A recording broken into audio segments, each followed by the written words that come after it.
My name is Jiang Chen. After crossing over to this parallel world with a fractured history, I was watching the globally televised National Destiny competition, fuming and cursing uncontrollably. The National Destiny competition determines a nation's fate. Victory brings divine blessings and territorial gains. Failure would incur unimaginable punishment and consequences. The rule is to randomly select members to choose historical generals from their respective countries for battles. Jiang Chen had initially believed that with its countless renowned generals, Long Guo could emerge as a mighty lion. However, the historical gaps in Dragon Country left contestants unable to distinguish the strength of famous generals, forcing them to rely on guesses. In the first 4 matches, the representatives from Dragon Kingdom mistakenly chose Xiahou Jia, who was roared to death by Zhang Fei, and the arrogant Ma Su, resulting in devastating defeats. Repeated defeats have caused Long Nation's status to plummet, making it the most destitute among the 4 ancient nations. The Sakura nation, which had long harbored ambitions over the Dragon Nation's territory, constantly provoked challenges in alliance with other countries upon noticing the latter's declining power. The Magic City, the northwestern regions, and the southern provinces fell one after another, and even the capital was on the brink of collapse. The territory of Long Guo has shrunk to 1/10 of its original size. Repeated crushing defeats caused the Dragon Kingdom's national fortune to plummet rapidly, with worsening environments, severe resource shortages, and complete social disorder. The recently concluded 4th showdown even stripped away the 3 northeastern provinces, which have the largest territory. Now, the national fortune value of Dragon Nation has dwindled to merely 20 points, making the 5th confrontation match the decisive battle that will determine the fate of the country. The Japanese were sneering and humiliating China on social platforms. Damn it, who says my China has no famous generals? If I could represent Dragon Nation in battle, I'd show them what the heritage of a great power truly means. Jiang Chen glared furiously at the comments. At that moment, a cold voice sounded, the 5th national survival competition is about to begin. Selecting contestants from both countries within 30 seconds. Dragon Country's national fortune has been detected at only 20 remaining. If defeated this time, all remaining territories of Dragon Country will automatically become territories of Sakura Country. The citizens of Dragon Nation will automatically become vassals of Sakura Country. Jiang Chen's heart stirred as he eagerly awaited being chosen. In the conference room of the Imperial Capital Military District, the highest administrative center of the Dragon Nation, top officials and leading historians gathered around a table. Scholars such as Qian Lao believe that as the national fortune value declines, the abilities of the selected contestants will improve. This most likely is one of them. The selection is complete, and 2 contestants are being transported. In the live broadcast, a straight-backed young man appeared before the people of Long Guo. It was Jiang Chen. The comments section exploded instantly, with everyone in despair, thinking they had chosen some wet-behind-the-ears kid. Jiang Chen's eyes lit up as he found himself in an unfamiliar space. Sitting before him was Japan's renowned historian, Miyazaki Sadayasu. What, is the mighty Dragon Kingdom sending a mere child? It seems there truly is no one left in Dragon Kingdom. Gong Qi Sherding sneered disdainfully. How dare a former vassal state have the audacity to comment on its master? Jiang Chen responded coldly. When the Japanese audience recognized Kenshiro Miyazaki, the live stream erupted with excitement, viewing it as a classic case of dimensional crushing. The senior leadership of Long Guo learned of Miyazaki's identity, intensifying the oppressive atmosphere. Old Xian believed there was no chance of victory in this battle and suggested preparing to deploy the final weapon, vowing to die rather than be enslaved. Send orders immediately to enter level 1 combat readiness and prepare to launch the latest missiles at key areas of Japan at any moment. The president of Dragon Country said with firm determination, the National Destiny confrontation officially begins. This confrontation will take the form of one-on-one arena battles. The icy voice echoed through the live stream. 5 historical figure portraits appeared before Jiang Chen, Zhao Qua, Dorgan, Zhou Yafu, Guan Yu, and Pan Feng. He wasn't in a hurry to choose, waiting for Miyazaki to decide first. Miyazaki smirked contemptuously and selected the founding father of Iaedo, Hayoshizaki Jinsuk. The burly man in the portrait radiated majesty and brutality, his murderous aura palpable. The live chat erupted instantly, with Japanese netizens clamoring to praise the Iaedo master. Qian Lao said solemnly, Hayoshizaki Jinsuk was the creator of the Batajutsu technique, possessing extremely high combat prowess, making him exceptionally suited for one-on-one engagements. The people of Long Country hoped Jiang Chen would choose the more domineering-sounding Panfom or Dodo. Playing with knives? Then let me show you what real swordsmanship is, %. Jiang Chen smiled faintly as he pointed his finger towards Guan Yu's portrait. The scroll flew toward the center, depicting a man with a 2-foot-long beard, a face like a dark jujube, phoenix eyes, and silkworm eyebrows, riding the red hair horse. Holding the green dragon crescent blade, majestic and awe-inspiring. However, the people of Long Guo knew nothing about Guan Yu's image, regarding his drunkenly red face and unopened eyes as signs of a worthless drunkard unfit for important responsibilities. The live chat was flooded with curses and despair. Gong Qishi not only looked down on Guan Yu but even mocked Jiang Chen, scoffing that he had given up the match. He began boasting about the deeds of Hayashizaki Jinsuk, aiming to humiliate Dragon Country. Have the people of Sakura Country really become so ignorant? Today, I'll make you witness the deeds of our Dragon Kingdom's martial saint. Jiang Chen roared angrily. Jiang Chen's voice resounded powerfully as he solemnly introduced Guan Yu, styled Yun Chang, renowned as the Lord with the beautiful beard and the martial saint, a famed general of the Three Kingdoms period. He warmed wine while slaying Huo Qubing, crossed the White Horse Ford and successively killed Yan Liang and Wenshou, claiming the first merit at Guan Yu. Later, he rode alone for 1,000 miles, passing 5 checkpoints and slaying 6 generals. The Battle of Shangfan, where the flood drowned 7 armies, shook the world with its might, earning its commander the highest honor as the foremost of the 5 tiger generals of Shuhan. Guan Yu galloped freely amidst a forest of spears and blades, through the crossfire of arrows and stones, wielding his single blade to charge straight in as if entering unopposed territory. How could he possibly fear vermin from your island nation? Jiang Chen's account deeply moved the people of Dragon Country, yet its incredibility still led many to suspect it was mere deception. The Japanese mocked Jiang Chen for boasting. Just as the crowd buzzed with discussion, the duel officially began, and a dueling arena materialized between them. The scrolls selected by Jiang Chen and Miyazaki erupted with radiance, transforming into 2 human figures. Jiang Chen knelt before Guan Yu, who rode the red hare and wielded the green dragon crescent blade, his divine presence awe-inspiring, and said respectfully, "Junior Jiang Chen pays respects to the martial saint." Guan Yu laughed heartily. "I already understand the situation here. With villains running rampant, I vow to fight them to the death." Jiang Chen brewed tea to see Guan Yu off on his mission. Guan Yu stopped him and said with heroic candor, "Such petty bandits are hardly worth the fuss. Leave the tea here, before it cools. I swear I'll return victorious." Chapter 3, Wencha slays the traitor seeking gold tickets. Guan Yu's voice, brimming with overwhelming authority, echoed through the livestream. Everyone froze, staring blankly at the screen where Guan Yu sat calmly, still stroking his beard. At this moment, instead of sensing any trace of dominance, the audience could only think it was pure fantasy. How could an unknown commander, one who had suffered 4 consecutive defeats at the hands of the Dragon Nation, possibly overcome the famed master of the sword? These words plunged even the Dragon Nation supporters who had clung to a sliver of hope back into despair. After all, their knowledge of Guan Yu came solely from Jiang Chen's descriptions. With the Dragon Nation facing an absolute must-win situation, witnessing Guan Yu's audacious arrogance, the livestream chat erupted in fury and resignation. Seriously? He's bragging before the fight even starts? Does he think this is child's play? Does he really believe the sword-drawing patriarch is a clay statue standing still for him to hit? Can you take this seriously?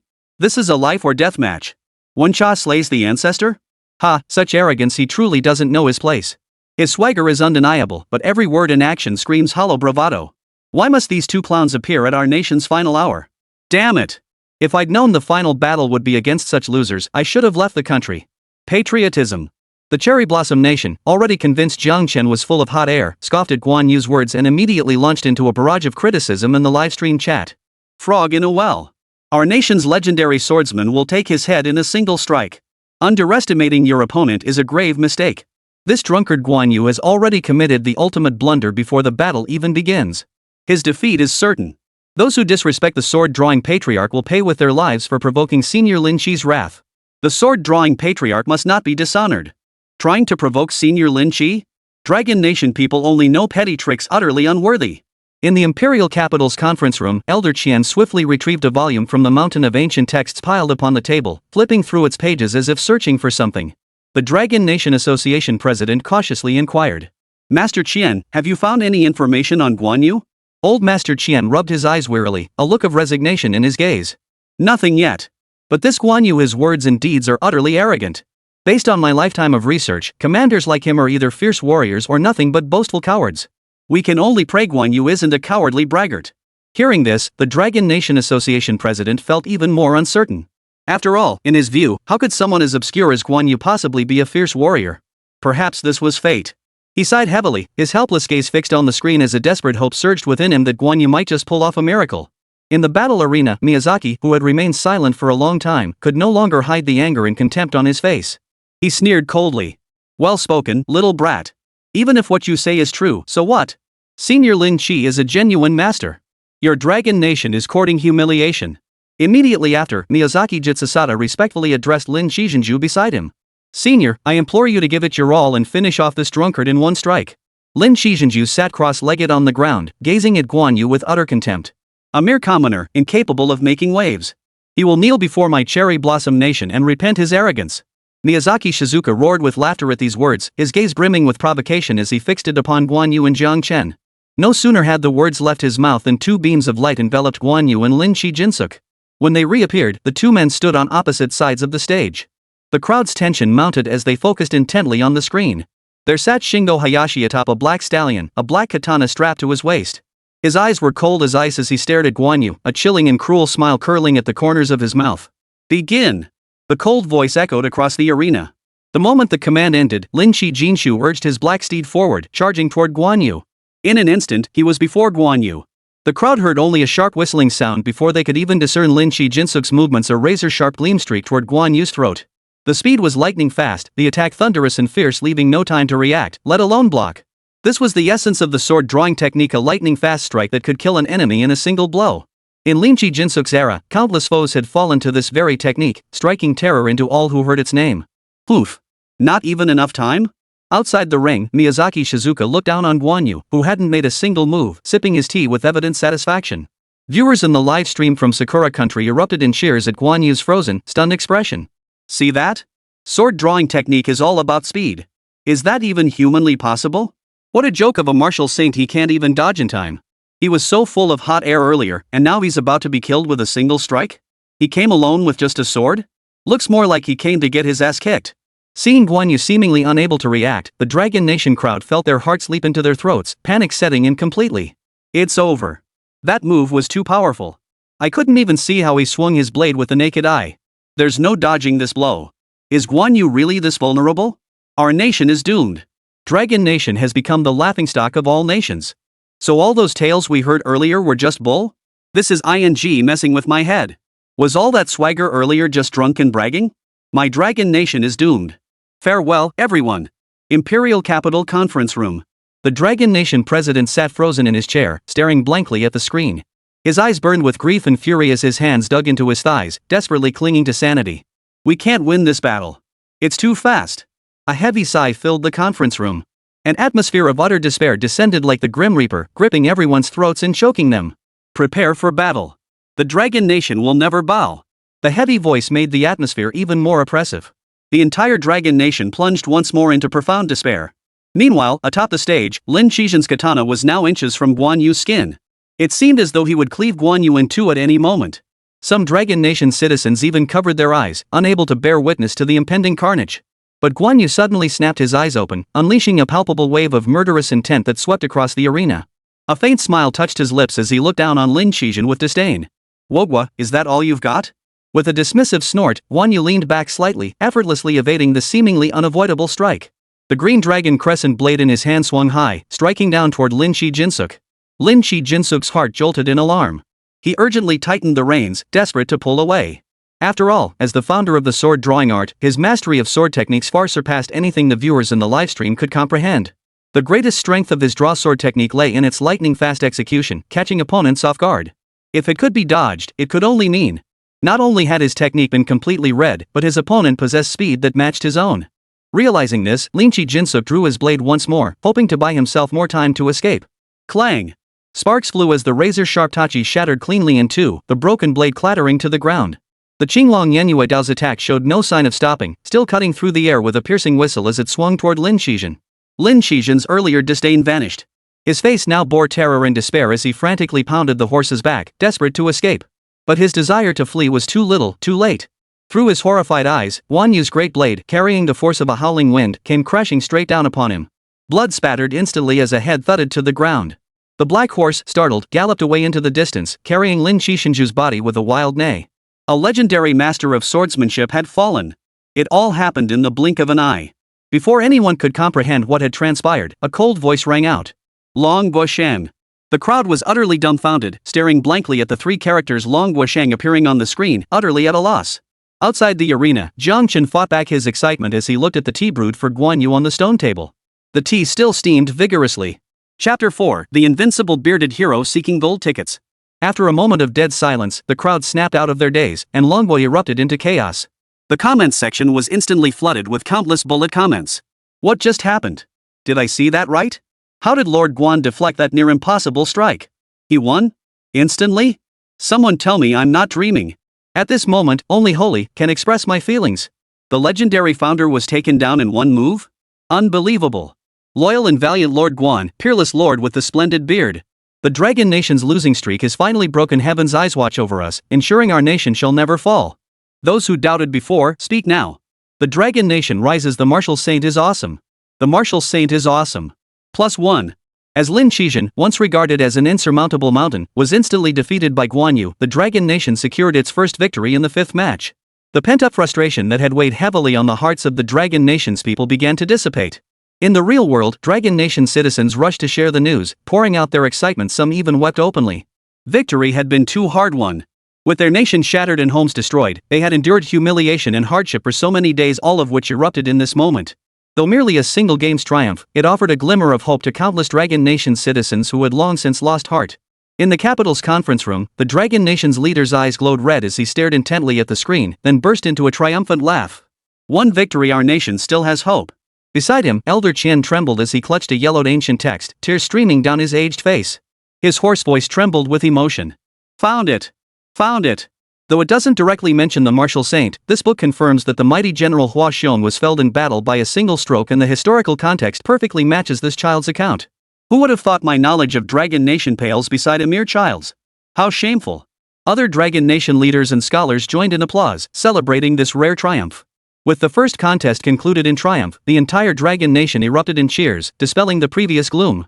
Over in Sakura Nation, however, the mood was far from cheerful. After all, Lin Qixin was a legendary master of his generation, a peerless warrior who had defeated all challengers. He was no lowly minion. Yet before Guan Yu, he seemed as helpless as a newborn infant. Killing a chicken couldn't have been this effortless. This is cheating. How could anyone dodge that strike from Lin Qixin? There's definitely something fishy going on. I refuse to believe that pathetic Dragon Nation could suddenly win. How could Dragon Country possibly defeat our great Sakura Empire's commander without cheating? I reckon Guan Yu only won by exploiting Senzuk's weakness in mounted combat and relying on his great sword. This doesn't add up. Guan Yu was a nobody in Dragon Nation's history. How could he be this formidable? Within the battle arena, Miyazaki Shizuka's face darkened, all traces of his earlier composure vanished. He felt utterly frustrated and bewildered. How could he, a renowned historian, lose to a mere teenager? And that arrogant Guan Yu, he'd studied Dragon Nation history extensively, yet never heard of such a figure. I refuse to believe it. I refuse. It was just luck. Let's do it again. Miyazaki Shizuka glared venomously at Guan Yu, who had just stepped down from the stage, snarling viciously. While the crowd was stunned, Jiang Chen remained unfazed. After all, he had absolute confidence in Guan Yu's combat prowess. Jiang Chen hurriedly picked up the steaming cup of warm tea from the stone table and handed it to Guan Yu, praising him. Congratulations on your triumphant return, Second Lord Guan. Your valor is truly legendary. Ancient tales speak of slaying Huo Qubing with warm wine, and now we witness the slaying of a traitor with warm tea. This too shall be a tale for the ages. Jiang Chen gazed at Guan Yu, who sat atop red hair like a war god, his face unable to hide his excitement.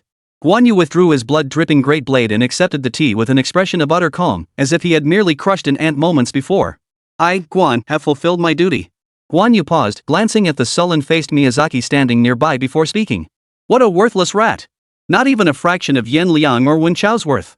I, Guan Yu, have never struck down the old or young in my life. This battle has left me with the feeling of bullying the weak.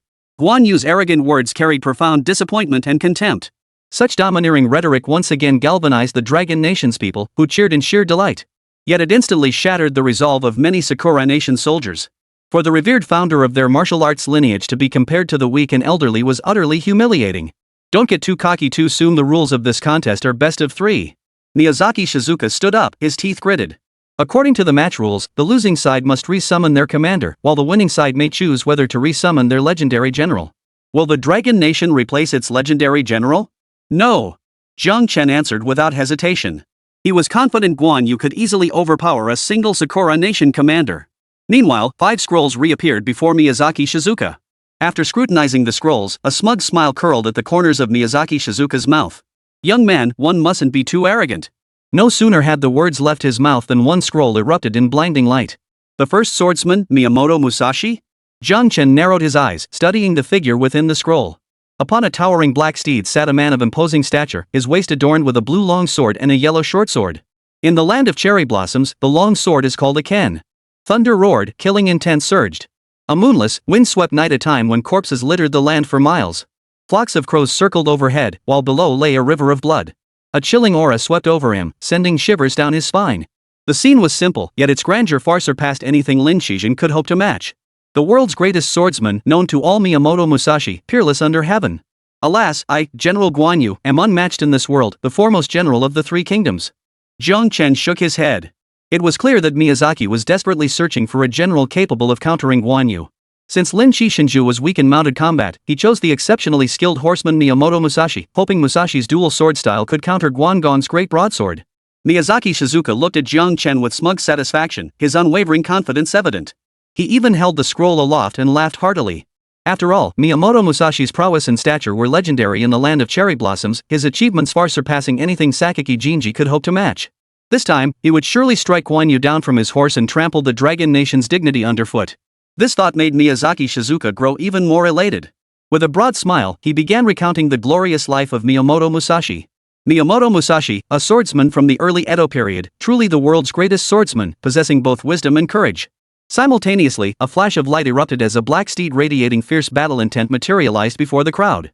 Upon its back sat none other than Miyamoto Musashi. The greatest loneliness in the world is invincibility. Miyamoto Musashi coldly fixed his gaze upon Guan Yu, his voice calm yet piercing. His voice was icy and commanding, instantly igniting the rapidly swelling confidence of the Cherry Blossom Nation's people. Chapter 5: The Arrogant Lord Guan Seeking Gold Tickets. The Cherry Blossom Nation erupted in fervor. Miyamoto Musashi was nothing short of a household idol in their land. Miyamoto Musashi is the greatest swordsman in history. You dragon country folk better tone it down. What the hell is Guan Yu? All of you, get down on your knees. Miyamoto Musashi once fought 76 samurai single-handedly. He's even more formidable than Hayashi Zensuk. The Dragon Nation is doomed to lose this battle. Finally seeing Miyamoto Musashi in person, he's so cool. Lord Miyamoto must crush the Dragon Nation. That tiny Dragon Nation only won once by sheer luck and trickery. Now that the Sword Saint Miyamoto-sama has arrived, let's see how they fare. Sakura Nation will prevail. Miyamoto Musashi is peerless under heaven. To the people of Sakura Nation, selecting Miyamoto Musashi meant this tournament was over a crushing victory with no suspense whatsoever. Even if Guan Yu won a single match, what difference did it make? Musashi's appearance boosted Sakura Nation's morale exponentially, while Dragon Nation's joy from Guan Yu's victory instantly faded upon seeing him enter the fray. After all, the tournament followed a best-of-3 format. Winning a single match meant little more than a fleeting psychological boost. The crisis remained unresolved. If Sakura Nation managed to win 2 consecutive matches, Dragon Nation would still be finished.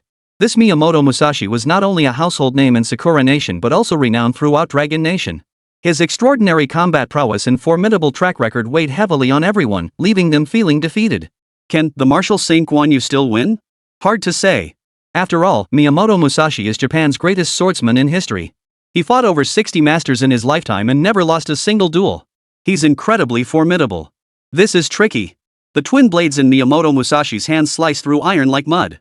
Ordinary weapons are nothing but scrap metal before him. But if we lose this time, it'll just be Sakura's luck. Our Dragon Nation has already performed much better than in previous tournaments. Who knows? Just judging by the recent tournament, Guan Yu's combat prowess might far surpass that of the founder of swordsmanship. He might just be able to hold his own against Miyamoto Musashi. Many in Dragon Nation felt disheartened once more. Yet Guan Yu's utterly dominant, invincible performance in the previous round earned widespread recognition. People silently prayed he could create another miracle and save Dragon Nation. In the Imperial Capital conference room, Elder Qian's brows were deeply furrowed, his eyes betraying a palpable sense of unease. Sakura Nation's luck is truly extraordinary. This Miyamoto Musashi, he's a formidable opponent. He wields 2 blades, the long sword, Thunderclap, and the short sword, Killing Intent. Both are razor-sharp, rendering ordinary weapons utterly useless against them. Moreover, Miyamoto Musashi's dual sword style is exceptionally difficult to defend against, boasting a vast array of techniques. He excels at ambushes with hidden weapons, is highly skilled in mounted combat, and possesses formidable close-quarters prowess. He is nearly a multifaceted warrior. Thus, Guan Yu's strengths in swordsmanship and horsemanship seem to hold no advantage against Miyamoto Musashi. Regarding Musashi, a warrior of the highest caliber, Elder Qian had been studying him extensively lately. He concluded this battle would be a fierce struggle. If Guan Yu couldn't prevail, he couldn't imagine anyone else capable of standing against him. Upon hearing this, the Dragon Nation Association president took a deep breath and offered a solemn reassurance. Lord Guan is the one who instantly defeated the founder of swordsmanship. Even if Miyamoto Musashi is exceptionally fierce, he cannot easily defeat Lord Guan. We must not panic now. Lord Guan is our only hope. We can only trust him to turn the tide. Someone, go guide the online discourse. Rally support for Lord Guan. With such a formidable enemy at our doorstep, we absolutely cannot let internal divisions worsen. To the Dragon Nation Guild leader, Guan Yu was nothing less than the last spark of hope for Dragon Nation. The question was whether this spark possessed the power to ignite a prairie fire. Meanwhile, the next match was about to commence, and tension gripped the crowd once more. My lord, I implore you to spare no effort in slaying this brute and avenge the humiliation our nation suffered in the last match. Miyazaki Shizuka stood before Miyamoto Musashi, bowing low with a venomous glare fixed on Guan Yu and Jiang Chen. It matters not. Hayashi Sakanji's techniques are one-dimensional. His defeat is hardly surprising. As for me, I am peerless in this world. Guan Yu is but a brute. Within 3 strikes, my twin blades shall take his head. Miyamoto Musashi's voice was utterly calm, yet radiated an invincible confidence. These words sent the confidence of the Sakura Nation's people, including Miyazaki Shizuka, soaring. They flooded the live chat with comments like the Dragon Nation is doomed to fail. Guan Yu roared with laughter, his mirth betraying utter contempt. A madman spouts such arrogance. You're nothing but a headless corpse waiting to be displayed. Were it not for my solemn duty, scum like you wouldn't even be worthy of my blade. It's a pity my green dragon crescent blade must sever the head of a rat like you. Turning to Jiang Chen, Guan Yu spoke gently. Young man, do you have any other weapons I might borrow? These are mere bandits. It matters not what weapon Guan uses. Jiang Chen froze at the request, then let out a wry smile and sighed helplessly. This second Lord Guan truly lived up to the historical accounts, arrogant, unrestrained, and utterly domineering. He even insisted on winning in a way that left his opponent utterly convinced. Fortunately, the duel space contained some spare weapons, though their quality certainly paled in comparison to Guan Yu's green dragon crescent blade. Guan Yu's gaze swept over the pile of weapons before settling on a long sword, similar in size to Miyamoto Musashi's. He weighed it in his hand and remarked casually. Too light, but it'll do. This blade shall surely cleave the traitorous scum. Let no one say Guan Yu here bullies you lot with his great sword.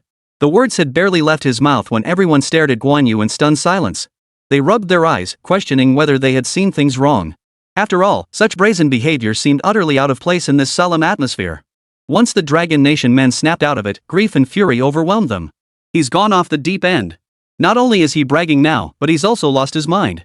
If that green dragon crescent blade could even hold a candle to Miyamoto Musashi's twin swords, then this is nothing but a fool searching for trouble in the dark. This Lord Guan is truly arrogant beyond measure. It's hard to tell if he's just cocky or straight up delusional. Is he afraid of winning? Would a general ever act this childish? Unlike the chorus of curses from the Dragon Nation, the Cherry Blossom Nation reacted with wild excitement and scorn. What a fool! He's cutting off his own escape route. Who does he think he's facing? This is Miyamoto Musashi. Stop acting like a clown, will you? Wins one battle and thinks he's invincible? Watch me, Miyamoto Musashi, take them both down. One man burying an entire nation, how laughable and pitiful. Facing Guan Yu, who had switched weapons, Miyazaki Shizuka sneered with contempt. In his eyes, it was nothing short of digging his own grave.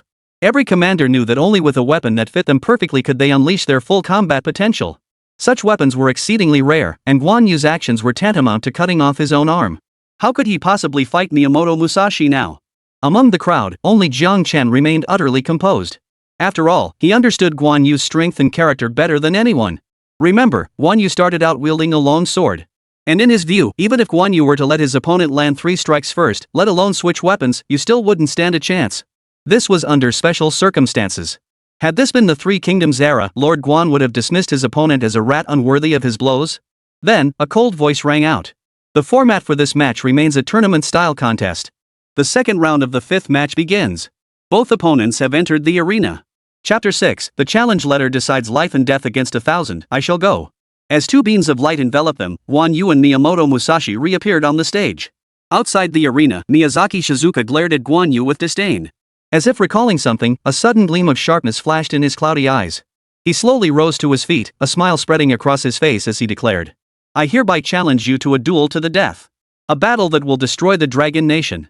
Little boy, dare you accept? Jiang Chen heard this and looked at Miyazaki Shizuka with a peculiar expression. Such confidence. As the name implied, a challenge letter meant a fight to the death, and only nations with a national fortune value of 70 or above could initiate it. Typically, only major powers would select exceptionally formidable commanders and sign such a challenge to secure a swift victory. A single battle would decide the outcome. The victor would receive double rewards, while the loser would suffer severe national fortune depletion or even face national collapse. However, such a challenge required mutual agreement from both nations' contestants to take effect. Thus, most of the time, it was merely a boastful declaration meant to intimidate opponents. After all, who would dare gamble their nation's survival on a single wager? Compared to a best-of-3 series, a single decisive match was far too absolute, especially when facing a peerless master like Miyamoto Musashi. Miyazaki Shizuka regarded Jiang Chen with a look of amusement, for in his view, whether accepting or refusing the challenge, the outcome would be extremely unfavorable for the Dragon Nation. Refuse, and it would expose the Dragon Nation's weakness, making it a laughingstock. Accept, and well, the Dragon Nation might as well prepare for its downfall. The wise choice was undoubtedly to refuse. Just as everyone had reached their conclusion, Jiang Chen's clear, resonant voice sent shockwaves through both nations. I accept the challenge. One match decides the outcome. A mere speck of a nation dares to challenge the dignity of the Dragon Kingdom? The moment these words were spoken, a tidal wave of comments flooded the live streams of both nations.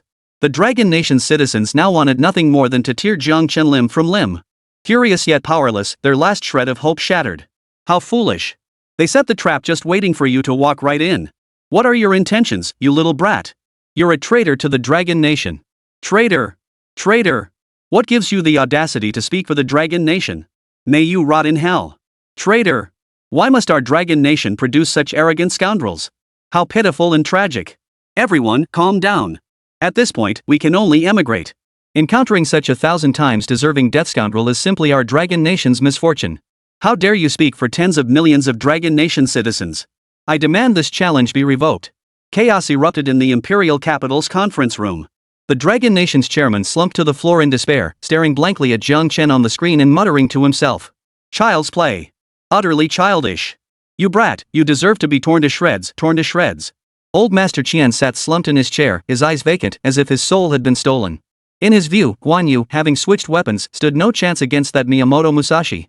Signing the challenge letter had undoubtedly sealed the fate of the Dragon Nation, leaving no chance for a comeback. Our mighty nation, destroyed by the hands of two men. How tragic, how tragic. His voice was hoarse with grief, filled with inexpressible despair. He cursed himself for not becoming a contestant in the tournament, and cursed even more that the fate of the Dragon Nation had ended so absurdly. Throughout the Dragon Nation, not a shred of hope remained in anyone's heart. All were as lifeless as ashes, desperately seeking their last chance for survival. To the masses, Guan Yu casually switching weapons and Jiang Chen unilaterally signing the challenge letter appeared as frivolous as children playing house. They had utterly destroyed the Dragon Nation's last glimmer of survival. The people of Dragon Nation had long branded them traitors and criminals, cursing their ancestors to the 18th generation. Meanwhile, the people of Sakura Nation were ecstatic. They mocked Guan Yu and Jiang Chen relentlessly while eagerly anticipating the birth of a vast Sakura Nation. How laughable that the Dragon Nation produced these two brainless fools. I feel pity for them, ha ha ha. Two morons so arrogantly overconfident, how pitiful for Dragon Nation. But my Cherry Blossom Nation will usher in a new dawn. Long live the land of cherry blossoms. World domination is just around the corner. Thanks to Guan Yu and this little one for delivering this territory, they're true heroes of our Cherry Blossom Nation. Fear not god-like opponents, but rather pig-like teammates.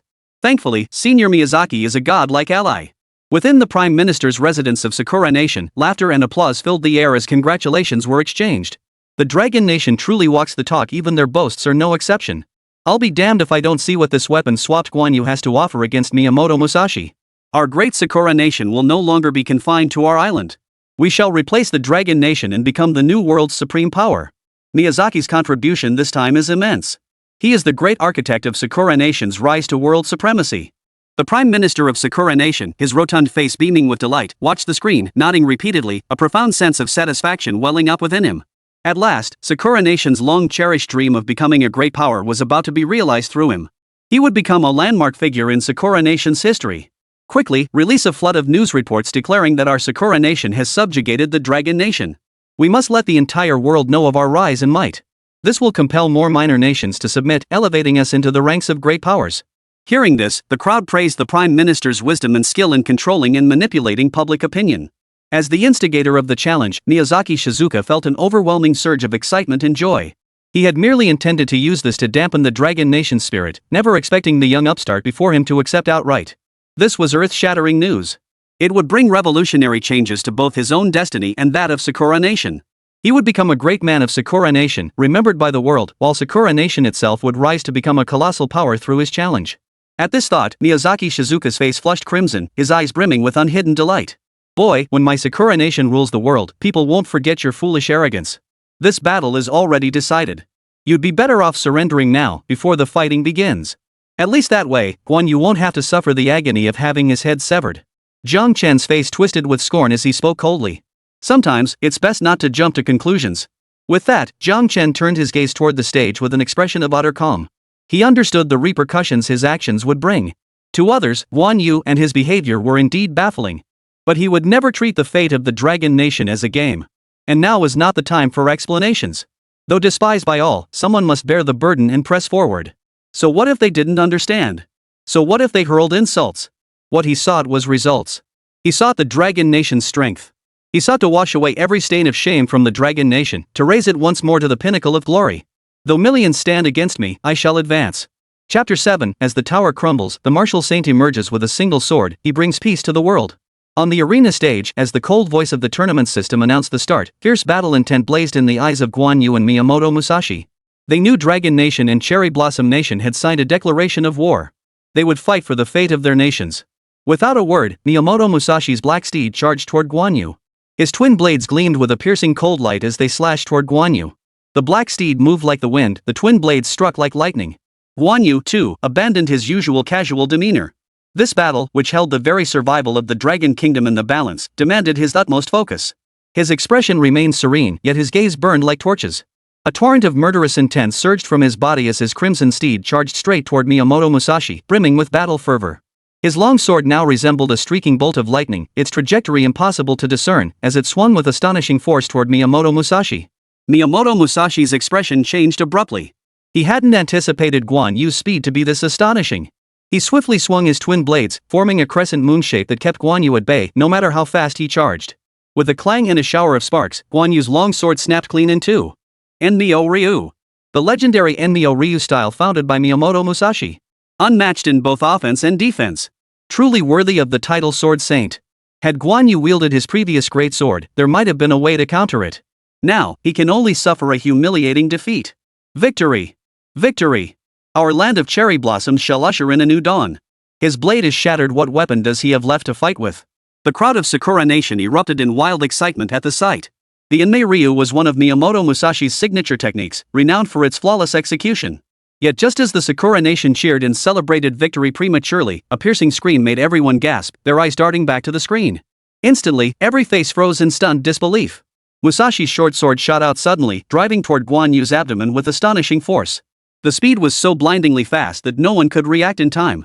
Yet, as if anticipating Musashi's move, Guan Yu's broken blade deftly evaded Musashi's twin swords and landed squarely on the wrist holding the thrusting short sword. Thud! The severed hand, still clutching the dagger, hit the ground with a thud, followed by Miyamoto Musashi's low, agonized scream. Musashi's face drained of color as cold sweat poured down his brow. Feigning retreat, he spurred his horse away. Yet before anyone could react, his free hand flickered with a slight movement, sending several cold gleaming blades hurtling toward Guan Yu. Guan Yu let out a cold shout. His steed, red hair, shot forward like a crimson meteor. At that moment, Miyamoto Musashi's black steed spun abruptly, and the long sword in his hand slashed toward Guan Yu with lightning speed. Even if you dodge this strike, you won't escape my shuriken assault. A faint, almost imperceptible smile played at the corners of Miyamoto Musashi's lips. He was not only a master swordsman but also exceptionally skilled with hidden weapons. Everything was under his control. He possessed absolute confidence in victory. Yet in the next instant, the situation shifted again. Guan Yu's broken blade parried left and right, sparks flying as several shuriken clattered to the ground with a sharp clink. The broken blade suddenly shifted from parrying to slashing. Under Miyamoto Musashi's horrified gaze, Guan Yu executed a rapid backward lean, evading the master's long sword. The broken blade's momentum unabated, it struck toward his waist. Such a fierce and swift attack was beyond even his battle-hardened reflexes to counter. Miyamoto Musashi stared blankly at the broken blade at his waist, his face frozen in disbelief. The next instant, excruciating pain surged through him. Musashi's upper body crashed to the ground, his eyes wide open in death, his constricted pupils frozen in utter disbelief. The strongest swordsman of the land of cherry blossoms had fallen. Round 2 of the tournament, Dragon Nation wins. 5th match, Dragon Nation wins. The announcement of the match results echoed, plunging both nations into a deathly silence. Everyone stared at the screen, frozen in shock. Their minds went blank. They stared blankly at the lifeless remains of Miyamoto Musashi on the ground, then at Guan Yu, sitting tall and unscathed atop his red steed. Breaths quickened, hearts pounded wildly, adrenaline surged through their veins. Instant kill? It's over already? After a long moment, the live stream was flooded with comments as people vented their shock. Lord Guan, River God, we've been blind. Forgive our mortal ignorance. I've witnessed a miracle. A master like Miyamoto Musashi was decapitated in 3 strikes by my Lord Guan. Truly, summer insects cannot comprehend ice. Had Lord Guan wielded his green dragon crescent blade, he might have finished him in a single strike. Only now do I understand this isn't ing bragging, this is ing confidence. We've been blinded by our own narrow-mindedness. When the great edifice crumbles, the martial sage emerges. When the great blade is drawn, the world is pacified. This is our dragon nation's peerless warrior. Our dragon nation is blessed to have both the martial saint and the river god. At this moment, the dragon nation was truly filled with joyous celebration, a nationwide festival. Especially among the common folk who had shared the nation's fate, everyone felt refreshed and invigorated, tears of emotion welling in their eyes.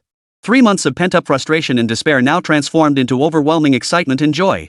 The clouds parted to reveal clear skies, and the gloom of despair that had weighed on everyone's hearts dissipated. The dragon nation had not perished. The day of reclaiming its ancient lands was drawing near. The mighty dragon nation that had nurtured and accompanied them through their growth was gradually returning from memory. We won. We won. The martial saint's valor is peerless under heaven, a rarity in this world. Contact Jiang Chen immediately. Ensure his safety at all costs. He is a hero of our dragon nation. In the imperial capital's conference room, the dragon nation's chairman's voice trembled. Overwhelmed by immense joy, even he who had witnessed countless grand events could not contain his exultation, shedding his usual composure. Who could have imagined that Guan Yu, even after switching weapons, could still claim the head of the peerless Miyamoto Musashi within 3 strikes? Such a feat was truly unparalleled in the world. And Jiang Chen to possess such confidence and audacity that he dared to stake the nation's survival on a challenge letter. Such self-assurance and spirit truly marked him as a young hero whose spirit swallowed mountains and rivers. The hard-won victory in the 5th match brought relief to everyone. The heavy weight that had crushed his chest for 3 months was finally shattered by the hammer of victory. Everyone felt exhilaration and excitement from the depths of their hearts. Tonight was destined to be a night of peace. In their eyes, Guan Yu and Jiang Chen were not merely sparks poised to ignite a prairie fire, they possessed the power to shatter the heavens themselves. They saved the dragon nation from the brink of disaster, turned the tide, and ushered in a turning point for the nation. At this moment, Guan Yu and Jiang Chen were the gods in their hearts. Select your reward, reclaim territory or elevate the spiritual energy level of Dragon Nation's lands. Due to the declaration of war between Sakura Nation and Dragon Nation, all rewards and national fortune points will be doubled. Within the competition space, Jiang Chen listened to the cold, mechanical announcement without a moment's hesitation. Reclaim territory. The Dragon Nation's land is sacred and inviolable. Chapter 8, 300 Shuhan soldiers crushing that tiny land. Dragon Nation gains 40 points of national fortune. The Dragon Nation reclaims its original territories. The double reward allowed the Dragon Nation to instantly reclaim most of its territory.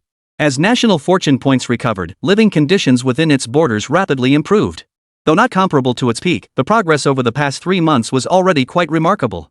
In Jiang Chen's view, the most urgent task now was to reclaim all territories rightfully belonging to the Dragon Nation. Under no circumstances could the people of the Dragon Nation be allowed to become slaves of other nations. Will both sides choose to continue the challenge? Dragon Nation chooses to continue the challenge. Faced with this golden opportunity to reclaim territory, Jiang Chen would never pass it up. Yet across the border, Sakura Nation was plunged into endless self-doubt, with discontent echoing throughout the nation. Online criticism was particularly fierce toward Miyazaki Shizuka. At that moment, Miyazaki Shizuka was utterly distraught, his eyes bloodshot as he raved hysterically. Impossible. Absolutely impossible. How could I, Miyamoto Musashi, the foremost swordsman, be defeated? Staring at the triumphant Jiang Chen before him, he stumbled and collapsed to the ground. Does the land of cherry blossoms choose to continue the challenge? Declining the challenge will result in a deduction of 10 national fortune points and trigger a 20-day do not disturb mode. During this period, you cannot initiate challenges nor accept passive challenges. As the announcement echoed, hesitation gripped him, fear taking hold. He lacked confidence that his chosen warrior could defeat Guan Yu, who seemed like a god of war. He had even less resolve to bear the losses Sakura Nation would suffer. He could already envision the immense losses his nation would suffer because of the challenge he had issued, and the reception awaiting him upon his return. He was a traitor to Sakura Nation. At this thought, Miyazaki Jitsusada's voice trembled. I refused the challenge. He had believed the challenge letter would elevate him to new heights, only to become a traitor for the ages. The land of cherry blossoms had lost 50 points of national fortune in this battle, relinquished most of the territory gained from the Dragon Kingdom, and was barred from challenging other nations for 20 days. The nation's dream of becoming a great power had come to an abrupt halt. The livestream chat exploded with a deluge of abuse directed at Miyazaki Jidai. Damn Miyazaki Shizuka. You're nothing but a pretentious fraud. You've ruined my Sakura Nation. You had to sign that damn final battle declaration? Think you're so capable? Well, now look at us, Sakura Nations become a laughingstock. You criminal should commit seppuku to atone for your sins. Sakura Nation doesn't welcome traitors like you, get the hell out. Meanwhile, Sakura Nation, brimming with confidence, flooded major international platforms with announcements of their conquest of Dragon Nation even before the tournament concluded. When the final results were announced and the live footage leaked, Sakura Nation was instantly reduced to the laughingstock of the world, a figure of ridicule among all nations. The Dragon Nation seized this opportunity to unleash a torrent of mockery online, finally venting 3 months of pent-up frustration and humiliation.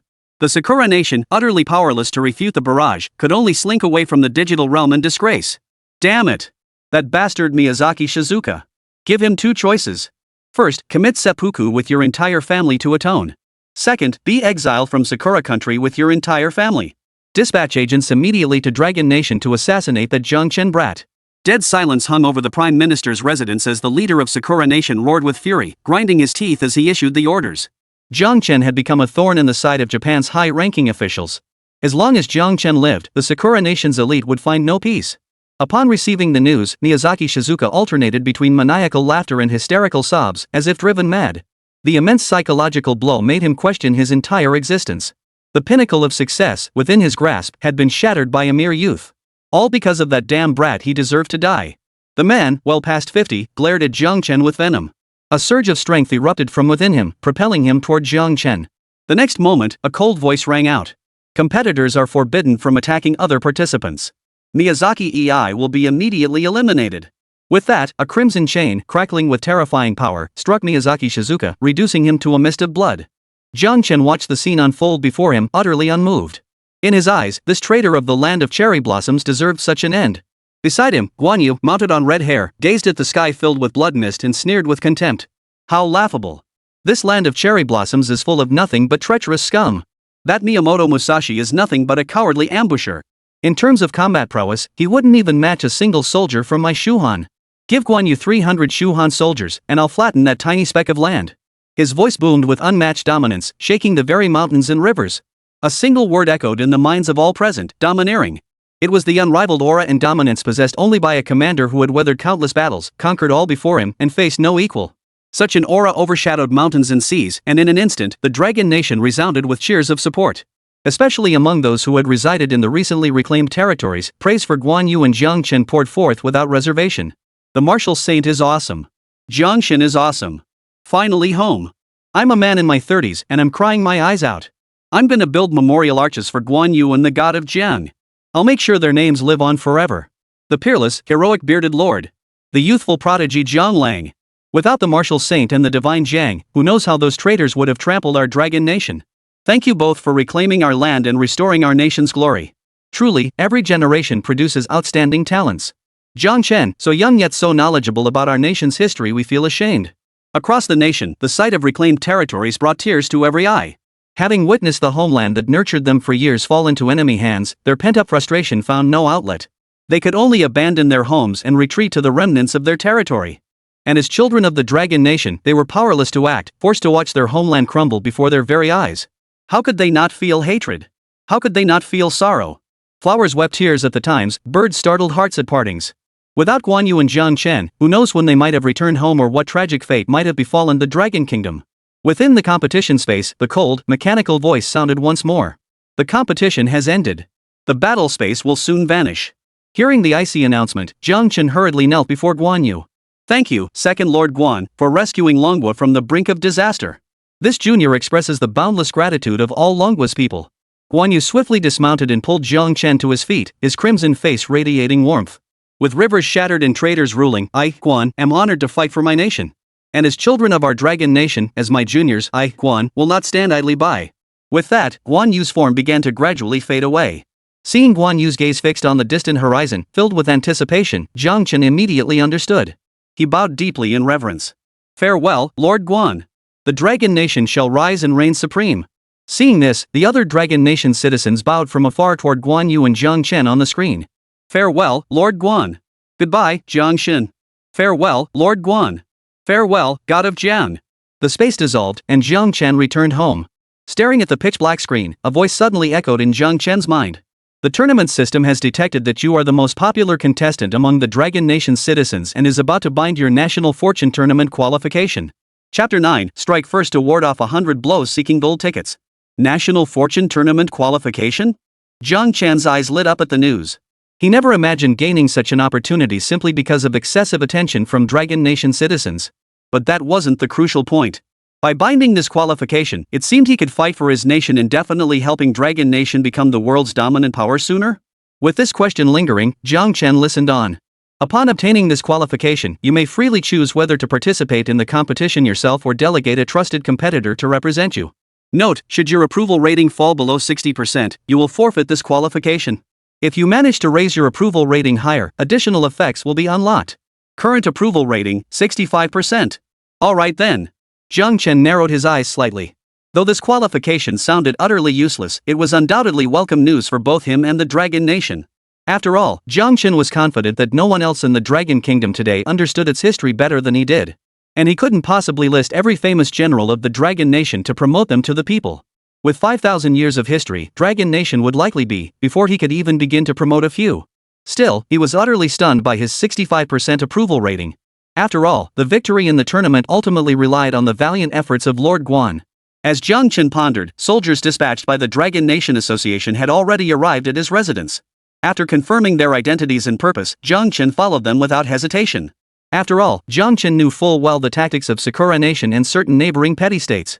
At this moment, only the Dragon Nation government could truly protect him. Moreover, having secured his spot in the tournament, his value to the Dragon Nation had skyrocketed. He had become the nation's hope. Hours later, Jiang Chen arrived at the very heart of the imperial capital, arguably the safest place in the Dragon Nation at present. At a traditional courtyard compound, soldiers stood guard in every direction. As Jiang Chen stepped out of the vehicle, a spirited middle-aged man and a white-haired elder hurried toward him. Jiang Chen truly is a prodigious young talent to possess such erudition at your age. This is the residence we've arranged for you. We will provide round-the-clock security personnel to ensure your safety. Furthermore, all your expenses will be covered by the Dragon Nation government. Should you have any dissatisfaction or requests, speak freely. The Dragon Nation will spare no effort to fulfill them. The middle-aged man seized Jiang Chen's hand, speaking with evident enthusiasm. Upon learning that the man was the Dragon Nation chairman, the highest authority in the nation, Jiang Chen promptly responded. As a child of the Dragon Nation, this is only right. Old Qian, standing nearby, also grasped Jiang Chen's hand with emotion, exclaiming repeatedly. Truly, the new generation surpasses the old. But this old man has one question: how did you come to know those ancient histories? Hearing this, Jiang Chen quickly deflected with a laugh. Just happened to read a few unofficial histories. Young man, you've got a taste for this stuff, huh? Fortunately, neither pressed further. They pulled Jiang Chen inside. The room was fully equipped with every amenity, leaving Jiang Chen thoroughly satisfied. After some small talk, the Dragon Nation Association president cut straight to the chase. Our Dragon Nation's overall situation remains dire. Vast territories still lie under the control of those bandits. Moreover, nations like Kimchi Nation and Kidney Nation are eyeing us greedily. Even the mighty nation of India, the strongest in South Asia today, has recently declared its intent to eradicate our Dragon Nation entirely. Our national fortune has only just begun to rise, and domestic recovery remains incomplete. If they seize this moment to challenge us, the outlook is grim. The Dragon Nation's leader gazed at the world map on the wall and sighed heavily. The critical issue is that the National Fortune Tournament randomly selects participants, and we know virtually nothing about those generals. Had you not chosen Guan Yu this time, I fear the Dragon Nation? Old Qian's voice was hoarse with resignation. Then let's strike. Our Dragon Nation will declare war first. Better to strike out once than face 100 blows. If we fight the toughest. That's how we intimidate other nations. Just as the two men were sinking into gloom, Jiang Chen abruptly stepped forward. Pointing at a spot on the map, his voice boomed with overwhelming confidence. When the two saw the location Jiang Chen had indicated, shock washed over their faces.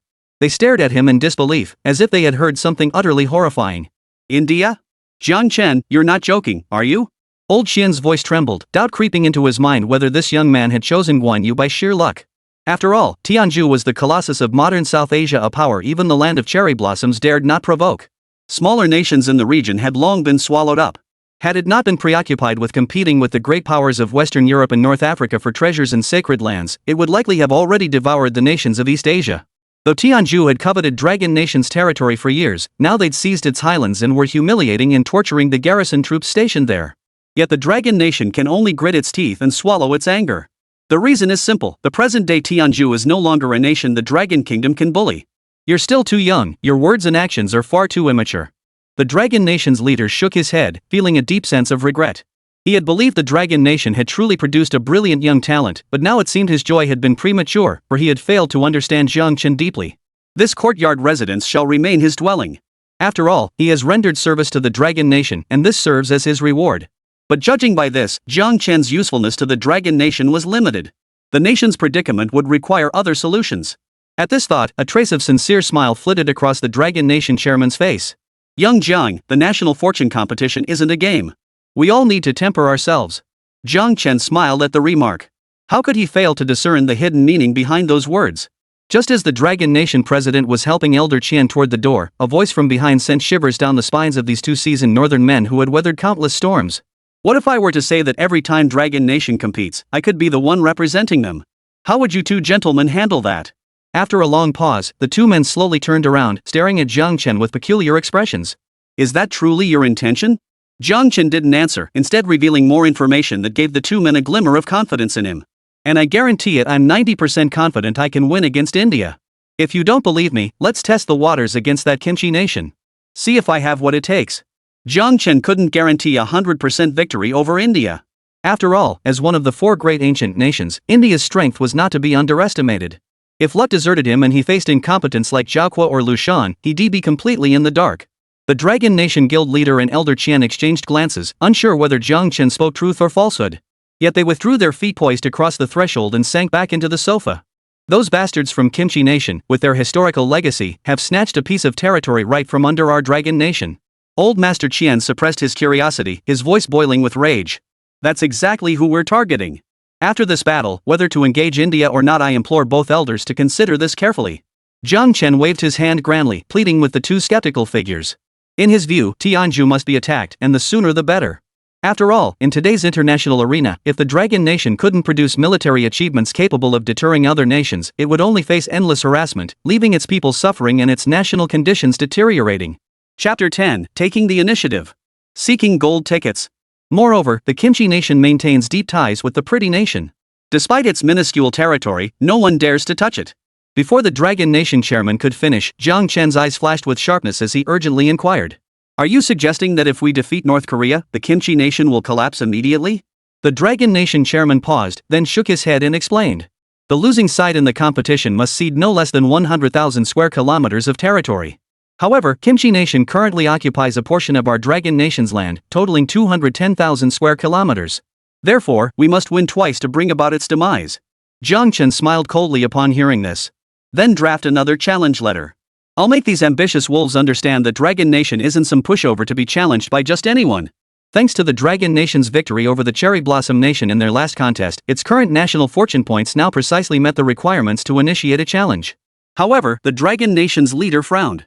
After all, though Kimchi Nation lacked the historical depth of Cherry Blossom Nation, it was still no match for the historically fragmented Dragon Nation. Moreover, the challenge carried immense risk. If they lost this battle, wouldn't their previous victory be for naught? They'd sacrifice a piece of land for nothing. They might even incur the wrath of the United States. He hesitated deeply, unsure where Jiang Chen drew the audacity to repeatedly commit such reckless acts. Yet it was precisely these audacious moves that had secured the Dragon Nation's last victory. Jiang Chen could see his hesitation and quickly offered assurances. Chairman, I am a Dragon Nation citizen. I would never do anything detrimental to our nation. I know you consider the greater good, but without the courage to take unconventional risks, how can our nation reclaim its territories? How can we return to our former glory? After listening to Jiang Chen's impassioned words for a long while, the Dragon Nation's chairman finally nodded slowly. Agreed.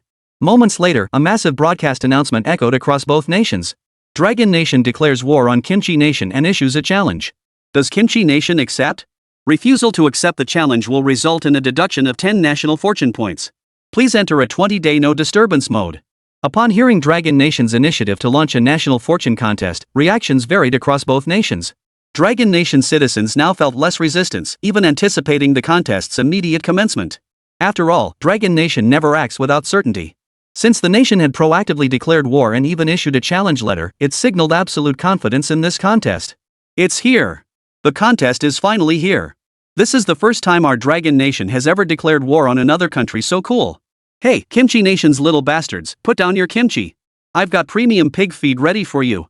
Plenty to go around. Just don't try to steal it. Heard Korean men are weak. Just wait till your women feel the might of dragon countrymen. Proactive declaration of war with a challenge letter? The nation's confidence is sky high this time. Wonder who the contestants will be. I miss Jiang Chen so much. If we win this, our Dragon Nation's fortune will multiply several times over. Though Kimchi Nation is a small country, it leeches off the might of the pretty nation to bully others. Whenever it spots something valuable in Dragon Nation, it screams it belongs to them. Since the National Fortune Tournament began, they've grown even more arrogant, setting their sights directly on Dragon Nation's territory. Seizing the moment after Japan's second victory over the Dragon Nation, they declared war without giving the Dragon Nation a moment's respite. Not only did they seize the 3 northeastern provinces, but they gloated triumphantly, claiming they were returning the land to its rightful owners. The people of the Dragon Nation were furious yet helpless. Now, seeing their nation take the offensive, every citizen felt a surge of determination, eager to deliver a crushing blow to that Korean regime. Jiang Chen understood this well, which is why he targeted Sakura Nation and Kimchi Nation as his primary strikes. Upon hearing the broadcast announcement, the people of Kimchi Nation responded with derisive laughter from top to bottom, immediately taking to the internet to humiliate Dragon Nation. Dragon Nation, the world has changed. This isn't the tech era anymore. We don't need the pretty nation, and we're not afraid of you. You think beating Japan gives you the right to bully us? Let me tell you, all your Dragon country territory actually belongs to us. It's time you gave it back. Are you kidding? That Guan Yu statue last time was stolen from our country. Let's see what you've got to fight us with this time. What about the challenge letter and double rewards? Suddenly feeling guilty today and willing to hand over stolen territory? But today's Dragon Nation citizens wouldn't let the little bastards get away with it. They immediately fired back with rage. The sheer numbers of Dragon Nation netizens flooded the comment section, leaving the cornered Kimchi Nation with nowhere to hide. They could only slink away and log off. Yet they remained convinced that a mere Dragon Nation held no fear. Their own country might be small, but it possessed a long history. And with the United States backing them, what waves could that decaying Dragon Nation possibly stir up? Damn those Dragon country people. They're courting humiliation. Since they're so eager to die, bring out that prop. I can't wait to see them groveling on their knees begging for mercy. I'll make them wish they were dead. The Kimchi Nation's president watched the comments section overrun by Dragon Nation supporters, laughing bitterly in rage. He then licked his lips with a lecherous grin, his face brimming with anticipation. Soon, the showdown would begin. Under the utterly astonished gazes of the Dragon Nation president and elder Qian, Jiang Chen's body became ethereal and vanished from his spot. This kid, he wasn't bluffing. The Dragon Nation president was now stammering incoherently. Since the tournament rarely featured repeat contestants, nations had essentially launched a nationwide craze for studying history. From high-ranking officials to women, children, and the elderly, everyone possessed an exceptionally clear understanding of their own country's history. But due to its missing history and chaotic domestic order, the Dragon Nation had been unable to achieve this. Yet seeing Jiang Chen compete, the Dragon Nation president breathed a sigh of relief. This meant the kid hadn't lied or bragged. This battle was actually damn near guaranteed to be won. Jiang Chen's eyes lit up once more as he entered the familiar battle arena space. Before him sat a slightly overweight man in a short-sleeved shirt and shorts, sporting dark circles under his eyes. For a moment, Jiang Chen thought he was seeing the male lead from one of those Korean action flicks. Jiang Chen shook his head, focusing his attention on the announcement that echoed through the arena. The 6th National Fortune duel between the Dragon Nation is about to commence. Both nations will select commanders from their ranks and engage in random combat formats. Each match allows the use of one item. This match will be a legion battle. This fleet battle will be a naval engagement, with participating forces recreated one-to-one based on historical accuracy. Preparation phase begins. Commander scrolls will be distributed shortly. But just as the announcement sounded, the silent action movie protagonist finally spoke. I wish to use an item. Low-tier enhancement cards. Player from Kimchi Nation successfully used item. The selected commander from Kimchi Nation will receive a 5% boost to all attributes. Chapter 11, Long Live the Great Ming Dynasty? Seeking gold tickets. Jiang Chen froze in surprise. He hadn't expected this tiny pickle nation to possess items at all, but thankfully, this item's effect wasn't overly game-breaking. Just a 5% boost to all attributes. It sounded decent enough, but this was a legion battle. To Jiang Chen, using this item felt like putting a horse bit on a cow's neck, utterly misplaced. This wasn't a one-on-one duel, it was a naval battle. Especially since the system stated, based on historical accuracy, this is a one-to-one recreation. This meant the outcome depended not just on a commander's skill, but more on the overall quality of the army and the sophistication of its equipment. These factors weren't something a buff card could alter. Oof. They can't seriously think this 10% stat boost will make my Dragon Nation generals lose. Jiang Chen sighed inwardly. If only Dragon Nation's history hadn't been lost, other nations wouldn't have a place in this competition. The action hero's greasy face now wore the smug arrogance of a petty villain, flipping Jiang Chen the middle finger. Seeing this, Jiang Chen sighed helplessly. You forced my hand. Well then, allow me to save your souls, you Koreans. He strode to the center of the stage, forming a small C with his thumb and index finger, a gesture meaning you look it up if you don't know, and feigned surprise and regret, addressing not just the action hero but all the kimchi eaters. Damn it! I'll kill you. You damn dragon country bastard. The action hero in front of him instantly flushed crimson, veins bulging on his neck. He swung his fist menacingly, ready to punch Jiang Chen, but then remembered Miyazaki's tragic fate. He could only roar hysterically, unable to take another step forward. Seeing this, Jiang Chen's little C gesture grew tighter, his expression growing increasingly smug. At that moment, the entire Kimchi nation collectively lost its composure. Overwhelmed by fury, they disregarded the Chinese online army and began hurling insults at Jiang Chen. Yet in an instant, their voices were drowned out by the flood of comments from the Dragon Nation. God, Jiang is cracking me up. He's publicly executing him. Please stop making that gesture. You hit my sore spot. I'm completely broken now, crawling in the shadows, hiding in the corner. Dog head emoji. Killing someone is bad enough, why add insult to injury with that gesture? Jiang Chen's move to kill both body and soul is just too awesome. Sometimes you gotta look at yourself. All these years, have those enoki mushrooms even grown? The action hero's face flushed crimson, his hands trembling with rage. He glared at Jiang Chen through clenched teeth before shifting his gaze to the 5 scrolls before him. So what? Soon, all of you trash will be slaves to my Korean empire. When the action hero recognized the figures depicted in the scrolls, his expression abruptly shifted. His plump face broke into a smug grin, his vacant eyes radiating the arrogant superiority of a petty villain basking in triumph. Trash. Bow down before us. Accompanying the action hero's arrogantly boasting voice, one scroll erupted in dazzling golden light. When the crowd recognized the figure depicted, subjects of both the Dragon Kingdom and the Korean Kingdom were utterly stunned. There, depicted on the scroll, stood a man towering atop a great ship, sailing the vast ocean, riding the wind and breaking the waves. Above him, in bold characters, were inscribed the words, "The first war god of the East, Li Sun Shin." Beside the main inscription, smaller characters read, "Army, the dragon emerges from the sea." Even Jiang Chen, standing nearby, froze momentarily, staring at the painting with a peculiar expression. He then fixed his gaze upon the 5 scrolls before him. Qin Shi Huang, the first emperor of Qin Zheng Chenggong, the lord of the Ming dynasty Lu Shan, the orphaned heir of Shu Han from the 3 kingdoms Qin Hui, the eternal villain of the Song dynasty and Gao Qiu, the grand marshal of the Song dynasty. Seeing this, Jiang Chen smiled faintly. If he were to base his choice solely on nicknames, this competition would be quite difficult. With a flick of his finger, a scroll bathed in golden light materialized before the crowd. Lord Zheng Chenggong. Army Corps, the Great Ming Navy. Before Jiang Chen could speak, the action hero stepped forward with feigned composure, cleared his throat emphatically, and began recounting the glorious deeds of Yi Sun Sin. The late Admiral Yi Sun Sin stands as the foremost war god not only of our nation but across all of Asia. His combat prowess knew no equal, and his strategic genius was unmatched under heaven. The naval forces he commanded utterly dominated an era, effortlessly repelling invasions from the land of cherry blossoms and slaying countless foes. The action hero's voice grew increasingly impassioned and rhythmic, completely immersed in his own oratory. The audience in Korea listened with blood boiling, their confidence swelling instantly. Damn it, let's see what your little dragon kingdom's got to fight with. Boost cards paired with the top warrior? This is a blowout. What incredible luck to draft the top warrior. This battalion clash will surely send that dragon nation fleeing in disarray. Remember, the war god's naval forces are legendary. They're like dragons unleashed at sea, turning rivers upside down and ruling the waters. Dragon Nation, still so cocky? How does it feel to get your ass kicked? What the hell is this Lord Guishing nonsense? So damn tacky. What kind of lowly commander does he think he is, daring to challenge my war god? I even looked up this lord of the Imperial clan, hilarious, no such person exists. Is your Dragon Nation that pathetic? Not a single decent general to show for yourselves? This time, the Dragon Nation crowd didn't lose their minds like last time. Even though they'd never heard of this lord of the Imperial clan, their previous experience had earned Jiang Chen their utmost trust. Everyone, including the Dragon Nation's leader, looked at Jiang Chen with a mix of hope and trepidation, awaiting his explanation. He commands the winds and waves with unmatched prowess, his battle formations rise like towering clouds. Zheng Chenggong, a native of Fujian, was a renowned military strategist of the late Ming dynasty and a true national hero. In 1630, he laid down his pen for the sword, joining his father to begin his glorious life. When the Ming dynasty fell and his father surrendered, Zheng Chenggong refused to submit.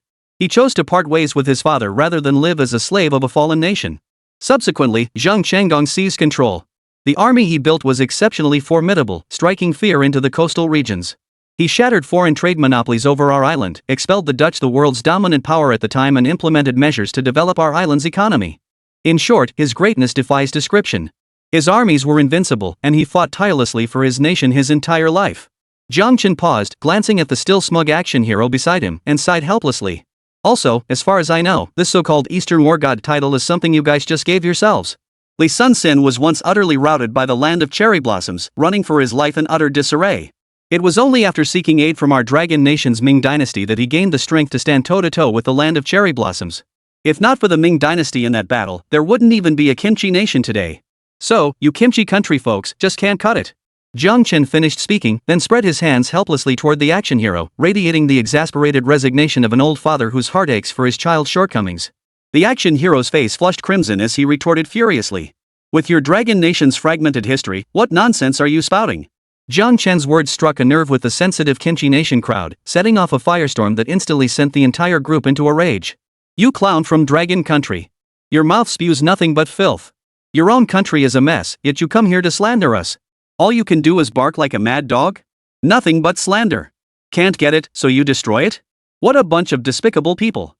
Whoa, did I just hear some earth-shattering secret? Is what Jiang Chen said true? Is kimchi nation that pathetic? They sure know how to flatter themselves. Regardless of whether the latter part of Jiang Chen's claim is true, just Zhang Chenggong expelling the Dutch puts him way ahead of Korea. Leaps and bounds ahead, leaps and bounds ahead. The Netherlands was the world's dominant power back then. No little cherry blossom country could match them. No point arguing. I just hope Lord Zhang Chenggong utterly crushes Korea. The Dragon Nation crowd naturally believed in Zhang Chenggong's exploits, but as for the baseless claims in the latter part, even if they were only half convinced, it still gave them a perfect excuse to bash Korea. At that moment, human forms materialized from the scrolls before each of them.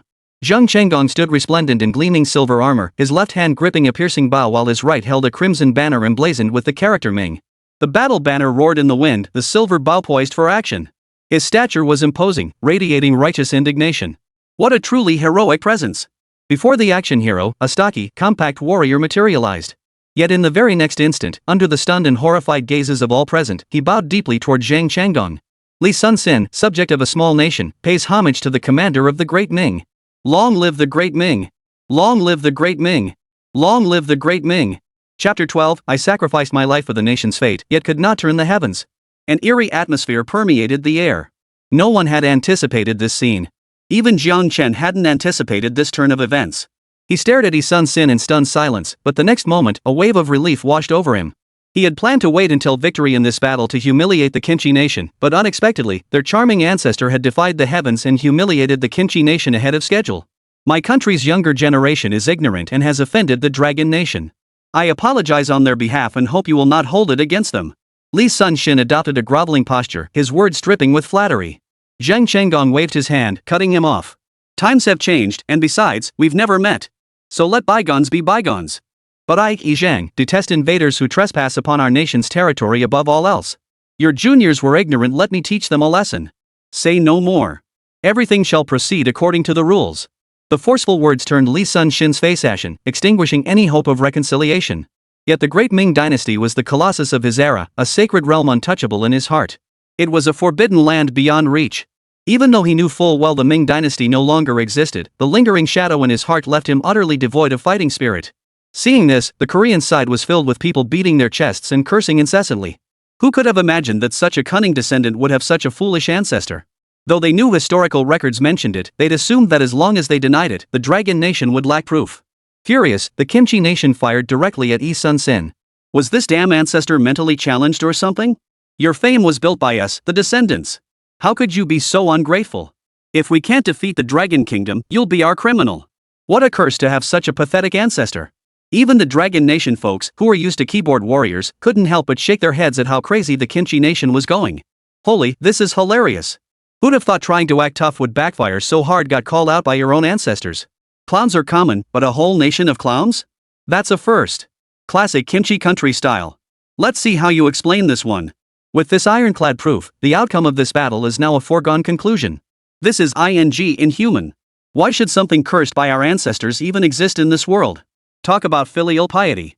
Even Jiang Chen said without Admiral Li Sun Sin's victory, Korea would have been wiped out ages ago. And now they're turning the tables. Amidst the murmurs, a cold, mechanical voice announced the match space's rapid shift, instantly transporting them above the ocean. The Legion tournament officially commences. Both commanders are entering the battlefield. Battle location, Southern Sea. 10 red medium-sized warships and 1 large warship floated upon the sea. The vessels were immense, especially the flagship, which resembled a small hill, a formidable warship even by ancient standards. Soldiers, fully armed and ready for battle, surged onto the decks, their arrows gleaming coldly, aimed directly at the opposing side. Red battle flags fluttered atop the ships, the flags of Kimchi Nation. Seeing this, the Kimchi Nation's crew beamed with delight, ready to boast about it in their livestream. But in the next instant, their smiles froze on their faces as they stared fixedly across the water. They rubbed their eyes in disbelief, repeatedly confirming the sight before them. A wave of utter disbelief washed over them. How the hell were they supposed to fight this? Not far from the Kimchi Nation's warships, 10 white medium-sized warships and 1 large warship were anchored on the sea surface. Even the medium-sized vessels dwarfed their own large warships in size, like elephants versus ants, utterly unbeatable. And then there was the massive flagship, looming like a mountain, an ancient beast radiating sheer terror. Battle flags bearing the character Ming flapped fiercely, radiating majestic grandeur. As Zhang Chenggong's resonant voice echoed, Ming soldiers clad in armor began rolling out heavy, ancient-looking cannons from the ship's hold. Jiang Chenggong and Yi Sun-sin appeared on their respective flagship vessels.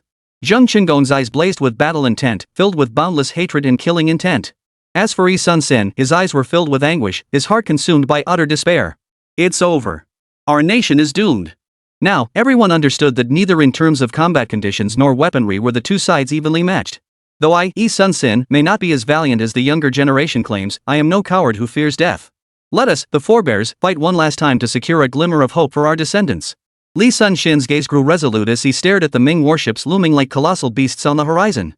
With a single command, he shouted, "Charge! Sacrifice yourselves to prolong the nation's fate." Meanwhile, chaos erupted at the Korean presidential palace. All high-ranking officials scrambled for their lives, their initial composure utterly shattered. Report! The United States has not responded. The Kimchi Nation's president erupted in fury and despair upon hearing this. He sprang to his feet and barked orders at his aides. Send a private jet immediately to pick me up. I'm getting the hell out of this place. The man in the suit before him froze, instinctively asking, "What about our Korean citizens?" The Kimchi Nation president waved his hand impatiently at the question. "A bunch of commoners. Their lives mean nothing to me. Get that private jet ready." Seeing this, the people of Kimchi Nation knew the game was up. Yet their inherent baseness made them curse everything viciously even as death approached. Damn it, what a Thai country. Why did I have to be born in this piece of place? What a useless piece of trash Yi Sun-sin is. He couldn't even beat the Dragon Kingdom. What a disgrace to our Kimchi Nation. He's unworthy of being our countryman. What a shame. That ship Zhang Chenggong used must have been stolen from our Kimchi Nation. How else could they have such advanced equipment? Yeah, Dragon Country must have cheated. I refuse to believe they could have that kind of strength. We've got the pretty country backing us. So what if we lose? Dragon Country wouldn't dare do anything to us. Our Kimchi Nation is destined to be the natural protagonist. Forever above everyone else. Amidst the nationwide curses echoing across Kimchi land, several thunderous explosions erupted across the southern sea. Li Sun-sin's 11 warships charged recklessly toward the Ming dynasty's vessels, their crews' eyes bloodshot as they fired arrows without regard for their own lives. Yet Jiang Chenggong remained unflappable, issuing his command. "Fire the cannons." With such meager strength, they dare challenge the might of our Dragon Nation? In the blink of an eye, dozens of cannons erupted with blinding flames, unleashing a torrent of fire upon the Korean warships. Instantly, the sea erupted in an inferno, and one by one, the vessels sank like helpless drowning men into the depths. A profound silence descended upon the land and sea, broken only by the sorrowful voice of Yi Sun-sin, carried by the waves, lingering long after the battle had ended. "I traded my life for the nation's fortune, yet I could not save the heavens." Chapter 13, Kimchi Nation, Fallen. Seeking gold tickets. Witnessing this scene, the people of the Dragon Nation were filled with profound emotion. This Yi Sun-sin was truly a fierce warrior who sacrificed his life for his nation. He made them, who had once stood on the brink of national ruin, feel that helplessness of wanting to save the country but being powerless to do so, and that noble righteousness of facing death without fear. How tragic that his descendants turned out to be such ungrateful, despicable scoundrels. Yet the people felt only a fleeting respect for his noble sacrifice, not a shred of sympathy. For they knew that without the river god this time, the Dragon Nation would likely face endless humiliation and torment. 6th National Fortune Contest, Dragon Nation victorious. As the cold announcement echoed, the people of the Dragon Nation once again erupted in song and dance, decorating their streets with lanterns and banners to celebrate their nation's triumph. Victory! It was a complete triumph achieved through overwhelming superiority. What a pity that a hero like Yi Sun-sin chose to protect the treacherous nation of kimchi eaters. How formidable was our forebear Zhang Chenggong to forge such a mightily equipped army even as his nation crumbled. This is a textbook dimensional strike. Has our Dragon Nation ever witnessed such a glorious era? Those pig and dog-like beasts from Kimchi Nation? Even as slaves to our nation, they disgust me. Get the hell out of Dragon Nation territory. Awesome. Double rewards mean our Dragon Nation's return to glory is just around the corner. The Kimchi Nation's trash keeps showing off, even using freaking bonus cards. Don't they know their own strength? It's like putting ivory in a pig's mouth.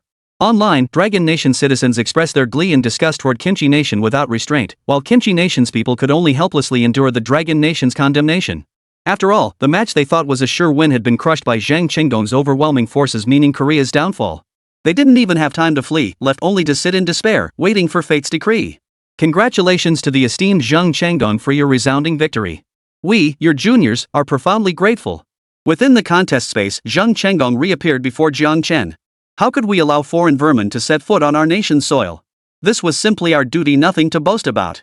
Hearing this, Jiang Chen bowed deeply once more to Jiang Chen, honoring both his and his army's valor and his profound sense of national duty. Victory in the Dragon Nation battle arena. Please select either a territory reward or another reward. Hearing the announcement, Jiang Chen chose the territory reward without hesitation. As both parties have signed the final battle declaration, Dragon Nation shall now acquire its original territories plus all lands of Qinchi Nation. Qinchi Nation is hereby expelled from the competition. Dragon Nation seizes all of Qinchi Nation's national fortune points and distributes them at double the rate, totaling 240 national fortune points. Additionally, Jiang Chen has been identified as a righteous commander and is hereby granted the title of Loyal and Righteous Nation. Generals bearing this title shall receive combat power boosts during the tournament and enhanced post-match rewards. The system further detects that Qinchi Nation's citizens possess inherently vile natures and slander their own nation's forebears. Therefore, all Qinchi Nation citizens shall follow General Li Sun's sin into the southern sea. The suffocating waters shall wash away your baseness. The two nations listened in a daze to the cold, mechanical announcement, stunned that Qinchi Nation's atrocities had even provoked the tournament system's condemnation. In an instant, Korea's last shred of hope shattered. They could no longer rely on the United States. Instantly, the entire nation erupted in wails of despair. I'm sorry. Don't kill me.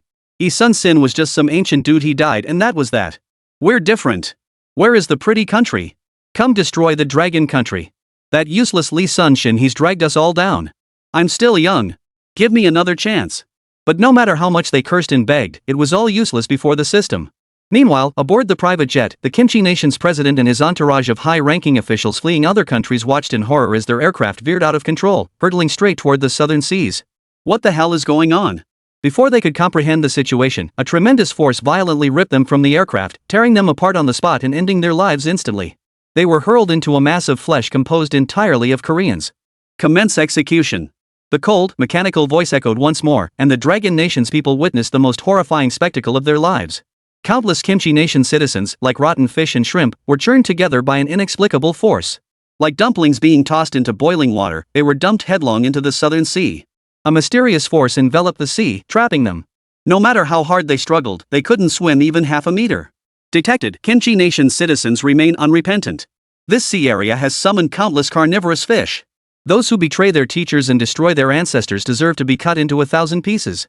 With that, countless fish surged from the depths, vying to devour the Qinchi Nation's people. Screams, cries, and curses filled the air, yet none served any purpose. Before long, the sea turned crimson with blood, leaving only schools of fish swimming merrily. Witnessing this, the Dragon Nation's people sucked in their breath in unison. Who could have imagined the tournament would be so considerate? Damn it, it's brutal, but they deserved it. Finally, we don't have to breathe the same air as those disgusting people anymore. All I can say is, well done. This is awesome. Double rewards, title bonuses, and best of all, total annihilation. Holy crap, this battle was a goldmine, 240 national fortune points. No matter how we use this fortune, it'll revitalize Dragon Nation. All thanks to the legacy of Jiang Chen and the Jiang God. Exactly. We Dragon Nation people aren't like those treacherous bastards from Qinchi Nation. Guan Yu's martial saint temple is already under construction, and now we plan to build a loyalty and righteousness temple for Jiang Chen. Facing the complete annihilation of Qinchi Nation, the Dragon Nation people felt nothing but pure exhilaration, their bodies and minds refreshed. The competition has ended. The battle space will soon vanish. Hearing this, the crowd realized Jiang Chen was about to depart. Unison, the Dragon Nation people bowed deeply before the screen. Farewell, Jiang Chen. Farewell, River God. Thank you, Jiang Chen. Thank you, River God. Jiang Chen, upon hearing this, also bowed deeply. On behalf of all the children of the Dragon Kingdom, we humbly bid farewell to our senior. Jiang Chen smiled faintly and returned the gesture. My lifelong wish is to see our nation's borders inviolate, and may the Dragon Kingdom endure for 10,000 generations, with all tribes paying homage. The battle space vanished, and before Jiang Chen, the excited faces of the Dragon Nation Association president and Elder Qian reappeared once more. Seeing Jiang Chen return, the Dragon Nation president rose to his feet, gripping Jiang Chen's shoulders. Jiang, my boy. Long Guo is blessed to have you. Blessed to have you. The trembling voice made Jiang Chen chuckle. He replied solemnly. Children of the Dragon Nation serving their country, it is only right. Then, Jiang Chen looked at the Dragon Nation president's face and paused. So, Chairman, what are your thoughts on the proposal I mentioned earlier? Chapter 14, The Mighty Kingdom of Tianzhu seeking gold tickets. The Dragon Nation chairman released his hands from Jiang Chen's shoulders and began pacing slowly around the room. After a long moment, he fixed a solemn gaze upon Jiang Chen. The battle against Kimchi Nation has convinced me that your words hold truth. But for a colossus like Tianzhu, the tools at their disposal are likely numerous. And such tools can often have irreversible effects at critical moments, even boosting a commander's combat power by several tiers. Turning a commoner into a phoenix overnight, achieving the ultimate reversal. Just moments ago, our latest intelligence confirms Tianzhu engaged in combat with the current superpower, Jinta. Armed with an exceptionally potent artifact and deploying a formidable commander, Tianzhu utterly annihilated Jinta. Consider that Jinta is the only nation currently capable of single-handedly holding its own against multiple Western powers. This alone speaks volumes about how formidable Tianzhu's strength truly is. Jiang Chen couldn't help but be utterly astonished upon hearing this. He was no stranger to the Golden Tower Kingdom. Since the start of the tournament, the Golden Tower Kingdom had displayed its sharp edge, deliberately targeting only the strongest nations and rarely suffering defeat. This had earned it a place among the world's most untouchable powers. Yet even such a formidable nation as the Golden Tower Kingdom had proven no match for Tianzhu. It seems the key to Tianzhu's victory lies in that so-called artifact. Jiang Chen narrowed his eyes, lost in thought. After all, given the Golden Tower Kingdom's track record, it was impossible for them to have selected a weak commander. And for the Indian Kingdom to achieve a clean sweep against the Golden Tower Kingdom, it couldn't have been solely due to the strength of their commander. With this thought, Jiang Chen asked in a deep voice. Chairman, how does one acquire this artifact? The Dragon Nation Guild leader immediately replied. Currently, there are two known methods to obtain the item. One is as a reward after clearing the secret realm, and the other is through system rewards earned by winning in the nation war. Currently, the fastest way to obtain the item is by clearing the secret realm and receiving the reward. Secret realms are divided into domestic and world realms. While the rewards from domestic realms aren't as powerful as those from world realms, they're better than nothing. Listening to the concise explanation, Jiang Chen gained a basic understanding of the secret realms. Additionally, increasing a nation's fortune value can elevate the level of its national dungeon, thereby enhancing the rewards obtained. However, this also significantly increases the difficulty. Of course, whether clearing a secret realm or winning a tournament, the fundamental factor relies on the strength and wisdom of your commanders. Jiang Chen wholeheartedly agreed with the Dragon Nation Guild leader's words. Without formidable generals, there would be no chance of obtaining powerful artifacts, and victory in the tournament would be impossible. Fortunately, what the Dragon Nation lacked least was history, and what it had most in abundance were fierce generals. With this thought, Jiang Chen's fighting spirit surged. Then let's tackle a secret realm first. After all, Dragon Nation had started late and had never challenged a secret realm before. Facing the formidable Tianzhu, Jiang Chen wouldn't be recklessly overconfident. While he harbored deep confidence in Dragon Nation's commanders, this was ultimately a contest involving the nation's survival. Better to have an extra layer of security. The competition's artifact realm has won near the imperial capital. It's currently a basic realm, and upgrading it to the next tier requires 1,000 national fortune points. Hearing this, Jiang Chen hastily waved his hands. Which commander of the Dragon Nation hasn't been battle-hardened? Each possesses the courage to hold the pass against 10,000 foes. My purpose in requesting items is solely to mitigate the irreversible consequences they might bring. Even a slight reduction would be sufficient. Hearing Jiang Chen's unwavering confidence, the Dragon Nation Guild leader felt a slight sense of relief. Half an hour later, Jiang Chen and the Dragon Nation Guild leader arrived at the foot of a mountain under military escort. A stark stone gate, glowing with a faint blue light, stood before them. Jiang Chen pushed open the gate, and several icy voices echoed through the valley. This is an entry-level artifact realm. You may select any Dragon Nation commander to participate. Commanders may bring 100 soldiers. The map of this realm depicts a mountainous terrain. Your mission is to repel the invaders. Success grants random item rewards, failure results in the challenger's death. Please select your mode, normal mode, elite mode, or hell mode. Without a moment's hesitation, Jiang Chen already had the perfect candidate in mind. Wang Ping, commander of the Shu Han's flying army of Wudong during the Three Kingdoms period, also known as the King of Mountain Warfare of the era and Shu Han's mobile Great Wall. As for the mode, a faint smile touched Jiang Chen's lips as an announcement echoed through the arena. The challenger has selected Wang Ping to challenge Hell mode. Amidst the bewildered gaze of the Dragon Nation Guild leader and the murmurs of doubt from the assembled soldiers, Jiang Chen's form flickered and vanished before their eyes. Who is this Wang Ping? Could Jiang Chen be taking this secret realm lightly? Jiang Chen is Dragon Nation's savior, now he can't come to harm. Everyone was filled with confusion, their eyes fixed on the massive secret realm screen before them. But the next second, their doubts dissolved into stammering gasps of astonishment. Ha? That's it? Who the hell is this guy? Ha? It's over? That was only 3 seconds? That was way too fast. 3 seconds flat. It felt like I entered the secret realm but never fully got in. I didn't feel a thing. This commander is too strong. Taking on 100 enemies in a single second. Amidst the mountain ranges, Jiang Chen and a burly warrior clashed atop an ancient city gate. Below them, 100 soldiers stood ready for battle, armed with spears and bows. Amidst the mountains, hundreds of archers in distinctive attire could be glimpsed, their bows trained on the crowd surrounding the walls. Nearly 1,000 soldiers wielding broadswords crept stealthily toward the tower, using the terrain to their advantage. In the blink of an eye, the burly man drew his greatbow and fired a shot from afar. A hidden archer in the woods collapsed instantly. The burly man's hands moved without pause, drawing an arrow, knocking it. 1 arrow, 2 arrows.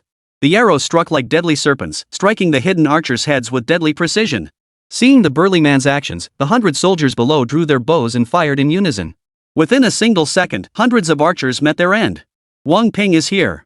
With a thunderous shout, the burly man charged down the stairs like a mountain tiger, his long sword flashing as he plunged toward the enemy troops closing in on the city gate. His blade swung, unleashing a chilling aura of slaughter.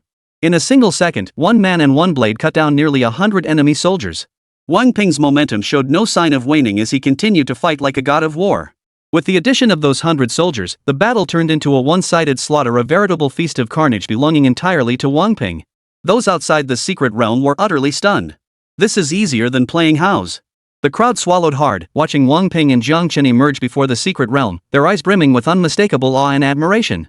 All present were soldiers, and a warrior of Wang Ping's ferocity was nothing short of an idol to them. Before long, Wang Ping was surrounded by soldiers standing at attention, their intense gazes making even the burly warrior feel slightly uncomfortable. He shot a helpless glance toward Jiang Chen. Jiang Chen shrugged, his expression saying he couldn't help. Congratulations to the challenger for clearing the regional difficulty in 3 seconds. Reward, 5 low-level enhancement cards. As the large text appeared on the screen, Jiang Chen furrowed his brow slightly. 5 enhancement cards? I'll just have to grind a few more times. Chapter 15. The Green Mountains have the honor of burying loyal bones seeking gold tickets. Amidst the stunned jaws of the crowd, Jiang Chen led Wang Ping back into the secret realm. Once, twice. 3 seconds, then another 3 seconds. After several breaths, the crowd had shifted from initial shock to utter numbness, even harboring faint hopes for a lasting miracle. On the 10th attempt, Jiang Chen's cheer jolted the numb crowd back to attention. Holy, it finally worked. The screen displayed, congratulations. The challenger has successfully cleared the Hell difficulty dungeon for the 11th time in under 3 seconds. Reward, 1 low-level speed card. The speed card will boost the speed of all domestic participants by 20% within 10 minutes. Jiang Chen's face flushed crimson as excitement surged through him. Though the speed card itself wasn't exceptionally powerful, the variety of battle formats meant only a diverse arsenal of items could prepare for every possible scenario. Amidst the crowd's farewells, Wang Ping also vanished. Regarding the secret realm, at the request of the Dragon Country chairman, it had been classified as top secret information, with not a single detail permitted to be disclosed. John, old man here's gonna take a bold step, challenge the Indian Empire. Should I lose this battle, I shall strip off my military uniform and atone with my life. You're right. If we don't fight a proper nation, our Dragon Nation will only suffer endless humiliation. Returning to the courtyard, the Dragon Nation chairman wore a solemn expression. Though he still considered challenging Tianju a poor choice, he had come to recognize Jiang Chen's worth. But just moments ago, Tianju had once again posted photos online depicting the torture of Dragon Nation soldiers, accompanied by a barrage of humiliating captions.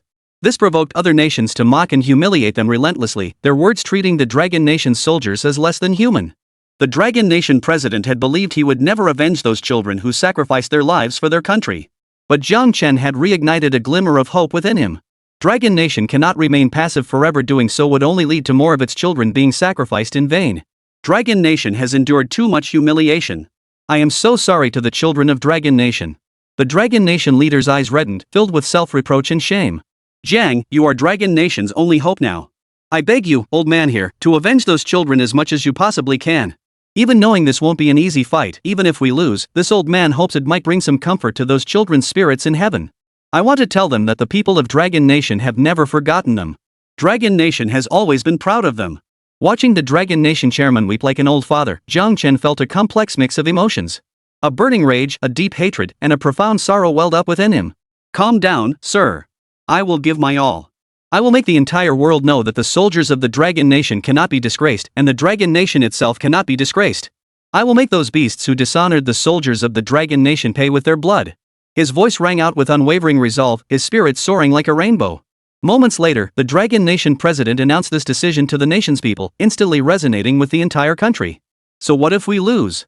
Our very lives were earned by those honorable souls who sacrificed their youth and even their lives. At worst, we die. I'm not afraid. If this vengeance goes unavenged, I won't live in peace. They died with honor and will be remembered by the people of Dragon Nation for generations. I refuse to live in shame. If I can follow these honorable souls in death, I shall die without regret. Tianju may be powerful, but so what? The backbone of the Dragon Nation shall never be broken. May the Green Hills honor their loyal bones. Our Dragon Nation thanks you. Invoke the River God to strengthen our Dragon Nation. Summon our forefathers to slay every traitor. O River God, strengthen our Dragon Nation.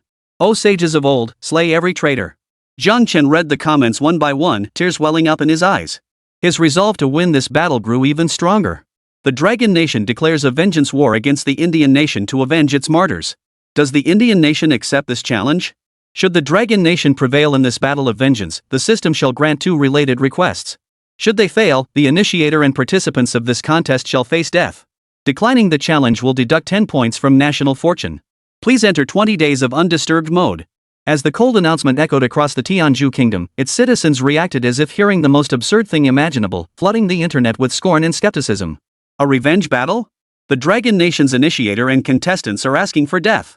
You've beaten a couple of third-rate nations and think you know everything. Are they masochists? Watching their soldiers suffer makes them want to try it themselves? Haven't tried Dragon Nation's lizards yet. Wonder what that feels like. What, you want to test the strength of the Indian F4? Look it up if you don't know. You guys probably don't know, but rumor has it Dragon Nation is starving now. They must be drooling over our Indian masala food. Ha ha ha, I'm gonna humiliate every Dragon Nation soldier and woman. Didn't you hear India just crushed the kingdom of Ganta? That's an opponent you'll never even get close to facing in your lifetime. What trash dares challenge us? When you lose, I'll make sure you meet the same fate as those losers. To the people of Tianju, Dragon Nation's actions were nothing short of clownish antics like an ant shaking a tree, utterly delusional. Within the Tianju presidential palace, the bald president, clad in a white robe, roared with laughter. What nonsense is this? These ridiculous dragon country people. Tell the entire nation, if selected to compete, I authorize the use of any national secret realm artifact. Humiliate them thoroughly. That lowly Dragon Nation this time, they'll learn what true strength looks like. Not long after, Jiang Chen reappeared in the competition space. Seated before him was an extremely sleazy-looking Indian man in military uniform. The Indian man's face broke into an extremely lecherous grin upon seeing Jiang Chen. Kid, did you see those photos? I arranged it. TSK. Before they died, every single one of them was kneeling at my feet. I really miss the pitiful sight of them begging for mercy in their final moments. I'm not that cruel, mind you. I just snapped their limbs clean off while they were still alive. The look on their faces? That's something the whole world should see. Hearing this, Jiang Chen clenched his fist so tightly the veins bulged. He charged forward, grabbed Asan by the collar, and growled hoarsely, enunciating each word with deliberate force. The soldiers of our Dragon Nation stand tall and proud. They are heroes. They must not be dishonored. I will avenge them.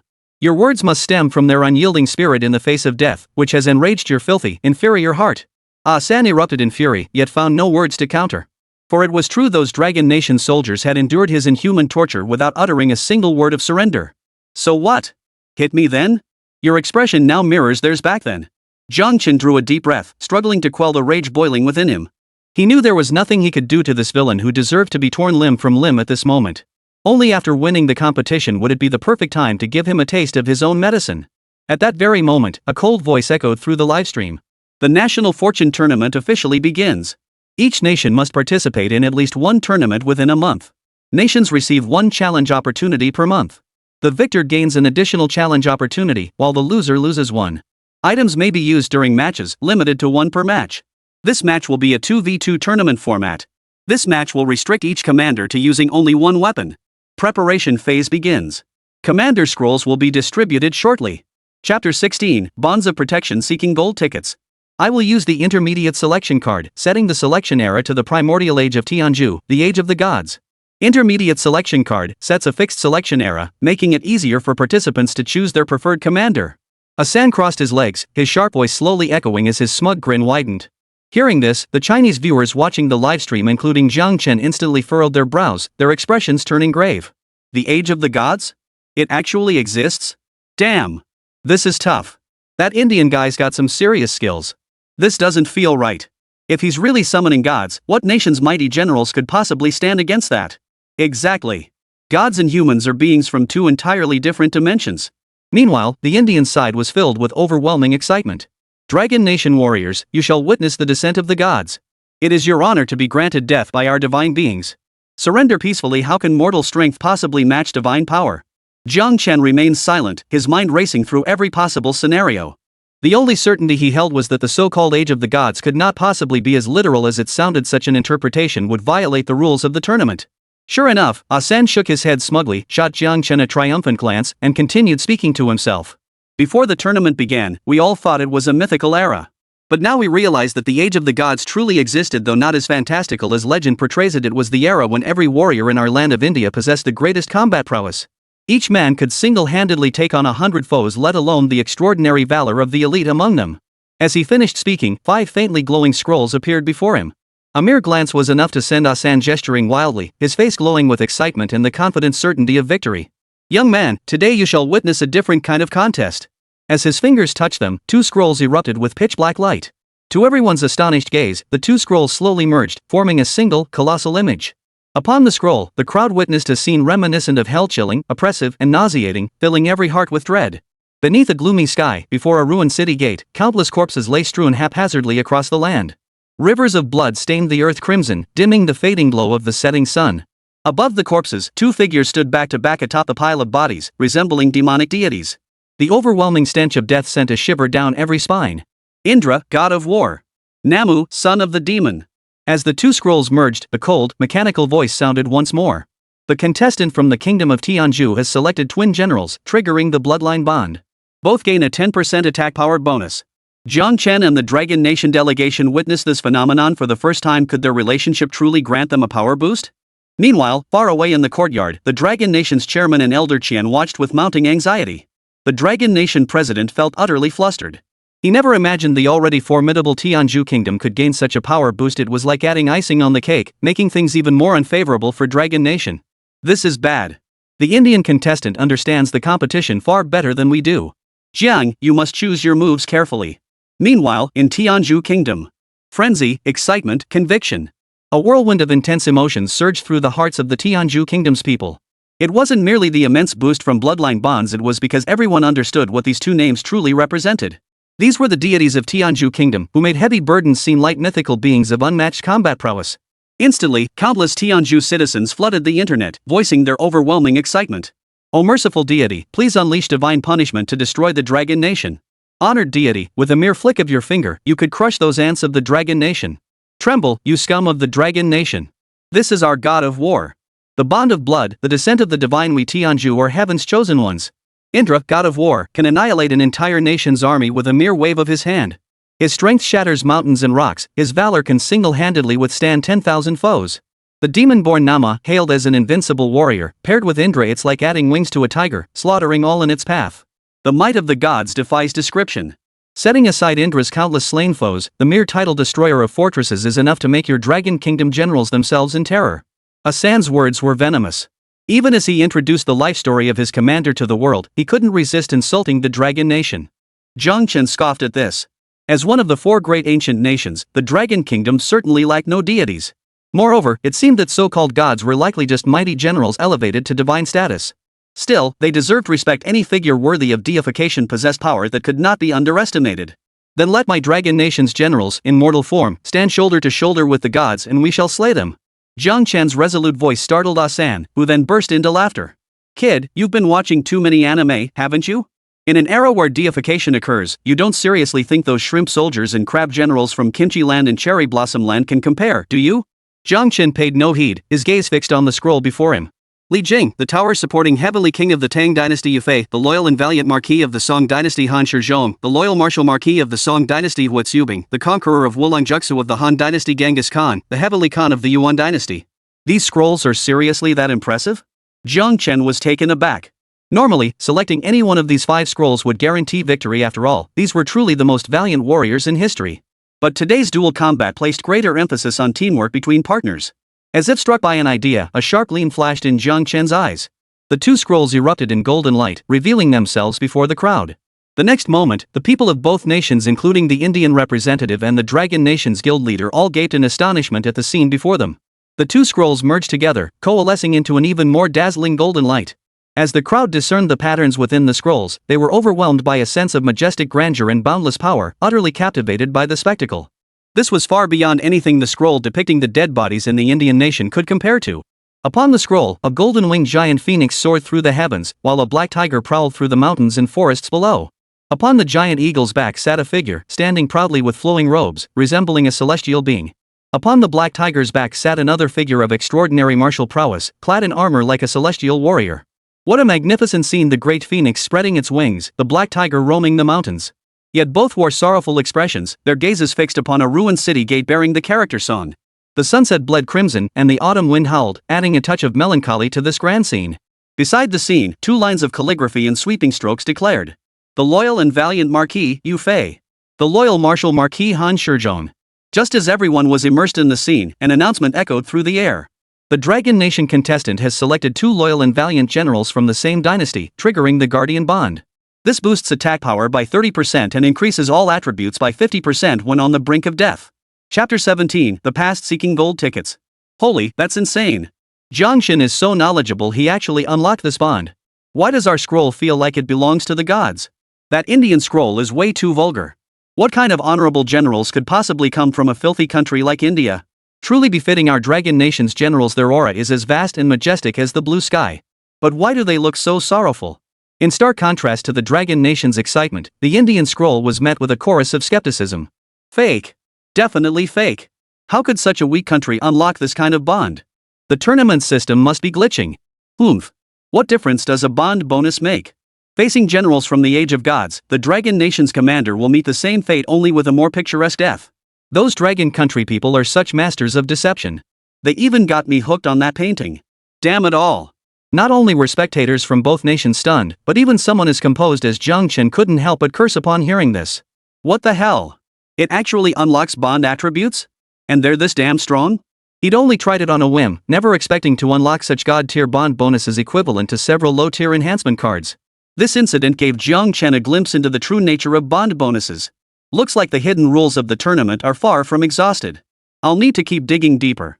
Jiang Chen glanced at Asan, who stood beside him looking somewhat stunned. If it weren't for Asan showing him this power enhancement, the Dragon Nation would likely remain in the dark for a long time. Impossible. Absolutely impossible. Asan's eyes glazed over as he overturned the teacup on the table, cursing in a fit of rage. Having participated in numerous tournaments, he was well aware of the hidden rules. Among them, the power boost from bonds was one of the most significant rules. By unlocking certain bonds through shared traits among multiple commanders, one could gain substantial power enhancements. For instance, shared bloodlines or national origins could unlock bonds. Yet the most potent and most elusive was the Guardian Bond. No one knew how to unlock it. Rumor had it that a small Western nation had once activated Guardian Bonds, harnessing that godlike power boost to defeat the mighty British Empire in one fell swoop. And now, what merit does this Dragon Nation possess to unlock such a bond? Asan glared viciously at Jiang Chen, his teeth clenched as he spat out the words. Kid, don't gloat too long. The divine generals of the Age of Gods will make you two Dragon Nation commanders beg for mercy on your knees. Jiang Chen sneered coldly, his voice icy and leaving no room for doubt. Ignorant fool. Beg for mercy? Never in this lifetime.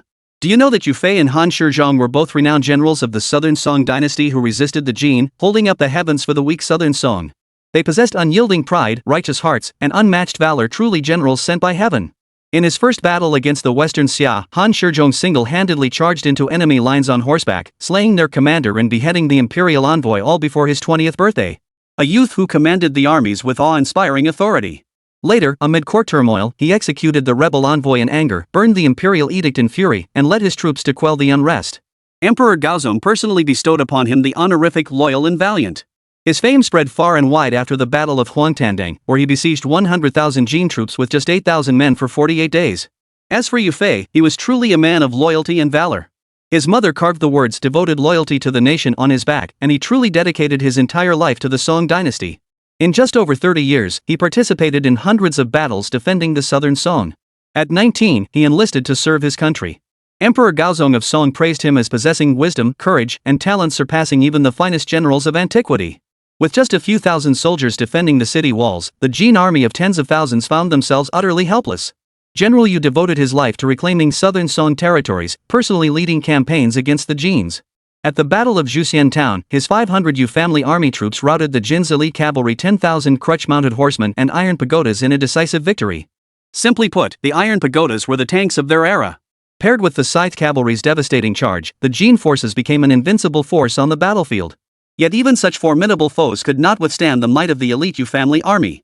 Even the Jin general himself sighed, "It is easier to shake mountains than to shake General Yu." Alas, just as they were poised to storm Huanglong and reclaim all lost territories, the southern Song emperor's 12 golden tablets forced Yufei to abandon his triumphant campaign and return to the capital. Most heartbreaking of all, General Yu, who served the Song dynasty with unwavering loyalty, met his end through the false accusations of the treacherous minister Qin Hui. The heavens bear witness. The heavens bear witness. A loyal minister of his generation died unjustly, taking his unfulfilled aspirations with him into oblivion. As he spoke, Jiang Chen grew increasingly indignant, raising his voice to recite Yufei's full river read. Fury makes my hair stand on end as I lean against the railing. His voice soared with fierce indignation, stirring every listener to the core. With every word, the crowd felt Yufei's unwavering resolve to reclaim lost territories and his boundless heroic spirit. Long after Jiang Chen finished reciting, the Dragon Nation's people remained immersed in the verses. The Dragon Nation's chairman, tears streaming down his aged face, stared blankly at the screen, murmuring repeatedly, "Reclaim the ancient lands, ascend to the heavenly palace." What a masterpiece! What a masterpiece! On stage, Jiang Chen wiped the tears from his eyes, shot a piercing glance at Asan, and declared with unwavering conviction. Just like the children of the Dragon Nation who perished tragically at the hands of Yu traitors, they were all loyal subjects devoted to their country. Drunk on the battlefield, laugh not at me since ancient times, how many have returned from war? Our Dragon Nation is blessed to have had their protection. Broken spears lie buried in the sand, yet the green mountains remain. How fortunate these mountains are to hold their loyal bones. The Dragon Nation's land they protected remembers them. The Dragon Nation's people they protected remember them. Even the heavens themselves remember them. We shall never forget them. Witness this, the world shall behold the power of protective bonds. Faced with Jiang Chen's fierce presence, the Indian man was momentarily cowed, lowering his head in frustration. Across the Dragon Kingdom, upon hearing Yufei's deeds and contemplating the soldiers who gave their lives for the nation, many shed tears. There is no one more fitting than General Yu to avenge these children. General Yu, and those children, the Dragon Nation is blessed to have you. With hunger, I'd feast on the flesh of the barbarian foe. With thirst, I'd quench myself on the blood of the Xiang Yu. Only a man of such loyalty and righteousness as General Yu could pen verses that surpass all others under heaven. General Yu, General Han, please protect your people once more. What of the gods? General Yu and those children will show the world what it means to command the reverence of spirits and the awe of mountains. Enough said. Both generals face tens of thousands with mere hundreds. Such feats are truly divine. Who are these barbarian upstarts daring to invade our mighty Dragon Nation? Before the crowd could react, a thunderous roar exploded like a bolt of lightning in their ears. A man clad in golden armor, his posture erect, stood pointing a golden spear at Asan. Execute them. Those who dare offend our Dragon Nation deserve death, their entire clan. Beside the golden armored man stood another, clad in black armor and wielding a long sword, who answered in a deep, solemn voice. Both men bore stern, commanding expressions that commanded respect without a word, their armor accentuating their formidable presence. Junior Jiang Chen greets Marshal Yu and General Han. Chapter 18, Throw it away, feed it to the dogs. Seeking gold tickets. For a moment, all eyes were fixed on the heroic figures of Yufei and Han Shizhong, completely oblivious to the two figures that had appeared before Asan. As the representative of the great South Asian nation of India, Asan had never encountered such a situation where morale plummeted before the battle even began. Fuming with frustration, he immediately rose to his feet, mimicking Jiang Chen's manner. We humbly welcome Indra, the god of war. We humbly welcome Nama, the son of the demon. Yet this mere parroting of words already fell short of Jiang Chen's imposing presence, failing to stir the slightest interest. Moments later, the announcer's voice rang out. The duel officially begins. Both contestants are entering the arena. Upon the colossal arena, Yufei and Han Shizhong stood shoulder to shoulder. Opposite them stood two burly men clad in heavy black armor, their bulging muscles exposed. One of the men brandished a massive axe toward Yufei, as if issuing a challenge. Endless bloodshed and rampant slaughter forged us. Any fool who underestimates us shall become souls beneath my axe. The title of King of War shall once more strike terror into this age. You shall be the first blood taken by my brother and me. Celebrate our return with your filthy blood. Consider yourselves honored, commoners. The other giant raised his great sword, his voice brimming with fury. With your blood, we welcome our return. The whispers of demons shall shroud the world. Before the words faded, a golden spear shot forth like a bursting dragon, whistling through the air toward the two warriors. How utterly tiresome. Beneath his golden armor, Yufei remained utterly unruffled, his voice casual yet distinctly impatient.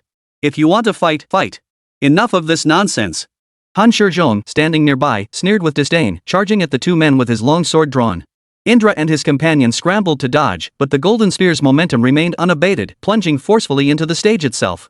Strength contest? Then witness the power to move mountains and fill seas. Indra steadied himself, a fierce glint flashing in his eyes. With a sudden surge of power, he dragged his massive axe along the ground, carving a deep trench before the crowd. Muji followed suit, his long sword carving an equally deep gash into the stage. Both men flashed past the charging Han Shizhong, swinging their weapons toward the now defenseless Yu Fei. Had there been no weapon restrictions, Yu Fei's mastery extended far beyond the spear. But now, the Dragon Nation's crowd could only watch helplessly as the blades of the two assailants closed in on Yu Fei's head, caught between them. Sighing in anguish. General Yu was careless. May General Han display his divine might and save General Yu. Who would have thought these two possessed such immense strength? It seems generals born in the age of the gods truly have some skill. But this puts General Yu in grave danger. Alas, in spirit, General Yu far surpasses those two. It's a pity he acted so rashly. Everyone, don't panic. I refuse to believe the battle-hardened General Yu would make such a rookie mistake. General Yu has his own master plan. He'll surely turn danger into safety. The people of Tianzhu Kingdom, witnessing this, were all overjoyed. Ha, this is hilarious. Turns out he's just a rotten cabbage all show and no substance. This kind of trash can only bark like a dog before the match to pump up the crowd. It's over, it's over. Truly the king of war and the son of the devil possessing divine power to shatter the arena itself. Serves him right. Split him clean in two. On the stage, Yu Fei's expression remained impassive. Yet as Indra and his companions' weapons closed in, he executed a sudden somersault, soaring into the air and sweeping over their heads. Commander Yu, catch this. A loud shout rang out from nearby as Han Shizhong hurled his long sword toward Yu Fei. Yu Fei landed, spun swiftly, caught the blade, and swung it with a chilling glint toward Indra and his companion. His movements flowed like clouds in water, utterly precise. Indra and his companion proved themselves seasoned commanders. Though startled by Yu Fei's sudden move, they reacted swiftly, spinning to block the incoming blade with their own weapons. But they were stunned to discover that even their combined strength, as powerful as that of wild bulls, could not match Yu Fei's solitary might. What kind of joke was this? Terror flashed in their eyes. In their era, their combined strength had been unmatched among fierce warriors. Their brute force could easily cut down an entire army. Yet now, they were no match for a single man? And to see Yu Fei looking utterly relaxed and unconcerned. Was this not even his full strength? Before they could ponder further, Yu Fei roared again. I thought he was some formidable opponent, but it turns out he's just a barbarian relying on brute strength. Had I known this, I, Yu Fei, could have slain him single-handedly. Why bother General Han? Before the words faded, a crisp clang of metal hitting the ground echoed, followed by two piercing screams. The giant axe split clean in two? The broadsword split in two? Indra, head severed from body? That Muji, cracked? Split right down the middle? Wasn't this supposed to be a 2v2? How come two of them can't even take down one person? Is that it? Is that all? Both nations fell deathly silent. Everyone was utterly dumbfounded. Asan was so terrified he trembled, his body going limp as he collapsed from his chair, muttering, impossible, impossible. The Indian crowd's reaction wasn't much better. All of them were pale with shock. He must be cheating. The Dragon Country guy is definitely using hacks. How could a single sword strike pack that much power? And that leap into the air, is that even humanly possible? I don't believe it. It must be that Guardian Bond's power is just too overwhelming. Exactly. Without that Bond's power, how could the Dragon Nation fighter be this strong? I'm filing a protest. Demand they remove the Dragon Nation's Guardian Bond. Yeah, I'm appealing too. But then, the announcement sounded once more, instantly silencing the entire Tianzhu nation. Through the recent battle, the system has detected that Dragon Nation commanders, even without the protective bonds, still possess combat strength far surpassing that of Tianzhu commanders who possess bloodline bonds. Therefore, Tianzhu Kingdom's appeal is invalid. Commanders possessing guardian bonds are the most honorable commanders. Should Tianzhu Kingdom question this ruling again, their eligibility for this month's tournament will be revoked. The voice was cold and ruthless, yet it conveyed one clear message: Yu Fei and Indra were not commanders of the same caliber. First match result: Dragon Nation victorious. On the arena platform, Yu Fei held aloft his golden spear, upon which two bloodied heads were impaled. They belonged to Indra and Muji. To the barbaric nation that dared insult the soldiers of the Dragon Kingdom, whether you are complicit or not, should you fall into my hands, I shall repay you tenfold. Throw them to the dogs. Chapter 19, Fleeting Warmth Seeking Gold Tickets. Across the Dragon Kingdom, people watched the towering figure on the screen, and tears streamed down their faces unbidden. Children, did you see? General Yu has avenged you. Generals Yu and Han are both divine generals of our Dragon Nation. Today, we have slain gods and avenged our wrongs. Those backward fools from the Three Kingdoms clearly don't understand the profound depth of Chinese martial arts. Those two generals were incredible. Taking on two enemies alone, who truly deserves the title of Divine General? Hilarious. First time I've seen a system warning. Those clowns from India sending these two generals into battle? Total waste of talent. Seeing this, the Dragon Nation guild leader before the screen couldn't help but shed tears of sorrow. Gazing up at the sky, he murmured, "Children, it won't be long now. Wait for the two generals to bring you home." The only one who remained truly composed at this moment was Jiang Chen. He knew full well the valor of Yu Fei and Han Shizhong, and Yu Fei's current actions held little surprise for him. After all, a loyal subject like Yu Fei cherished his soldiers, his people, and his nation above all else. Upon learning of the humiliation inflicted upon the Dragon Nation's warriors, he naturally responded in kind. "You two generals have worked hard. As for the next match, would you be interested in competing again?" Seeing Yu Fei and Han Shizhong approach, Jiang Chen bowed respectfully and inquired. Hearing this, Han Shizhong laughed heartily, his voice booming like a bell. "You jest. The previous match relied entirely on Commander Yu's efforts. I, Han, had no chance to prove myself. This next match, I, Han, must participate." Facing his junior, Yu Fei shed his earlier stern demeanor, his face now softened with a smile. "It is my honor to participate in such a matter of defending our homeland." In stark contrast to the harmonious atmosphere in the Dragon Kingdom, chaos reigned among the high-ranking officials of the Heavenly Kingdom. Inside the Indian presidential palace, books lay scattered everywhere. The bald-headed president glared fiercely at the screen, his eyes burning with rage. That useless fool actually let Tianju lose a match. If word gets out, it will utterly disgrace our nation. I hereby announce his dismissal. Furthermore, inform the contestants currently competing in the tournament, especially those from Dragon Nation, that at critical moments, they are authorized to use the limited World Secret Realm artifacts. We absolutely cannot lose to Dragon Nation. And don't let your guard down in the African competition either. Win just one match there, and our nation will qualify to compete with Western European nations for those treasures. Within the tournament space, after connecting with the Tianju Kingdom, Asan's dejected demeanor vanished. He became wildly excited once more, glaring at Jiang Chen with the same arrogance and contempt as before. "Kid, you're really playing with fire this time. You barely scraped by in the last round, but you won't be so lucky next time." Before he could finish, Jiang Chen impatiently cut him off. "Same old lines over and over. You really enjoy getting your face slapped, huh?" For a moment, Asan was rendered speechless, left sitting alone on his chair. The second round of the competition is about to begin. This round will be a siege battle. The first side to capture the city tower and replace the military flag atop it wins. Each side shall deploy one commander and two deputy commanders.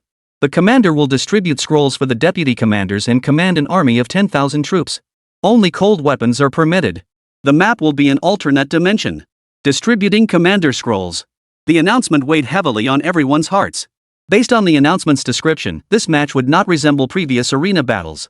Instead, it would be more akin to a small-scale cold weapon warfare. This meant that victory would depend not only on a commander's bravery but also on their ability to lead troops. After all, both sides fielded armies of 10,000 soldiers, a scale that qualified as a minor war. The courage of a single individual would hardly sway the outcome. At this moment, Jiang Chen found himself in a quandary. With both Yu Fei and Han Shizhong as commanders, both proven military strategists, which one should he choose? As if reading Jiang Chen's thoughts, Han Shizhong smiled calmly. "Youngster, Commander Yu's Yu family army is a force that sweeps across the land. Let Commander Yu fulfill his unfinished wish."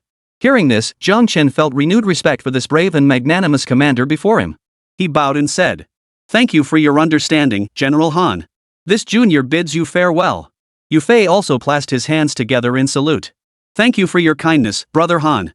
I shall spare no effort and prove worthy of your trust." As Han Shizhong's figure faded away, two scroll paintings reappeared before Jiang Chen. They depicted Yu Yun, the official Yu, and Niu Gao, brother to Yu Fei. Seeing this, Jiang Chen rejoiced. Both were once Yu Fei's capable deputy generals, one his brother, the other his eldest son, and both deeply understood Yu Fei's military strategies. Both were exceptionally brave and possessed both courage and strategic acumen. Even Yu Fei, usually unflappable, wore a look of joy upon seeing these scrolls, his eyes brimming with emotion as he gazed at the long-lost portraits of his comrades. Seeing that Asan was still selecting a commander, Jiang Chen cheerfully introduced the two men's exploits to the live-stream audience. He began with Niu Gao, recounting how this seemingly rough-and-tumble man possessed a sharp mind beneath his gruff exterior. He had assisted Yu Fei in achieving unstoppable victories on the battlefield, only to meet a tragic end, poisoned by the treacherous Qin Hui. He also recounted Yu Yun, who trained in martial arts from childhood, possessed extraordinary strength, wielded a massive iron fist weighing over 120 jin, and fought alongside Yu Fei in countless battles. He charged into the enemy ranks 10 times, making the Jin army fear him as if he were invincible. Sadly, he was beheaded and displayed publicly at the young age of 23. Jiang Chen recounted both men's life stories in meticulous detail, weaving in intricate, dramatic twists that left the Dragon Kingdom audience spellbound. A peaceful atmosphere filled the room, and the Dragon Kingdom's people grew teary-eyed upon hearing the tragic endings of both men. What a tragic loss for General Yu and his men. Xiang Yu truly deserves to die. With such capable lieutenants by his side, General Yu could have routed those Indians. Truly, like father, like son, Yu Yun is a military prodigy. At that moment, Long Guo and Yu Yun appeared beside Yu Fei. They exchanged a wordless glance, yet neither could conceal the excitement surging within. Long Guo, though rugged in appearance, looked incredibly earnest at that moment, drawing laughter from the crowd. Yu Yun, meanwhile, stood strikingly handsome in his silver armor, graceful as a jade tree. Wielding his iron hammer with an aura of heroic spirit, he made the hearts of young girls watching the screen race. But this warm atmosphere was shattered almost instantly by a shrill voice. "Oomph. A happy family reunion, eh? Just wait, I'll make sure your family is destroyed." Ah San, having selected his scroll, stood with hands on hips, smirking smugly at the crowd. But Yu Yun swung his hammer, sending him trembling in fear. As Jiang Chen fixed his gaze upon the scroll, his expression grew increasingly grave. Amidst countless white elephants, a man sat enthroned upon them. The Peacock Emperor, Chandragupta I. Is this the great emperor of India who commanded the elephant army? The first emperor to unify India and establish an empire? Chapter 20, Emperor Dharmadatta I, the Elephant King seeking gold tickets. Though Jiang Chen knew little of Indian history, from his limited knowledge he understood this emperor would be a formidable foe. Setting aside his numerous glorious victories across India, the mere fact that he once faced the armies of Alexander the Great, a conqueror who swept across several continents and never suffered defeat, spoke volumes about his prowess. Though Alexander the Great himself did not lead the forces against Dharmadatta I at the time, the battle was fought against one of Alexander's principal generals. To remain undefeated in such a confrontation was legendary in itself. After all, Alexander the Great stands as one of history's rarest rulers to conquer multiple continents during the age of cold weapons, truly reigning supreme. In that era, countless nations fell to his iron cavalry. Even setting aside other factors, the sheer presence of Troganda I's elephant army posed a formidable challenge to the Yu family forces. First, most of these elephants were war elephants, fiercely aggressive creatures. Under the control of their mahouts, they functioned like mobile fortresses. Moreover, elephant troops possessed formidable combat prowess, traversing mountains and rivers with ease. The sheer strength of the elephants alone could easily break through enemy formations. Their thunderous roars and colossal frames instilled such overwhelming terror that foes often crumbled without a fight. Historical records indicate that elephant cavalry was the natural nemesis of the more common horse cavalry. There are even accounts of an emperor from the Indian kingdom who, with just 300 elephant soldiers, attacked a heavily fortified stronghold defended by over 8,000 troops. The assault proved devastatingly effective, forcing the enemy into a panic retreat. This battle will be difficult. Jiang Chen's expression grew grave. This battle tested not only the valor of the Dragon Kingdom's warriors but also the commander's strategic acumen. Though the Yu family army had even defeated the Jin army's invincible iron floating pagodas and skirmishers, the elephant cavalry before them could not be underestimated. Outmaneuvering them was the only path to victory. On the other side, after selecting Dharmananda I, the system assigned him two deputy generals, Bukunzai and Wusaran. Though unfamiliar names, he reasoned that anyone deemed fit to serve as Dharmananda I's deputy couldn't be incompetent. Seeing Jiang Chen's unusual expression, the Indian commander grew smug and launched into a torrent of boastful claims. Taragupta I is peerless. He effortlessly crushed the Nanda dynasty with its thousands of war elephants and over 200,000 troops. Even Alexander the Great, whom you call the conqueror, tasted defeat at his hands. Let the obscure Yu family army of the Dragon Kingdom tremble beneath the iron hooves of Trogita I. The Indian crowd grew even more triumphant, their chat filled with taunting remarks. Let the name of Tarka I resound once more. Our elephant troops will crush that so-called Yu Fei into mincemeat. Despair, Dragon Nation.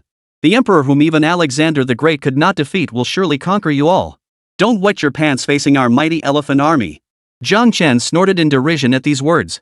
When did Seleucus I, who merely inherited the title of Alexander the Great's chief general, become worthy of representing Alexander himself? And even then, you only managed to draw. You speak so lightly of Alexander the Great, don't you fear India being crushed by those Western nations? The Indian man instantly flushed crimson with embarrassment, his heart filled with dread at Jiang Chen's words. After all, figures like Alexander the Great were revered as gods by Western nations. Such words might well invite the wrath of the Western alliance upon India. The thought sent shivers down his spine, and he trembled, daring not utter another word.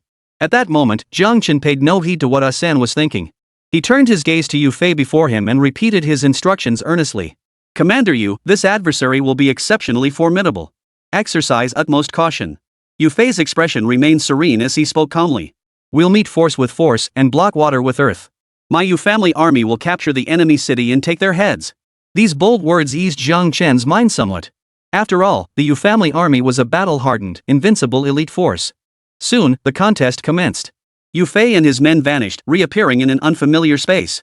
Amidst a vast plain encircled by rocky mountains, two towering ancient city gates stood thousands of meters apart, facing each other across the distance. Yu Fei and his men stood atop the towers, a yellow battle flag bearing the character Yu fluttering in the wind. Beyond the towers stood a well-equipped army of 10,000 soldiers. My Yu family warriors, do you have the confidence to follow your commander and trample the enemy's banner beneath your feet? Yu Fei pointed his golden spear toward the city gate of the kingdom of Tianzhu and demanded in a stern voice. Slay the enemy and breach the city. Slay the enemy and breach the city. The deafening roar pierced the heavens, its momentum extraordinary. Where is Yu Yun? Led several hundred Beiwei soldiers to test the strength of their so-called elephant troops. Remember, do not linger in battle. At Yu Fei's command, Yu Yun immediately obeyed, leading a squad of 200 Beiwei soldiers galloping toward the city gates of the kingdom of Tianzhou. While the world knew the Yu army was invincible, few understood it was composed of three elite divisions, the Taba army, the Yudi army, and the Beiwei army. Among them, the Beiwei army stood as the elite of the Yu army, having once withstood the Jin army's elite forces, the iron floating pagodas and the hooked arrow cavalry, with just 500 soldiers.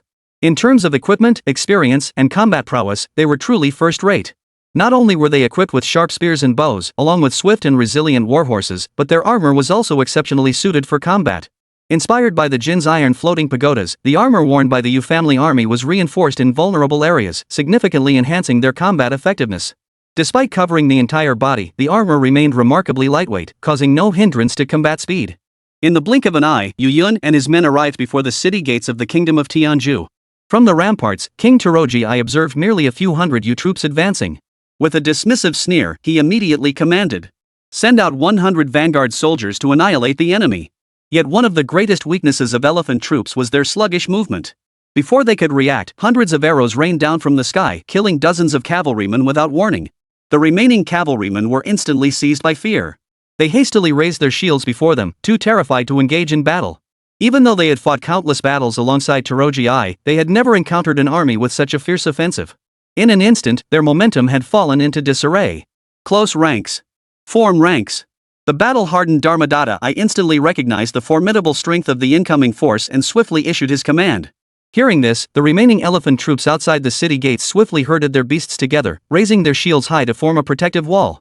Instantly, a wall formed by the massive bodies of elephants and shields stood impenetrable. No matter how hard Yu Yun and his men tried, they found no way to breach this wall of elephants. Instead, the arrows merely pierced the exposed skin of the elephants, causing the herd to bellow in anger. The thunderous roar instantly startled the horses beneath Yu Yun and his companions. Had they not reacted swiftly, they would have been thrown to the ground? Only then did they notice that these colossal beasts were also covered in a layer of soft armor. Their four thick legs were even fitted with iron spikes, making them capable of both offense and defense like giant porcupines. Watching this unfold in the livestream, the Dragon Nation audience squirmed like ants on a hot pan, pacing frantically. The next second, an announcement sounded, sending hearts plummeting to the depths. Taragupta I and his elephant army have activated the absolute fortress effect.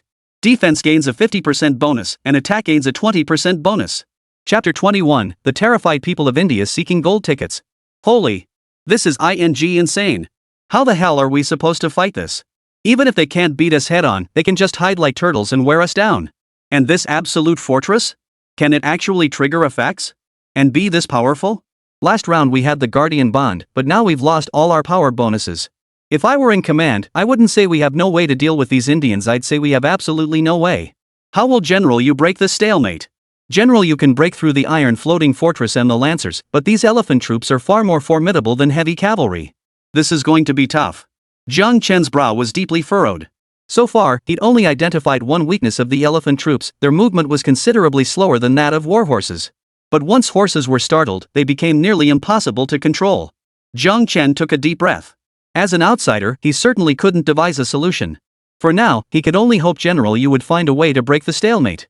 On the battlefield, Yu Yun and his men, seeing their efforts to break through the enemy formation stalled, showed no desire to prolong the fight.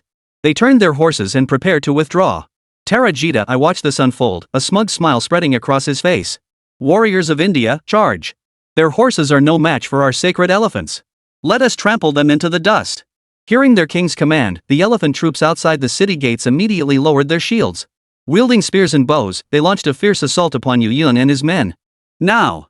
Yu Yun roared, reining his warhorse in sharply.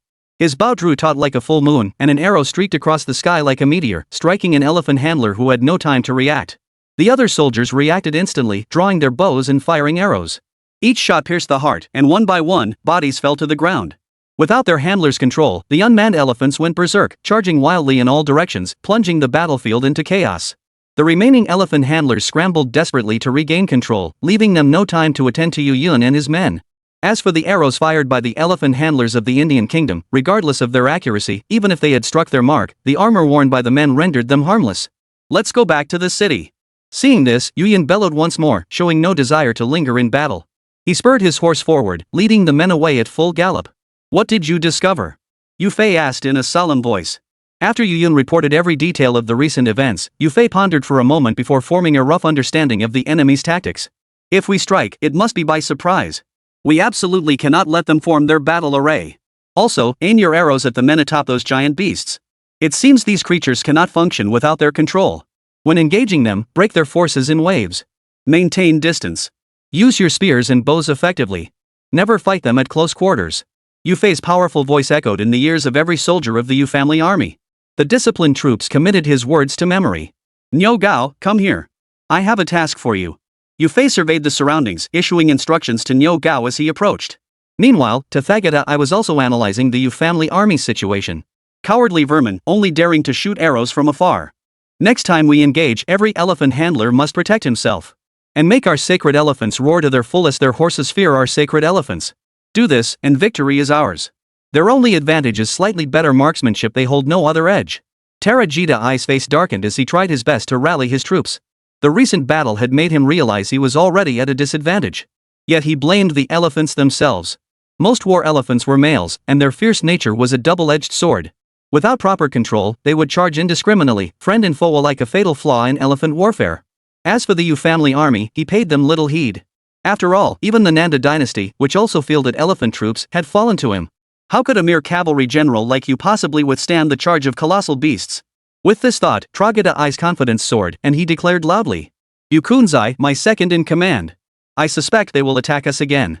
Lead 2,000 elephant troops now and crush their spirit." Two burly men wielding massive axes and iron hammers immediately led their 2,000 elephant troops in a mighty procession toward the Yu family army's position. No, don't go. Is Long Guo cheating or what? Does the Dragon Kingdom have X-ray vision, or do we have traitors in our ranks? Those Long Kingdom bastards are ruthless, coming up with such a treacherous scheme. What's there to fear? Even if we lose 2,000 elephant soldiers, so what? We still have 8,000 left. Those Long Guo bastards are useless, unable to win fairly. They resort to dirty tricks. The Dragon Nation deserves to die. Once we win, I'll slaughter them all. The Tianju people watching the screen were frantic with anxiety, but unable to contact King Dharmadada in the alternate dimension. They could only pray nervously that he would recall his order. They knew that once Mukunzai and the others set out, the odds were stacked against them. For viewers with the omniscient perspective could clearly see Yu Fei pointing at the stone mountains flanking the path as he addressed Niu Gao. I just sent men to scout the terrain. Between the two cities, there's only this one road, and there's a rocky mountain with many boulders.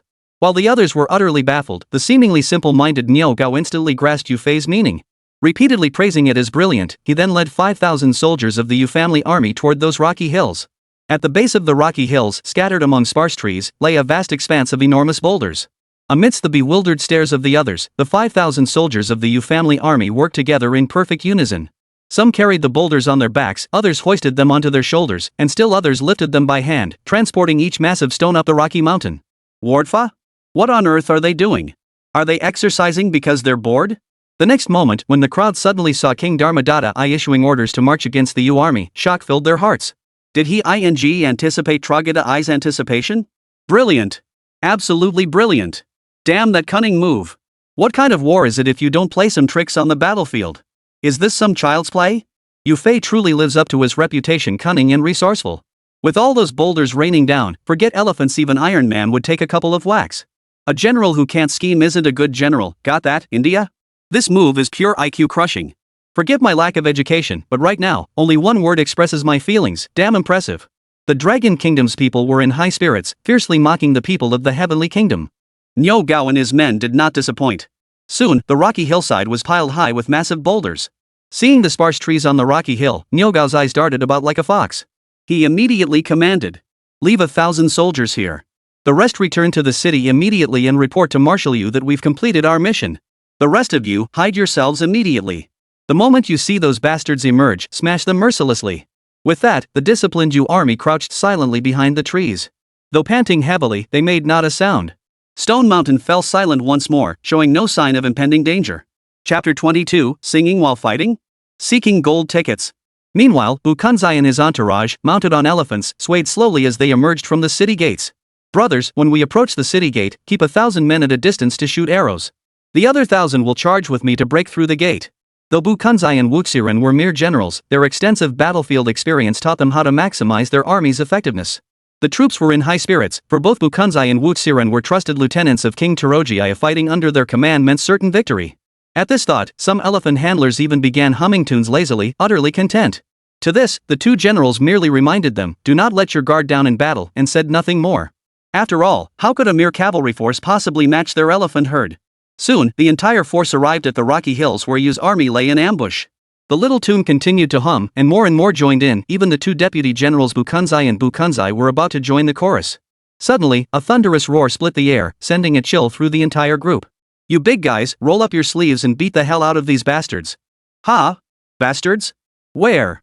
Bukanzai and the others were utterly bewildered, but a competent commander knew to issue orders swiftly: halt the singing, assess the surroundings, and gather together. Just as the group scrambled to huddle together, thunderous roars erupted from both sides. Staring in horror, they froze in terror and turned to flee. Countless boulders, like falling stars, rolled down the rocky mountainside with unstoppable force. "Damn it!" Someone in the crowd cursed under their breath. "How the hell could this damn elephant move so slowly? How could it be so damn tall? And why the hell are they all crammed together? We can't get down. We can't abandon the elephants and flee. We're doomed." The Mahouts lashed their once beloved giants mercilessly. The deputy commander's cries of "stay calm" rang hollow now, utterly ignored by the panicked crowd scrambling for escape. In an instant, the boulder loomed directly before them. The elephant handlers' good mood plummeted to rock bottom. Their faces turned pale, despair overwhelming them. Have we angered the gods? The next second, dust swirled and screams echoed in waves. The boulder engulfed the entire herd of 2,000 elephants, along with their dreams of triumph. Can you all be serious? Singing in the middle of battle? From atop the stone hill, Nyogo stood up, his voice dripping with disapproval. "Brothers, let's go down and see if anyone's still breathing." With that, Nyogo hummed a tune as he led the Yu family army, concealed on both sides of the stone mountain, toward the massive pile of boulders below. Beneath the rubble, not a single elephant handler remained alive. Only a few elephants lay gasping for breath. 2 entire elephant regiments had been annihilated in mere moments. How magnificent! Is this the Yu family army? Back then, the Yu family army walked around with their hands in their pockets, not knowing what an opponent even was. Yu family army, here come the flying stones. This battle was truly a brilliant victory. Hilarious! Those 2 generals of the Bukanzai army died in the most humiliating way possible. The Dragon Kingdom's people, witnessing the Yu family army's effortless victory, cheered repeatedly. Yet before the screens, the people of Tianju were already horrified by the spectacle. To annihilate that nearly invincible 2,000-strong elephant cavalry brigade without losing a single soldier, this was utterly unimaginable in the era of Terojia. To them, it was nothing short of a colossal miracle. Yet this battle had only eliminated 1/5 of Dharmadada I's combat strength. The remaining 8,000 troops remained a formidable force not to be underestimated, which brought a sigh of relief to the Indian spectators. Is the Dragon Kingdom so smug just because it lost 2,000 troops? The Dragon Kingdom is cheating. How dare they use external forces to interfere in the war? Calm down, calm down. There are still 8,000 elephant troops. Once the Dragon Kingdom plays this card, King Daradada will surely be on guard. Let's see how they handle his wrath next. They only won once through cunning and luck. Against absolute power, none of that matters. Jiang Chen watched this unfold, his spirit soaring. Truly worthy of the title commander, use such strategic brilliance. But how will he handle the next 8,000 troops? On the battlefield of the otherworldly realm, Yu Fei and his men were naturally overjoyed to see Nyogo return triumphant. After listening to Nyogo's brief account, Yu Fei turned his gaze toward the city walls of the Indian kingdom. His deep, unfathomable eyes revealed nothing of his thoughts. Moments later, Yu Fei addressed Yu Yun and Nyogo, issuing another command. You two, take several hundred soldiers and provoke them before their tower. First, to constantly monitor their movements. Second, to demoralize their troops. Stay clear of the city gates. Do not engage in prolonged combat. Upon hearing this, Yu Yun and his men once again led their troops toward the city gate of the kingdom of Tianju.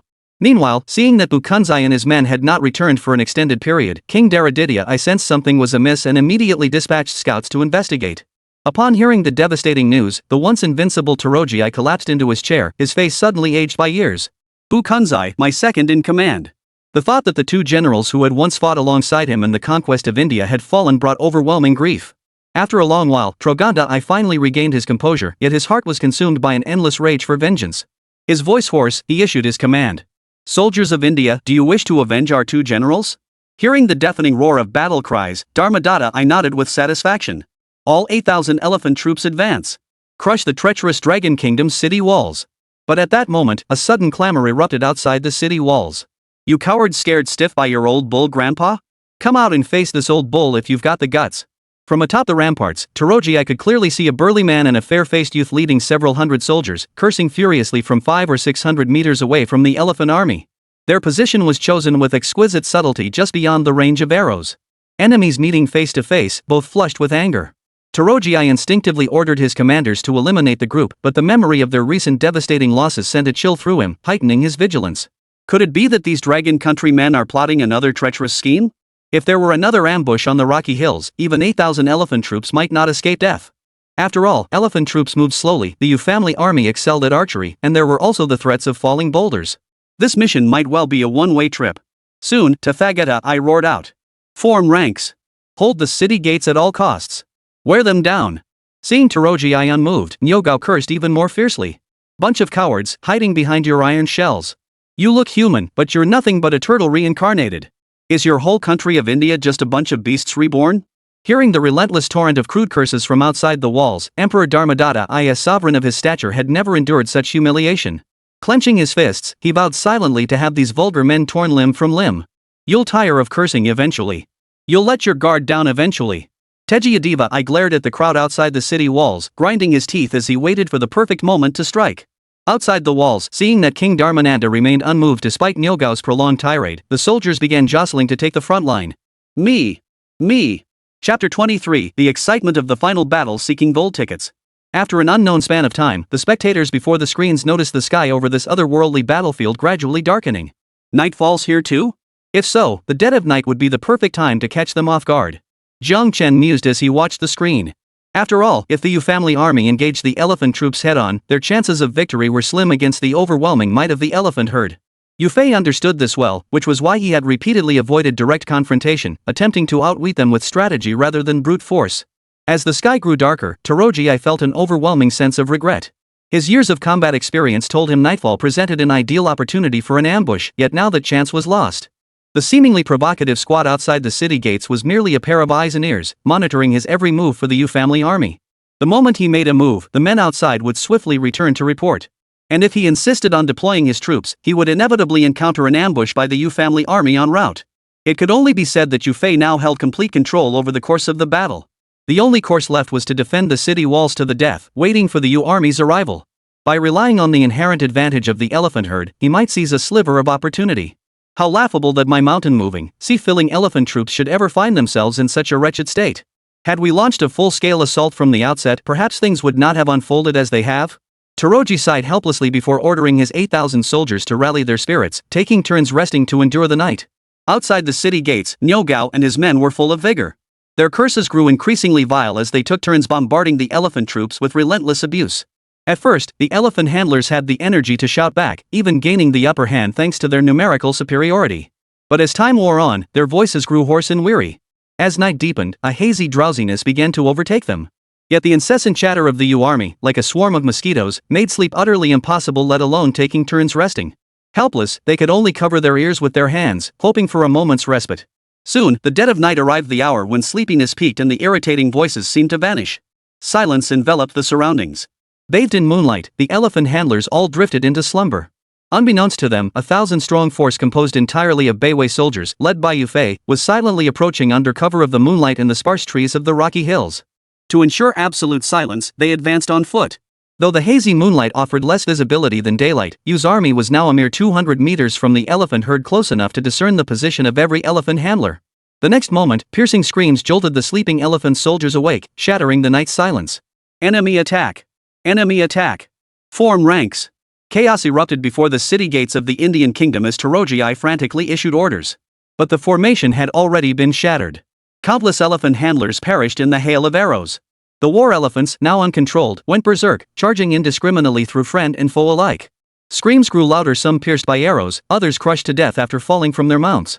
In mere moments, the once mighty elephant army suffered heavy casualties.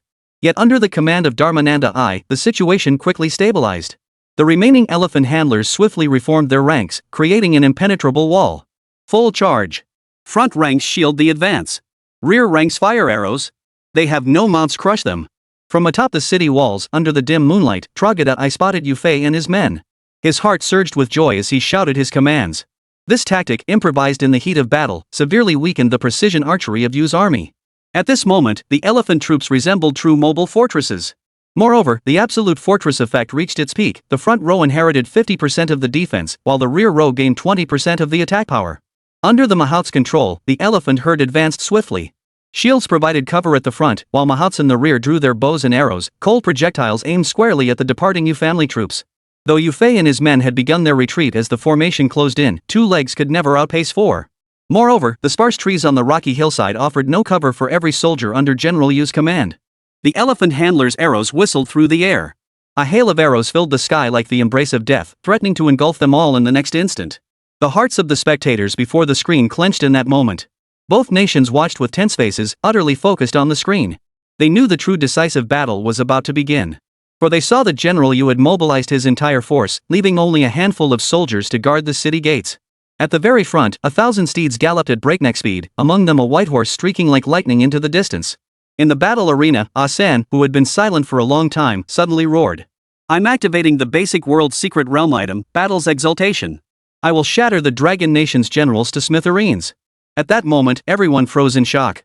Even the common folk of the Dragon Nation, who knew little about artifacts, had heard of this famed world artifact. It was said that world secret realm items were extremely difficult to obtain, and their power could turn the tide of battle, deciding the outcome in a single blow. Its god-defying stat boosts could even allow a third-rate commander to instantly slay a top-tier general, creating legends. In the last battle, the Golden Tower Kingdom fell precisely because of our world artifact. You Dragon Nation don't think you're stronger than the Golden Tower Kingdom, do you? Asan's voice was icy as he sneered at Jiang Chen. The Kingdom of Tianzhu has successfully activated the basic world secret realm artifact, the Exaltation of Final Battle. All soldiers of the Indian Empire will gain a 60% boost to all attributes within 10 minutes. These brief words sent the citizens of one nation soaring to the heavens while plunging the other into the depths of despair. A 60% boost to all attributes. For Dharmarajika I, who commanded an elephant army, this was like transforming his beasts of burden into tanks doubling both offense and defense, while even their sole weakness, sluggish speed, vanished entirely. And that was before factoring in the absolute fortress effect. Jiang Chen's expression darkened. He understood all too well that the tide of battle had been completely reversed by the emergence of this world-class artifact. 10 minutes of enhancement was more than enough to alter the outcome of this war. Faced with the elephant cavalry, the Yu family army now resembled a band of primitive tribesmen. How could primitive tribesmen possibly fight against a force of modern soldiers armed with guns?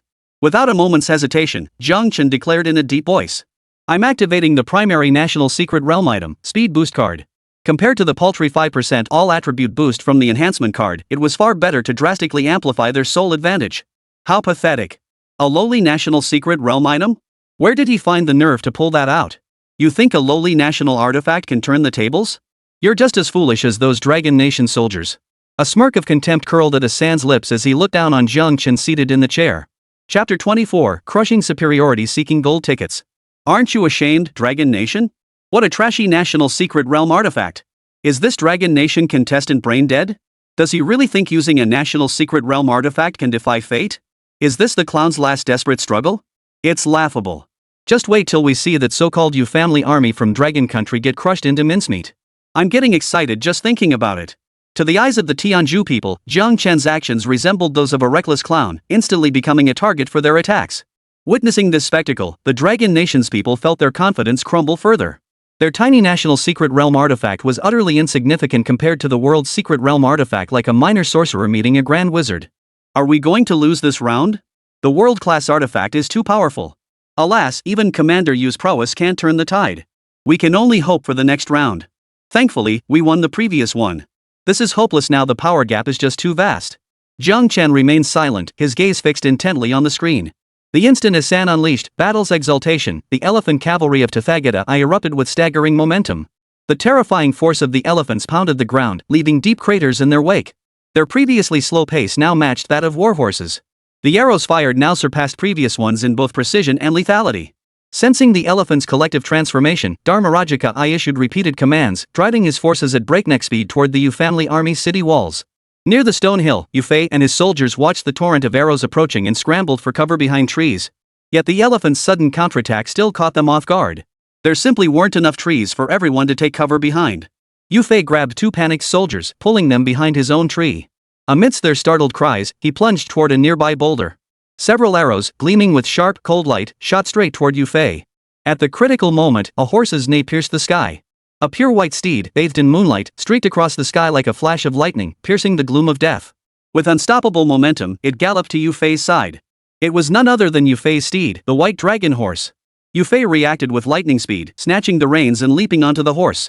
Simultaneously, several arrows whizzed past him, embedding themselves deep into the spot he had just occupied. Instantly, the thunderous clatter of hooves echoed as nearly 1,000 warhorses galloped toward them, each rider's own steed. Years of battle had honed the steeds into highly responsive animals, and they charged straight toward their respective masters. As their riders mounted, they simultaneously produced prepared cloth to plug the horses' ears, instantly reducing the war elephant's roars to mere whispers. Mount and depart immediately. Proceed according to the original plan. Yu Fei bellowed, his expression grave. Terajita's forces seemed transformed in an instant, unleashing an overwhelming assault that the Yu army could scarcely withstand. Even with only half the elephant troops remaining, a direct confrontation would mean certain annihilation for the 10,000 Yu soldiers' utter defeat without hope. Yet, in the next instant, a faint, almost imperceptible curve touched the corner of Yu Fei's mouth.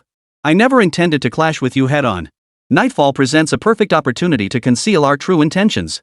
Long before departure, he had laid out a flawless plan. His own squad was tasked not only with eliminating a portion of the elephant troops first but also serving as the crucial bait to lure the enemy deeper. Now, they awaited Toroji's bite, luring him into the encirclement of the Yu family army. Not far away, Yu Yun and Niu Gao approached with their main forces, but halted midway. Each led a contingent of troops, galloping swiftly along the mountain's base toward the distance. At that moment, the speed-boosting card began to take effect. The speed of Yu Fei and his companions, who were being pursued, suddenly surged. In the blink of an eye, they left the elephant herd far behind. Seeing Yu Fei and his men about to ride away, Dharmananda I immediately ordered his forces to intensify their attack. The vast elephant army, buoyed by the sudden surge in all their attributes, pursued Yu Fei and his men with renewed confidence and full force. Yet Yu Fei and his men behaved strangely ahead. Instead of swiftly escaping the city with their newfound speed, they seemed to court death, sometimes charging at full speed, other times halting to fire arrows at the distant elephants. Though the Yu family army's arrows now held no lethal threat, this behavior appeared to the enemy as nothing short of provocation. They whipped their giant elephants to increase speed, their eyes fixed intently on Yu Fei and his men ahead, completely oblivious to the figures that flashed by in the dim moonlight from the rocky hills on either side. Charge! Attack! Charge! 3 nearly simultaneous shouts erupted around the elephant troops. Before they could react, Yu Fei charged toward them, riding his white steed, his golden spear swinging as he led the charge. Seeking death! Terajita roared, and the elephant soldiers immediately prepared to attack. But suddenly, the air split with whistling sounds and agonized screams erupted from within the herd. Attack from behind. Flanked too. Panicked shouts erupted among the elephant troops. By the moonlight, Tathagata I frantically scanned his surroundings in frozen horror. From the rocky hills flanking both sides, and from behind the elephant troops, emerged soldiers of the Yu family army, all armed with bows and arrows or spears. An indescribable dread welled up within him. Were they surrounded? If the attack came only from the front, the elephant troops could form their battle array and leave the enemy helpless. But with foes closing in from all sides, there was no way to hold them off in such haste. Moreover, the elephant troops had already suffered over half their losses in the recent battle before the city walls. Now, fewer than 3,000 elephant soldiers remained. In the blink of an eye, the elephant troops descended into chaos, scrambling frantically to fend off assaults from all sides. Yu Fei now seemed like a divine warrior. His white steed bellowed as his golden spear flashed through the air, each thrust sending spatters of blood flying. The white steed's blinding speed and the spear's reach rendered the elephant's formidable close-quarters strength utterly useless. Disperse and fight. Terajita realized that if the elephants remained clustered together, they would be no different than meat on a chopping block, helplessly awaiting slaughter. Better to fight desperately. Perhaps there remained a sliver of chance. The elephants scattered at the command, their mahouts charging toward the surrounding Yu family troops, shields raised. However, this greatly diminished the effectiveness of both the battle frenzy and fortress effects.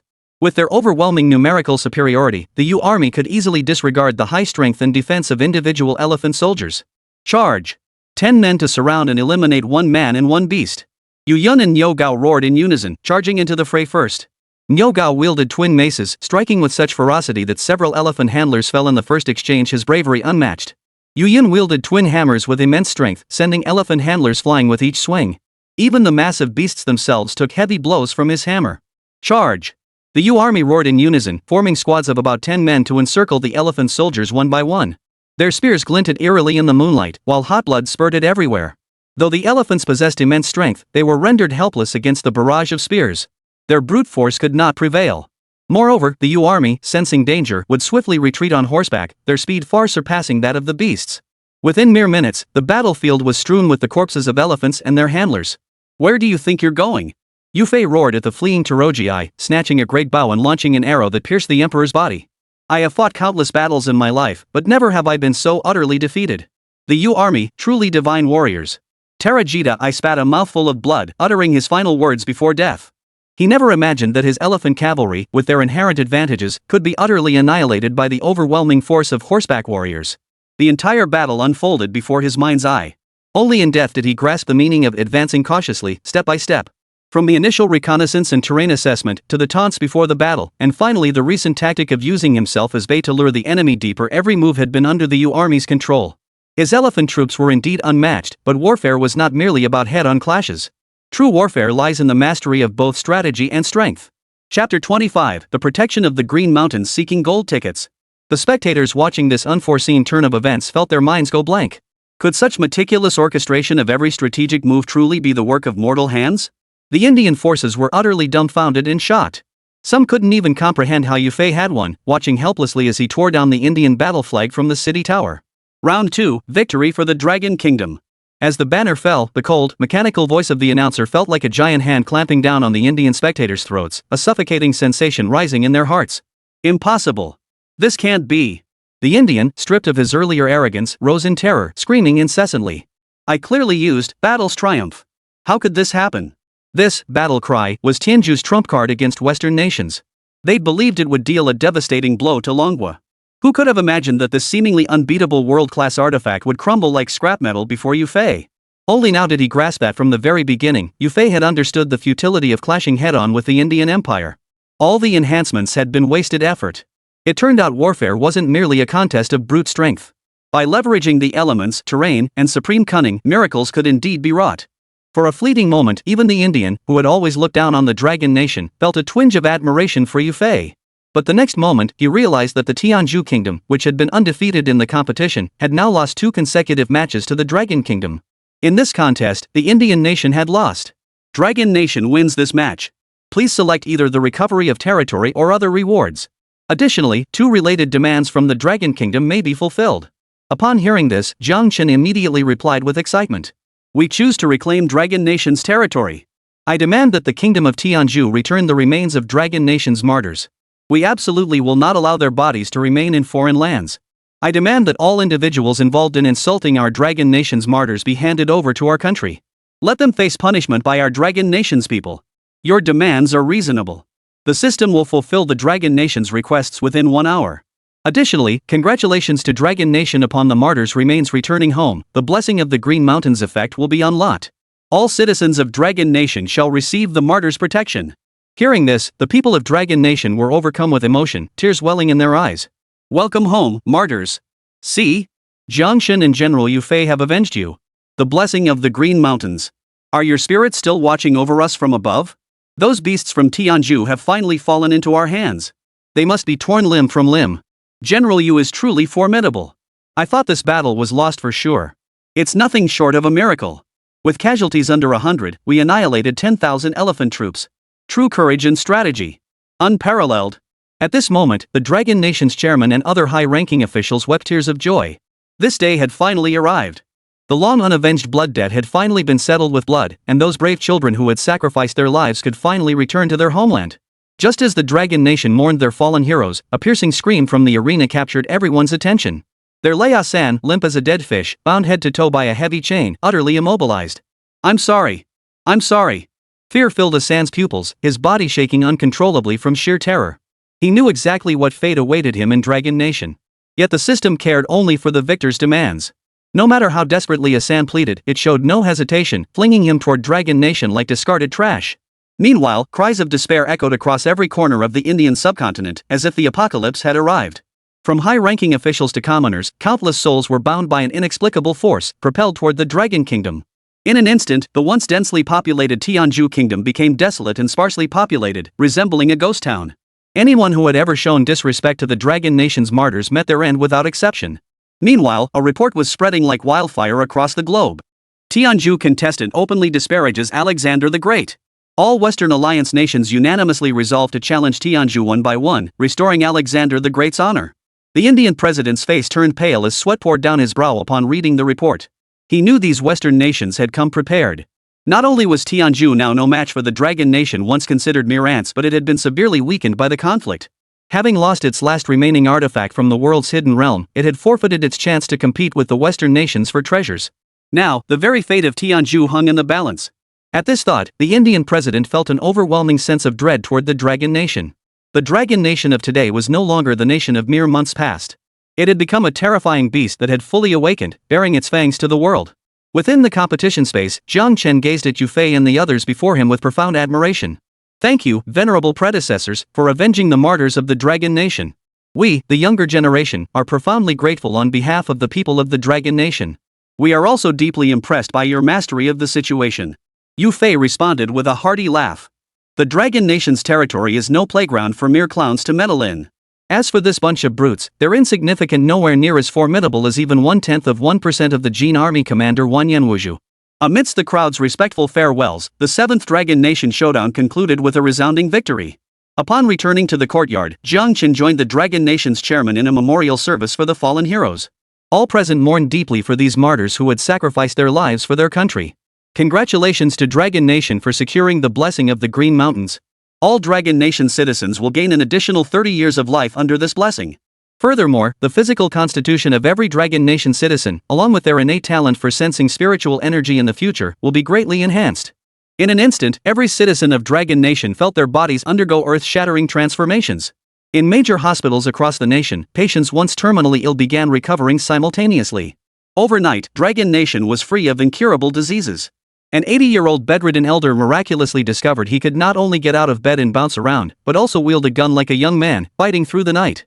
A once frail, skinny dog suddenly possessed the strength of a bull overnight, effortlessly carrying its 300-pound young wife up and down stairs. Miracles were unfolding across the land of Dragon Nation. Chapter 26, The Strange White Bear Kingdom Seeking Gold Tickets. After defeating the Indian Kingdom, the Dragon Nation's national fortune value officially surged past 280, ushering in monumental transformations in both weather patterns and natural resources. All non-renewable resources surged at an astonishing rate, while every grain field and farmland became exceptionally fertile. A scene of flourishing prosperity unfolded everywhere. Technology, military prowess, and all other sectors rapidly advanced due to the elevated national fortune. Within mere days, the Dragon Nation not only escaped its previous predicament but now far surpassed its peak period, achieving complete self-sufficiency. Across Asia, no other nation dared openly challenge the Dragon Nation. Instead, people from neighboring countries began fleeing to its shores. Overnight, the Dragon Nation became Asia's most sought-after destination without a doubt. The people of the Dragon Nation attributed all this to the merits of Jiang Chen and his generals. Suddenly, temples dedicated to the martial Saint Guan Gong, the loyal and righteous Zheng Chenggong, and the Golden Phoenix Shrine of Yu Fei sprang up across the land, drawing endless streams of worshippers daily. This surge in popularity propelled Jiang Chen's approval rating in the Dragon Nation to soar, reaching a staggering 80%. Jiang, what should we do with those from India who insulted our martyrs? The Dragon Nation's vibrant chairman looked at Jiang Chen with a headache. Even after executing large numbers of those directly involved in the desecration, a massive crowd remained filling not only Dragon Nation's prisons but also livestock farms across the land. For a moment, even this well-traveled man found himself at a loss. Easy enough. Leave it to the people of the Dragon Nation, they'll find a way to deal with it. Jiang Chen replied without hesitation, but his words were cut short by an urgent voice. Reporting to the chairman, Outer Mongolia has sent a distress signal to our nation. Hearing this, the Dragon Nation chairman and Jiang Chen exchanged glances, surprise flashing in their eyes. Truly, weak nations have no diplomacy. The Dragon Nation of today was no longer what it once was, it had even become a savior to smaller countries. Tell me more. The Dragon Nation president composed himself and sat beside Jiang Chen. According to their report, the northernmost White Bear Nation is preparing to initiate a contest against them in the coming days. While Outer Mongolia boasts a long history, it's merely a small nation that split off from our country in the early days. Thus, despite its ancient roots, it lacks a single great general. Fortunately, during the early stages of the rivalry tournament, it was mistakenly believed to be part of White Bear Nation's territory, allowing it to survive. Outer Mongolia has always maintained excellent relations with our Dragon Nation. When our nation faced dire straits during the competition, they even sheltered a large number of our displaced citizens. Thus, they have sent us a plea for aid and voluntarily offered to become a vassal state of our nation. Upon finishing, the Dragon Nation's chairman's expression darkened instantly. He turned to look at Jiang Chen, his tone tinged with anger. From the very start of the competition, this White Bear Nation has been ruthlessly annexing surrounding smaller nations. After seizing territories bordering our northwest region, they directly occupied our northwest. Now they've set their sights on Outer Mongolia. Their ambitions are plain for all to see. Hearing this, Jiang Chen grasped the gravity of the situation. This battle must be fought, whether they wanted it or not. Firstly, after 3 rounds of the competition, the Dragon Nation had reclaimed most of its territories, with only the final piece, the northwest region, still lost. This was the most pressing issue at hand. Second, the White Bear Nation intended to use the Outer Mongolia affair to gauge the current strength of the Dragon Nation. Very well, let them have their wish. A cold gleam flashed in Jiang Chen's eyes as he patiently listened to the Dragon Nation's chairman describe the White Bear Nation. The White Bear Nation boasts a long history, having been ruled by several great emperors. Especially that Empress her might dominates the world. Now, it stands as the sole superpower capable of confronting the entire Western world with its might alone. Its strength far surpasses that of the Indian nation by several tiers. And most peculiar of all, rather than conquering other nations' territories, White Bear Nation is essentially collecting national fortune points. For the structures of all nations they've conquered remain utterly unchanged. Everything persists as before. No one knows how high their national fortune points can reach, but it's clear they place immense importance on spiritual energy. All their accumulated fortune points are channeled into elevating the grade of this spiritual energy. This makes the people of the White Bear Kingdom the most terrifying humans in the world today. Spiritual energy has bestowed upon them countless inexplicable transformations. Only the rules specifically set for the competition have prevented them from causing global devastation. After a long silence, Jiang Chen lifted his head and asked curiously, "What rules?" The Dragon Nation's chairman sighed heavily. "No more than 3 White Bear nationals may appear in any single foreign country at a time. Jiang, if you ever encounter someone from the White Bear Kingdom in the real world, run as far as you can. Once this battle concludes, we shall claim our spiritual energy rewards and usher in an era of universal cultivation. Then, our people's lifespans and all aspects of existence will rise once more. Jiang, when will this battle commence?" What the Dragon Nation president didn't know was that a sudden restlessness surged within Jiang Chen, enveloping him in an intense unease. This inexplicable, profound discomfort left him deeply perplexed. Yet delaying any longer meant White Bear Nation would soon be at their doorstep. Now, assuming the White Bear Nation doesn't possess any world secret realm artifacts, I have a 90% chance of victory. Jiang Chen gasped for breath, forcing himself to answer despite the intense discomfort. The Dragon Nation president, oblivious to Jiang Chen's turmoil, chuckled heartily at his characteristically confident words. After the battle in the kingdom of Tianzhu, the Dragon Nation president had come to place great importance on Jiang Chen's decisions, no longer harboring any previous doubts. Soon, the announcement sounded again. Dragon Nation declares war on White Bear Nation. Does White Bear Nation accept? Refusal to accept the challenge will result in a deduction of 10 national fortune points. Please enter 20 days of undisturbed mode. Within the White Bear Nation's presidential palace. A balding president stared coldly at the 4 or 5 burly men before him. This will be a crucial step in our hegemony plan. Our nation has invested everything in training you, all its time to deliver. The outcome of this battle is irrelevant. You are the ones chosen to represent us in the competition. Regardless of who steps forward, you must accomplish the task. Unlike previous Dragon Nation competitions, which ignited passionate online debates between the two nations, this time the atmosphere was unusually quiet. It seemed as though the White Bear Nation's people were utterly indifferent to the outcome of the competition, or perhaps they had grown numb from winning, possessing absolute confidence. Even the sparse comments revealed their frenzied pursuit of spiritual energy. If we conquered Dragon Nation, our spiritual energy should skyrocket by several tiers. Land doesn't matter. I just want you to lose so I can claim the spiritual energy reward. With spiritual energy, nothing else matters. Why don't you just surrender? We won't harm you. The Dragon Nation people stared blankly at this bizarre comment section. Could spiritual energy truly be that miraculous? Chapter 27. Though 1,000 armies lie ahead, they cannot hinder Xiao Yun alone. Within the competition space, a burly, blonde-haired man stared coldly at Jiang Chen. You're Jiang Chen, the one who won 3 consecutive matches for Dragon Nation? This caught Jiang Chen off guard, his nerves suddenly slackening. This tone didn't carry the contempt and arrogance of the previous 3 national opponents. Instead, it felt like the sharp retort of someone whose status was threatened. Jiang Chen remained silent, his unease deepening into heightened caution. The burly man shot Jiang Chen a cold glance before falling silent, waiting for the match to begin. After a moment of silence, the system announced the format for this match. The National Fortune Tournament officially begins. Each nation must participate in at least one tournament within a month. Nations receive one challenge opportunity per month. The victor gains an additional challenge opportunity, while the loser loses one. Items may be used during matches, limited to one per round. This match's format is a supply escort battle. Both commanders must escort their respective supplies to the designated area while ensuring their integrity. The faster side wins.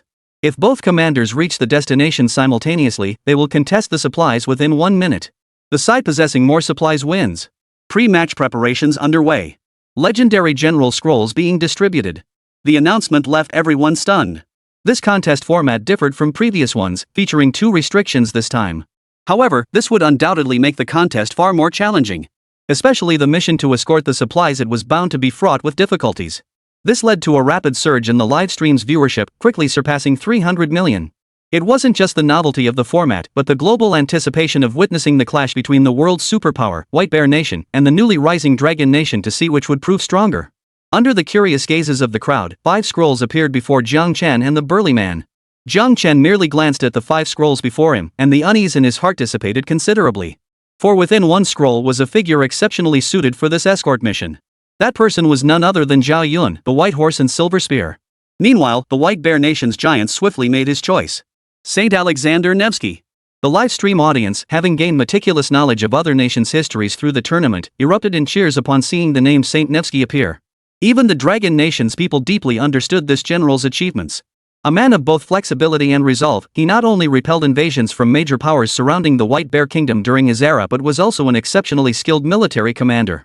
Moreover, during the Western campaign of the Heavenly Khan, he resolutely chose to surrender.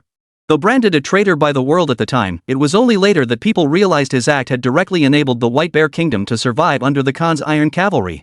A commander of such courage and strategy was perfectly suited for this escort mission. I think the Dragon Kingdom is in trouble. Although the White Bear Kingdom isn't being personally led by one of its emperors this time, this commander is an extremely formidable opponent. That Zhao Yun chosen by the Dragon Kingdom, why does he look so fair-skinned and delicate? Like some pretty boy. Can you really trust someone like that? Who knows? But I'd rather trust White Bear Kingdom. They're a seasoned powerhouse in these tournaments. Dragon Kingdom's just a sudden dark horse, relying too much on luck. The guy in Dragon Nation's scroll looks way too young. He can't possibly match the battle experience of seasoned commanders. Most viewers in the livestream chat sided with Nevsky of White Bear Nation. To them, such a boyish-looking rookie clearly lacked experience. In stark contrast to the global livestream, countless young girls in Dragon Nation were swooning over Zhao Yun's portrait on their screens. So handsome, Zhao Yun. He's like a god descended from heaven. No wonder it's my Dragon Nation. The looks are just off the charts. He's way too handsome. He's practically my dream prince. Jiang Chen gazed at the painting radiating heroic spirit and couldn't help but think to himself, the only ones who might outshine Zhao Yun in handsomeness are probably the esteemed readers watching this unfold on screen. In the painting, a young man clad in silver armor, wielding a gleaming silver spear, sat tall atop a white dragon horse that seemed divine. He was truly imposing and majestic, like a graceful jade tree.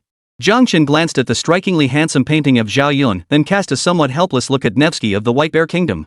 The viewers in the global livestream were right. This man possessed both courage and strategy, but his individual combat prowess was mediocre, far inferior to Zhao Yun's. The key to victory, it seemed, lay in who could reach the target faster. Even if they arrived simultaneously, Zhao Yun's spear would likely pierce through his opponent's rear. Suppressing a chuckle, Jiang Chen began narrating Zhao Yun's life story to the viewers.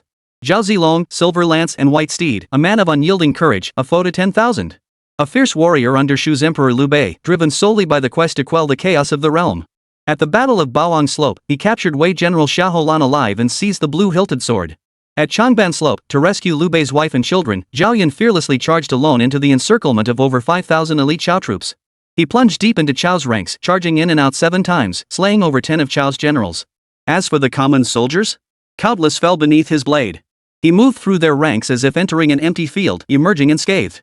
Later, at the Battle of the Han River, he achieved victory against overwhelming odds. Leading a mere dozen men, he shattered Cao Cao's main formation, decisively breaking the stalemate between the two forces. Even at the age of 70, he still donned armor and took to the battlefield, slaying the 5 great generals of Han Shi. Such valor earned him praise even from Liu Bei, Emperor of Shu, who hailed him as a man of pure courage, the ever-victorious general. A poem extols him thus: blood-soaked armor, crimson through the mail, at Dang Yang who dared challenge his might? Since ancient times, charging into battle to save his lord, none but Zhao Zilong of Changshan. Having spoken, Jiang Chen gazed upon Zhao Yun's peerlessly handsome face appearing before him and couldn't help but marvel repeatedly at his dashing good looks. Meanwhile, the global live audience was utterly bewildered by Jiang Chen's account, staring at the screen with incredulous suspicion at the strikingly handsome young man before them. As for the Dragon Nation, its people were utterly captivated by Jiang Chen's portrayal of Zhao Yun's peerless loyalty and valor. His flawless features left them utterly entranced. From elderly grandmothers and grandfathers to babbling infants, all eyes were fixed on Zhao Yun, their eyes sparkling with admiration. General Zhao Yun, the perfect man. Even a rough and tumble guy like me can't help but admire him. Who knew such a handsome face could hide such ferocity? Charging in and out of 1,000-man encirclement 7 times. Give me 1,000 sows and I'd still be scared of getting trampled. Stand up. Everyone stand up. Zhao Yun is just too powerful. Soon, the announcer's voice rang out, signaling the start of the competition. All eyes were fixed on Zhao Yun, while Nevsky, once favored by foreign spectators, was now ignored by everyone. On a dusty dirt road, a lean horse plodded forward, pulling a cart laden with provisions. Zhao Yun rode alongside on a pure white steed, his gleaming silver spear flashing a cold, icy glint. The next instant, dozens of soldiers wielding long swords charged forward from the flank, bellowing. In the blink of an eye, Zhao Yun didn't even turn his head. With a casual flick of his spear, blood spattered like bursting flowers. As if nothing had happened, the cart continued its slow journey forward, leaving only several corpses lying silently behind. Though 1,000 armies stand before me, none can withstand Zhao Yun alone. In the breeze, his calm voice carried an eerie resonance. Chapter 28, The Arrival at the Inn Seeking Gold Tickets. The next instant, a torrent of yellow sand rolled across the sky, revealing nearly 100 figures appearing all at once. Not only had their numbers swelled, but the blades in their hands, both broad swords and long blades, had grown sharper, and their armor had thickened. Ah! Nearly 100 soldiers, radiating intense killing intent, roared as they closed in, trapping the supplies and Zhao Yun within their encirclement. The gleaming blades and swords struck without hesitation, aiming straight for Zhao Yun on horseback and the supplies. Before the Dragon Nation girls watching could gasp in shock, Zhao Yun's spear flashed like a blinding bolt of lightning, darting swiftly around the encircling figures. The next moment, the clatter of hooves continued. Only after retreating over half a meter did the terrified soldiers collapse onto the yellow earth, kicking up thick clouds of dust. Zhao Yun's handsome face remained utterly expressionless, as if he had merely stretched lazily. Amidst the astonished gazes of the global livestream audience and the increasingly adoring eyes of the Dragon Kingdom's people, Zhao Yun advanced slowly.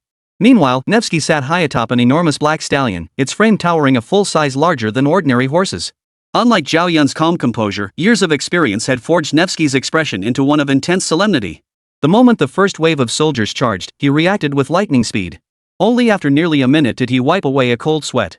Looking at the dozens of fallen bodies, his expression grew even more grave. The next moment, to everyone's astonishment, Nevsky leapt from his mount and began hauling the grain-laden cart onto his own black steed. Then, wielding his long whip, he lashed it hard against the lean horse that had been pulling the supply cart. The horse let out a long, piercing whinny and bolted forward at breakneck speed. Nevsky's cloudy eyes fixed intently on the distance. Only when a force of nearly 100 soldiers appeared surrounding the horse did a faint smile touch his lips. The frightened horse knocked over 7 or 8 soldiers before bolting further into the distance.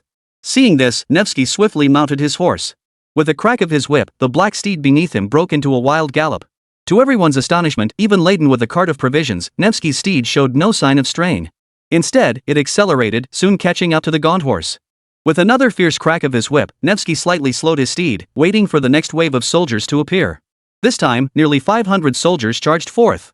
Repeating his tactic, Nevsky seized the gap opened by the lean horse and charged into the distance. In less than 10 seconds, Nevsky successfully navigated 2 enemy ambushes. This remarkably intelligent and swift method of breaking through left everyone speechless. It far surpassed Zhao Yun's feat. At that moment, Zhao Yun was still dealing with the third wave of enemies. In that instant, conviction took hold in everyone's mind. Nevsky was undoubtedly destined to win this duel. After all, the first rule of this contest was simple: whoever reached the destination fastest would claim victory. Moreover, Nevsky's horse was recognized by many equine experts. It was a fast-paced horse unique to the White Bear Kingdom, renowned for its speed, strength, and exceptional endurance. Even under heavy loads, it maintained astonishing speed, ranking among the world's finest racehorses. Such a horse was perfectly suited for this mission. Combined with Nevsky's ingenious approach, the outcome seemed all but decided. Experience truly matters, as expected of the veteran Nevsky. Zhao Yun is too green. What good is brute strength? It's just reckless bravado. This time, it's about speed, not bravery. Only a superpower has the strength to pull this off. That Zhao Yun guy isn't even that big, yet he's acting all high and mighty. The White Bear Nation holds every advantage. What does the Dragon Nation even have to compete with? In an instant, the global livestream chat exploded with praise for Nevsky, showing zero confidence in Zhao Yun. The admiration in the Dragon Nation's viewers' eyes faded, replaced by deep concern. Compared to Zhao Yun's method of fighting his way through, Nevsky's approach seemed far too much of a shortcut. Only Jiang Chen watched the global chat stream, smiling helplessly. You truly underestimate the man who dulled the edge of Eastern Wu's blade. On screen, Zhao Yun's silver spear flashed as he struck down the final soldier, eliminating the third wave of 500 enemy assailants. Zhao Yun gazed ahead and exhaled slowly. Like Nevsky, he removed the supplies and let the white dragon horse carry them. Then he leapt onto his horse and bellowed. Giddy up. Unlike Nevsky's opportunistic tactics, the lean horse was left far behind. Hey, buddy, what are your real skills? Can your horse even handle this? It's got some brains, but not much, nowhere near as clever as Nevsky's. His is a renowned horsebred for carrying cargo. What kind of horse is yours? A mud horse? Witnessing this scene, the global live audience once again sneered at Zhao Yun's overconfidence. But the next moment, everyone was left utterly speechless.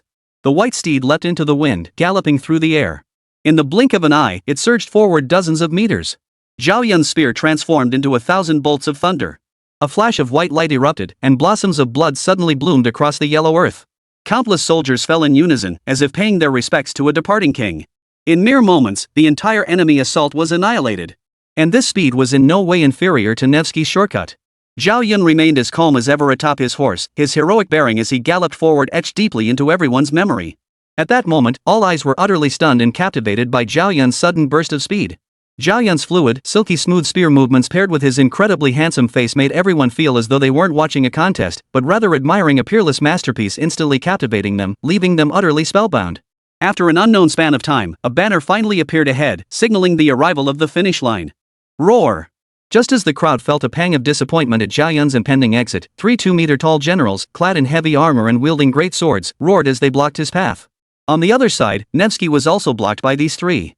His lean steed was cleaved in two by a single swing of a broadsword. The three giants formed an impenetrable wall before Nevsky, backed by a sea of screaming soldiers. Jiang Chen, watching the battle unfold in the combat arena, stared in astonishment at the three generals on the screen. Holy? They look just like the sea demons. Chapter 29, The Spear That Decides the Realm, seeking gold tickets. In the blink of an eye, the three burly generals, strikingly similar to the character from a certain two-character game, swung their massive swords with brutal force, slashing viciously at Nevsky before them. Dust flew everywhere as three savage swings carved deep gashes into the parched yellow earth. Nevsky's expression tightened as his short sword shot out in response. Whoosh! But in the next instant, before the audience could gasp, Nevsky and his sword were cleaved clean in two like fragile paper by the three ferocious generals. Instant annihilation? This was utter annihilation? Breaths caught in the throats of the spectators, their eyes fixed on the three generals with sheer terror. What kind of monsters were they pitting against each other in this tournament? How terrifying! Even if Nevsky's individual combat prowess was lacking, he was a commander who had saved the White Bear Kingdom from certain death. How could he possibly be an ordinary mortal? Yet before these three beasts, he was utterly powerless to fight back. In that moment, all eyes on the screen turned to Zhao Yun, who was about to engage the three monsters in battle. Their gazes held nothing but pity and dread. What a pity even Zhao Yun's heroic prowess can't escape this fate. These three monsters are too powerful. It looks like they're slicing through vegetables. Yeah, especially since Zhao Yun just fought his way here. With those skinny arms and legs, he's no match for these three monsters. Most viewers in the global livestream had long been deeply moved by Zhao Yun's unstoppable, heroic image, and couldn't help but express profound sympathy for the grim fate awaiting him. On screen, the three formidable monsters swung their massive blades with brutal force, slashing viciously at Zhao Yun before them. At this moment, Zhao Yun's slender frame appeared all the more fragile against the towering figures of the three mighty generals. This sight caused the audience watching the screen to gasp in horror, covering their mouths in shock. Bang! In the blink of an eye, Zhao Yun's spear shot forward with lightning speed, blocking the attack before it could land. Blade met spear, sparks flying in a shower of fire. To the astonished gazes of the crowd, Zhao Yun single-handedly withstood the combined assault of three formidable generals. The next instant, the audience rose to their feet, covering their mouths to stifle gasps. With a sudden burst of strength from both arms, Zhao Yun propelled himself into the air using the general's momentum. His long legs blurred into afterimages as he delivered rapid kicks to the three 2-meter-tall warriors. Boom! Boom! Boom! The three generals, who had loomed like mountains before Zhao Yun, now toppled like rotten scarecrows under his flying kicks, crashing heavily into the yellow earth and kicking up a thick cloud of dust. Unyielding in his momentum, Zhao Yun swung his spear like an arrogant silver dragon, driving it with unstoppable force into the heavily armored generals. Clang! In the blink of an eye, three flashes of metal shattering erupted, accompanied by blinding sparks. Before the swirling dust had settled, Zhao Yun calmly turned, his breath steady as he led his waiting white steed toward the banner. He moved with the ease of one who had merely crushed a few ants, his silver armor not even stained with a speck of dirt. Moments later, as the dust settled, a pool of crimson blood spread across the yellow earth, surrounded by 3 lifeless bodies. First match, Dragon Nation wins. Only when the cold, mechanical voice of the announcer abruptly cut through the silence did the crowd snap out of their dazed reverie. They stared blankly at Zhao Yun, who seemed to radiate his own light within the duel arena, his heroic figure still vividly etched in their minds. Instant kill. Another instant kill. Only this time, the victims were those 3 generals who would seem like monsters to everyone, their lives extinguished as easily as 3 piles of rotten cabbage. And the victor was Zhao Zilong, the White Horse and Silver Spear, the one repeatedly underestimated by all. If not for the absolute fairness of the tournament, everyone would question whether the 3 generals Zhao Yun faced were weaker than the enemies Nevsky had encountered. At this thought, the live chat exploded. Zhao Yun's name and his dashing, heroic image were etched into the minds of every viewer worldwide. It stirred the hearts of countless young girls, middle-aged women, and even grandmothers, sending waves of excitement through the nation. Countless young men went wild, mimicking Zhao Yun's moves and vowing to become the next White Horse Silver Spear general. Holy, he's so damn cool. Now it's clear Nevsky is nothing, it's Zhao God all the way. Damn, he's so freaking strong. I should be damned for ever doubting Zhao Shen's skills. Zhao God, I adore you. You're my god. I'm gonna be that silver lance-wielding man on a white horse. Watching the bullet comments flood the global livestream, Jiang Chen's eyes sparkled with amusement. This buzz is way bigger than any of the previous matches. Looks really do matter after all. Not only were others captivated by Zhao Yun, but even he himself was utterly awed by Zhao Yun's peerless combat prowess and striking appearance. Truly. Zhao Zilong, the White Horse and Silver Spear. Turning to Zhao Yun, who had appeared beside him, Jiang Chen bowed deeply. Thank you, General Zhao, for securing a victory for the Dragon Nation. This junior is profoundly grateful on behalf of our nation. General Zhao is like a divine warrior, peerless under heaven, truly awe-inspiring. A faint smile touched Zhao Yun's handsome features as he replied softly. You flatter me. It is my honor to serve the Dragon Kingdom with my spear. Moreover, 1 spear to quell chaos, 1 spear to secure the realm. My spear was born to quell chaos. Zhao Yun's powerful words sent another wave of screams rippling through the crowd watching the screen. After a brief interlude of chatter, the announcer's voice rang out once more, signaling the imminent start of the second match. But this time, Jiang Chen, who had intended to let Zhao Yun continue competing, froze in place. The second match is about to begin. The format for the second match is a defense and attack battle. The objective of this offense-defense battle is to repel an invading force. Each side will face an army from another realm. The side that kills more enemies within half an hour wins. The total duration for this match is 1 hour. Note, 1 hour in the outside world equals 2 days in the other world. Should the victorious faction wish to eliminate the opposing commander's forces after completely annihilating the invading army, the match will continue. Victory in this phase grants special rewards. Should the opposing forces survive during the elimination of the enemy army, the contest result shall be deemed a failure. It is hereby mandated that commanders must be reselected for the second round. 1 minute remaining before Dragon Nation commanders are recalled. 1 minute until both sides receive their respective nations' participating commanders. As soon as the announcement ended, a chorus of curses erupted, with players complaining about the unfairness of the tournament system. Even Jiang Chen wore a peculiar expression. Was this because Zhao Yun's popularity was too high? The next second, he understood. While Zhao Yun was undeniably a peerless warrior, in this pursuit battle, history clearly offered more suitable candidates than Zhao Yun throughout the Dragon Nation's long history. Jiang Chen looked at Zhao Yun with an apologetic expression. General Zhao, thank you for your assistance today. There will be many more opportunities for us to meet in the future. Zhao Yun's expression held a hint of regret, but he laughed heartily and waved his hand dismissively, signaling it was no big deal.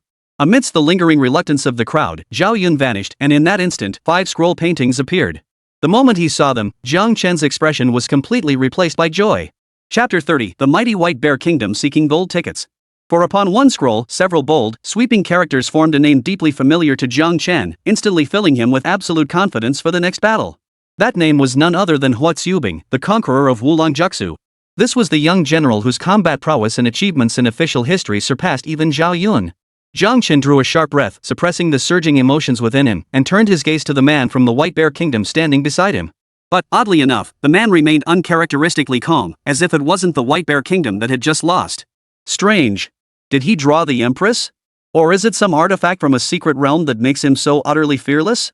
Jiang Chen furrowed his brow, utterly perplexed. Under the standard best-of-3 tournament rules, losing a match would leave any competitor, no matter how seasoned or powerful, far from this composed. Take, for instance, that Indian fellow from India or Miyazaki Shizuka from Japan. Well, let's see what trump card he's got up his sleeve. Seeing that his own speculation was fruitless, Jiang Chen resolved to be patient and observe what divine being this White Bear Nation contestant had selected. As the man's finger touched the screen, a scroll burst into golden light, unfurling before the crowd. Yermak, the conqueror of Scythia. The instant the scroll was revealed, the global livestream chat exploded with descriptions of Yermak's exploits. Every word radiated his unparalleled strength and savagery. He was known as the most brutal bandit in human history. Jiang Chen's expression changed drastically the moment he saw the portrait. Damn it, the system hasn't restricted weapons this time. This offensive-defensive battle was entirely different from the one in the kingdom of Tianzhu. He had assumed it was merely a difference in mission objectives, but the most overlooked factor was the weapons. Yermak's legendary ferocity in that era stemmed from two crucial factors.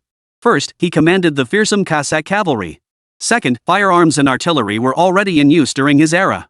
This was precisely why Yermak could transform from a desperate fugitive into a hero of the White Bear Kingdom. Yermak led an expedition of 840 Cossack cavalry into Siberia. Leveraging his superior weaponry, he slaughtered tens of thousands in the region. Victory followed victory, dealing devastating blows to Russia's enemies of the time. Moreover, having risen from a pirate background, Yermak was notorious for pillaging, burning, and committing every conceivable atrocity. Precisely because of this, his tactics were always exceptionally brutal. Crucially, the Gakaz cavalry themselves were notoriously fierce warriors. Even in the modern era of heavy weaponry, the Gakaz remained the White Bear Kingdom's elite force, a testament to their formidable strength. Thus, an army composed of the Gakaz cavalry and Yermak would be a force of unparalleled ferocity. The difficulty of this battle far surpassed any previous contest. Though Jiang Chen fully understood how valiant Huo Qubing was, facing the presence of firearms was like pitting a lab rat against a dinosaur, utterly hopeless. His true concern, however, lay not in the first rule of the contest, counting casualties, but in eliminating the White Bear Kingdom's commanders. After all, in cold weapon combat, Jiang Chen held absolute confidence in defeating Huo Qubing.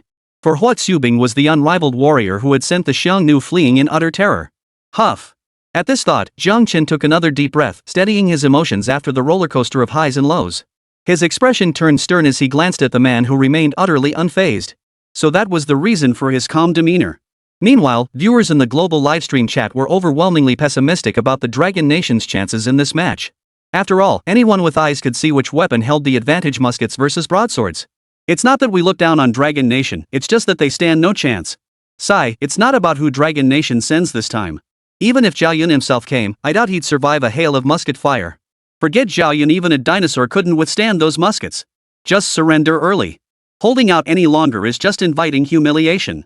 Meanwhile, public sentiment within the Dragon Kingdom wasn't much better. Even though the generals Jiang Chen had previously selected had repeatedly achieved miracles, today, they dared not fully believe Jiang Chen could win. For today's situation was incomparable to any past battle. Everyone understood how utterly powerless swords and spears were against firearms. Sigh, we'll just have to do our best. Who knows what kind of trouble this competition is stirring up? Last time it was Zhang Chenggong facing cannons against cold weapons. Never thought this time we'd be the ones facing them. If we lose, we lose. Blame it on bad luck. Sigh, this time, miracles probably won't happen. A heavy gloom once again descended upon the entire Dragon Nation. No one possessed the absolute confidence to guarantee victory in this match. Within the contest space, Jiang Chen still furrowed his brow, racking his brain for a solution to their predicament but finding none. Glancing at the flood of comments filling the global livestream chat, he sighed. The Dragon Nation chat must be much the same. He couldn't let defeat set in before the battle even began, otherwise, the enemy would seize the opportunity. A cold gleam flashed in Jiang Chen's eyes.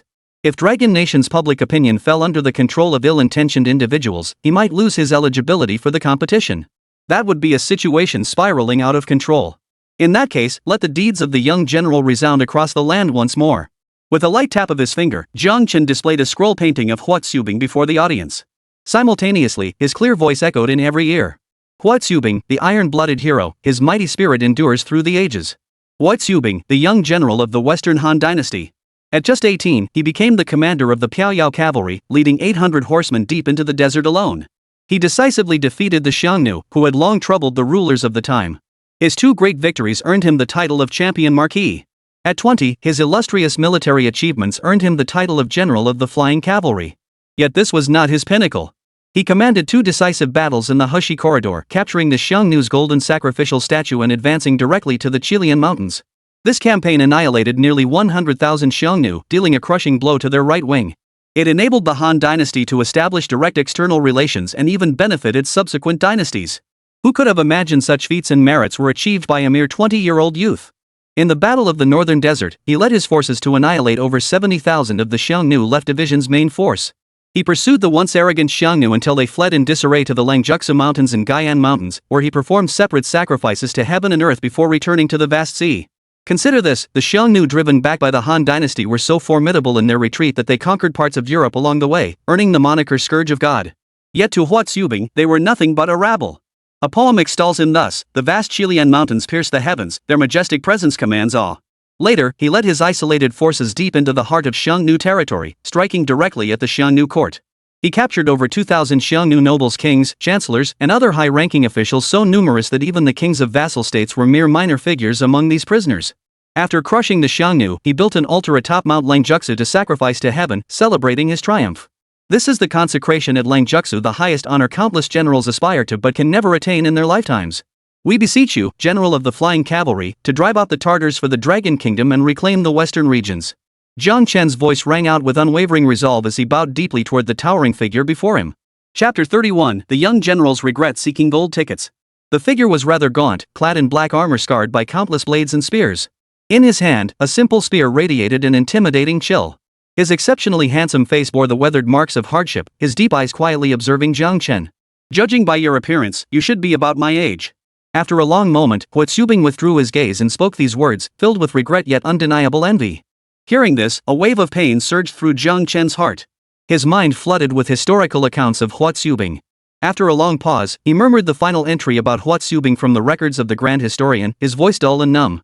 The general of the Flying Cavalry passed away in the 6th year of Yuanshou, 3 years after his 4th military campaign. The emperor mourned him deeply, dispatching the Black Armor Army of the border provinces to form a procession from Chang'an to Maoling, where his tomb was built to resemble the Chilean mountains. He was posthumously honored as the Marquis of Jinghuan, his title combining martial prowess with territorial expansion. He was only 24 years old. Seeing Jiang Chen's expression, Huo Qubing appeared utterly unconcerned, laughing heartily instead. It matters not. All men must die. What grievance could I possibly have? When foreign tribes dare to trespass, I shall defend the might of our dragon nation. As he finished speaking, the familiar voice of the broadcast began to sound. As if offering comfort, Huo Qubing flashed Jiang Chen a confident smile before his form dissolved into nothingness. At that moment, Jiang Chen's heart burned with desperate hope for victory in this match. For all the world knew of the young general's early fame, who could have guessed his deepest regret?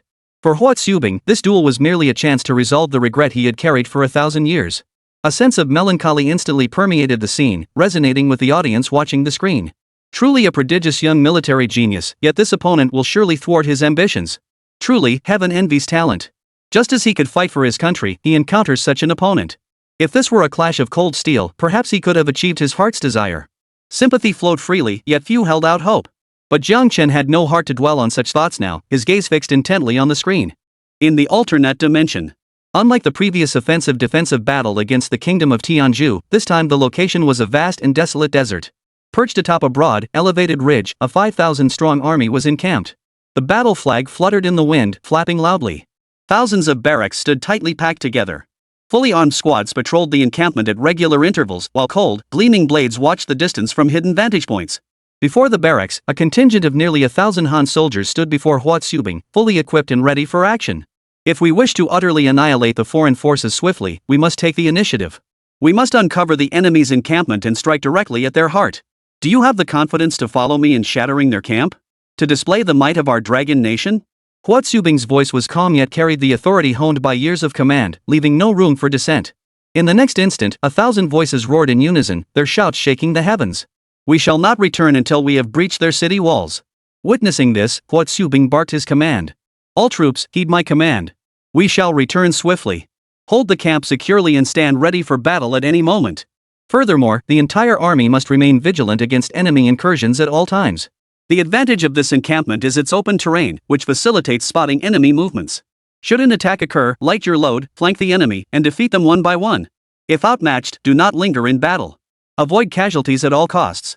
He then leapt onto his horse and galloped away with his 1,000-strong force. In the distance, 2 equally sized encampments stood apart. 2 armies of 50,000 each stood arrayed in formation. Their formidable physiques, sharp spears, and sturdy steeds all proclaimed the might of this army.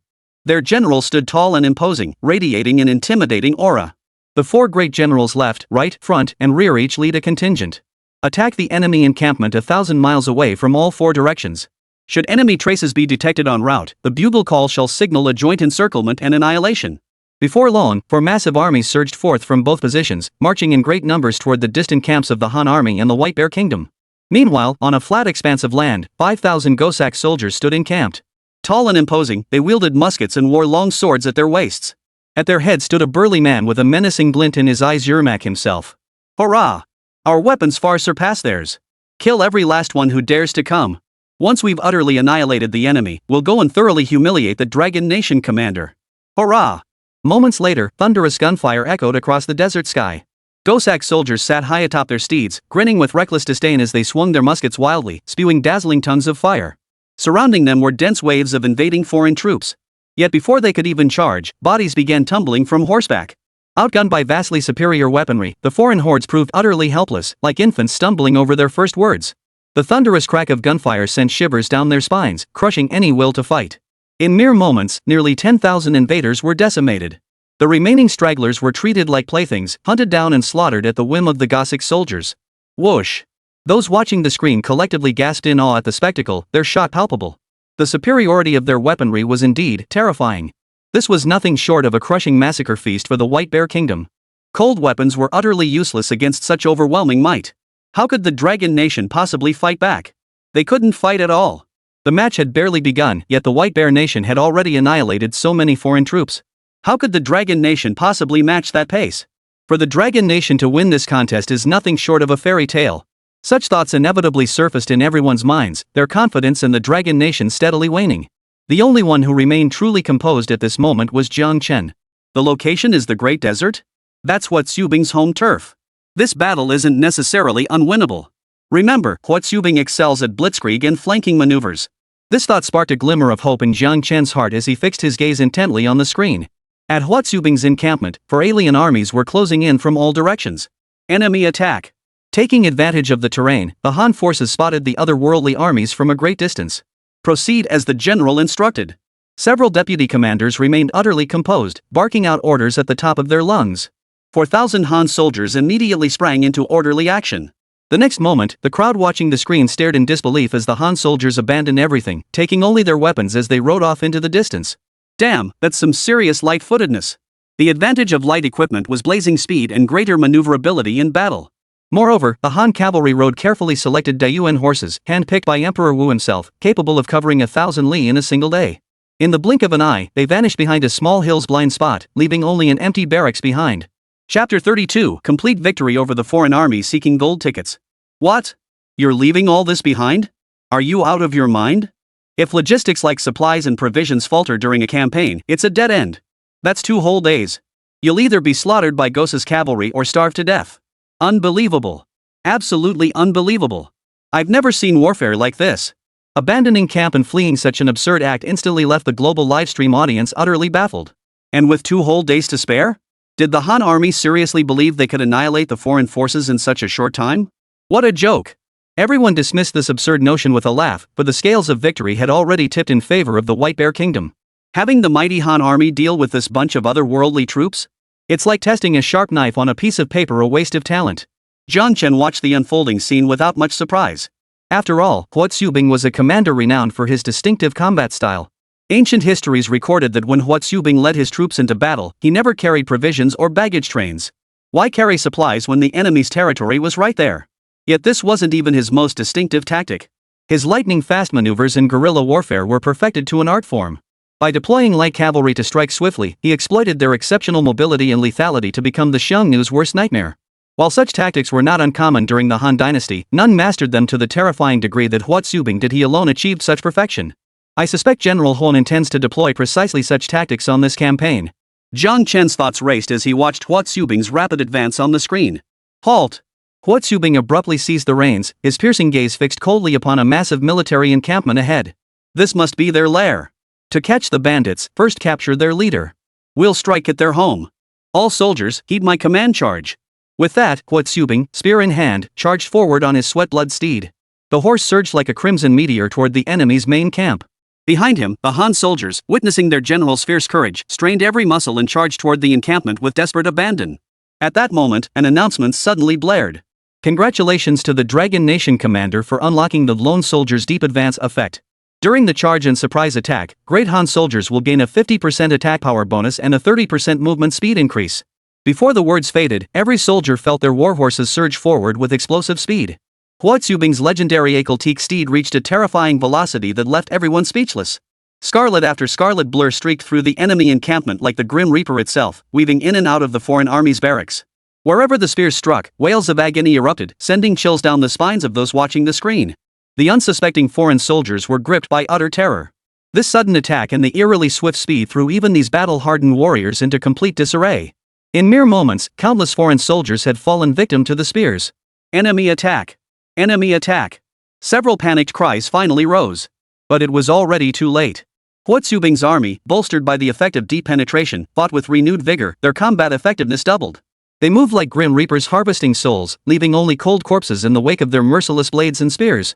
Countless screams and shrieks echoed like wails from hell, filling the air with utter despair and helplessness. Soldiers, surround and eliminate this man. Even if I die, I'll take you down with me.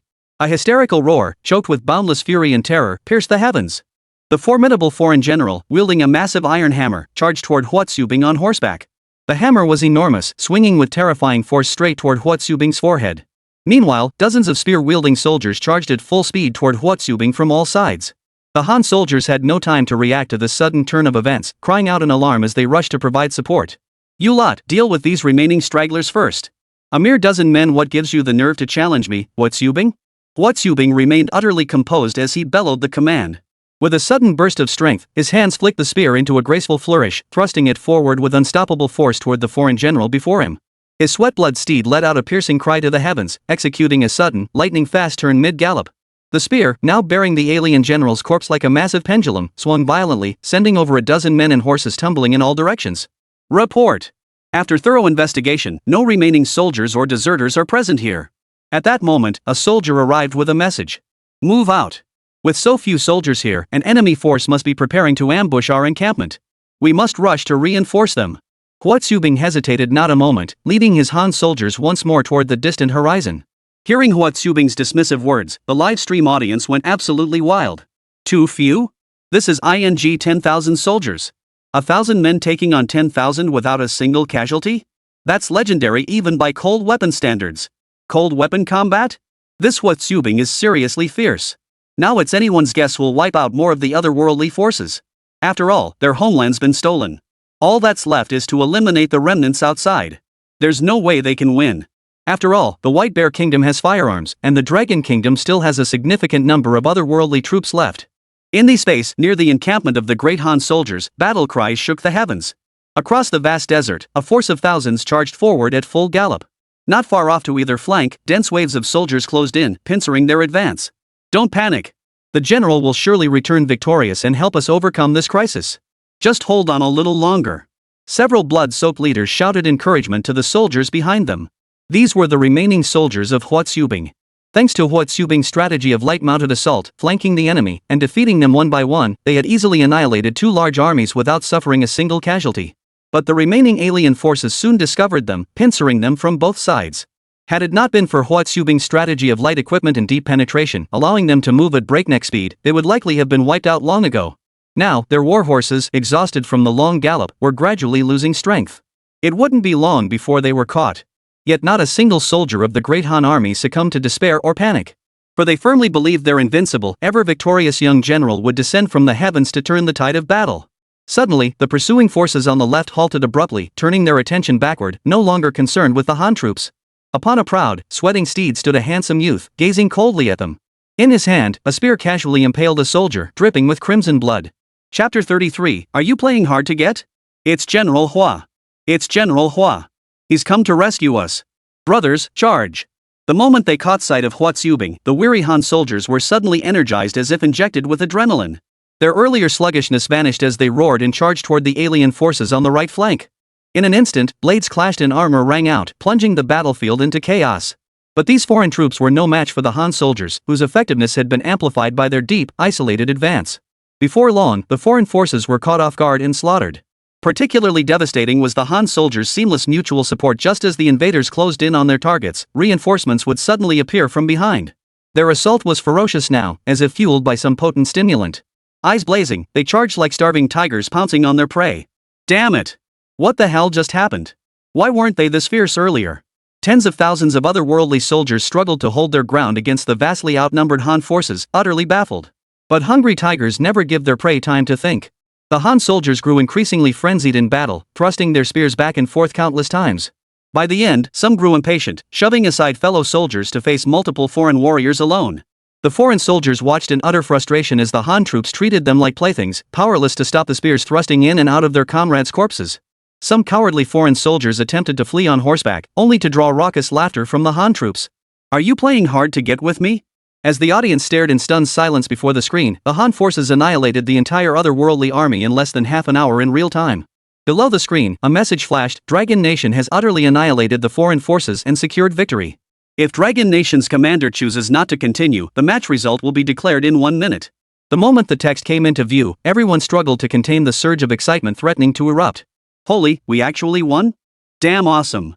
Huo Qubing must be a god to these Han soldiers. He comes with built-in damage boost and healing buffs.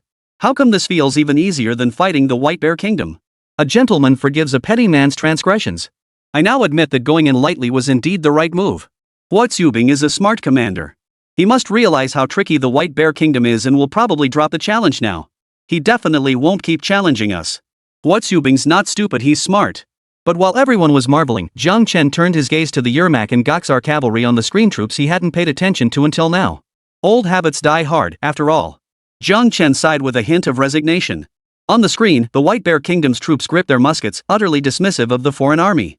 Historical records also documented that the Gossip cavalry under Yermak were nothing but a band of murderous, arsonist, pleasure-seeking brigands.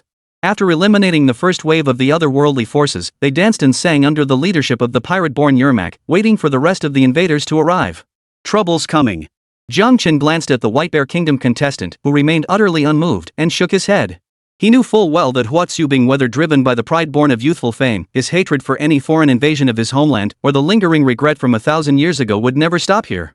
True to his expectations, the next instant, the excited expressions of the crowd before the screen froze. They stared at Huo Qubing on the screen, their faces frozen in disbelief. Huo Qubing remained impassive on screen, his dark, profound eyes like an ancient well, revealing nothing of his thoughts. Yet beneath him, they had already surged forward under his command, galloping into the distance. Was he going to fight?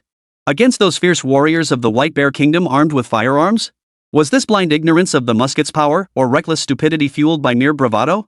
Those who understood the true terror of firearms found Huo Qubing's actions utterly incomprehensible. Even if the muskets of that era were far less potent than modern military weapons, they still far surpassed anything a cold weapon army could muster. Moreover, the second rule of this duel was profoundly disadvantageous to Huo Qubing.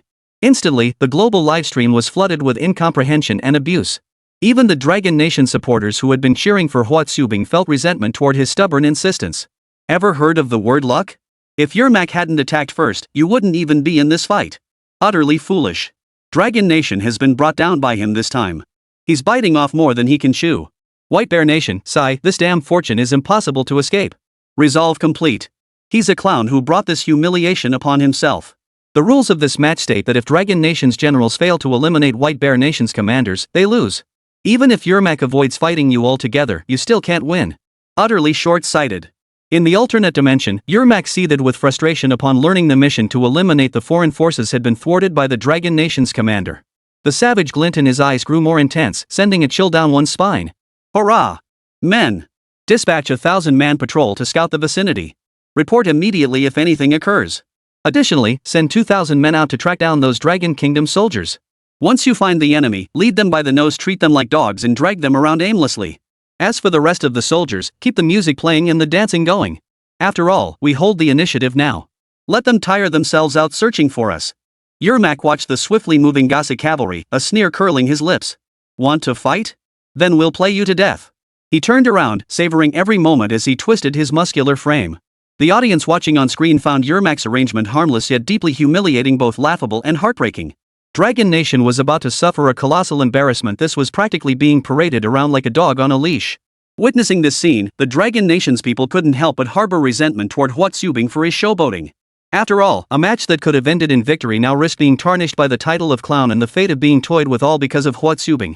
Jiang Chen's gaze turned icy as he watched Yermak's deeply insulting arrangement on the screen and the live chat flooded with mockery directed at Huo Qubing. Instantly, he felt a surge of indignation on Huo Qubing's behalf. 1,000 years ago, every time Huo Qubing forced the Xiang Yu to flee in disarray, wasn't he creating a miracle? 1,000 years later, that miracle could very well be repeated. Even if hope seemed faint, human effort could overcome it, especially since the firearms of Yermak's era weren't without flaws. But until the final outcome was known, further discussion was pointless. Divide and conquer? I wonder if Huo Qubing's surprise tactics could work again. Staring at the screen, Jiang Chen's mind was already forming a hypothesis. Chapter 34, Dark Chocolate Seeking Gold Tickets. All soldiers, heed my command. 2 groups will ascend to high ground in shifts to reconnoiter the surroundings. After a brief rest, Huo Qubing issued the order in a deep voice. Moments later, several soldiers charged down from the high slopes on both sides, reporting loudly. Report! We've spotted a force nearby, numbering roughly 2,000 to 3,000 men. However, the weapons they wield are unlike any we've seen before. Should we attack, General? Huo Qubing paced, a thoughtful expression on his face. Seconds later, he waved his hand, signaling not to alert the enemy. Lieutenant, take command of a detachment to engage them. Test the potency of their weapons. Remember, this is secondary. Your primary task is to draw their attention while we flank them for a surprise attack. Minimize casualties at all costs. Upon receiving the order, the deputy commander immediately led a 2,000-strong force toward the Cossack cavalry. Upon learning the lieutenant had engaged the Cossack cavalry, Huo Qubing roared and charged forward with the remaining cavalry. Meanwhile, the deputy commander and thousands of Han soldiers were thrown into utter panic. Their faces betrayed unmistakable terror, as if they had encountered some monstrous horror. Flee! Flee! The deputy commander stifled his inner tremors as he hastily issued the order. Behind them, the Gosaki cavalry, seeing the army in such disarray, burst into laughter. They raised their muskets high and unleashed a furious barrage of fire upon the advancing Han soldiers. Ha ha ha ha! A bunch of savages! Kill them all! No, I prefer watching them flee in disarray. The Gosaki cavalry exchanged jokes with utter disregard, not giving the primitive savages a second thought. Hearing this, the deputy commander once again ordered an accelerated retreat. He felt immense relief that he had heeded the general's advice and not prioritized testing the enemy's weaponry. His mind was now utterly consumed by the terrifying scene that had just unfolded. Just moments ago, the instant the Gosei cavalry spotted them, that unknown weapon in their hands had emitted a heart-stopping roar. Even more terrifying was that the projectiles could shatter rocks. Had they not found cover in advance and deliberately revealed their position, they would likely have been wiped out without warning. Even so, the projectiles had wounded several soldiers, leaving them bleeding profusely. Terrifying. It was a monster that killed without a trace. Fortunately, the Han army's horses were exceptionally swift. Combined with the advantage of deep penetration, they managed to outpace the horde of monsters. Yet the gunfire and maniacal laughter continued behind them. Soon, however, the deputy commander sensed something amiss. Wait, they can't hit us anymore? The deputy general scanned the surroundings. They were now in an open field, with nothing behind them to block the monster's advance. But not a single cry of agony came from his own ranks. True to his reputation as a seasoned veteran who had fought alongside Huo Qubing for years, the deputy commander forced himself to remain calm even in this frantic moment. He whipped his head around. 500 or 600 meters behind them, the Gosaki cavalryman's weapons still emitted that eerie sound, but the projectiles now only struck rocks on the ground 400 or 500 meters away, making a popping sound. Moreover, the intervals between volleys were growing longer. A sharp gleam flashed in the deputy commander's eyes. He immediately ordered the main force to continue feigning retreat while he spurred his horse forward with a few men toward the ambush route Huo Qubing had prearranged. Before long, the deputy commander met up with Huo Qubing. After hearing the deputy commander's discovery, Huo Qubing grinned. You have earned great merit this time. The enemy's weapons are unpredictable and treacherous. We must not confront them head-on. We must feign weakness and retreat, drawing them into pursuit. The longer we delay, the more advantageous it becomes for us. If they only pursue without attacking, or refuse to pursue or attack at all, we'll find a way to make them attack and chase us. Before he finished speaking, several bleating sounds instantly caught Huo Qubing's attention. In the distance, several Argali sheep were squatting, expelling one dark chocolate-like pellet after another. A plan? Here it comes. The deputy commander chuckled wickedly, his voice tinged with amusement. Meanwhile, the Cossack cavalry fiercely pursuing the Han army sensed something amiss. Their muskets grew scorching hot, their rate of fire and accuracy rapidly declining. But that was the least of their worries. What infuriated them most was the Han cavalry's lightning speed ahead. Their own horses strained to keep pace, meaning the Han forces remained perpetually out of range. Damn it, they were running out of bullets and hadn't killed a single Han soldier. Ah, well, enough of this. My stomach's growling. Time for a break. After all, iron is man, but rice is steel. Skip a meal and hunger gnaws. Just as the Cossack cavalry prepared to dismount and feast, countless black, pill-like objects suddenly flew toward them from all directions. Some even landed in the mouths of a few men. Those Cossacks who had the pills land in their mouths instinctively took a bite. Instantly, a foul stench filled their entire mouths. The next instant, a cacophony of curses and raucous laughter echoed across the desert. This ing. Spotting the sudden appearance of another Han army unit, the Cossack cavalry glared at them with eyes dripping blood. Realizing everything in an instant, they descended into utter madness. Crackling gunfire erupted, filled with murderous intent. Gone was the casual disdain of before. I'll kill every last one of you. The fury in their roar was palpable this time. They truly intended to slaughter their enemies. Fingers frantically pulled triggers, but the Han soldiers had already fled far away, occasionally glancing back with meaningful grins. The deputy commander was now doubled over with laughter, and even Huo Qubing, who had initially despised this plan, couldn't suppress a faint smile. Bang! Moments later, a series of thunderous explosions echoed behind them. Unlike the sound of bullets firing, these were like something violently shattering. Amidst the stunned expressions of the Han soldiers, some of the Gasei cavalrymen's weapons began to emit wisps of blue smoke. Soon, the weapons of others followed suit with thunderous booms. A few were even blown off their horses, clutching their heads and wailing in pain. What on earth was happening? Everyone, including Huo Qubing, was utterly baffled. But it was clear this presented a golden opportunity to counterattack. Charge! Led by Huo Qubing, the Han army went completely berserk, unleashing a scene of ravenous tigers pouncing on their prey before the screens. The once seemingly invincible Cossack cavalry now scattered like frightened chicks, fleeing in disarray under the Han onslaught. Only a handful of Gosaki cavalry managed to escape on horseback, utterly disheveled. As the Han forces prepared to pursue and finish them off, Huo Qubing halted them. Let them go. If their generals don't learn of this humiliation and crushing defeat, how will they seek revenge against us? Chapter 35, a resounding victory seeking gold tickets. You're asking for death. Yermak radiated a fierce killing intent as he kicked over a pot of delicacies in a fit of rage. If they crave death, we shall grant it. Attention all. Do not use the muskets for extended periods. Not only will overheating impair performance, but it could even cause the barrels to explode. A mere pile of sheep dung bear with it. But the blood of our fallen soldiers must be avenged. Additionally, form a squad to scout the enemy's movements nearby. Report any developments immediately and lure them into our ambush. With our forces lying in wait, we can wipe them out in one decisive strike. Yermak, breaking from his usual inaction, issued orders with a semblance of authority. Meanwhile, after Huo Qubing's righteous refusal, the deputy commander finally relented and abandoned the happy flight stratagem. The reason was simple: the scheme was not only repulsive but also time-consuming and labor-intensive. The enemy forces must be on guard now and won't rashly deploy that weapon again. This means our offensive will face significant obstacles. Hearing the deputy commander's logical reasoning, Huo Qubing silently nodded in agreement. Only one day left. The deputy general's voice carried a hint of urgency. If they couldn't devise a way to lure the enemy into attacking tomorrow, they would truly become traitors to the Dragon Kingdom. No matter. We'll simply outflank them. Huo Qubing's words fell like timely rain, instantly extinguishing the flames of anxiety burning within the deputy commander's heart. He knew full well this tactic was one Huo Qubing had meticulously developed. Abandoning the bulk of the forces, he would lead only an elite vanguard on a long march to strike directly at the enemy's headquarters. It was precisely this tactic that had once annihilated 70,000 Xiang Yu troops in a single stroke. But there's still one problem: we don't know the location of the enemy's stronghold. The deputy commander spoke again, only to find Huo Qubing chuckling lightly as if he had anticipated the question. Did you think I simply let those deserters go during the day? I had men secretly follow them. They are now encamped less than a few miles from us. Moreover, with night deepening, I can skip the long march entirely. You and your 4,000 troops will draw their fire as much as possible. I will strike from behind and break their ranks. The deputy commander's face lit up with growing delight. And with midnight approaching, heaven itself aids us. This is the perfect moment to catch them off guard. I had all the soldiers rest for several hours during the day, so they are now full of energy. You need only provoke them repeatedly, they will surely lose their patience. After hearing Huo Qubing's meticulously detailed plan, the deputy commander immediately began assigning troops. Moments later, under the cover of night, Huo Qubing led 1,000 men into the distance and vanished.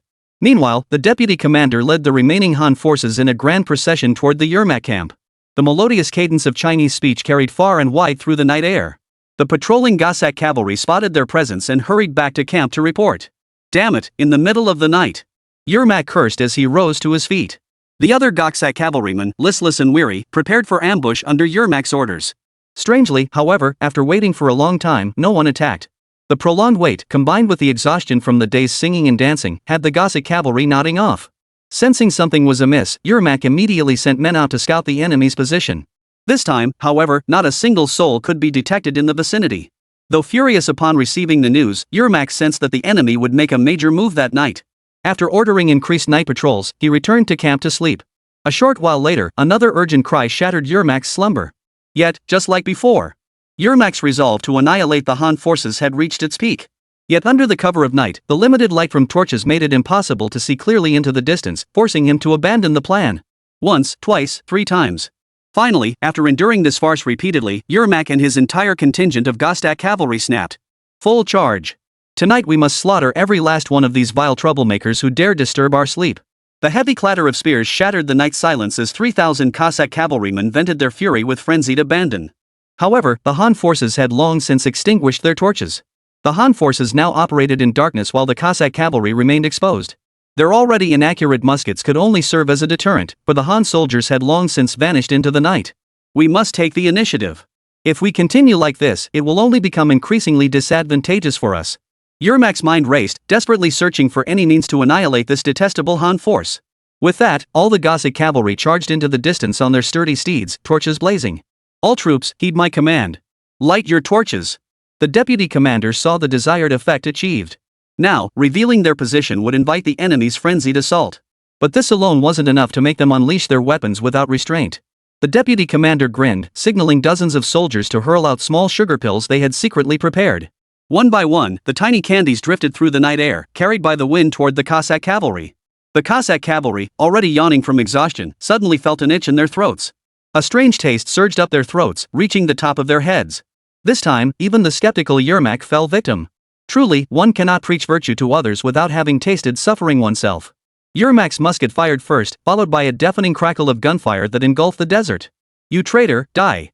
A voice of immense authority suddenly boomed from behind the Cossack cavalry, none other than Huo Qubing, seated high atop his Akeltique steed. Before they could react, Huo Qubing's spear had already disarmed several men. Yermak quickly recognized Huo Qubing, whom he had encountered in the combat arena, and urgently commanded all guns to target him. Quickly! Shoot him down with a hail of bullets. But Huo Qubing had already moved first. His spear swept fiercely, knocking aside musket after musket. Transitioning from sweeping to thrusting, the spear lunged forward with deadly force. Like a human pyramid, under Huo Qubing's immense strength, the spear impaled 4 soldiers at once. The deafening crack of gunfire erupted around Huo Qubing, yet every bullet struck the corpses piled upon his spear like shields. With a sudden burst of power from his legs, Huo Qubing leapt into the air, his heroic bearing truly resembling that of a divine warrior. His spear pointed directly at Yermak. Yermak now resembled a frightened little mouse, his musket trembling as it pointed toward Huo Qubing. Bang! After the shot, Yermak, who had fallen from his horse at some point, stared wide-eyed and vacant at the night sky. A spear now pierced his chest. The musket in his hand had only fired a single shot into the empty air. Huo Qubing, drenched in enemy blood, hair disheveled, swept his icy gaze across the battlefield. His overwhelming aura made him resemble a hellish demon, and for a moment, this fierce presence alone forced the desperate bandits to scatter even though he now held no weapon. Seeing Huo Qubing's fierce courage, the other Han soldiers were now fighting with bloodlust. The Gossack cavalry, seeing their leader gone, instantly panicked. Their spears had long been rendered useless from repeated firing, leaving them to draw the swords at their waists for a desperate fight. But without firearms, they were no match for the Han warriors. Soon, the sounds of battle faded. The moon slowly emerged from behind the clouds. Under its cold, silver light stood 5,000 Han soldiers. In this contest, the Dragon Nation prevails. Chapter 36, Sudden Twist. Please vote. 1. The Dragon Kingdom had actually won. And it was thought that the Cossack cavalry, with their superior weapons, would crush them without a doubt. Yet, in less than a day, they were toyed with like playthings by Huo Qubing's forces, routed in utter disarray, their entire army annihilated. The crowd watching the screen stared at Huo Qubing and his men in utter disbelief, their shock palpable. Had they not witnessed this miracle unfold with their own eyes, they would never have believed that cold steel could truly defeat firearms. It was like a babbling infant suddenly leaping up to topple a sumo wrestler weighing hundreds of pounds, utterly unbelievable, like something out of Arabian Nights. Jiang Chen exhaled a long breath of relief. His worries had been entirely unnecessary. Huo Qubing's combat experience and tactical arrangements far surpassed both his own expectations and the accounts in historical texts. A miracle? Jiang Chen smiled noncommittally. For an army of equal size to defeat one armed with firearms using only cold weapons, from this perspective, it was indeed a tremendous miracle.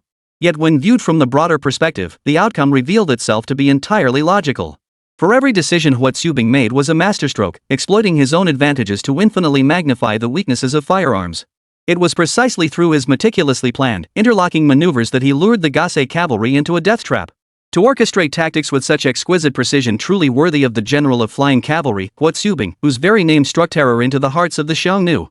General Huo's talent and courage are truly unparalleled in history. We, the younger generation, are profoundly grateful on behalf of all the people of the Dragon Kingdom. Jiang Chen bowed deeply before the imposing figure of Huo Qubing. My sole wish was to utterly annihilate the invading barbarians and witness our nation standing strong and unbroken.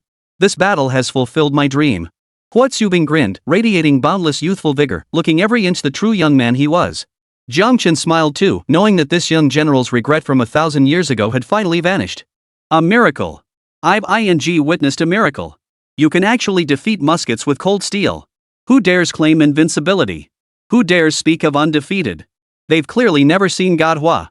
Holy crap, when my mom asked why I was kneeling while watching the livestream, I could only tell her she hadn't seen this match, otherwise she'd be on her knees too.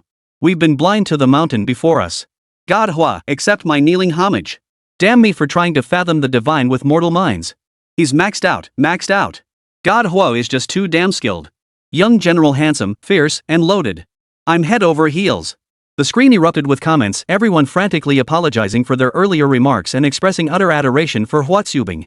Even in the Dragon Kingdom, numerous fan clubs and support groups for Zhao Yun and Huo Qubing sprang up.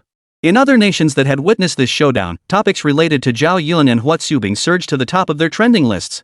Huo Qubing, in particular, was revered as a godlike figure by military enthusiasts. Moreover, due to this match's victory, Jiang Chen was astonished to discover that the National Fortune Tournament qualification support rate had surged past 85%. It seems Huo Qubing's impact from this battle far exceeded my expectations. Jiang Chen's face lit up with delight. He knew it was precisely because of the miracle Huo Qubing had created that more people in the Dragon Nation had gained confidence in his choices. Round 7, Dragon Nation wins. Select your reward, reclaim territory or upgrade spiritual energy level? Congratulations to Dragon Nation on earning 20 national fortune points. As the Dragon Nation commander completed the task of eliminating the White Bear Nation commander in the second match, a special reward will be issued shortly. Congratulations to Dragon Nation commander Zhao Yun for unlocking the title Silver Lance of the White Horse. Henceforth, he will enter battles with a 20% boost to speed and attack. Congratulations to Dragon Nation commander Huo Qubing for unlocking the title General of the Flying Cavalry. From now on, he will enter battles with a 10% armor penetration bonus and movement speed boost, and his troops will also benefit from these enhancements. The barrage of announcements left other nations' players bewildered, instantly sparking envy and resentment, while Dragon Nation's cheers grew ever louder. Damn, so many rewards? And what exactly is that special reward? Amidst the collective confusion, Jiang Chen spoke up. Reclaim the final territory belonging to the Dragon Nation. With this, Dragon Nation reclaimed its final territory, becoming the sole nation in the competition to recover lost lands and achieve complete unification. All children of the Dragon Nation would no longer live under foreign rule, returning once more to the embrace of their motherland. As long as I, Jiang, draw breath, and as long as this competition exists, I will never allow such a situation to occur again. Jiang Chen's resolute words once again stirred the hearts of the Dragon Nation's people.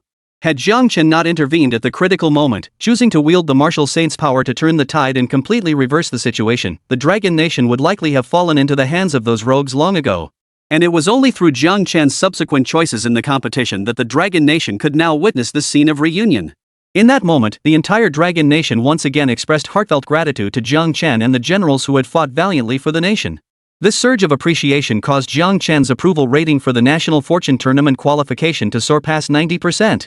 Wait, didn't they say that increasing support rates would trigger other effects? Jiang Chen recalled the broadcast announcement with utter confusion. Wasn't 90% considered high enough? Shaking his head, Jiang Chen examined the special reward floating before him, shrouded in a halo of light. A mere glance left him staring blankly, as if he'd witnessed something extraordinary. Starting from zero, a guide to cultivation? Had Jiang Chen not known this was a special reward from the tournament, he would have thought it was some tacky cultivation novel. So, spiritual energy really can change things? Jiang Chen's expression grew solemn as he glanced at the White Bear Nation contestant beside him. It was common knowledge that White Bear Nation had extensive research in this field, and such things held a fatal attraction for them. Fortunately, the book was shrouded in a luminous sphere, allowing only him to see it clearly. Such a treasure must never be known to other nations. Jiang Chen grasped the gravity of the situation. This was a reward capable of reshaping the world order. The fewer who knew of its existence, the better. In the near future, once the Dragon Nation gained access to spiritual energy, combined with the protective blessings of the Green Mountains, every citizen of the Dragon Nation would undergo a complete transformation. The immediate priority remains the competition gaining spiritual energy through it. Jiang Chen dismissed the thought and formulated his next plan. As for cultivation, he felt no great urgency. After all, the limited intelligence gathered from the White Bear Kingdom suggested that the current tournament severely restricted spiritual energy cultivation. This competition is ending. The competition space will soon vanish. Upon hearing the announcement, Jiang Chen immediately bowed respectfully as Huo Qubing departed. But the very next second, everyone watching the screen gasped in shock, and the Dragon Nation erupted in chaos. The White Bear Nation contestant, who had remained silent throughout, unleashed a terrifying and unfamiliar power in the final second of the match, charging toward Jiang Chen. Jiang Chen's body instantly shattered into pieces, blood splattering everywhere. Then, the screen went black, leaving no trace of Jiang Chen's fate. Chapter 37, The Bad News Seeking Gold Tickets. Viewers from other nations witnessed Jiang Chen's defeat at the hands of the White Bear Nation competitor. Instantly, the news swept across Asian nations like a typhoon. The gradually stabilizing Asian situation plunged into turmoil. Nations harboring long-standing grudges against the Dragon Nation bared their fangs, preparing to carve it up once more. They all knew that the Dragon Nation's current stability was entirely due to Jiang Chen's heroic efforts. Without him, the Dragon Nation would be nothing more than a pitiful relic of a bygone era. With Jiang Chen's departure, the fragile peace shattered once more, leaving the Dragon Nation exposed as the target of collective hostility. Within the Sakura Nation's presidential palace, the crowd cheered and chatted excitedly, their expressions utterly relaxed. Not since their last defeat at the hands of the Dragon Nation had they felt such joy as they did today. Fortunately, Sakura Nation was about to regain its pride and avenge the previous humiliation. The mere thought of that despicable Jiang Chen being killed by the White Bear Nation's fighter brought them immense satisfaction. Today is a blessed day. Our nation's plan for world domination will be put back on the agenda. It's truly divine intervention that damned brat is dead. I hereby order an immediate attack on the Dragon Nation. The president of Sakura Nation, his plump lips unable to suppress a grin, bellowed the order. Within the presidential palace of the Celestial Kingdom, the bald-headed president leaped up and down in excitement. He's dead. Finally dead. Today I will condemn the Dragon Nation to eternal damnation. Last time he turned so many of our Tianju citizens into prisoners. This time I will grind their bones to dust. The venomous voice echoed eerily through the empty room. At that moment, the Dragon Nation was also shrouded in immense sorrow and dread. People seemed to relive the tragic fate of their nation, trampled upon by foreign powers not long ago. The hand of death once again clutched the throats of all Dragon Nation citizens, suffocating them in despair. River God, return. The Dragon Kingdom needs you. Rest in peace, child. The people of the Dragon Kingdom will never forget you. Alas, without the Dragon God, the Dragon Nation is doomed once more. This time it's truly over. No one can save the Dragon Kingdom from ruin like the River God. The entire nation was plunged into mourning.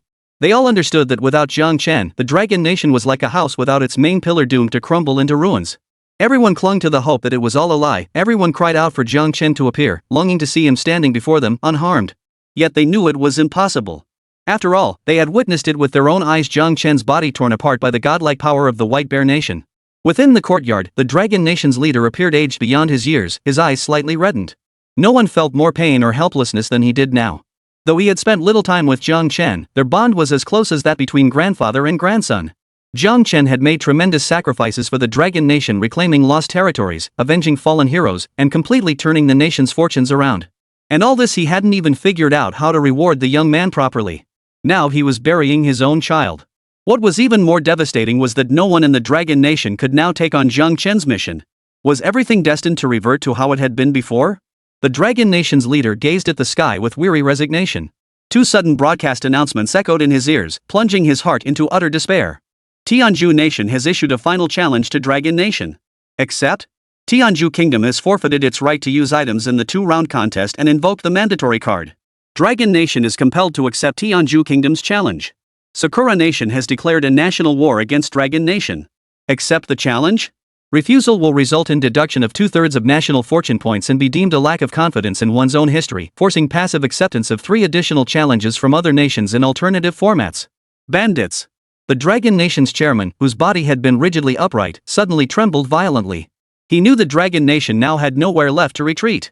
For the visitors came with ill intent, determined to destroy Long Guo by any means necessary. The compulsion card was a high-level item card. As its name implied, it forcibly executed the user's will, though at the cost of forfeiting the ability to use any other items. It seems the kingdom of Tianju is brimming with confidence, intent on using this opportunity to make the Dragon Kingdom pay a heavy price. The Dragon Nation chairman sighed deeply. More devastating than the Indian Empire's forced card was the Sakura Nation's declaration of war. Since the inception of the, few nations had ever initiated a national war.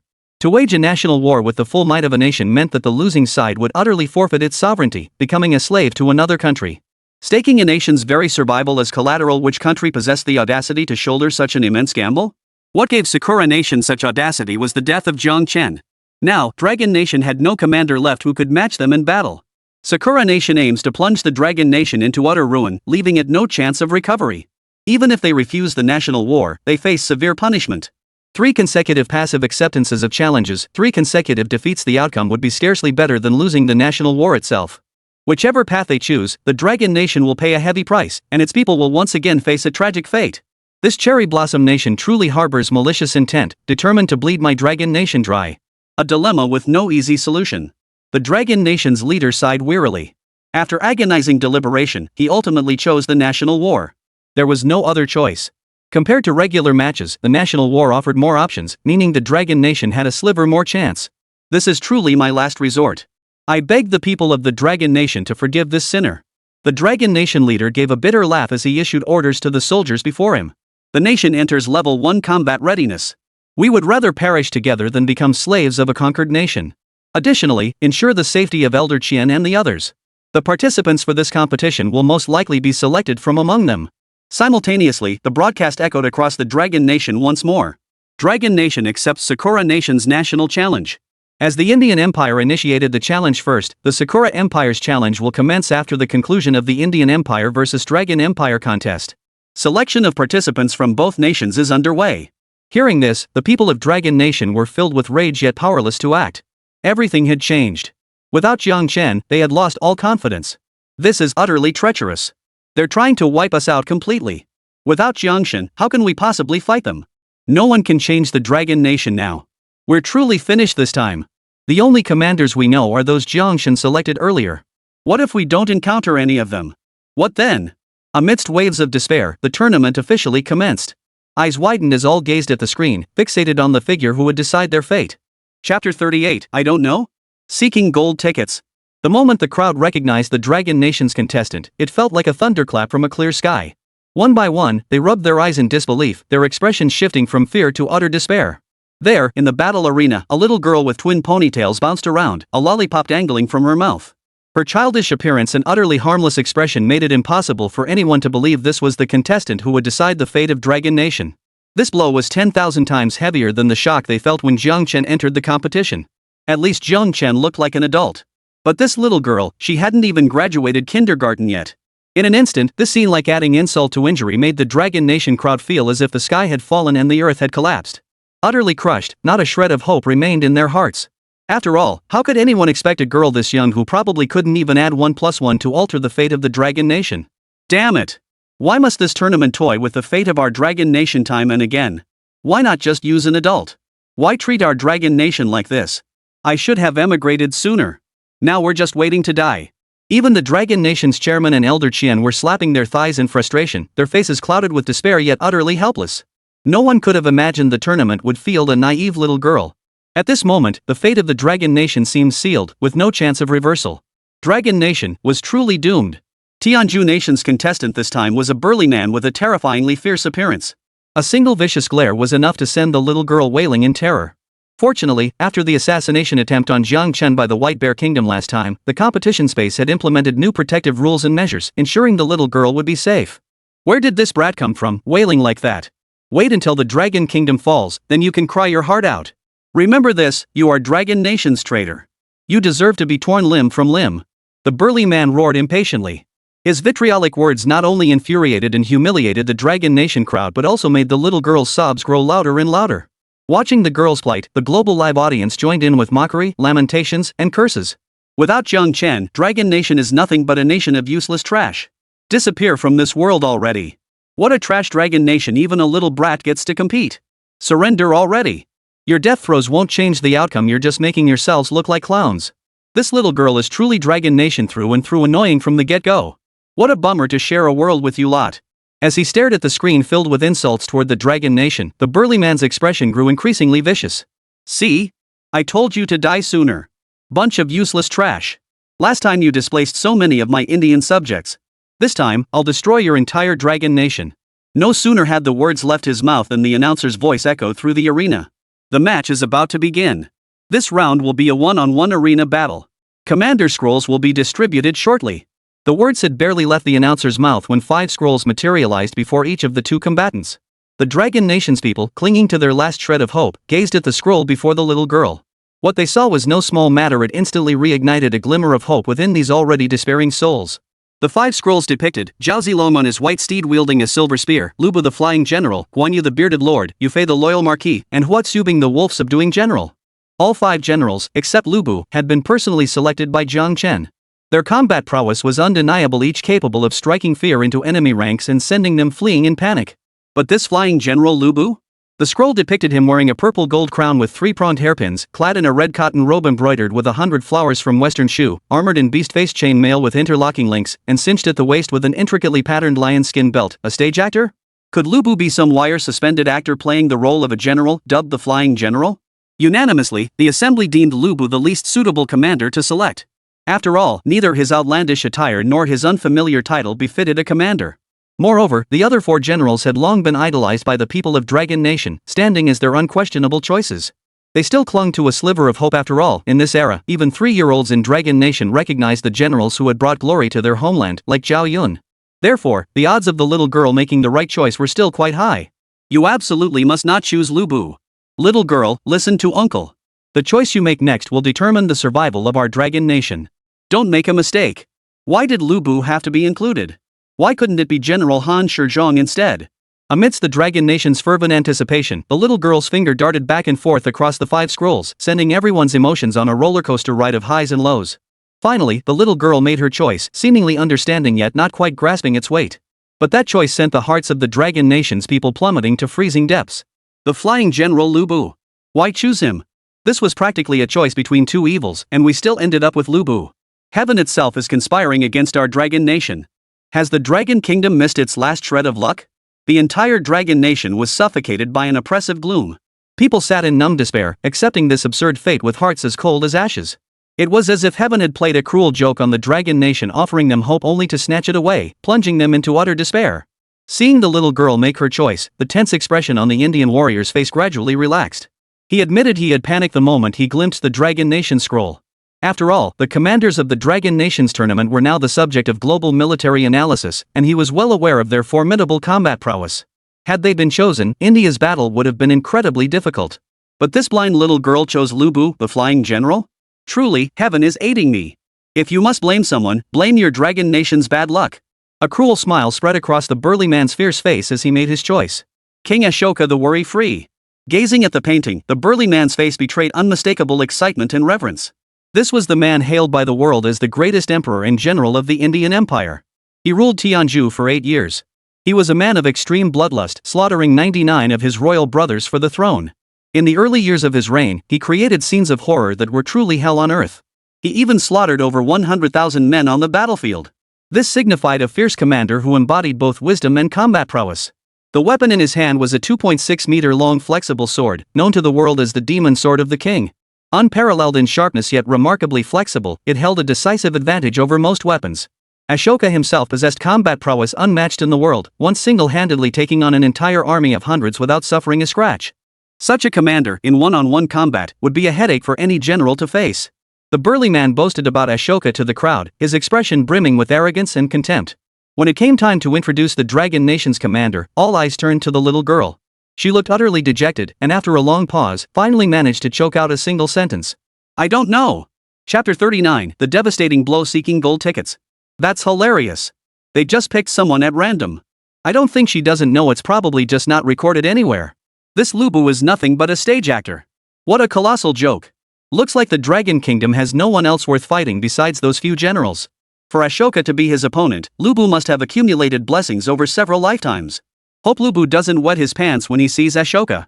The little girl's simple I don't know not only stripped the Dragon Kingdom's people of all dignity but also turned the entire nation into a laughingstock among other countries. Though the contest hadn't even begun, the outcome was already clear to all. After all, the renowned Ashoka's fame wasn't built on empty boasts, it was forged through mountains of corpses and rivers of blood, earned through his unmatched combat prowess, fought and won. How could this be compared to Lu Bu, a mere unknown actor? I shall leave no part of your body intact. Appearing in the duel space, Ashoka raised his long sword high, pointing it fiercely at Lu Bu before him. An aura of imperial authority and a thick, murderous intent suddenly enveloped the arena, making people tremble and unable to look directly at his face. Even the most arrogant of the burly men now trembled in fear, bowing before him in submission. This suffocating aura seeped through the screen, sending chills down everyone's spines and leaving their mouths parched. What? How many lives must one take to accumulate such bloodthirsty aura? Amidst the crowd's terror, a voice boomed out with unparalleled dominance, causing jaws to drop in shock as all eyes turned toward its source. Within a single strike, Feng Xian shall take your head, you old villain. Before the little girl stood a towering warrior, his starry eyes and sword-like brows framed by a broad chest and powerful shoulders. Wielding a square-headed halberd, he radiated awe-inspiring might. This man was none other than Lu Bu, the warrior who had previously gone unnoticed. Instantly, the crowd's gaze shifted to one of contempt and scorn, as if they were looking at a fool. After all, Ashoka was universally acknowledged as a formidable warrior, not someone any nameless upstart could challenge. Who do you think you are? One strike, and your head will be severed from your body. You've got no battle record to speak of, yet you're full of hot air. Don't come begging for mercy when you're dying. He must be scared out of his wits, talking nonsense. If you survive a single strike, I'll call you dad. Amidst the crowd's scornful murmurs, the duel officially commenced. On the stage, Ashoka's aura surged once more. His flexible sword darted like a silver serpent, suddenly baring its fangs as it lunged toward Lu Bu. Clang!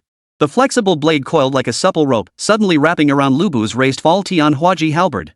Under Ashoka's control, the scimitar and halberd scraped together with a bone-chilling screech before the blade abruptly released.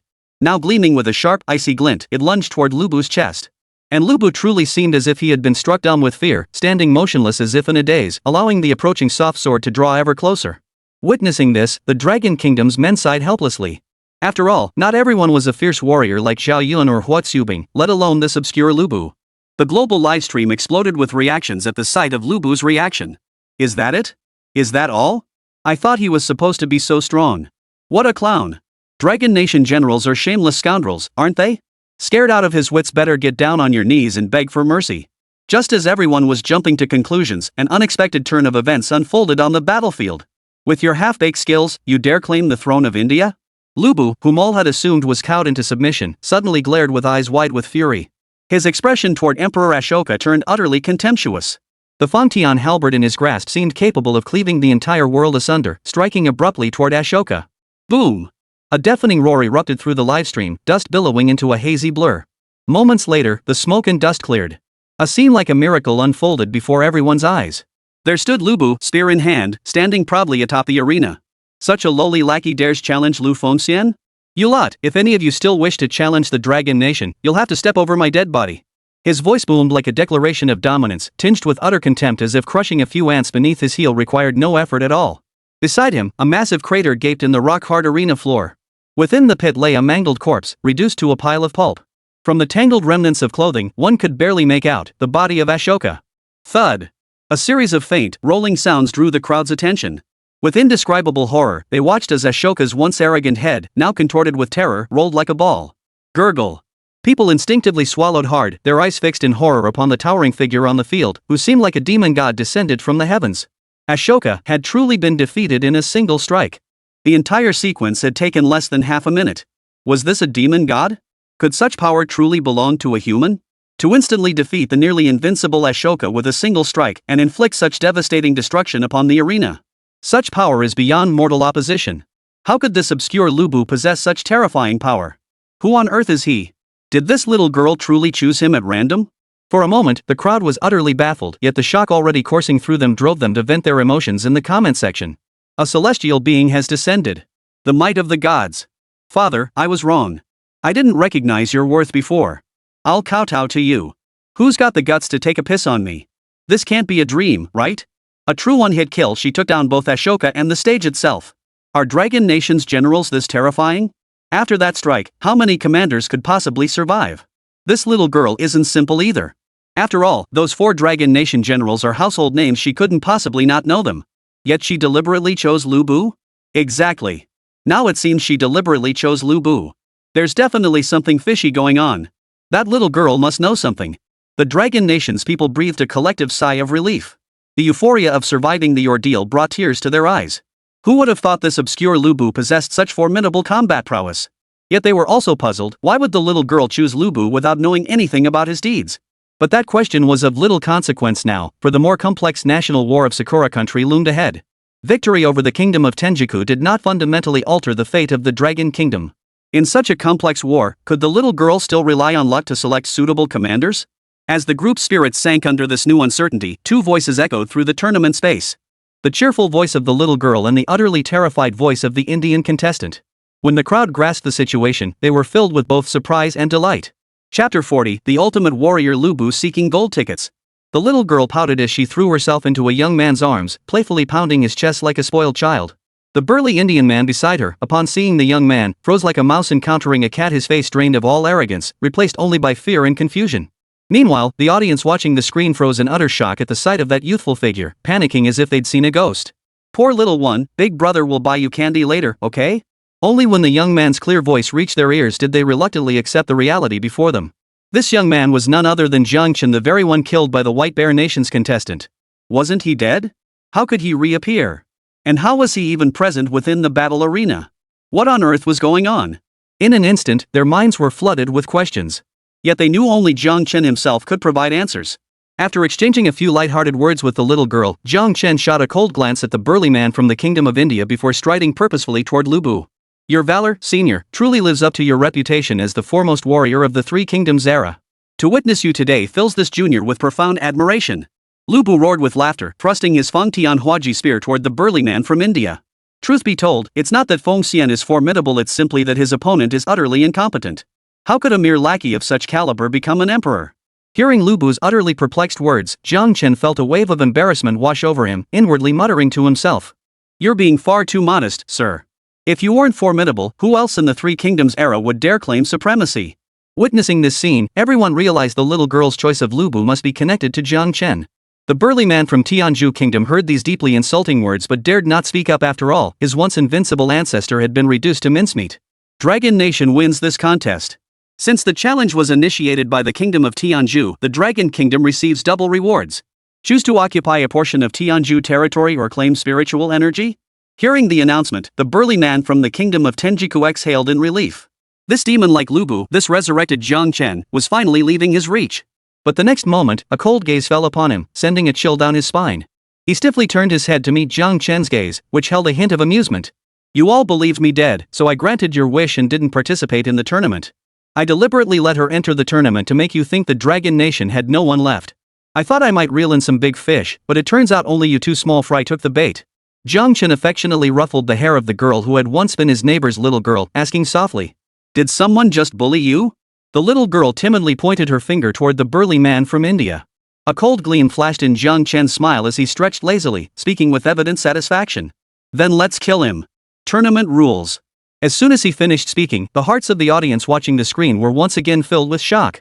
This time, the shock was far greater than the sensation brought by Jiang Chen's resurrection. A crimson chain, seemingly imbued with apocalyptic power, materialized from above. As if obeying Jiang Chen's command, it shot toward the bewildered giant's forehead in an instant. Splatter! Blood splattered everywhere, leaving the spectators utterly horrified. Could Jiang Chen control the rules of the tournament? This was the first time the tournament rules had ever obeyed a human command. What exactly is this Jiang Chen's identity? The crowd was baffled, but the live stream's viewership skyrocketed. People from every nation rushed to witness this unbelievable spectacle, from heads of state to ordinary citizens, all scrambled to join the livestream. If Jiang Chen truly had deep connections to the tournament, it would be explosive news, an event powerful enough to reshape the world order. Hey, why not take out the Sakura Nation contestant too? Jiang Chen grinned cheekily as he addressed the void.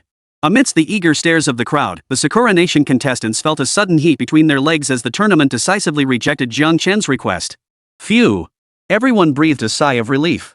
Thankfully, he couldn't dictate the tournament rules. Perhaps Jiang Chen had merely struck some kind of deal with them? Even so, every nation now regarded Jiang Chen as a dangerous threat. After all, the events surrounding him were utterly baffling. No one knew what outrageous thing might happen next. As for Sakura Nation, they became the object of sympathy among the other nations, while back home, chaos reigned supreme. The Sakura Nation's president was kicking himself. Who the hell could have imagined such a bizarre resurrection?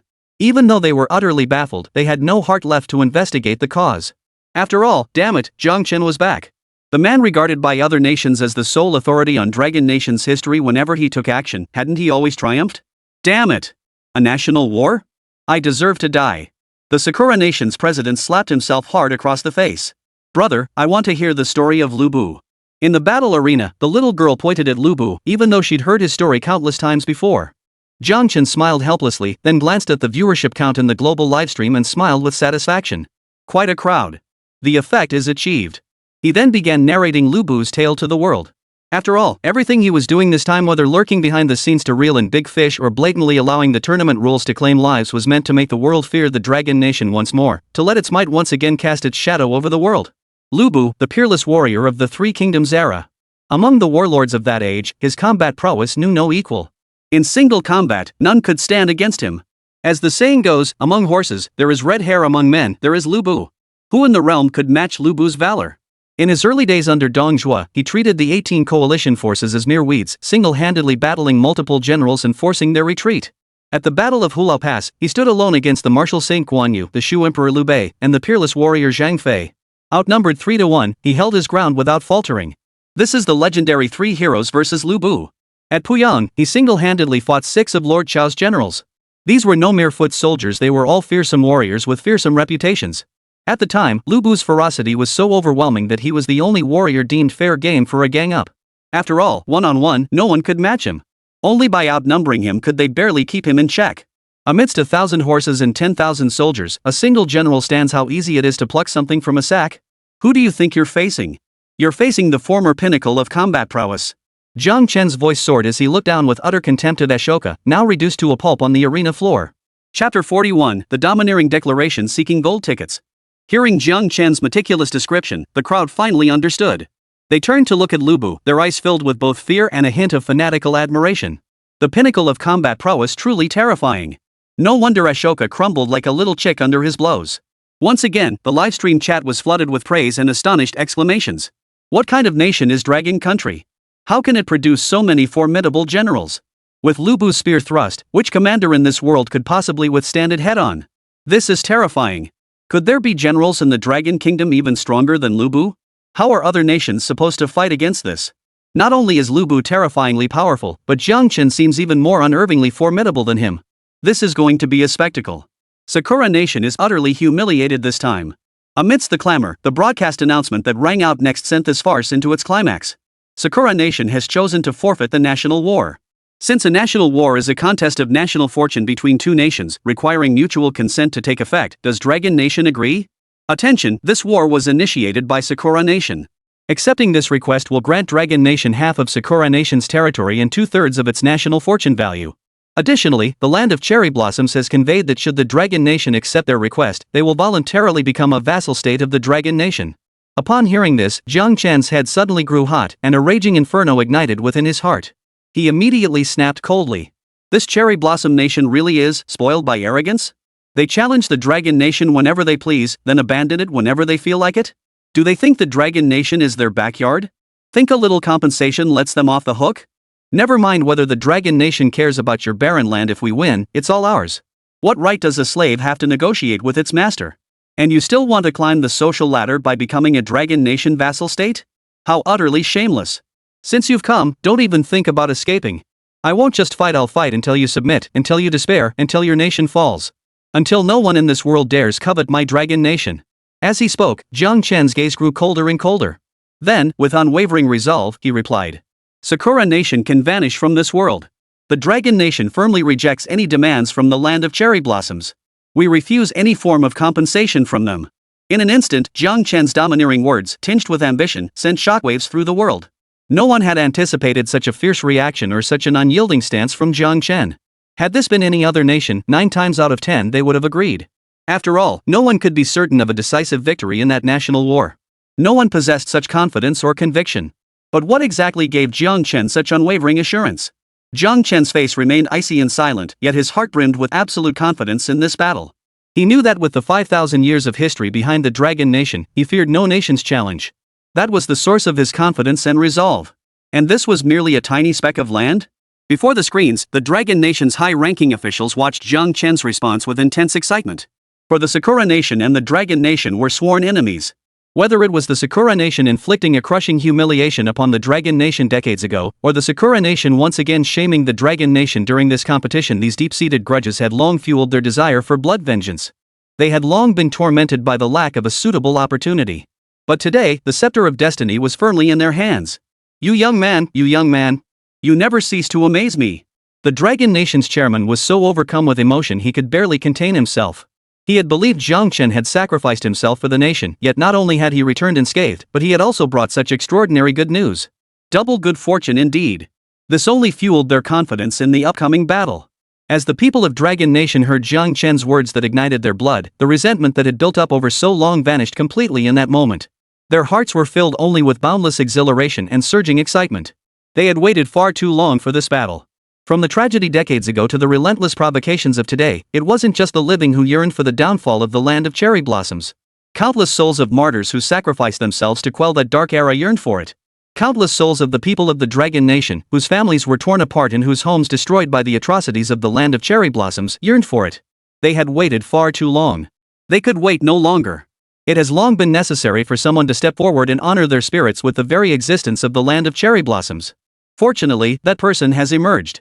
That person is Jiang Chen, this enigmatic young man. Together with the countless generals of the Dragon Nation, he is washing away the nation's shame and leading it onto the world stage. Gazing upon Jiang Chen's resolute figure, the people of the Dragon Nation suppressed their surging emotions, cheering on Jiang Chen, the generals, and the Dragon Nation itself. How utterly formidable, Jiang Chen! At last, we shall demonstrate the might of our Dragon Nation. Such soaring ambition in youth, truly the finest among men. Martyrs of the Dragon Nation, do you see? Your blood-soaked vengeance shall finally be repaid. May General Jiang and all our commanders return victorious. May the Dragon God and all commanders return victorious. At this moment, the land of cherry blossoms was gripped by panic. The unwavering stance of Dragon Nation's contestant, Jiang Chen, alone had already plunged the nation into despair. After all, the fearsome reputations of Jiang Chen and the Dragon Nation's commanders had long been renowned across Asia, and today, the entire world knew it. Could Sakura Nation possibly match the Dragon Nation's string of victories, let alone defeat the colossal powers of Tianju and White Bear? Impossible. Those who knew the true terror of the Dragon Nation naturally harbored not a shred of confidence in this battle. In an instant, the land of cherry blossoms descended into utter chaos. Even patriotic Dragon Nation citizens residing in Sakura Nation set fire to the nation's sacred toilet before fleeing. Moreover, since the national war was an ultimate battle concerning the nation's survival, all native citizens of the land of cherry blossoms were bound by the rules, unable to flee to other countries. They could only sit and await the arrangement of fate. Outside the Sakura Nation's presidential palace, a chorus of vile curses had long since engulfed the area. The Sakura Nation's president was now as reviled as a rat in the street. Even his 3-year-old son would slap him if he saw him. There was no other reason he was the nation's traitor. Just as the audience before the screens eagerly anticipated the start of the tournament, an unexpected twist unfolded. A voice of boundless authority suddenly echoed through the arena, its origin unknown. I am the president of the beautiful nation. This nation is entirely fictional. I demand you immediately relinquish your right to this battle and cede half of your territory to Sakura Nation. Otherwise, Western European nations represented by me will impose comprehensive sanctions on Dragon Nation. And collectively initiate a showdown against Dragon Nation. Before anyone could react, Jiang Chen's unwavering reply cut through the air. I have said it before, not only will I fight this battle, but I will fight until no one in the world dares to offend the Dragon Nation. Come at us all you want. The Dragon Nation stands ready. Chapter 42, The Beautiful Country's Threat Seeking Gold Tickets. Whoa! Not only the representatives of other nations, but even the Dragon Nation delegation including their leader couldn't help but gasp in shock upon learning the visitor's identity and hearing Jiang Chen's defiant retort. This Jiang Chen, he's truly brave. If asked who the world's current hegemon is, there's only one answer: the beautiful country. The undisputed leader of the Western nations, the world's economic and military superpower, dominating the globe with its exceptionally cunning commanders. Though rarely engaging in direct conflict, any nation that dared oppose it inevitably faced the fate of national collapse. If it were any other country, or any other contestant, they would likely have immediately agreed to the beautiful country's demands. After all, even without the competition, the United States could obliterate any nation overnight through its economic monopoly and overwhelming military superiority. To defy the United States was seen as utterly irrational. Even with the formidable strength of the Dragon Nation today, it stood in stark contrast to the United States like heaven and earth. True to form, that authoritative voice paused for a moment, clearly taken aback that anyone in this world would dare refuse the United States' demands. After a long pause, a tone tinged with amusement reached the ears of those present. Oh, then I shall wait. The moment the words fell, everyone knew the Dragon Nation and the United States had now become sworn enemies. The Dragon Nation was in for a rough ride. In the eyes of the crowd, Jiang Chen's actions this time seemed rather reckless. After all, the Dragon Nation had only just stepped onto the world stage. Sometimes, compromise was the wiser path. Well done, Jiang. The Dragon Nation chairman's hearty laughter echoed through the conference room, immediately drawing puzzled glances from other high-ranking officials. What do you mean? That's the United States we're talking about. Shouldn't we discuss this before making a decision? Someone asked in confusion. The Dragon Nation chairman waved his hand with the ease of spring breeze, patiently explaining. Long Guo only recently joined the ranks of world powers through these two battles. If we show weakness before the fight even begins and compromise with the pretty country, it would be tantamount to undermining our own prestige. Then any small nation with even the slightest connection to the pretty country would dare to on us. Wouldn't all our battles have been fought in vain? That's one reason. The second is that these two battles were likely meticulously designed by Jiang Chen to demonstrate our national might to the world. Any clear-eyed observer can see that the pretty country precisely targeted this point to dampen our fighting spirit. If we compromise now, all the momentum we've built up will be wasted. Dragon Nation will also be branded as weak and incompetent. Third, the Dragon Nation's current national fortune is substantial enough for self-sufficiency, even allowing rapid development in certain weak areas. Moreover, the reward from the battle against the Indian Empire was spiritual energy. Now, spiritual energy has appeared in some regions of the Dragon Nation. The Dragon Nation today has absolutely no reason to fear the pretty country's threats. All we can say is, Jiang Chen has done an absolutely brilliant job. Listening to the Dragon Nation chairman's thorough analysis, the Dragon Nation's high-ranking officials finally understood. They applauded enthusiastically, praising Jiang Chen as a young genius with meticulous thinking. Within the competition space, Jiang Chen remained utterly composed. He had long anticipated that the path to Dragon Nation's pinnacle would be strewn with thorns. Yet in this battle, his resolve was unwavering, to fight tooth and nail until the very end, cementing Dragon Nation's reputation once and for all. He would make anyone daring to lay a finger on Long Guo think twice about whether they were up to the task. Global support is still too low, only 20%. Jiang Chen sighed with a headache. He was extremely concerned about his approval ratings these days. In fact, another purpose of this battle was to boost his approval ratings, which had been fluctuating strangely ever since his revival. He had initially thought the popularity ratings from the tournament were insignificant. What Jiang Chen hadn't anticipated was that when struck by the unknown, immense force from the White Bear Nation, he thought he was done for. Yet the tournament rules intervened to save him. To compensate for their oversight that led to his death, they granted him the power to control another's life and death. The rationale was that when a contestant's domestic approval rating exceeded 90%, they would gain certain privileges. One such privilege was the opportunity for resurrection. The rules defined this as a reward for individuals who had made tremendous contributions to their nation and were widely regarded as deserving. This meant it was a privilege reserved solely for those with tournament eligibility. Jiang Chen also learned that cases like his, where someone possessed the tournament qualification, were extremely rare. Given this, the tournament qualification must be taken seriously. It was precisely because of this tournament qualification that he could be resurrected, select the little girl as a contestant, and prevent the Dragon Nation from plunging into crisis. As for why he chose the girl from his former neighbor's house as the contestant, it served two purposes. First, to lull the opponents into complacency. Second, he knew too few people personally, while Dragon Nation's chairman and other high-ranking officials were already known to other nations. Sending them risked unforeseen dangers if they were encountered again. Only then did Jiang Chen realize the match against Sakura Nation was about to begin. This battle determined the nation's survival. No carelessness could be afforded, even though Jiang Chen possessed absolute confidence in victory. According to what Jiang Chen knew about the national war, emperors would be fielded in the battle. Moreover, ordinary emperors were ineligible to participate. Only those emperors who had made monumental contributions throughout history were qualified to be selected. This battle would recreate the epic scale of ancient warfare between two nations. Such a grand spectacle tested not only the emperor's governance skills but also the combat prowess of the generals commanding troops beneath their helmets. If they picked those legendary wise rulers or emperors renowned for their martial prowess, wouldn't that spell disaster for little Sakura? Besides, how many emperors could the land of cherry blossoms even field? Jiang Chen racked his brain trying to think of a Japanese ruler who could match the Dragon Empire's emperors, but in the end, the only names that came to mind were Oda Nobunaga and Toyotomi Hideyoshi. After all, even the largest scale wars in the land of cherry blossoms were smaller than battles between two villages in the Dragon Kingdom. Within a quarter of an hour, the contest commenced. The Sakura Nation's contestant was a burly man weighing several hundred pounds, all sinew and muscle, resembling a sumo wrestler. Yet his face was now twisted with terror. When his gaze met Jiang Chen's, his body trembled violently. After all, Jiang Chen's reputation as a fearsome opponent was now well established. Jiang Chen paid no heed to this, quietly listening to the announcer's voice. This match is about to commence. Due to Sakura Nation's limited territory and brief history, this national battle will be classified as a minor conflict. In a small-scale national battle, each side will field one emperor and 4 generals. The scale of the small-scale war is as follows. Each side possesses 4 subsidiary cities and 1 main city. Each side will command 70,000 troops. The match concludes when either main city falls. If the victorious emperor's forces suffer losses not exceeding 10%, they shall receive a special reward. Issuing emperor scrolls now. Commanders will be assigned based on the selected emperor. The moment he saw the scroll, even Jiang Chen, a man who'd seen death up close, couldn't help but gasp inwardly. Holy? It's him? Chapter 43, The National War begins seeking gold tickets. Emperor Taizong of Tang, Li Shimen? Jiang Chen gazed at the overwhelmingly magnificent scroll with unbridled delight, secretly marveling at his incredible luck. A flood of historical records about Li Shimen surged through his mind, instantly igniting his blood. After all, Li Shimen's reign marked not only one of the most prosperous periods in Dragon Nation's history, but also a time that left Cherry Blossom Nation gasping for breath. Having Li Shimen lead the charge in this national war against the land of cherry blossoms was the most fitting choice imaginable.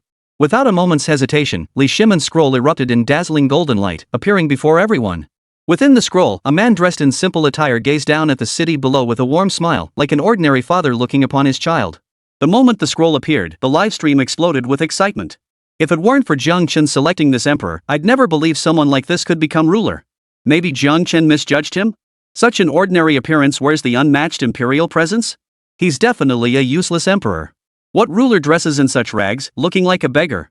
Has Jiang Chen finally run out of ideas? Choosing an emperor like this? Even a fool wouldn't pick him.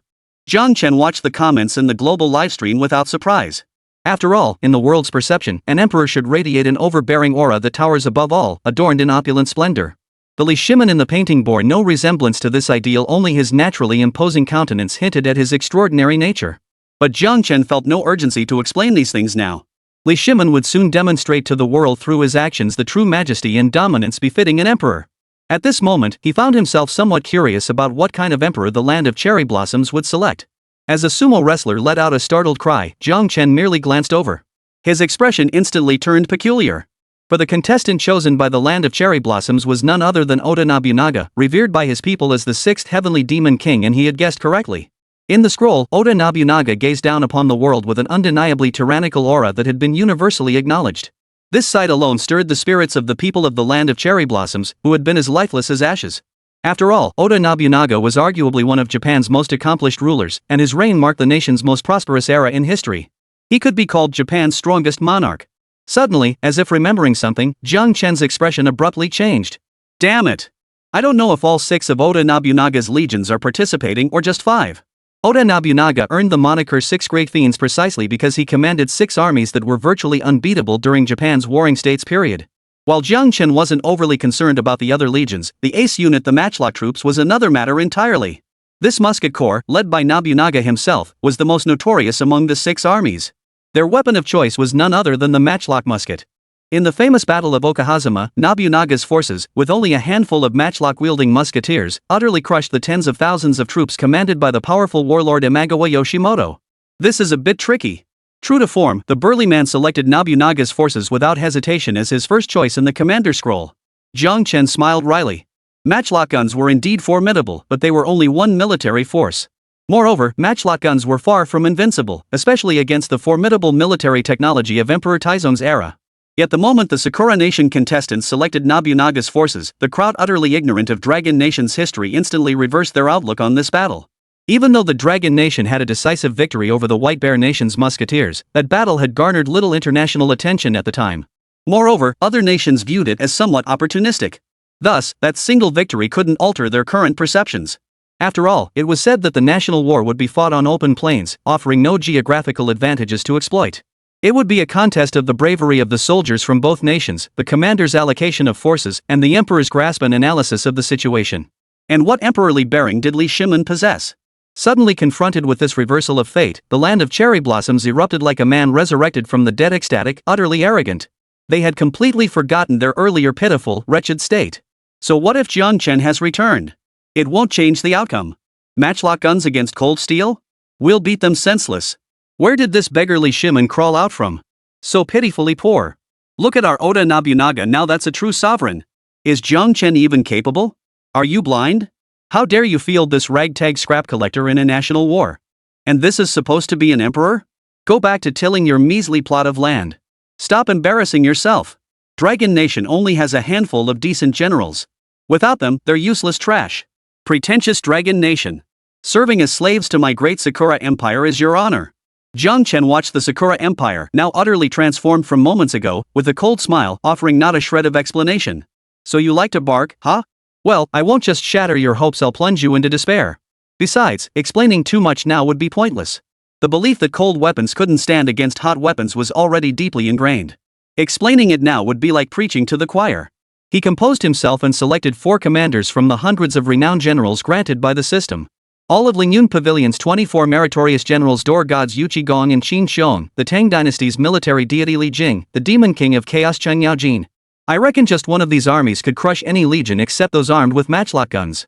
Whether it was the 2 famed door gods, Li Jing or Chang Yaojin, their prowess in both individual combat and commanding armies was second to none. Countless examples existed of them achieving victory against overwhelming odds. After all, how could anyone among the 24 meritorious generals of Lingyun Pavilion be anything less than exceptional? Remember, the Tang dynasty during this era was the world's dominant power. Yet none of the spectators possessed even a shred of this knowledge. In fact, the moment Jiang Chen selected Li Shimen, the crowd immediately dismissed the Dragon Nation's chances. Moments later, as the broadcast announcement sounded, this underdog nation's war officially commenced. The instant they glimpsed the alternate realm, everyone was utterly dumbfounded. The city bustled with noise, its streets teeming with people. In the distant farmlands, vast fields of grain stood ripe for harvest. This scene from 1,000 years ago now unfolded before everyone's eyes, and the awe it inspired was beyond description. At this moment, people discovered that the 5 city walls served distinct purposes. The names of the 4 subsidiary cities were straightforward: east, west, south, and north, yet each served a distinct purpose. The eastern city was the agricultural heartland, the nation's vital food supply, and thus the most crucial. The western city was the commercial hub, the nation's core driving its development. The southern city was the population hub, making vital contributions to military recruitment and serving as the foundation for the nation's growth. The north city was the city of blacksmiths, where all weapons were forged and stored, ensuring the military's readiness. The central city, however, holds the key to the nation's very survival. It is the most vital. They are interconnected, each indispensable. Jiang Chen gazed at the city map on the screen, deep in thought. Chapter 44, Harshlands breed troublemakers seeking gold tickets. Before Jiang Chen could ponder further, a series of broadcast announcements echoed through the livestream. Sakura Nation's Oda Nobunaga Legion unlocks Lord Vassal Bond effect. Military fortune prosperous. All Oda Legion combat power increased by 30%. The Oda Nobunaga Legion of Sakura Nation has unlocked the Army Bond Imperial Protection. Commercial development increases by 20%, weapon crafting and sharpness increase by 20%, grain maturation speed and harvest rate increase by 20%, and average physical constitution increases by 20%. Sakura Nation's Matchlock Corps unlocks Personal Legion Bond Hail of Bullets. Matchlock Corps' matchlock guns gain 50% increased accuracy and armor-piercing effect. Long after the announcement faded, some spectators still stared at the screen in hesitation, as if questioning the veracity of what they'd heard. For the effects of these bonds represented an utterly colossal boost to an army and a nation. Such absurdly powerful bonuses could transform a commoner into a phoenix. And what's more, in everyone's eyes, Oda Nobunaga was no second-rate ruler. Such bond enhancements could only transform Oda Nobunaga's legions beyond recognition, elevating them to new heights. Meanwhile, within Sakura Kingdom, festive decorations hung everywhere as joyous celebrations erupted, prematurely honoring the impending rebirth. The chaos and panic of just half a day ago had been utterly forgotten. The reason was simple: these bond effects provided such massive enhancements, especially in national warfare, where even the slightest attribute boost could bring earth-shattering changes. Most crucially, the already formidable Musket Corps received the most substantial bonuses. Not only did it drastically reduce the matchlock's inherent accuracy penalty, but it also significantly enhanced its armor-piercing capabilities. As a result, the combat effectiveness of the artillery troops had multiplied several times over. Frankly, many believed that even without any other synergy effects, the boost to the artillery alone could send the Dragon Nation fleeing in disarray. And now, with all these synergy effects combined, this was shaping up to be a crushing defeat for the Dragon Nation. Given the current situation, any clear-eyed observer could see which side held the greater odds of victory. Oda Nobunaga, peerless under heaven. To unlock so many bonds. Puny Dragon Nation, what capital do you have now to rival our great Sakura Empire? Surrender now and we might spare you. What a trash Dragon Nation. Your little warlord probably can't even unlock a single bond. This time, let Oda Nobunaga erase your sinful nation from existence. I knew Dragon Nation had no history, just a bunch of primitive savages wielding cold weapons. Now they even let a beggar wage war? Utterly laughable. Faced with the Cherry Blossom Nation's insults and contempt, the Dragon Nation's people did not sink into despair as they had before. After all, repeated battles had forged their unwavering faith in Jiang Chen's choices and complete trust in Dragon Nation's commanders. So what if the odds were stacked against them? So what if their weapons were vastly inferior? Dragon Nation's generals excelled at turning the tide against all odds, not just turning it, but crushing their enemies so thoroughly it made them question their very existence. Yet the sheer might of Oda Nobunaga and the critical importance of this battle inevitably stirred tension among the Dragon Nation's people, who silently prayed for their commanders. Bonds? Ridiculous. Then let the world witness what true bonds belong to the Dragon Emperor Li Shimin. Jiang Chen glanced at the screen filled with taunts, a carefree smile playing on his lips. After all, the definition of bonds in this tournament was unlocked based on a commander's lifetime achievements and certain traits. As the peerless sage Emperor Li Shimin, how could his bonds possibly be weaker than those of a mere Oda Nobunaga? The next moment, shock gripped the crowd, and fear swept across the land. A golden dragon descended from the heavens, coiling around the vicinity of the Dragon Nation's main city. In that instant, the grain stores in the eastern city grew at a breathtaking pace visible to all. The citizens atop the 5 city towers erupted with astonishing vigor, their bodies growing strong and robust. Then, in unison, they bowed toward the main city. Hail the arrival of the Son of Heaven. May the Son of Heaven reign 10,000 years, 10,000 years, 10,000 years. The cries pierced the heavens, their momentum awe-inspiring. What is this? Witnessing this scene that seemed straight out of a fantasy, the crowd was utterly bewildered. Emperor Li Shimin of the Dragon Nation possesses the true dragon's fortune. All crops now grow 80% faster, the physical constitution of the populace increases by 80%, and the offensive and defensive capabilities of weapons rise by 80%. Under the influence of this divine dragon's aura, all subjects hold Emperor Li Shimin in absolute reverence. Emperor Li Shimin of the Dragon Kingdom has unlocked the all under heaven belongs to the sovereign bond effect. During sieges, this boosts the entire army's siege effectiveness by 50%. The Dragon Nation unlocks the ruler and subjects as one bond effect, granting all Tang Dynasty soldiers a 50% boost to all attributes. The Great Tang Legion unlocks the Love the People Like Children bond, boosting commerce, agriculture, weaponry, national stamina, and all other attributes by 50%. Dragon Nation Legion unlocks Lingyun Pavilion's 24 Meritorious Subjects bond bonus, granting all Tang Dynasty soldiers a 50% boost to all attributes. Holy! The crowd was utterly shattered by the wave of announcements, erupting in profanity to vent their profound shock. They thought the Cherry Blossom Nation's bond bonuses were already unbeatable, but now the Dragon Nation's bond bonuses are outright crushing them? This is insane. In an instant, the live stream exploded. What the hell kind of monster is this? Getting that many stat bonuses? That's 100% boost to every single stat. The Dragon Emperor Li Shimin? From that poor beggar? This has to be fake. I refuse to believe it. The Dragon Nation must be cheating. The Emperor's land bond is so powerful, even Western nations might not unlock it. Jiang Chen must have pulled some dirty tricks. He did strike a deal with the tournament rules. Exactly. Otherwise, how could some backwater emperor like Li Shimin pull this off? Faced with the lengthy chain unlock effects broadcast by Dragon Nation, Sakura Nation went into a frenzy. They simply couldn't believe that ordinary Li Shimin could unlock so many chain effects. They began questioning whether the tournament and Jiang Chen were involved in some kind of shady deal. The tournament is absolutely fair. Should Sakura Nation question its integrity again, their Iron Cannon army will be disqualified. Faced with the tournament's response, Sakura Nation's crowd erupted in protest once more. Why? The Iron Cannon army belongs to us. How dare they remove it? Exactly. If Dragon Nation doesn't have one, it's their own fault for being useless. What good are all those bond bonuses? They're still a pile of mud. Losers will always be losers. They've got nothing but dirty tricks. Oda Nobunaga will trample Li Shimin underfoot in no time. Jiang Chen frowned, his heart filled with utter disgust. He inwardly sighed. No wonder they were from a tiny, insignificant land. After all, harsh lands breed troublesome people. Chapter 45, The Cherry Blossom Nation caught off guard seeking gold tickets. Within the imperial palace of the Dragon Kingdom's capital, Li Shimin sat enthroned, his countenance commanding awe without a trace of anger. Below the throne stood the 4 great generals of Lingyun Pavilion, including Chang Yaojin. Issue the order, Qin Xiong, you are responsible for gathering and transporting provisions. Do not be careless. Li Jing, you shall lead scouts to reconnoiter the enemy's position and gather intelligence on their weaponry and equipment. Furthermore, do not subject the citizens within the city to hardship for the sake of provisions. Ensure sufficient grain is reserved for the people. With these arrangements in place, do any of you ministers have objections? Li Shimin's voice was calm, yet carried an authority that brooked no refusal. Objections? Your Majesty, grant me 10,000 troops, and I shall crush the enemy city. A booming voice rang out, brimming with battle fervor. This was Chang Yaojin, a towering figure of formidable stature. In my humble opinion, we should indeed seize the initiative and strike now. Li Shimin ignored Chang Yaojin, instead turning with a pleased expression to the tall and imposing Li Jing standing nearby. What do you mean?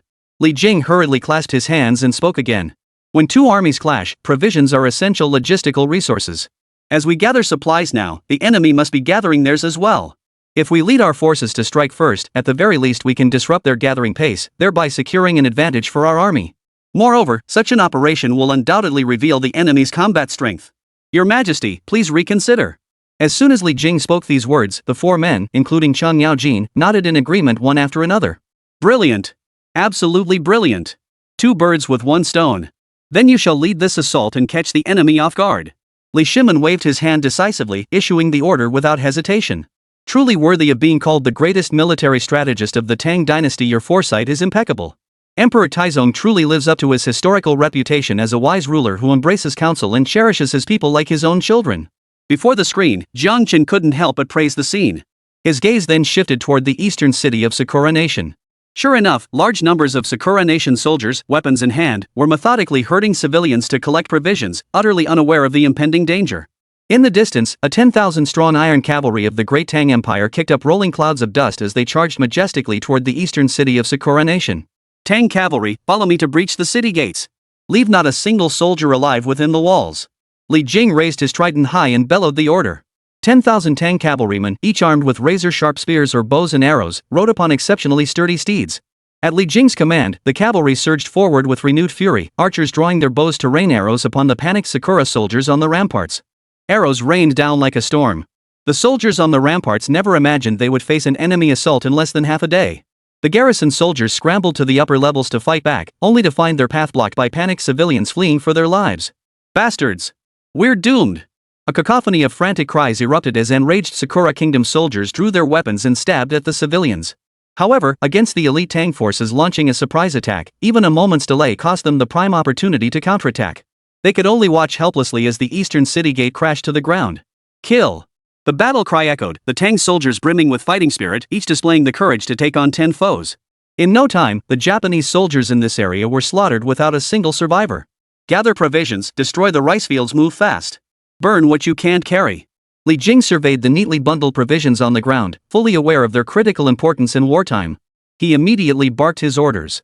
The disciplined Tang soldiers executed the orders with lightning speed, setting fires and moving on swiftly. The dry crops, scorched by the flames, spread rapidly into the distance. Before long, the eastern city was engulfed in a sea of fire. Soldiers rushing to aid the besieged garrison could only desperately fight the flames, helpless as Li Jing's army swept away vast quantities of provisions. Within the capital city of Sakura Nation. Bastard! Oda Nobunaga's face turned ashen, his expression grim as if he'd swallowed a dead rat.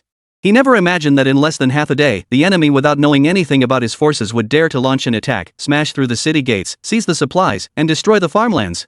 A single conflagration nearly shattered his dream of a great nation. How could he not feel utterly humiliated? According to soldier reports, nearly 70% of the grain fields had been destroyed, leaving less than 30% of provisions available for the Sakura Kingdom's soldiers. Huff! Oda Nobunaga, after all, was a ruler of a nation. He quickly regained his composure and summoned his 4 most trusted generals. This battle must be resolved swiftly. Those treacherous enemies have already destroyed far too much of our provisions. Oda Ichibi, you will lead troops to forcibly requisition provisions within the city to replenish our supplies. Oda Nibai, you will command the troops to fortify the defenses of every castle. I will not tolerate this happening a second time. With that, Oda Nobunaga turned to leave, his displeasure palpable. My lord, please wait. I have a plan, though I hesitate to speak it.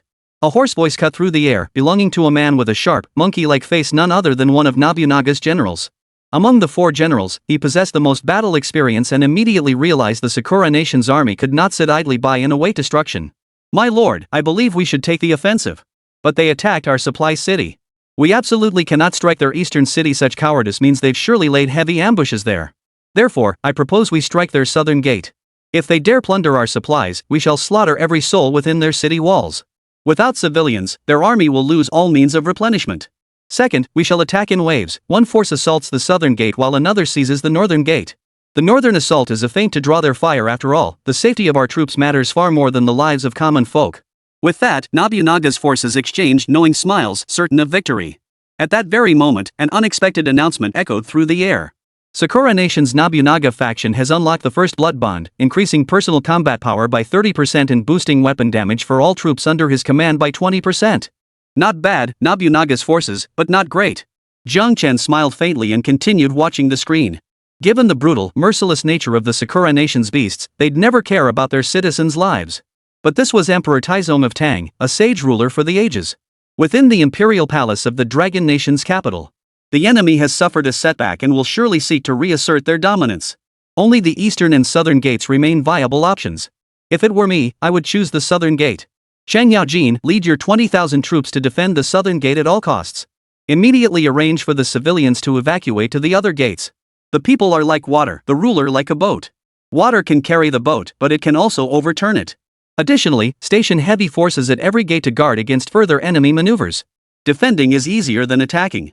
Should they target any gate, we shall ensure they never return. Amidst the astonished gazes of the crowd, a well-equipped army swiftly marched toward the southern gate. Chapter 46. Enough. I mean it. Enough. Meanwhile, the citizens of Sakura Nation listened to their commander's broadcast and witnessed Li Shimon's utterly absurd orders, their petty triumphalism growing ever more brazen. With 100% matchlock musket firepower, we'll turn every last one of you into Swiss cheese. The Dragon Nation is truly despicable, always resorting to underhanded, shameful tactics. Trash Dragon Nation. Think burning our supplies will win you the war? What a delusion. That local warlord is a complete fool. At a time like this, he's still worrying about the lives of those useless trash? Is this some kind of mutual admiration society among the incompetent? What a bloody saint, and he calls himself an emperor. More like a who'll lose his kingdom. People from other nations watching the broadcast couldn't fathom Li Shimon's utterly absurd actions. To them, protecting civilians was one thing, but deploying over 20,000 soldiers just to safeguard a handful of nearly useless commoners? This is pure saintly nonsense. Where was the decisive ruthlessness expected of an emperor? Remember, on the battlefield, if the enemy finds a weakness to exploit, it could be fatal. Northern city of Dragon Nation. Sure enough, a 20,000-strong army from the land of cherry blossoms was bellowing beneath the city walls, driving engineering vehicles to breach the gates. Oof. Since you've come, don't even think about leaving.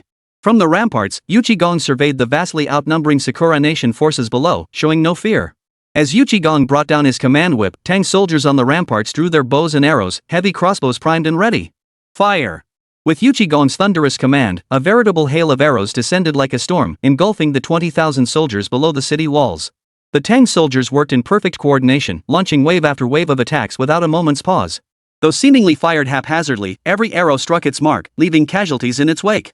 The powerful crossbow bolts mixed among them were especially devastating, piercing through multiple soldiers of the Sakura Nation who ventured too close, leaving them with a chill that went straight to the bone. It must be noted that archery was one of the Tang soldiers' most proficient weapons. During the Tang dynasty, archers and crossbowmen were subjected to rigorous precision shooting assessments.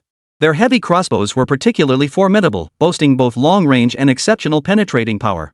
Crucially, the Tang army favored the tactic of continuous volley fire, using dense showers of arrows to impose area-wide, long-range suppression on the enemy. For Cherry Blossom Nation soldiers, utterly unprepared for the crushing pressure of ancient Dragon Nation warfare, facing such firepower was easier than drinking water or eating meals. Retreat! Retreat! Oda Sanbai watched the scene in panic, frantically issuing orders to retreat. Damn it, I was only here to pretend to attack the city. How the hell is the firepower this intense? Could it be that all 70,000 troops are concentrated here? While feeling dismayed, Oda Sanbai secretly rejoiced for Nobunaga's forces. After all, it seemed the enemy had concentrated all their troops at the north gate. If that were the case, their south gate would surely be captured. But the viewers watching the screen were even more astonished than Nobunaga's forces. With their god's eye view, they could clearly see how many Tang dynasty soldiers were inside the northern gate. There were nowhere near 70,000 men, barely 8,000. How could 8,000 men unleash such devastating firepower? Moreover, the lethality of their bows and crossbows was unexpectedly high. Not only could the armor of the Sakura Nation soldiers not withstand it, but even a solid rock might be pierced by their arrows. The archers' precision was beyond what one would expect from an ancient army. They achieved near-perfect accuracy, hitting every target without fail. And that was before accounting for the Tang force's tactical deployment of concentrated firepower. In mere moments, over half of Oda Sanbai's 10,000-strong army lay dead or wounded. It was hard to believe such an army could belong to that petty warlord. The bowmen of the Great Tang witnessed today, their fame is truly well-deserved. Jiang Chen watched the scene unfold, unable to suppress his admiration. His gaze then shifted to the southern gate, where fierce fighting was also underway. The southern city gate stood wide open, yet not a single soldier from the land of cherry blossoms dared to enter. The reason was simple: the gate was densely packed with a massive contingent of Tang soldiers. The city walls themselves were also packed with Tang soldiers. Bastards! Don't they want to win? Nobunaga's men wore grim expressions. This was nothing like the scenario he had envisioned. Why was this happening? Why deploy such a massive force in a civilian city? Could it be that the logistics of the army and other city towers were less important than the common people? Nobunaga's men simply couldn't fathom the reasoning behind this. After all, in his view, while civilians could bolster troop numbers, their importance paled in comparison to the northern city. His entire purpose in coming here to slaughter the populace was to crush the fighting spirit of the Dragon Nation soldiers, to drive the might and cruelty of the Cherry Blossom Nation deep into their bones. But now it seemed his plan was about to fail. You insolent brat! Our gates stand open today, don't you have the guts to come in for a moment? From the city tower, Xiang Yu brandished his lance, his voice dripping with contempt. Since you refuse to come, I shall drag your corpse through the city streets. All soldiers, heed my command, kill. Xiang Yu thrust his lance forward, and the archers on the tower understood the signal, launching their attack immediately. But the matchlock troops weren't pushovers either. Though only half their force had been deployed this time, their superior weaponry and near-perfect damage multipliers still inflicted casualties among the defenders on the ramparts. Retreat! Nobunaga's forces knew today's plan had changed. Especially now, there could be no delay. Moreover, if Ryugoku dared to station so many troops at the southern gate, the defenses on the other towers must be far weaker. He had sent Oda Mitsuhide to lead 20,000 troops, intending to divert attention from himself. Now it seemed Mitsuhide had a chance to capture the north gate. With the northern gate lost, let's see what you have left to fight with. Though our plan has changed, this venture is still worthwhile, it's absolutely flawless. Nobunaga's forces couldn't help but feel satisfied with their strategy once more. Such petty scheming. Nobunaga's men shot a glance at Xiang Yu trailing behind, their eyes flashing with scorn before galloping off into the distance. Upon returning to the main castle of Sakura country, Nobunaga's forces met Oda's Sanbai and immediately asked each other excitedly. Well, did you take the northern castle? How about it? Did you take the southern city? After a moment, both men demanded in disbelief and fury. With so many troops in my northern city, how could you possibly lose to mine? With so many troops in my southern castle, how could you possibly lose to the northern castle? After each explained their situation, they both exclaimed in unison, filled with dread. How could this be? How could this be? Oda Nobunaga watched the scene unfold, his face twisted with fury. Unable to contain himself any longer, he roared. Enough! I truly say enough! In stark contrast to the frenzied chaos at the capital of the land of cherry blossoms, the crowd stared in stunned silence at the southern city of the Dragon Kingdom. My lord, I wish to enlist. My lord, I want to join too. The citizens of the southern city had surrounded Xiang Yu, clamoring to enlist. There was no other reason. Already holding absolute faith in Shimen due to the true dragon's auspicious aura, the recent events had completely ignited their support for the Tang soldiers. Nobunaga's forces could never have imagined that their scheme would backfire, causing the ranks of the Tang soldiers to swell dramatically instead. Chapter 47, One Arrow Decides the Outcome. With ample provisions and sufficient troops, it's time to end this tedious battle. In the imperial palace of the Dragon Kingdom's capital, Xiang Yu spoke casually and boldly, only to be met with agreement from the other three generals. Given the enemy's defeat in this battle, their morale must be low, and their supplies within the city surely depleted. Now is the perfect moment to strike. I propose we immediately issue a challenge and settle this on the open plains. Li Jing bowed respectfully as he analyzed the situation. Then witness our army devouring their breakfast. Li Shimen's voice boomed as he swept his robe, radiating imperial authority. Meanwhile, across 5 cities of the land of cherry blossoms, cries of despair echoed across the land. Oda Nobunaga stared at the challenge letter, his eyes burning with uncontrollable rage and frustration. Why was he, the unrivaled conqueror of the land of cherry blossoms, suffering repeated defeats at the hands of these Tang soldiers? In just 2 battles, his forces had suffered heavy casualties. Now he was even forced to conscript civilians to fill the ranks. I, Oda Nobunaga, have never known defeat in my life. How can I suffer such a setback here? A challenge? It suits me perfectly. If they seek death so eagerly, I shall grant it. Oda Nobunaga's forces, heed my command, launch a full-scale assault. Capture their main castle and slay their emperor. Our current advantage lies in our arquebusiers, we must maximize their effectiveness. This battle we accept. Oda Nobunaga suppressed the rage boiling within him as he issued his commands. Additionally, Oda Ichihito, you shall lead a detachment to exploit the chaos, circle around their inner city, slay their emperor, and seize their main castle. Before the screen, the silent members of Sakura Nation who had remained quiet due to Oda Nobunaga's setbacks erupted once more at this scene. What good is winning 2 battles by luck, Dragon Nation? Don't blame us if you're courting death. The plains are where matchlock guns shine. Dragon Nation, just surrender already. Don't think those useless supporters will win you anything. Useless people will always be useless. Exactly. The Dragon Nation only knows how to play petty tricks because they lack real strength. Why don't you learn to fight fair like us? Humph, you lowly rabble deserve to vanish. Jiang Chen watched the barrage of comments and took a deep breath. On the plains, matchlock guns were indeed formidable, but were the Tang soldiers to be taken lightly? The setting sun bled crimson across the plain. 2 vast armies stood facing each other in a mighty confrontation. The Tang soldiers, however, were fiercely determined, weapons raised high, poised for battle. Charge! Musket corps, kill them! Having just suffered defeat, Nobunaga's troops were seething with rage. Spotting Xiang Yu atop his mighty steed, they saw him as their sworn enemy and immediately charged forward. He knew his weapons were far too formidable for the enemy before him to withstand, believing his earlier defeat had been nothing but a fluke. Once on the open plain, his musket troops would be like tigers unleashed in the forest, unleashing the full destructive power of their matchlock guns. Bang! Gunfire erupted, smoke billowing thickly. In the blink of an eye, the Tang soldiers were caught completely off guard. The infantry fared somewhat better. Though untested against matchlock firepower, years of battle hardened them against fleeing in the heat of combat. But the horses beneath the cavalrymen reared in terror, whinnying and rearing up to bolt. Plug your ears. Form ranks, all troops. Shield bearers to the front. Archers, prepare. Li Jing, undaunted by the crisis, swiftly issued his commands. The disciplined Tang soldiers executed the orders with orderly precision, unleashing a dense hail of arrows toward the distant enemy. Yet the shields, once considered invincible defenses in the age of cold steel, proved as fragile as paper against matchlock guns shattering at the slightest touch. Instantly, many Tang soldiers were seized with panic, and even the four great generals, including Li Jing, wore grim expressions. After all, when confronted with weapons centuries ahead of their time, cold steel truly had become obsolete. Ha ha ha ha. Useless dragon nation. Can't even withstand a single wave. What strength could a bunch of treacherous good-for-nothings possibly have? Let their petty emperor rot in his grave. It's over, it's over. Dragon Nation remains as useless as ever.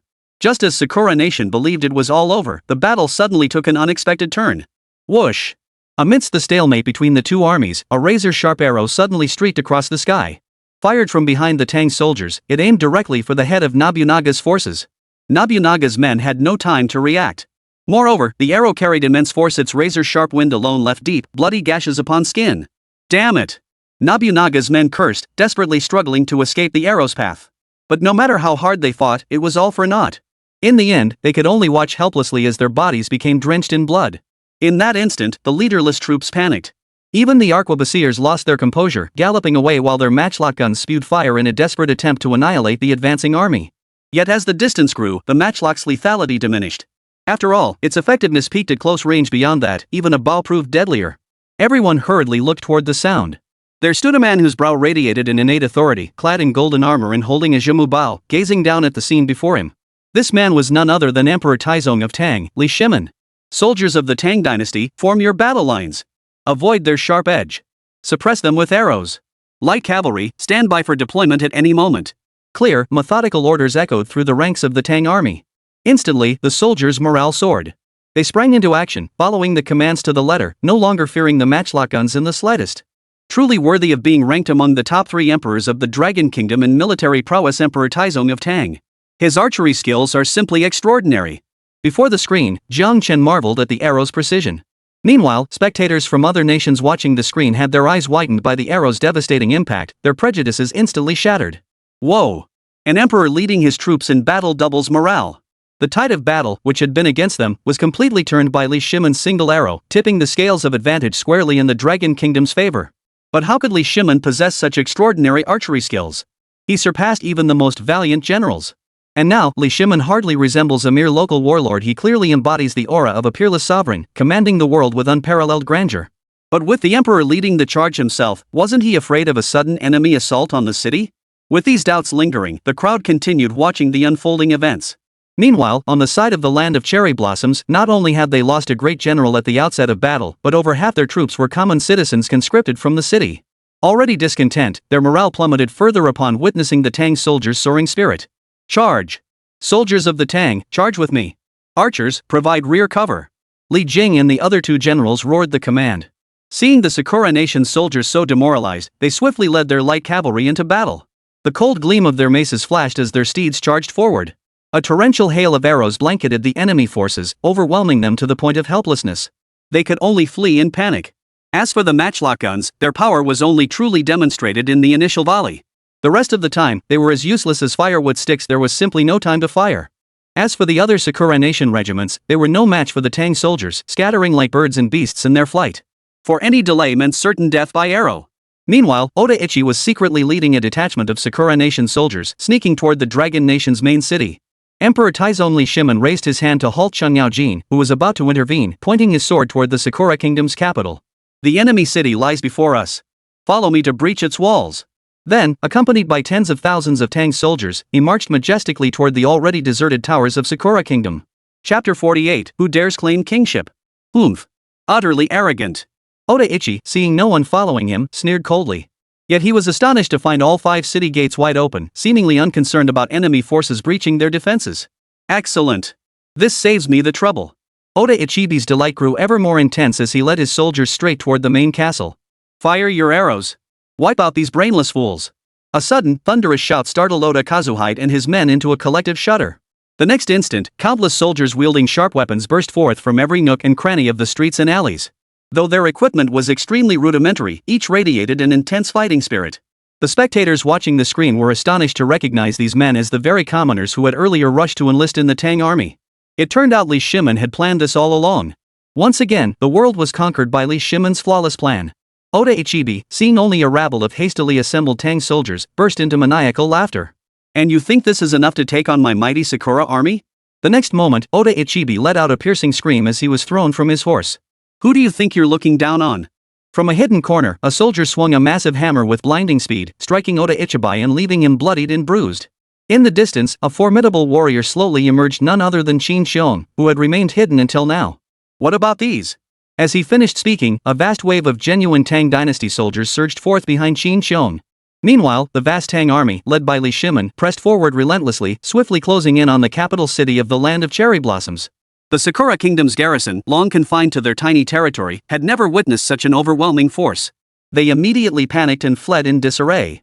Meanwhile, within the capital city, the common folk and those conscripted soldiers had long harbored resentment toward Oda Nobunaga's tyrannical rule. Seizing the chaos, they rose up in rebellion. Chaos erupted throughout the capital city, with Sakura soldiers beaten and weeping everywhere. Inside the Sakura Kingdom's imperial palace, Oda Nobunaga raged furiously, berating the sole surviving Oda commander.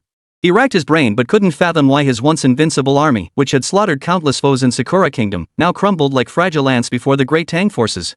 They had been decimated almost entirely without much direct confrontation. However, a cold smile touched Oda Nobunaga's lips, his eyes gleaming with cunning. I still command my most elite musket corps. Though a third have fallen, the sheer firepower in their hands alone is enough to wipe you all from existence. Even if it means both of us go down, I'll drag you all to your doom with me. With that resolve, Oda Nobunaga immediately ordered Oda-jiro to lead the remaining arquebusiers in setting up multiple ambushes along the only route to the imperial palace. If victory is what you crave, then I shall await you at the imperial palace.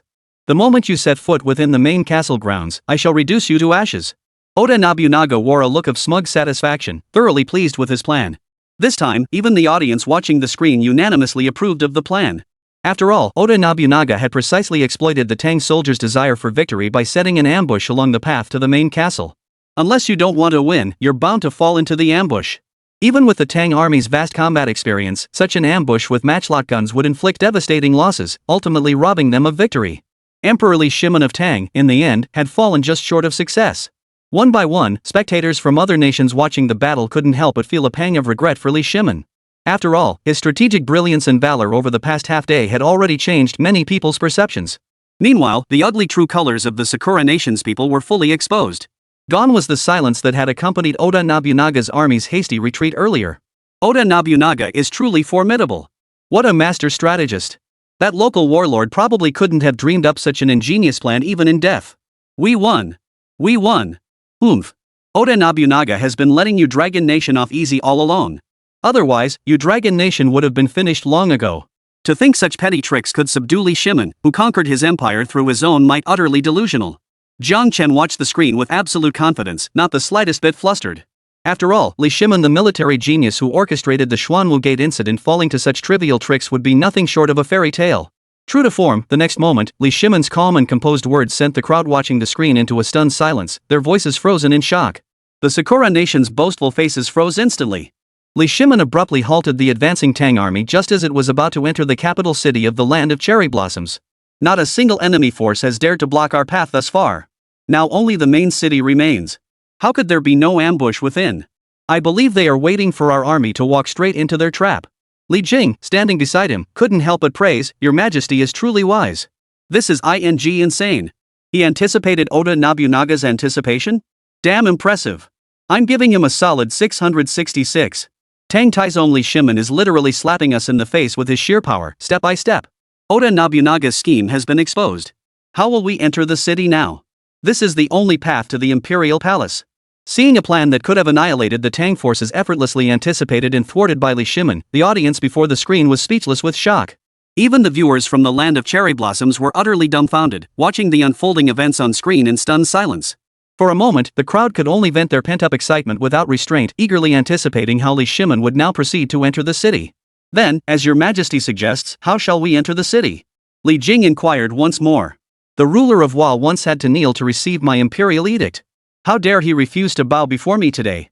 Then burn the capital city to atone for his offense. His voice carried a murderous intent that seemed to shake the heavens, a stark contrast to the Li Shimen the world knew as a saintly protector of the Dragon Kingdom's people. An overwhelming aura of majesty instantly radiated outward, suffocating even those watching on screens with its irresistible weight, filling hearts with boundless dread. This supreme majesty. What kind of emperor was Li Shimen, truly? This was the aura and majesty possessed only by a true sovereign of a great nation, far beyond what a petty warlord like Oda Nobunaga could ever hope to emulate. Archers, prepare. Set the enemy city ablaze. At Li Jing's command, tens of thousands of archers stood ready, their flaming arrows piercing the sky toward the capital city of the land of cherry blossoms. A torrent of flaming arrows rained down upon the city, striking the hidden matchlock soldiers concealed within. Wails of agony erupted instantly, mingling with billowing smoke and dust. As the sun set in the west, flames shot skyward, and a grim, murderous atmosphere spread. Countless matchlock soldiers, panicked and desperate, sought to flee the main city. But all they faced were the cold steel weapons held by tens of thousands of Tang Dynasty soldiers.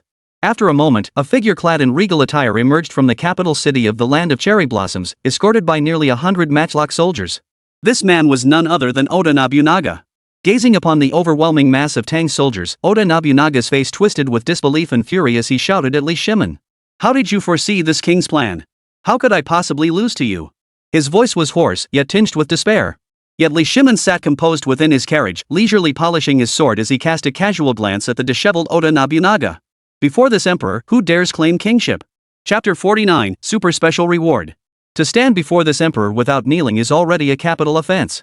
To declare oneself king before this emperor is yet another capital offense. Li Shimen's sword pointed furiously at Oda Nobunaga. That imperial aura, towering above all men, struck fear into the heart of Oda Nobunaga, who had once been the ruler of a nation himself. A ruler of an island nation dares to call himself king? He's not even as big as one of my counties. Not only before me, but even before any commoner of my dragon kingdom, you must bow low. His voice boomed with imperious authority as the sword pressed against Nobunaga's chest. Thud. To the stunned gazes of the crowd, Oda Nobunaga, the ruler of the land of cherry blossoms, hailed as its mightiest monarch, truly knelt before the eyes of countless onlookers. He knelt at the feet of Li Shimen, the emperor of the great Tang. Before the screens, the people of the land of cherry blossoms roared like madmen, their eyes wide with disbelief at the scene unfolding before them. They never imagined events would unfold to this extent, their deified Oda Nobunaga kneeling before that provincial warlord. Yet with the national war reaching this point, no matter how much they denied it or refused to accept it in their hearts, they knew clearly, in this battle, the land of cherry blossoms had been defeated.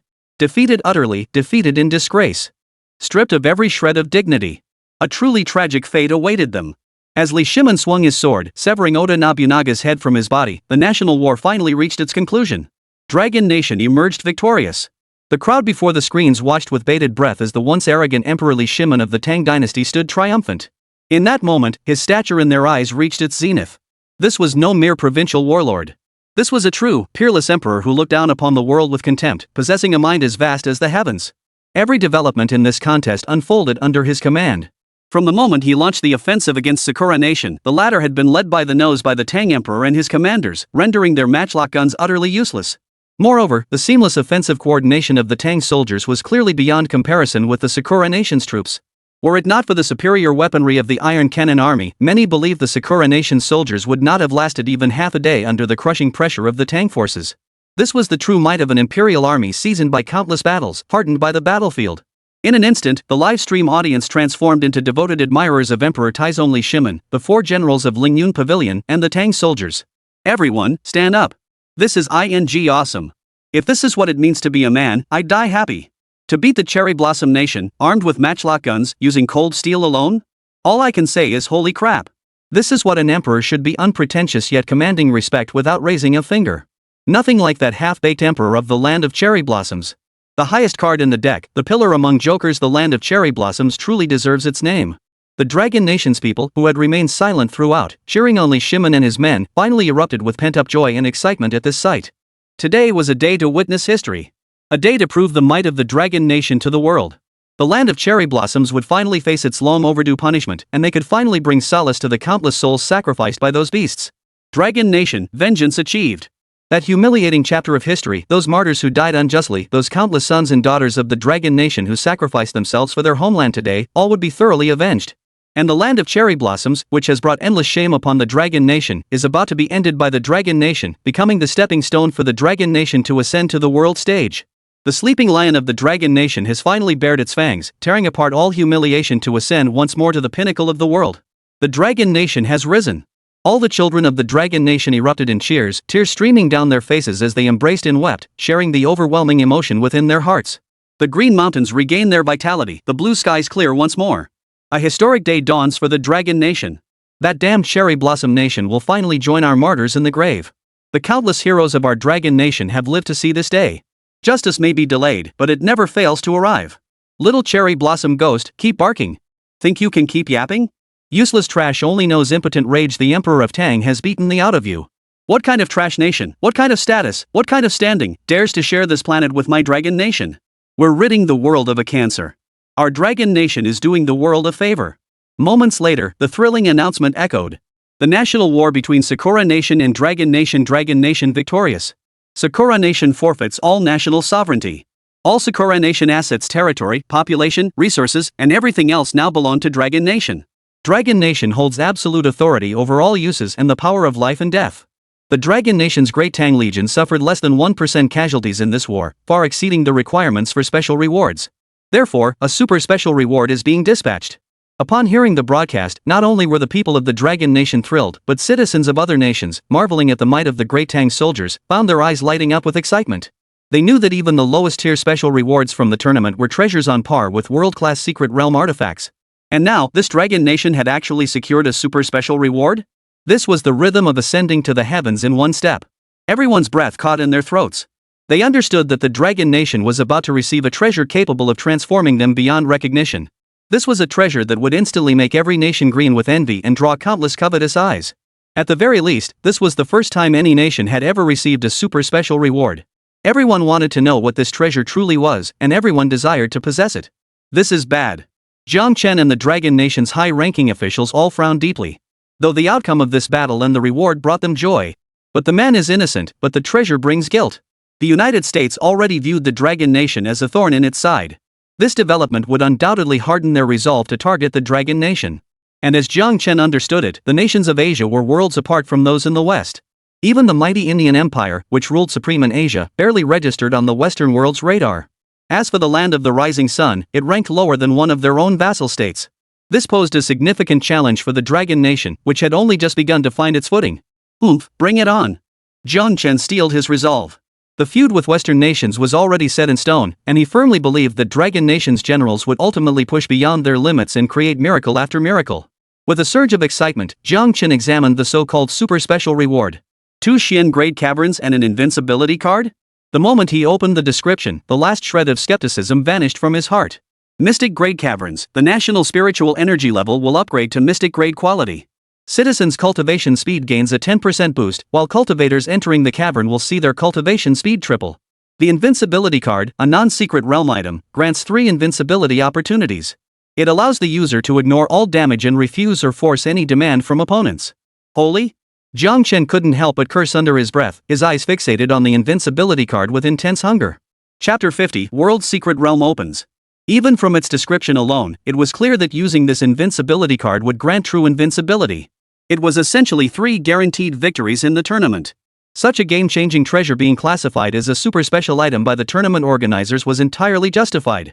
Most crucially, this invincibility card was not a secret realm artifact. This meant that the invincibility card possessed by the Dragon Nation was unprecedented in history, the only one of its kind. Huff. Jiang Chen took a deep breath, calming the excitement surging within him. After all, more pressing matters awaited his attention. Namely, the fate of the wicked individuals from the land of cherry blossoms. After all, Dragon Nation's territory could never tolerate the presence of any criminals who had once slaughtered countless Dragon Nation children, their hands stained with the blood of Dragon Nation's offspring.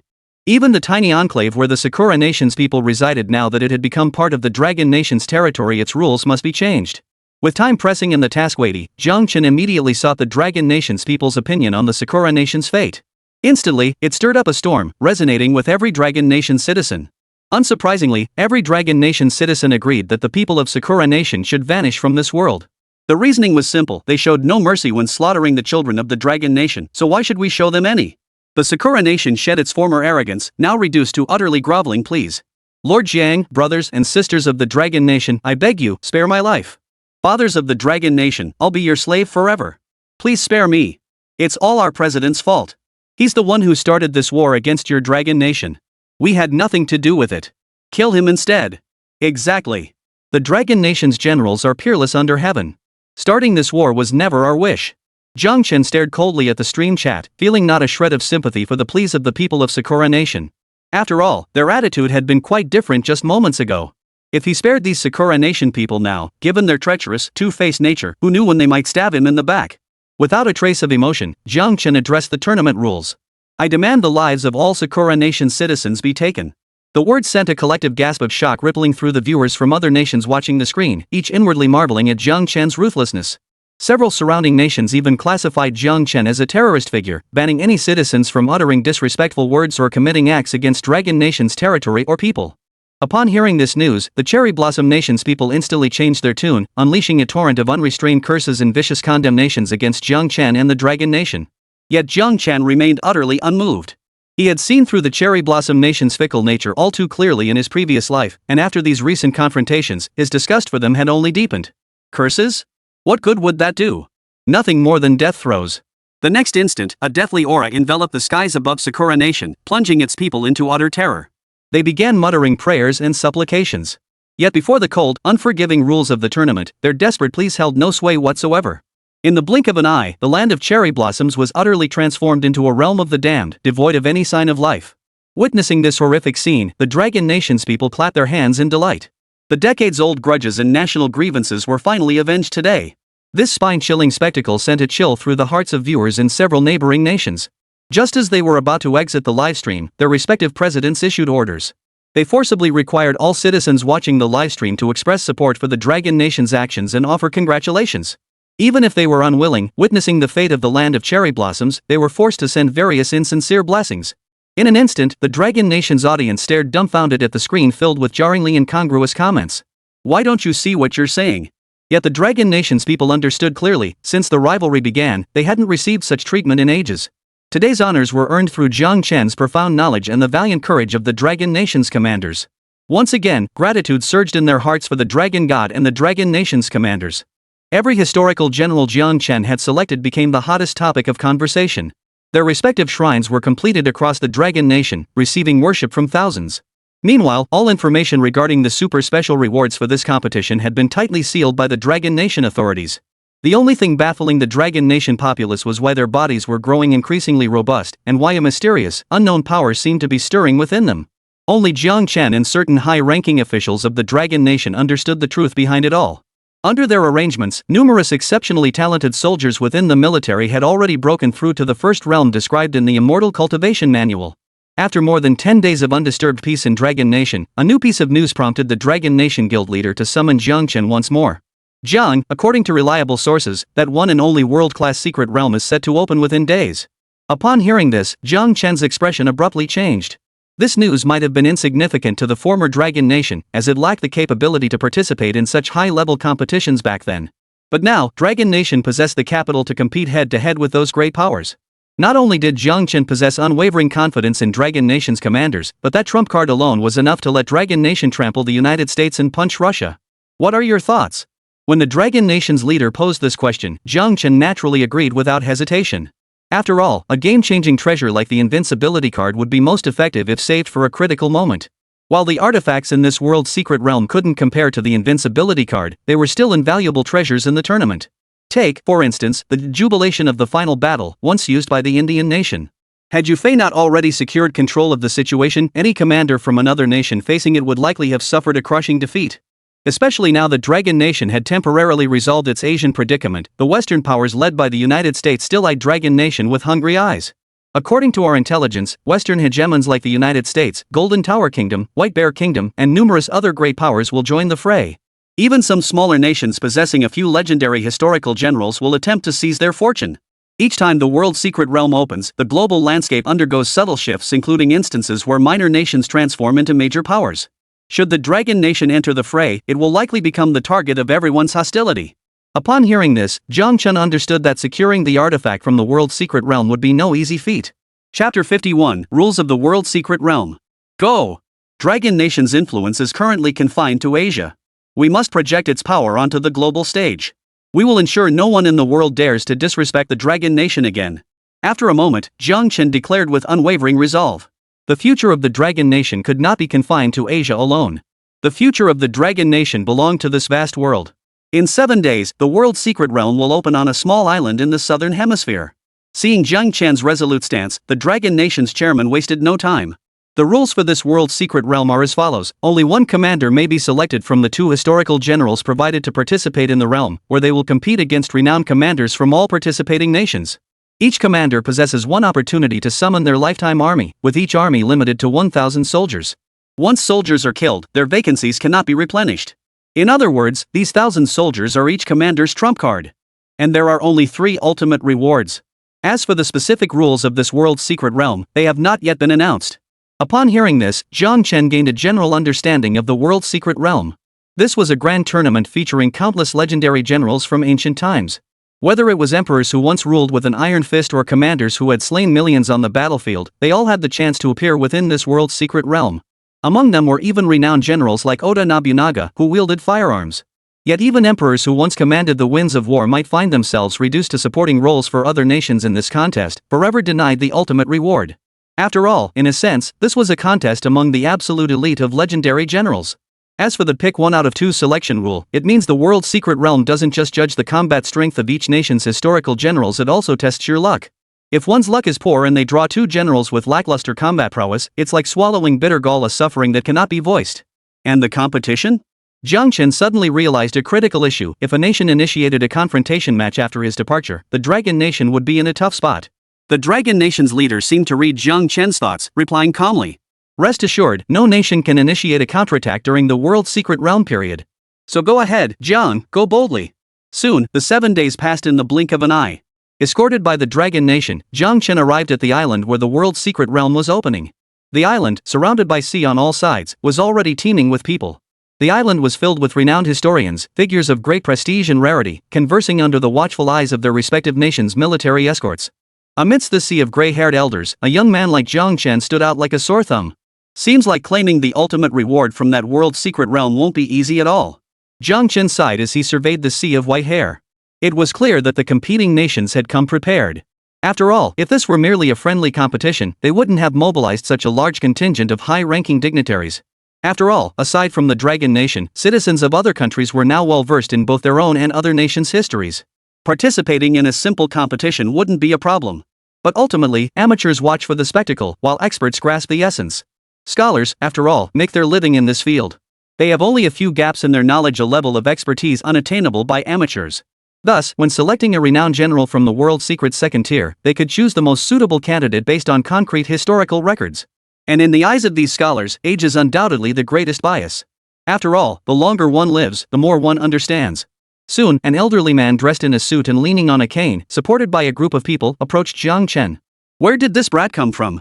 Has your nation fallen so low? Jiang Chen's expression turned stern. He knew full well this old man had come with ill intent, specifically to humiliate the Dragon Nation. After all, his feat of standing up to the United States had been pushed to the top of global trending topics. Now everyone knew that the Dragon Nation's ace player was a young man. And the only nation that would field such a young contestant was the Dragon Nation. How could this old man not know? The fierce tiger doesn't live long, but the turtle truly lives 10,000 years. Jiang Chen pointed at a sea turtle climbing onto the island, speaking leisurely to the Dragon Nation soldier beside him without so much as a glance at the old man. But when his peripheral vision caught the insignia on the soldier beside the old man, Jiang Chen instantly knew which nation the old man hailed from. Saint Ma, a little-known Western nation. Yet in Jiang Chen's memory, it too possessed a millennia-old history. Most crucially, it was a vassal state of the United States. Its intentions were self-evident. Hearing Jiang Chen's words, the old man immediately flew into a rage, his beard bristling and eyes bulging. Had the rules not explicitly forbidden any form of conflict on this island, Jiang Chen was certain he would have become the target of everyone's fury. Youngster, a sharp tongue is no blessing. Another sly-looking elder approached Jiang Chen with a forced smile. Another representative from a vassal state of the United States, a contestant from Macedon. Jiang Chen felt his head spin. Just as he prepared to retaliate, a resonant voice boomed out, drowning all other sounds on the island. All eyes turned to the source of the voice, and instantly, the crowd fell silent, daring not utter another word. Kid, don't get cocky. My beautiful country is openly targeting you. Over a dozen nations participating in this tournament are vassal states of my beautiful country. And there are quite a few of our allies here too. Your lonely dragon nation stands alone. Don't blame the merciless blades if your dragon nation commander gets scared to death. Jiang Chen fixed his gaze and saw a rugged-looking elder staring at him with a smile, his eyes brimming with menace. This man was none other than the representative of the world's dominant power, the United States, in this battle. Which of my dragon nation's generals isn't a valiant warrior who plucks enemy commanders from the midst of 10,000 troops? A rabble like you dares to match my dragon nation's generals? Bring them all, I'll slaughter every last one. Jiang Chen's voice was icy cold as he shouted back without fear. He knew the dragon nation could not afford to show weakness before the battle even began. Even now, knowing this world's secret realm was teeming with enemies, there could be no trace of cowardice. The old man stared blankly at Jiang Chen, then whispered something to the guards nearby. After a long moment, he burst into a loud, booming laugh. You brat, I'll make you despair soon enough. After the farce, a thunderous roar shook the sea surface as a pale blue gate slowly rose from the water. The world's secret realm has appeared. A voice bellowed, instantly sparking a roar of commotion. The world's secret realm is now open. All contestants, prepare yourselves. This realm features a multi-scenario map encompassing oceans, deserts, plains, and every conceivable terrain. Countless otherworldly soldiers will appear within the map, categorized as common-grade soldiers, elite-grade soldiers, superior-grade soldiers, and otherworldly emperors. Random timed items will appear near each alien faction. Soldiers within a faction's vicinity will have their combat power doubled. Defeating alien soldiers grants items, whose quality corresponds to the highest tier soldier within that faction. Defeating otherworldly soldiers earns points. The player with the highest points wins. After defeating a commander from another nation, you may inherit their points and items. Chapter 52, The Mighty Beautiful Country. Upon hearing this, everyone's heart suddenly sank. If it were merely a contest among generals of different nations, perhaps the outcome could already be guessed. But the sudden appearance of these otherworldly soldiers left even the seasoned elder from the beautiful country who had participated in several world secret realms feeling uncertain. That was the true threat. No one knew the combat strength of these otherworldly warriors, let alone their emperor. Moreover, after slaying other nations' lords, they could inherit their points of development that could capsize the fragile vessel of friendship in an instant. After all, who wouldn't covet the treasures of the world's secret realm? Especially those beautiful country alliance leaders who'd long harbored resentment given the chance. They'd seize this opportunity to turn the tables and become masters without hesitation. At this thought, the elderly American glared fiercely at several old men nearby whose lips were already curling into smirks. The world's secret realm is about to commence. Representatives from each nation, please select one portrait from the 2 general scrolls. You have 1 minute to choose. Global live broadcast now active. The entire world will witness this contest together. The moment the words fell, 2 scrolls materialized before each nation's representative on the island. Jiang Chen stared at the 2 scrolls before him, momentarily paralyzed by the choice. The 2 mighty generals depicted before him were Zhang Fei, the 3 Kingdoms warrior who could single-handedly take on 10,000 foes, and Fan Kuai, the mighty warrior of the Han Dynasty. If it were merely a contest of individual combat prowess, Jiang Chen couldn't be certain who would emerge victorious. After all, both were fierce warriors capable of taking on 100 men. Zhang Fei, needless to say, demonstrated his ferocity when he roared to death Xiahou Jie, the tiger-hearted warrior of Dangyang. As for Fan Kuai, he was even hailed as a mighty warrior by the Western Chu overlord himself. Few could command the Western Chu overlord's respect. Fan Kuai was one of them. But whom should he choose now? Jiang Chen took a deep breath and ultimately chose Zhang Fei, the man who could take on 10,000 foes. After all, the world's secret realm allowed summoning one's former army, and Zhang Fei's Yan 18 riders were a force that struck terror into the hearts of all. Moreover, Zhang Fei was also described by the reclining dragon, Zhuge Liang, as rough yet meticulous. This meant that alongside his extraordinary individual combat prowess, he possessed exceptional leadership skills in commanding troops. The minute passed swiftly, and contestants from various nations successively selected their commanders. Yet joy mingled with sorrow, as even some major powers sighed in frustration, lamenting their poor luck and settling for commanders only marginally stronger than their rivals. Meanwhile, some players from smaller nations wore expressions of pure delight, clearly having encountered exceptionally skilled commanders. Jiang Chen turned his head to observe the contestant from the United States. His expression remained utterly unruffled, revealing not a hint of emotion. As all the selected generals' portraits transformed into beams of light and surged into the world's secret realm, the battle for the world's secret realm officially commenced. As the crowd watching the screens recognized the commanders from every nation appearing in the otherworldly realm, gasps erupted across the room. Holy, did Saint Mauro actually select Cardinal Giovanni? Could Saint Mauro be the dark horse of this world's secret realm competition? Golden Tower Kingdom remains consistently strong, selecting a formidable general like the invincible Pharaoh Ptolemy.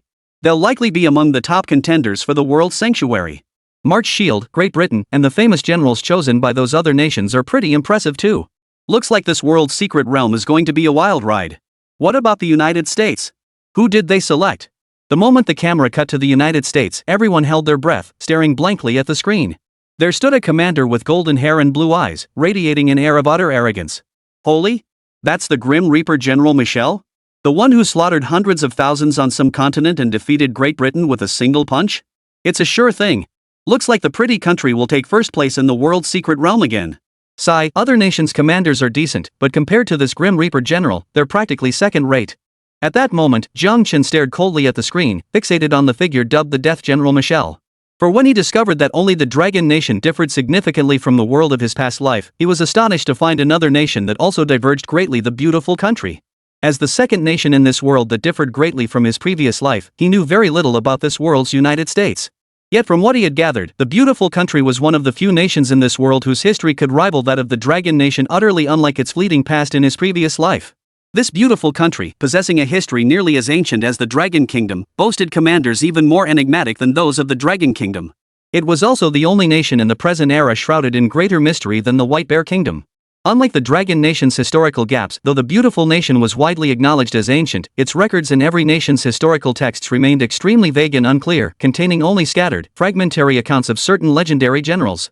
To date, people have only witnessed a handful of beautiful nation generals documented in various nations' histories display their prowess before the world. Initially, people mistakenly believed the beautiful nation was as fragile as the Dragon Nation, destined to become a laughingstock among nations in this era of rivalry. Yet when the beautiful nation made its move, it played its trump card. In the very first battle, they sent a commander whose historical records were extremely sparse. Facing the ridicule of all nations, that commander defeated Arthur, the so-called undefeated king of Great Britain, with a single punch. This single battle cemented its status as the undisputed world champion of the competitive era. Subsequently, it proceeded to dominate every major world power in the tournament, leaving them scorched and defeated. In the subsequent world's secret realm, they decisively defeated a host of renowned generals from across the world, forcefully claiming the top treasure of that inaugural world's secret realm. Then came the second world's secret realm, the third. Each time, the beautiful country's commander swept through the competition unchallenged, never suffering a single defeat. Like a force marching through an empty land, he claimed the premier treasure of the world's secret realm. This time, the United States selected General Michel, the Grim Reaper who first entered the arena and defeated Arthur, then hailed as the undefeated king with a single punch. The historical records alone were terrifying. First, his death god army had slaughtered nearly 100,000 enemy soldiers with just 10,000 men. Second, Michel's personal combat prowess was nothing short of divine intervention. His single-punch defeat of Arthur offered a glimpse of his power. Thus, the moment nations' fighters and citizens laid eyes on Michel, their resolve crumbled. It wasn't that their own commanders were weak, it was that the commander from the United States was absurdly powerful. The next instant, as if suddenly remembering something, everyone switched their livestream cameras to the Dragon Nation's commander. There stood a burly, unshaven giant with broad shoulders and a thick waist, resembling a butcher, staring around in utter bewilderment. Witnessing this abrupt shift in tone, the crowd was utterly bewildered. Chapter 53, Lucky Zhang Fei seeking gold tickets, seeking followers. Suddenly, Westerners who had never paid attention to the Dragon Nation tournament burst into laughter, mocking the scene before them. Is this a slaughterhouse? Those Asian countries are useless, they can't even beat a nation like this. Dragon Nation really is a frog in a well.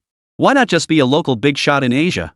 You had to go and embarrass yourselves in front of the whole world. I thought they were something special, but look at them now. Just wait till we Western powers show them what we're made of. Looks like they're not the sharpest tools in the shed either. Might just starve to death in this foreign land. China's the real joke show. What a delight to watch this clown act. I knew it would come to this. Jiang Chen shook his head helplessly, already expecting the barrage of mockery filling his screen. But he didn't let it bother him. After all, from the very beginning, hadn't the Dragon Nation always endured hardship before tasting sweet victory? He believed Zhang Fei would bring about a miracle, leaving these fools with an unforgettable lesson. In the other world, generals from various nations cautiously explored different areas, searching for the so-called soldiers of the other world.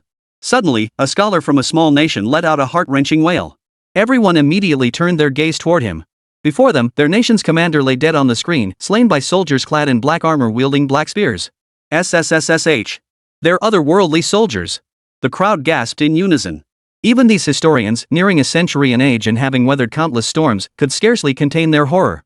For though this small nation had never been particularly distinguished in the past, this world's secret realm had pitted them against their country's strongest general. Not only had that commander defeated the current world power, Shira, but he had also consecutively defeated commanders from several smaller nations. While that match against Shira had been a display of arrogance, with them casually selecting an obscure commander, it couldn't deny the strength of this minor nation's general. And now, barely into the world's secret realm, he'd been killed outright? Suddenly, people realized this world's secret realm was no ordinary affair. According to the screen prompts, even an ordinary great otherworldly warrior possessed strength comparable to a nation's strongest commander. If that were the case, what earth-shattering combat power would an emperor-grade otherworldly warrior possess? The crowd dared not imagine it, their expressions growing increasingly grave as they stared intently at the screen before them. The next moment, every person present let out a collective gasp of disbelief, staring at the screen and Jiang Chen nearby with expressions of utter impossibility. For amidst their astonished gazes, the blank leaderboard in the screen's lower right corner suddenly shifted. First place, Zhang Fei, points, 30. Second place, none. People scrambled to see how Zhang Fei had achieved this, for in their eyes, he was far inferior to the commander of that minor kingdom. Deep within a dense forest, Zhang Fei stood, gripping his gleaming black snake spear, carefully surveying his surroundings. Brilliant sunlight filtered through the dense canopy, filling the air with the chirping of unnamed insects and the soft rustling of small creatures. Despite the seemingly serene scene, Zhang Fei sensed a hint of danger. The spear in his hand shot forward like a venomous snake darting through the forest. In that moment, the Dragon Nation's men, who had been watching Zhang Fei, seemed to hear the clang of metal striking metal. Holy crap! The crowd fell silent. They hadn't even seen what happened, yet this butcher had beaten all the world's renowned generals to kill an otherworldly soldier? What astonished them most was that, according to the world's secret realm rules, points earned for killing different tiers of otherworldly soldiers varied significantly. Killing an ordinary grade soldier earned 10 points, an elite grade soldier earned 50 points, a transcendent grade soldier earned 150 points, and slaying a foreign realm emperor yielded 1000 points. Among the 4 tiers of otherworldly soldiers, there was no category yielding 30 points. Instantly, everyone realized that this burly man, who looked like a butcher, was not as weak as his appearance suggested. At the very least, this single strike yielded points equivalent to slaying 3 otherworldly soldiers, proof he possessed some skill. Yet such prowess was insignificant in this worldly secret realm where generals emerged. Worse still, to the onlookers, these points seemed entirely gained through opportunism, not a single point earned through direct confrontation. Instead, Zhang Fei's act of stealing the spotlight from the Western nations instantly provoked resentment and contempt among their citizens. That useless dragon nation sure has some luck. Humph, with such pathetic strength, he's nothing before our generals. A blind cat stumbling upon a dead rat. Don't get cocky. Face our generals, and one strike will teach you your place. So he's not a complete waste after all, just a brute with raw strength. Just 3 ordinary soldiers from another realm. Nothing to fear, pure luck. Sure enough, in the brief moment everyone was mocking Zhang Fei, generals from numerous nations swiftly eliminated their own foreign soldiers, causing the rankings on the scoreboard to fluctuate wildly. Zhang Fei, however, kept circling aimlessly in that forest, failing to kill another foreign soldier. His ranking quickly plummeted off the leaderboard, making the crowd's mockery grow even louder. He became an insignificant figure, completely ignored by everyone, who turned their attention to the performances of commanders from other nations. Meanwhile, in a distant desert, a Western-looking man clad in silver armor and wielding a silver sword fixed his gaze intently on a group of otherworldly soldiers moving not far away. It's him! The unconquered King Arthur. This world's secret realm is getting interesting. Michelle and Arthur meet again. Will Arthur act the same as last time? The moment the crowd caught sight of him, they recognized the legendary undefeated champion Arthur, and a surge of anticipation filled their hearts. After all, he had been a top-tier commander until he met his match against the unstoppable Michelle.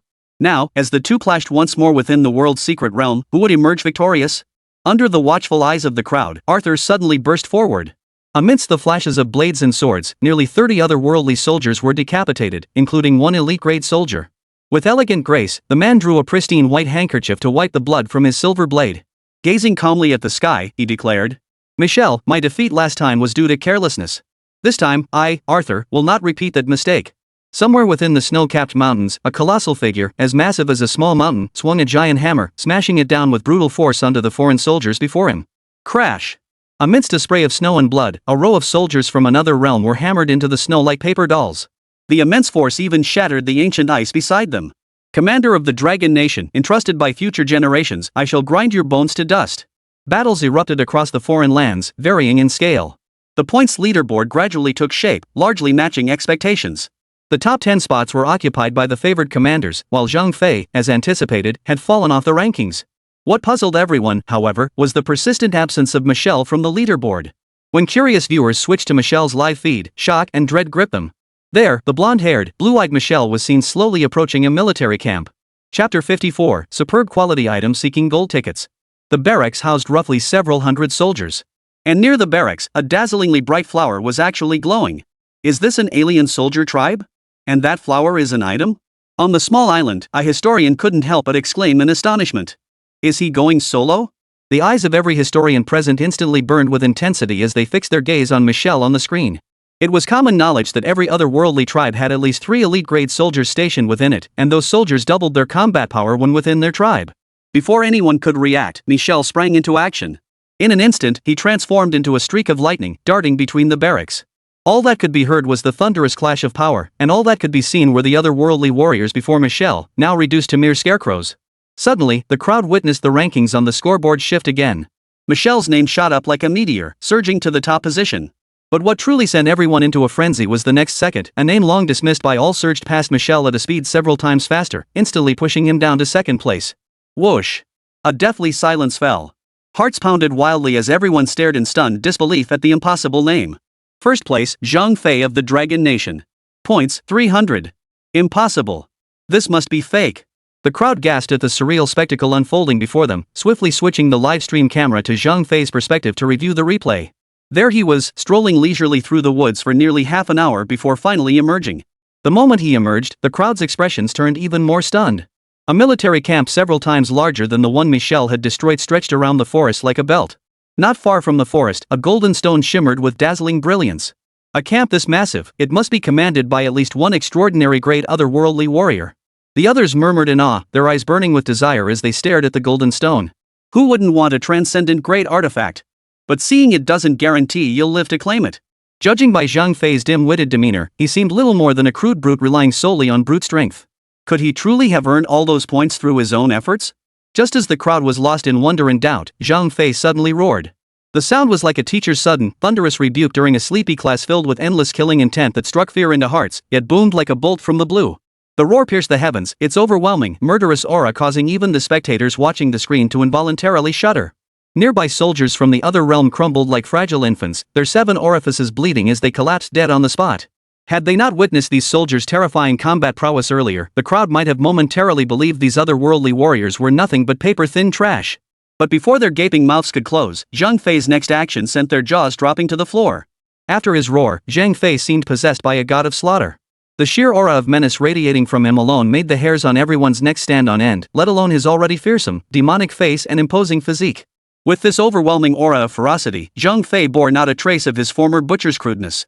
Now he resembled a demon crawling from the depths of hell, poised to slaughter every living soul in this foreign realm at any moment.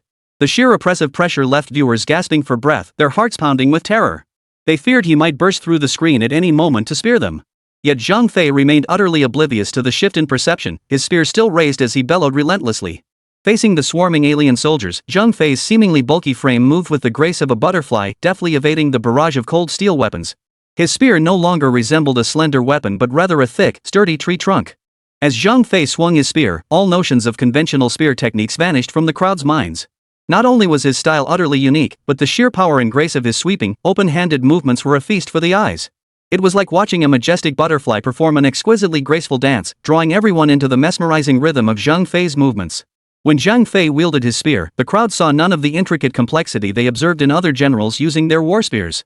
Simply, swing, thrust, sweep. Yet these 3 ordinary actions, amplified by Zhang Fei's godlike strength, brutally demonstrated to everyone what it truly meant to fight alone against many with unmatched might. Thud. Boom. Amidst the relentless clatter of impacts, hordes of otherworldly soldiers fell like kites whose strings had snapped, crashing to the ground in unison. Deep spear marks gouged into their armor, blood staining the ground as their breaths ceased. The next instant, a dozen otherworldly warriors, noticeably taller and more imposing, charged at Zhang Fei, wielding even sharper weapons. Zhang Fei remained unflinching, his movements still simple and deliberate. Yet his attacks grew fiercer, and with just 1 man and 1 spear, he overwhelmed the dozen otherworldly warriors, leaving them utterly defenseless. Looking for death. Just as Zhang Fei was thoroughly enjoying himself in the melee with the dozen or so soldiers before him, a furious shout erupted from behind him. Damn it, how many more are there? Come out all at once. Let Grandpa Jiang beat the out of you. Zhang Fei showed no concern for the dozen or so foreign soldiers before him. He turned his head sharply, his face twisted into a ferocious scowl as he barked at the newcomer behind him. The moment the crowd recognized the figure, they immediately identified him. It was none other than that extraordinary great otherworldly soldier. Yet, unconsciously, a flicker of hope flickered in everyone's hearts, the hope that Zhang Fei would be killed by this newcomer. After all, their perception of Zhang Fei had been utterly transformed by his earlier slaughter, which felt like a dimensional attack. They now hoped the otherworldly soldier would eliminate this troublesome opponent from the Dragon Nation. Anyone could receive rewards from the world's secret realm except the Dragon Nation. After all, allowing a nation that had been historically isolated to receive rewards would imply that their own country's generals were inferior even to those of the Dragon Nation. The reason everyone held such confidence in the transcendent great otherworldly soldiers was precisely because the newcomers stood worlds apart from the ordinary and elite grade soldiers. Just their mountain-like, oppressively imposing frames alone made even Zhang Fei look like a skinny kid in comparison. The enormous, thick swords and the dark red armor that looked incredibly sturdy further proved the overwhelming might of these newcomers. Watch Grandpa Jiang tear you apart with my bare hands. Before the crowd could even react, Zhang Fei suddenly exerted immense force with both hands. His spear, now carrying over a dozen elite-grade soldiers, spun a full 360 degrees before crashing down with a thunderous boom onto the transcendent great soldier. Then, in a single bound, Zhang Fei leapt forward, spear thrusting toward the extraordinary great foreign soldier. Chapter 55, One Move, One Kill.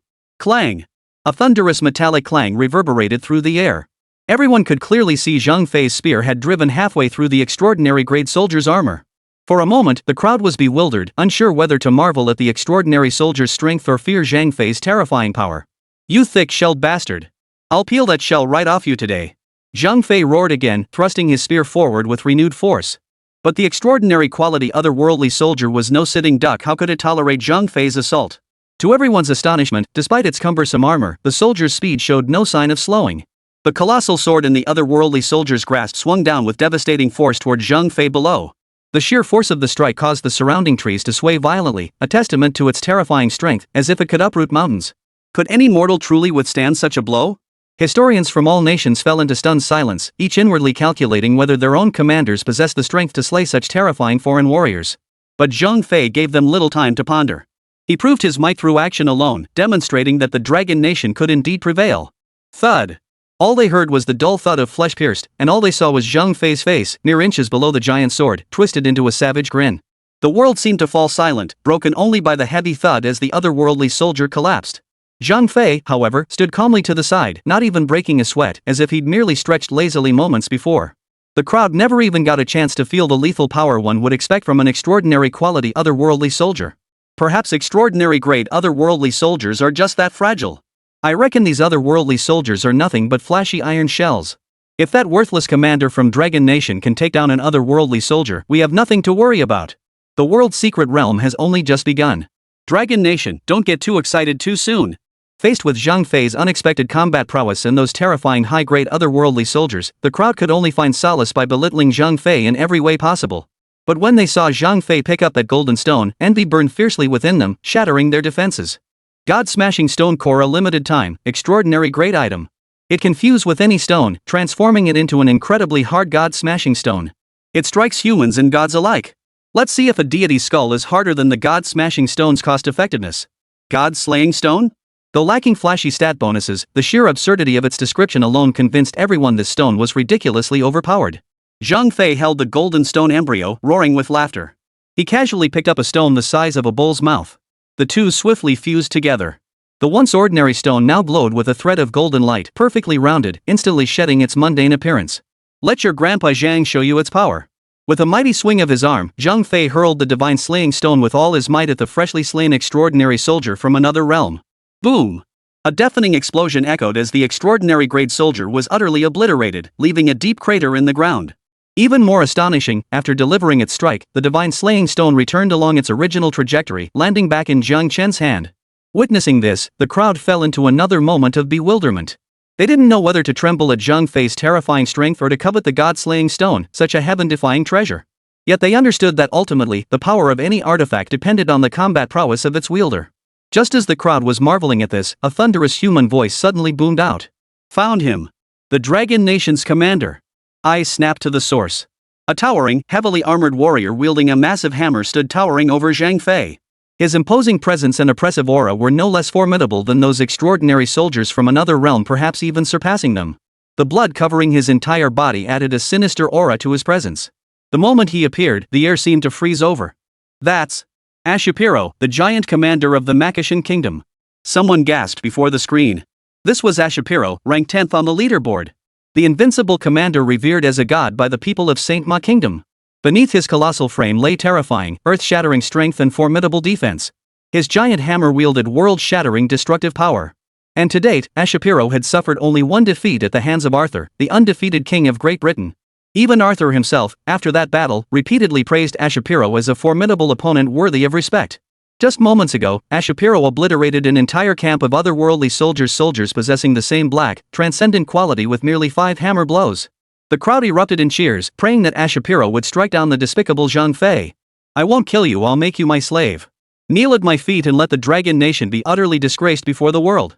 Ashapiro chuckled darkly, his massive hammer already raised high, swinging savagely toward Zhang Fei.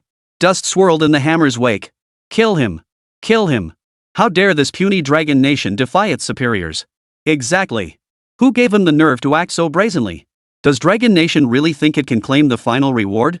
A slave is a slave, a good for nothing who's never seen the world. Just wait for Ashapiro to finish you off with one blow. Ashapiro's defense ranks among the best Western generals. That little Zhang Fei can't possibly think he'll defeat him with just a divine stone. Witnessing this scene, the crowd erupted in cheers. After all, the name atop the leaderboard was an eyesore to all Western nations, a country that had no business occupying that position. This was utterly intolerable. And now, Ashapiro was solving this problem for them. How could they not be thrilled? You think Grandpa Jiang was raised by fear? Take this stone. A dismissive shout erupted as a golden boulder hurtled toward Ashapiro's head just as the giant hammer descended. Damn it! That's not fair! A pained cry echoed as Ashapiro felt the world spin. Golden sparks danced before his eyes, his body drained of strength. Then, darkness engulfed his vision as he crashed heavily to the ground. Impossible. The crowd suddenly felt their mouths go dry, a genuine fear for the Dragon Nation commander welling up in their hearts. For they never imagined anyone could defeat Ashapiro with a single strike. Beyond his terrifying strength, what truly left enemies helpless was his extraordinary defensive prowess. As the saying goes, Xiao Pilo, with skin like bronze and bones like iron, impervious to blades and arrows, even the gods weep. Chapter 56, surrounded on all sides. Now, in a single confrontation, the once invincible Ashapiro had been knocked unconscious by Zhang Fei's single stone. What hope did the generals of other nations have now? Yet what puzzled everyone was this: logically speaking, having destroyed a camp guarded by extraordinary great otherworldly soldiers, why hadn't Ashapiro used any artifacts? But there was no time for such thoughts. The divine striking stone in Zhang Fei's hand and his own power were beyond comprehension. To the others, only the top 5 generals on the leaderboard stood a chance against him. For the rest, meeting Zhang Fei meant certain death. Zhang Fei had completely transformed from his initial reputation as a butcher into a terrifying force that sent shivers down the spines of the world's greatest powers. Now, the only viable strategy they could conceive was for all generals to set aside past grievances and unite to encircle and eliminate Zhang Fei. Or, the top 5 terrifying generals on the leaderboard must step forward to eliminate this demonic foe. Otherwise, if Zhang Fei is allowed to seize the limited time item unchecked, the final winners of this World Secret Realm event could undergo a dramatic upheaval. The shifting rankings sent shockwaves rippling through this alien realm. This Dragon Nation contestant is quite something. By a lake, the bodies of otherworldly soldiers lay scattered haphazardly, among them several of extraordinary quality. A gaunt man, his entire body tightly wrapped in bandages, picked up a crimson sword from the ground. Glancing at the ranking information display before him, he let out a smile filled with intense anticipation. Is that Ptolemy, the invincible pharaoh of the Golden Tower Kingdom, ranked 5th on the leaderboard? He single-handedly killed so many extraordinary foreign soldiers? Wait, look at these transcendent grade soldiers, they're completely different from the ones Fei encountered. The moment everyone saw the invincible pharaoh Ptolemy, the shock they felt was no less intense than witnessing Zhang Fei battling transcendent otherworldly soldiers. It must be noted that though the invincible pharaoh Ptolemy ranked only 5th on the leaderboard, his true strength far exceeded that position. This was because the warlike pharaoh was constantly tracking down formidable generals like Michelle and Arthur, which had cost him numerous opportunities to eliminate otherworldly soldiers. Amidst the shock, people also uncovered a little-known fact about the extraordinary quality otherworldly soldiers. Red armor signifies speed. Black armor signifies mastery of defense. Gray armor signifies strength. White armor signifies a mastery of all 3. This discovery brought a slight sigh of relief to the audience watching the screen. After all, among the 4 types of extraordinary quality otherworldly soldiers, the black-armored one slain by Zhang Fei should be the weakest in combat strength. Yet the item obtained by the invincible pharaoh Ptolemy struck even greater fear into the hearts of the spectators. Scarlet sword form can be fused into any blade, transforming it into a scarlet sword. When injured, it ignores half of the enemy's armor defense and increases speed to after-image state for 10 seconds. This effect triggers continuously while injured, until the user's body can no longer withstand the high load. This item is ridiculously overpowered. Everyone watched the crimson sword form in the invincible pharaoh Ptolemy's hand, holding their breath. After all, Ptolemy's greatest strength lay in his speed. His unexpected attack angles and blindingly fast strikes had repeatedly caught opponents off guard in previous matches. Even a certain general from the United States had been caught unprepared at the outset. For such a formidable commander to obtain such a terrifying artifact meant his strength was bound to undergo a monumental shift. And this was merely the artifact of an otherworldly soldier with a single, outstanding attribute of extraordinary quality. People couldn't help but wonder what kind of god-defying treasure the otherworldly soldier in white armor might possess. And then, those Imperial-class soldiers from another realm, never seen before, they must be the ultimate tools to secure victory in this world's secret realm. Before the others could ponder further, a hoarse voice cut through the air. Then I shall go and see what this Dragon Nation commander is made of. The voice of the invincible pharaoh Ptolemy was hoarse, yet his speed surged violently as he charged toward the distance. On the distant grasslands, nearly a dozen generals had united, cheering around a ravaged military camp. Among the pile of fallen soldiers on the ground lay several corpses of red or black-clad soldiers from another realm. To the astonishment of those watching the screen, each commander held an item of extraordinary quality. Moreover, the nations these commanders represented held formidable positions on the leaderboard, all ranked within the top 20.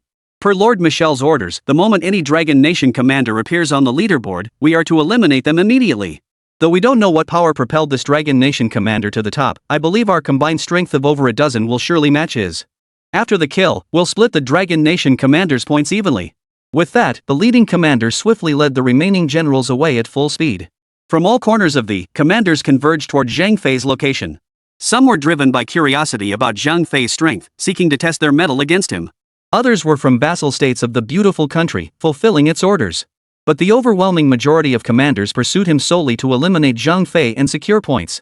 Though Zhang Fei's current points wouldn't secure them a top 3 spot in the world's secret realm, the higher their ranking on the leaderboard, the more attention and opportunities their nations would gain. To these minor nation commanders, Zhang Fei was nothing less than a tempting, steaming white bun. After roughly calculating the numbers, everyone grinned like fools, baring their front teeth. They discovered that as many as 20 or 30 commanders were heading to kill Zhang Fei solely for the points.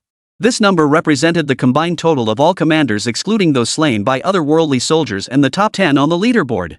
This meant that the Dragon Nation's generals were now the common enemy of all participating nations, truly surrounded on all sides, facing an army of thousands alone.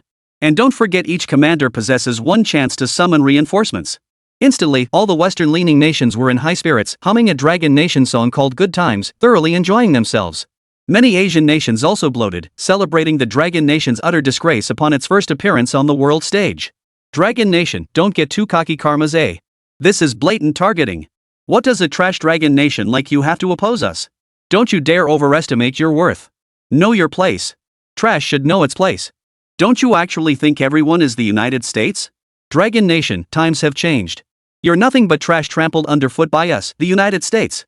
You're just a local tyrant in Asia, beaten to a pulp by Western nations. What a disgrace. Stop embarrassing Asia, scram back to your corner. The Dragon Nation crowd stared at the screen, feeling the oppressive tension building like a storm. Their hearts burned with anxiety. In a normal competition, they might still believe that General Jiang Chen shows could turn the tide and create a miracle. But in this desperate situation, surrounded by enemies on all sides, how could a mere mortal possibly turn things around? Chapter 57, A Blatant Threat. On the island. Young man, let me share another piece of news that will leave you utterly hopeless. The elder of Saint Ma Kingdom gazed at Jiang Chen with a smile, his eyes brimming with delight yet tinged with a hint of coldness. According to the established rules of the world's secret realm, once the results are announced, it signifies the end of this iteration. This island will revert to ordinary status, free from the constraints of the rules. At that point, only the nations of the top 3 commanders on the leaderboard will enjoy special protection. Everyone else? Their lives will be worth less than grass. You have 2 choices now. 1. Slink back to the Dragon Nation while you still can. The second? Get shot by some reckless fool. Observing Jiang Chen's impassive expression, the elder paused before a subtle, enigmatic smile tugged at his lips. He continued. But I can offer you a third option. Kneel before everyone and apologize for your earlier disrespect. I might even intercede on your behalf. Jiang Chen scoffed coldly. Though he hadn't heard this news, it didn't hinder his understanding of the old man's true intentions. Whether it was the first or third option, either would strip the Dragon Nation of its dignity before the entire world, turning it into a laughingstock. Because Jiang Chen represented the entire Dragon Nation. At that point, everything Jiang Chen and those Dragon Nation commanders had sacrificed would be for naught. Moreover, Jiang Chen felt no fear at this moment, even though Zhang Fei appeared utterly trapped in the eyes of the crowd. Escape? Impossible. That would betray the sacrifices of every Dragon Nation commander. It would betray the hopes of countless Dragon Nation sons and daughters. And besides, you lot couldn't possibly comprehend what it means to charge into a sea of enemies and take an enemy commander's head. As for kneeling, I, Jiang Chen, kneel only to heaven, earth, my parents, and the martyrs and generals of my Dragon Nation. What are you before my Dragon Nation? Do you think you have the right to rant before me? Jiang Chen countered without hesitation, his words sharp and righteous. His words exploded like a bomb across the island, his contemptuous tone only deepening the scholar's revulsion. That arrogant brat doesn't know his place, he's courting death. I'll have you torn limb from limb.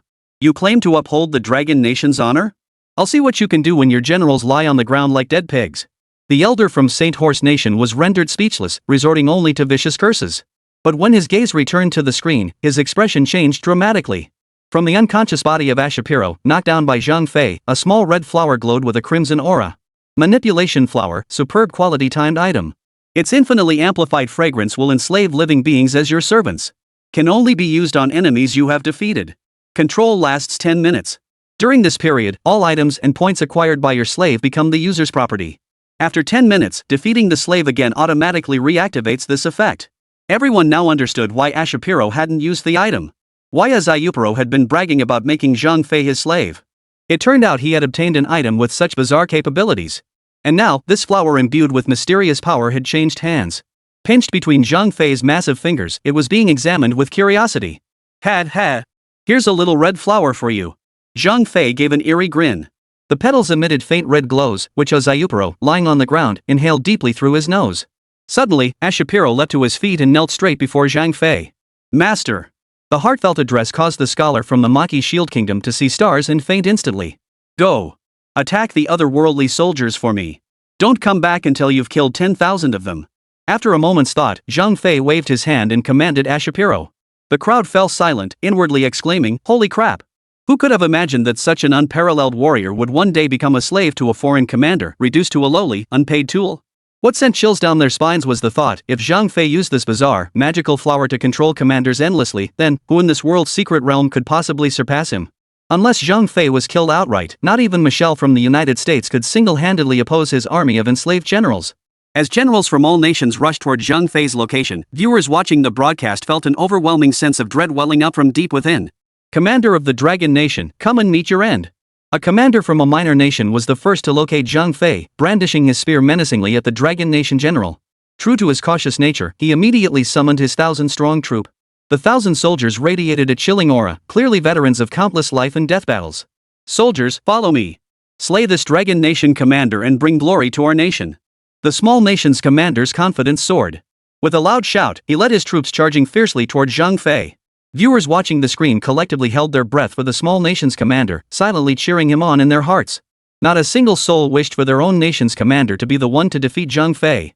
The reason was simple, Zhang Fei had become a veritable Pandora's box in everyone's eyes.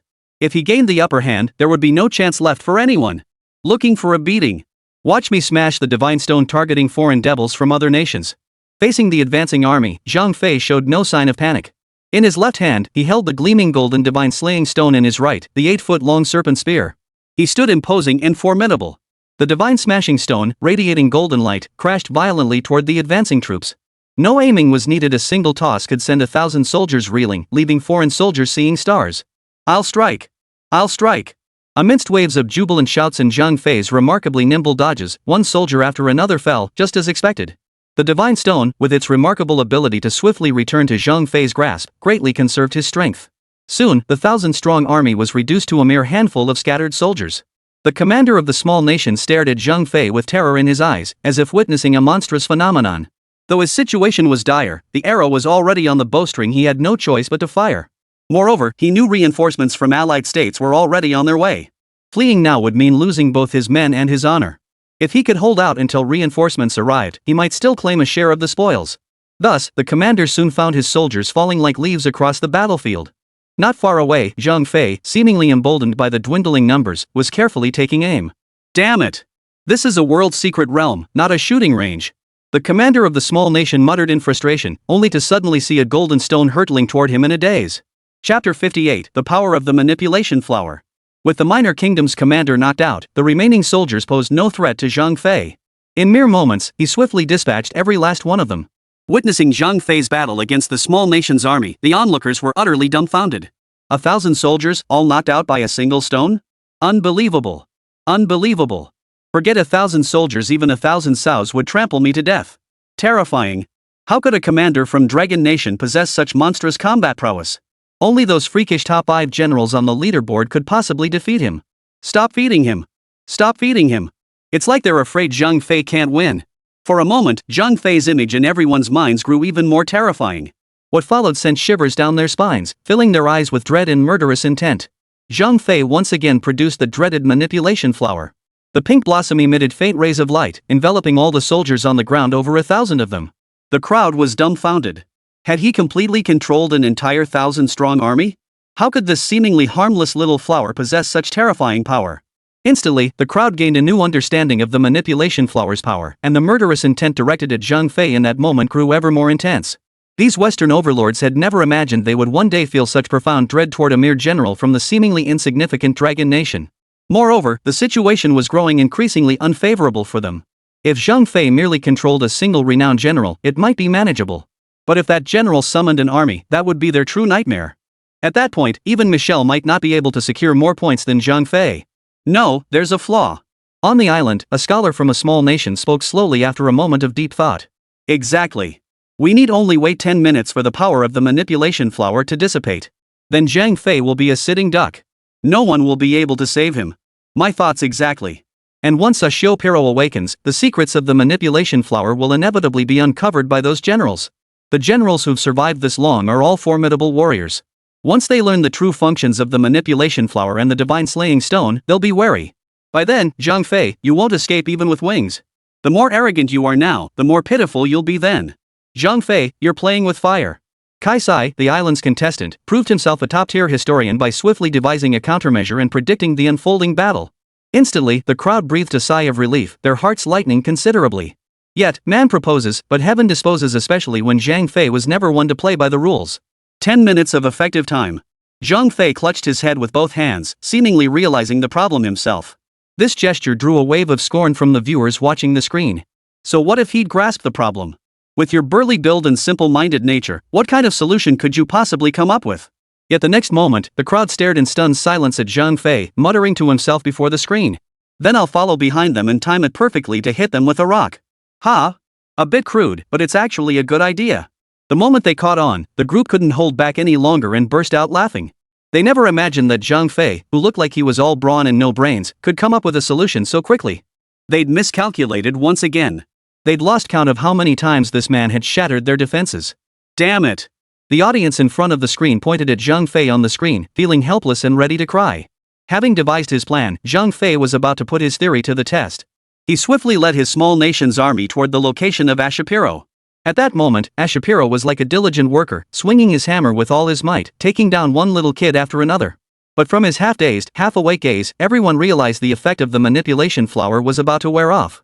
Barring any mishaps, Ashapiro would remain a formidable warrior. But the unexpected arrived swiftly. Zhang Fei silently followed behind Ashapiro, holding the divine slaying stone. The instant Ashapiro regained consciousness, that familiar sensation descended from above. His vision darkened once more, and he lost consciousness. It worked. It's feasible. Watching Ashapiro, now a mere walking corpse, swing his giant hammer with all his might, Zhang Fei grinned, his expression appearing utterly simple-minded. But to the viewers watching the screen, it was like a ravenous demon, grinning and laughing maniacally at them. Alas, heaven is blind. He actually found a way. Just as the crowd was overcome with grief and anger, a commanding shout rang out once more.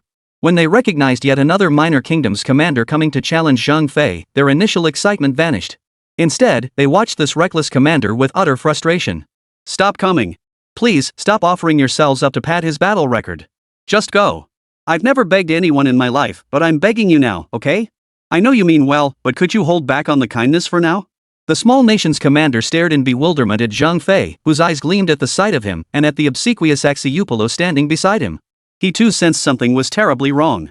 After all, Mashadon, as the United States' #1 fan, harbored intense hostility toward Dragon Nation. Yet here was Ashapiro of Macedon, acting so deferentially toward this Dragon Nation commander. No one would believe there wasn't something fishy going on.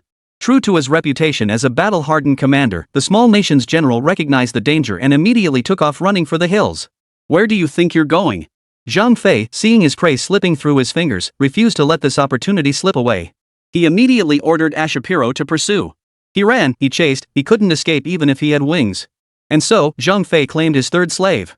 A short while later, another clueless commander from a minor kingdom came to make threats. Thud.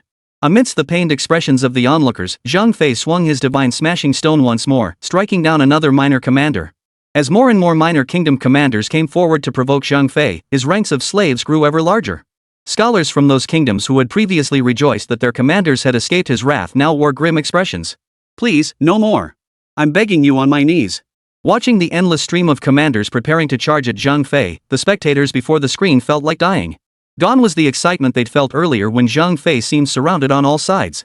Chapter 59, The Castle. Not bad, not bad. You're so sturdy I'll call you Big Strong. Zhang Fei beamed with excitement at the line of slaves before him, immediately bestowing fitting nicknames on Xiao, Pai Luo, and the rest.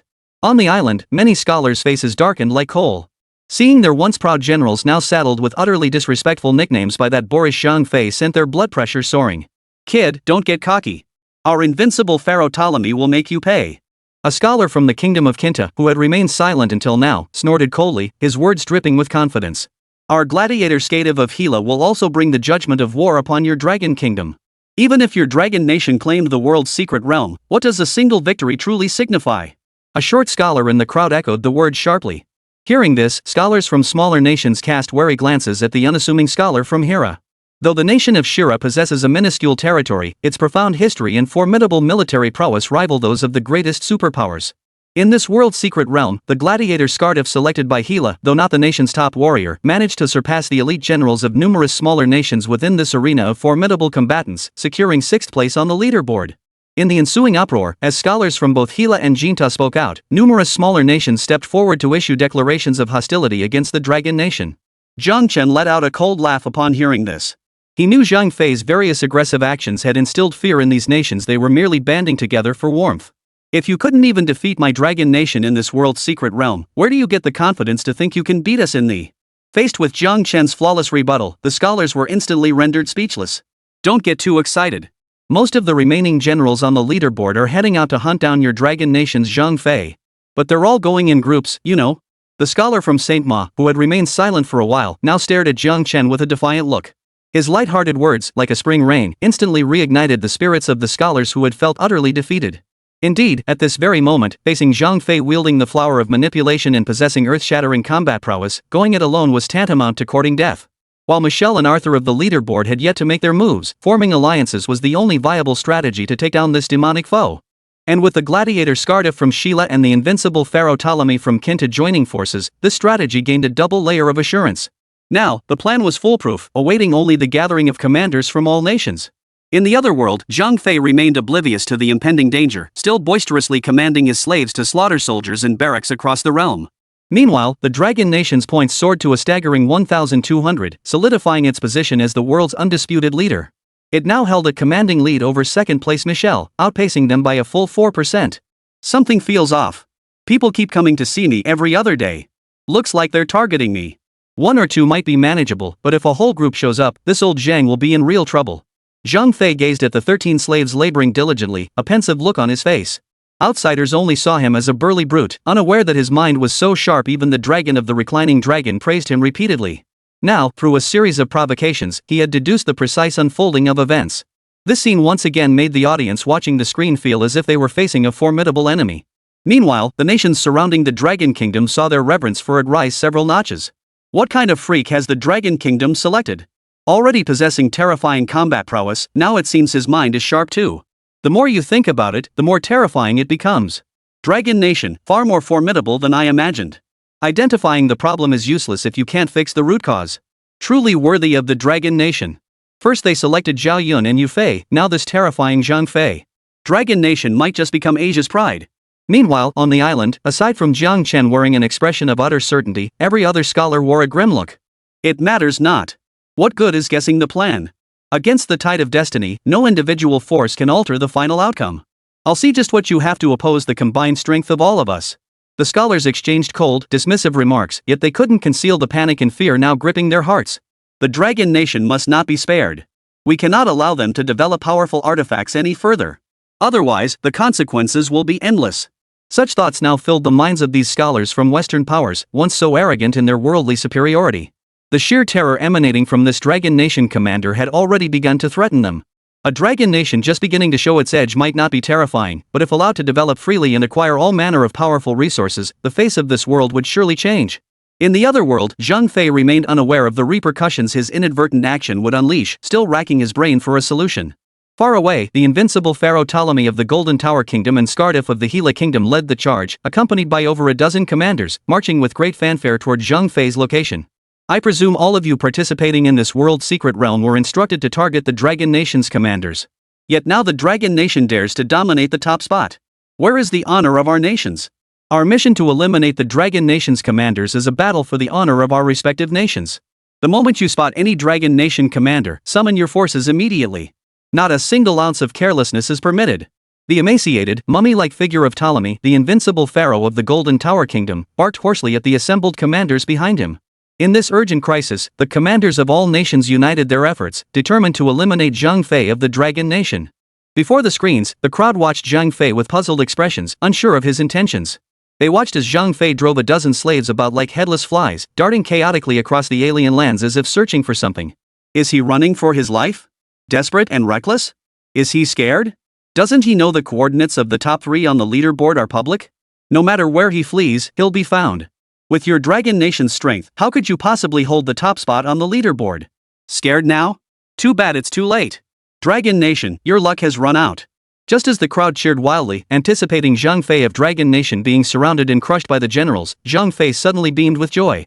Overcome with excitement, he fiercely swung the divine shattering stone at Euphoria before him. Following Zhang Fei's gaze, a towering castle suddenly appeared atop a mountain peak before everyone's eyes. Chapter 60, Using Others' Blades. What is that? The sight of the castle instantly short-circuited their brains. As mere observers, they couldn't fathom Zhang Fei's intentions. Hordes of otherworldly soldiers patrolled the castle's perimeter. What astonished them even more was that not a single one of these soldiers was below elite quality. The extraordinary grade soldiers they had previously regarded as testers of legendary strength were now as common as cabbages here, visible everywhere. And these were merely the outer patrols numbering over 1,000. Within this ancient castle must reside imperial-grade otherworldly soldiers. As the group roughly mapped out the troop distribution around the ancient castle, they finally grasped its terrifying nature. A stronghold guarded by such overwhelming forces could only belong to one master and otherworldly soldier of imperial caliber, standing at the pinnacle of power. Yet the group still couldn't fathom Zhang Fei's purpose in doing this. Could it be that he intended to seize that imperial-grade artifact using the generals under his command to turn the tide of his isolated struggle? What a preposterous notion! The others couldn't help but find their own speculations absurd, convinced Zhang Fei had been driven mad by the hopelessness of the situation and was now prepared to make a desperate last stand. Ha! Death awaits you either way. Why not kneel before us? We might spare you a face-saving exit. What a pitiful sight. Aren't you the arrogant one from before? Is this your sink or swim gambit, Dragon Nation's failure? Is this all you've got? I thought you'd come up with something clever. What a brainless fool coming up with such a half-baked plan. Thought you were something special, but you still ended up running away in disgrace. But they had forgotten how many times Zhang Fei had shattered their expectations since arriving in this foreign realm. How could his actions now be comprehended by outsiders ignorant of Dragon Nation's stratagems? After the Dragon Nation forces grasped the castle's layout, the initial anxiety over Zhang Fei's encircled position gave way to a glimmer of hope. Unlike foreign spectators who dismissed Zhang Fei's actions as foolish desperation to seize the imperial-grade artifact, to the Dragon Nation's eyes, Zhang Fei's actions were a display of profound wisdom. A single phrase echoed in their minds, using others' blades to kill. You come to kill this Xiang? Then I shall use your very hands to slay these imperial-grade soldiers from another realm. True to the Dragon Nation's expectations, a cold smile curled at the corner of Zhang Fei's mouth. To them, he no longer appeared as a burly, brute warrior, but rather as a strategist orchestrating the grand scheme from behind the scenes. Brilliant! Absolutely brilliant! This strategy not only harnesses the force of pursuing generals to encircle those otherworldly soldiers, but at the very least, it uses their power to break free from our own desperate siege. One man against 10,000 can indeed stand against 10,000. Watching this unfold on screen, Jiang Chen couldn't help but praise it repeatedly. This single stroke would inevitably drain both sides of their strength, leaving only Zhang Fei to reap the benefits. But that's not enough. We need chaos, the more, the better. Chaos must be so deep that no one can discern your true purpose. Make everyone believe you're after that imperial great artifact. Only then can both the otherworldly soldiers and the pursuing forces be utterly destroyed. Jiang Chen's expression turned grim as he swiftly identified the flaw in Zhang Fei's strategy. But if Zhang Fei could devise such a scheme, how could he have overlooked this? He raised his 8-foot serpent spear, pointing it toward the patrolling foreign soldiers, and bellowed, "Big, strong and dumb. Charge now." He then charged forward, leading the charge toward the foreign soldiers. To the onlookers, this scene only solidified their suspicions. They became even more certain that Zhang Fei was after that imperial great artifact. Soon, the forces led by Scardiff, the gladiator of Hela, and Ptolemy, the invincible pharaoh of Kinta, closed in on Zhang Fei's location. Yet these two world-renowned generals, famed for their valor, were utterly perplexed by the chaotic scene unfolding before the ancient castle. Is this the lair of those imperial-grade soldiers from another realm? I wonder how many of my blades it can withstand. The invincible pharaoh Ptolemy of the kingdom of Jinta gazed at the ancient castle, his eyes blazing with battle fervor. Is this an attempt to seize that imperial-grade artifact? A flicker of greed ignited in the eyes of Scardiff, the gladiator from the kingdom of Hela. He knew that if he could obtain this top-tier artifact, it would undoubtedly propel him to new heights, securing the championship of this world's secret realm. Is that Ashapiro from the March Shield Kingdom? Why is he fighting alongside the Dragon Kingdom's generals? Soon, both Scardiff and Ptolemy noticed the dozen or so generals locked in fierce combat with the otherworldly soldiers, their expressions clouded with confusion. Perhaps they're all after that imperial great artifact. The two quickly offered a plausible explanation for this absurd scene. After all, within this world's secret realm, what appeared to be a battle for points rankings was, in essence, a fierce competition for artifacts. Whoever secured more powerful artifacts would accumulate points faster, and these imperial-grade otherworldly soldiers were undoubtedly the best choice. However, attempting to eliminate an imperial-grade otherworldly soldier alone was nothing short of a pipe dream. Thus, it was understandable that the commanders from nations like Maki Shield chose to ally with the Dragon Nation's commanders. Wait until they've fought, until the heavens darken and the earth trembles, until they're utterly exhausted. Then we'll move in to finish them off and seize that imperial great artifact. Scardiff, the gladiator of Hela, gave the order with a cold, calculating glint in his eyes. What puzzled even these battle-hardened commanders was why Zhang Fei would suddenly hurl a stone at Ashapiro for no apparent reason. And why did Ashapiro and his men, after being struck, still gaze at Zhang Fei with such adoration and reverence? And why was there a small red flower pinned to Zhang Fei's chest? Was this some strange quirk? This seemingly life-or-death battle seemed tinged with an eerie strangeness. But at that moment, all the generals were utterly consumed by excitement over the imperial great artifact. Their focus was solely on the battle unfolding before them. Who had time to ponder such matters? Meanwhile, the citizens of their respective nations were far from as excited. Instead, they gritted their teeth as they stared at the scoreboard on the screen. Zhang Fei's points were skyrocketing at an astonishing rate, leaving second-place Michelle a staggering 1,000 points behind. Meanwhile, the scores of the nations reduced to slavery remained utterly stagnant. Moreover, with their god's eye view, they could clearly see that Zhang Fei was slacking off. Chapter 61, Falling into the Trap. Zhang Fei wasn't killing enemies at all. He was strolling around as leisurely as if window shopping, occasionally raising his divine stone to smack the diligent Dazhuang and Erzhua a few times as they fought hard. The bulging lumps on the backs of their heads were plain for all to see. This scene made everyone seethe with frustration, yet they could do nothing about it. Jiang Chen on the island couldn't help but shiver, clearly feeling several "I'll kill you" glares fixed on him. What's going on? Jiang Chen's expression abruptly hardened as his gaze turned icy toward the leaderboard. Suddenly, the leaderboard underwent a strange transformation. The points of the top three, Michelle in second place, Arthur in third, and Giovanni, the Cardinal of St. Ma's country, in fourth, were skyrocketing at an astonishing rate. Though not as rapid as Zhang Fei's surge, such a dramatic increase could only mean an unexpected event had occurred. Without delay, Jiang Chen swiftly switched the livestream perspective to Michelle to uncover the truth. There, joining forces? Before another ancient castle, Michelle, Arthur, and Giovanni led their respective armies in fierce combat against the otherworldly soldiers. Michelle commanded a spear army clad in black armor, their combat prowess astonishing. Even an ordinary soldier among them could single-handedly slay an elite-grade otherworldly soldier. Michelle's fists glowed with golden light. With just 3 punches, he could cleave the strongest transcendent-grade otherworldly soldier clean in two. Arthur commanded an army of swordsmen who effortlessly cut down otherworldly soldiers one after another, their combat prowess matching Michelle's forces blow for blow. The silver sword in Arthur's hand possessed a corrosive effect. Any otherworldly soldier it touched was instantly dissolved into pools of blood. Even more astonishing was that Giovanni, the cardinal pope and commander of the small nation of Saint Mar, though slightly inferior in individual combat prowess compared to these two world-renowned generals, commanded an army whose coordination and obedience to orders surpassed even Michel and Arthur's forces. Giovanni wielded a long sword as well. After slaying an otherworldly soldier with it, everyone watched in astonishment as all the red-robed soldiers, including Giovanni himself, slowly began to recover. It seems they've all obtained exceptionally extraordinary items. Jiang Chen took a deep breath.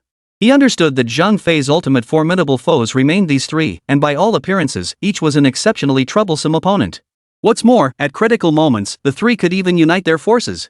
Under the command of these three elite generals, the otherworldly soldiers near the ancient castle were swiftly wiped out.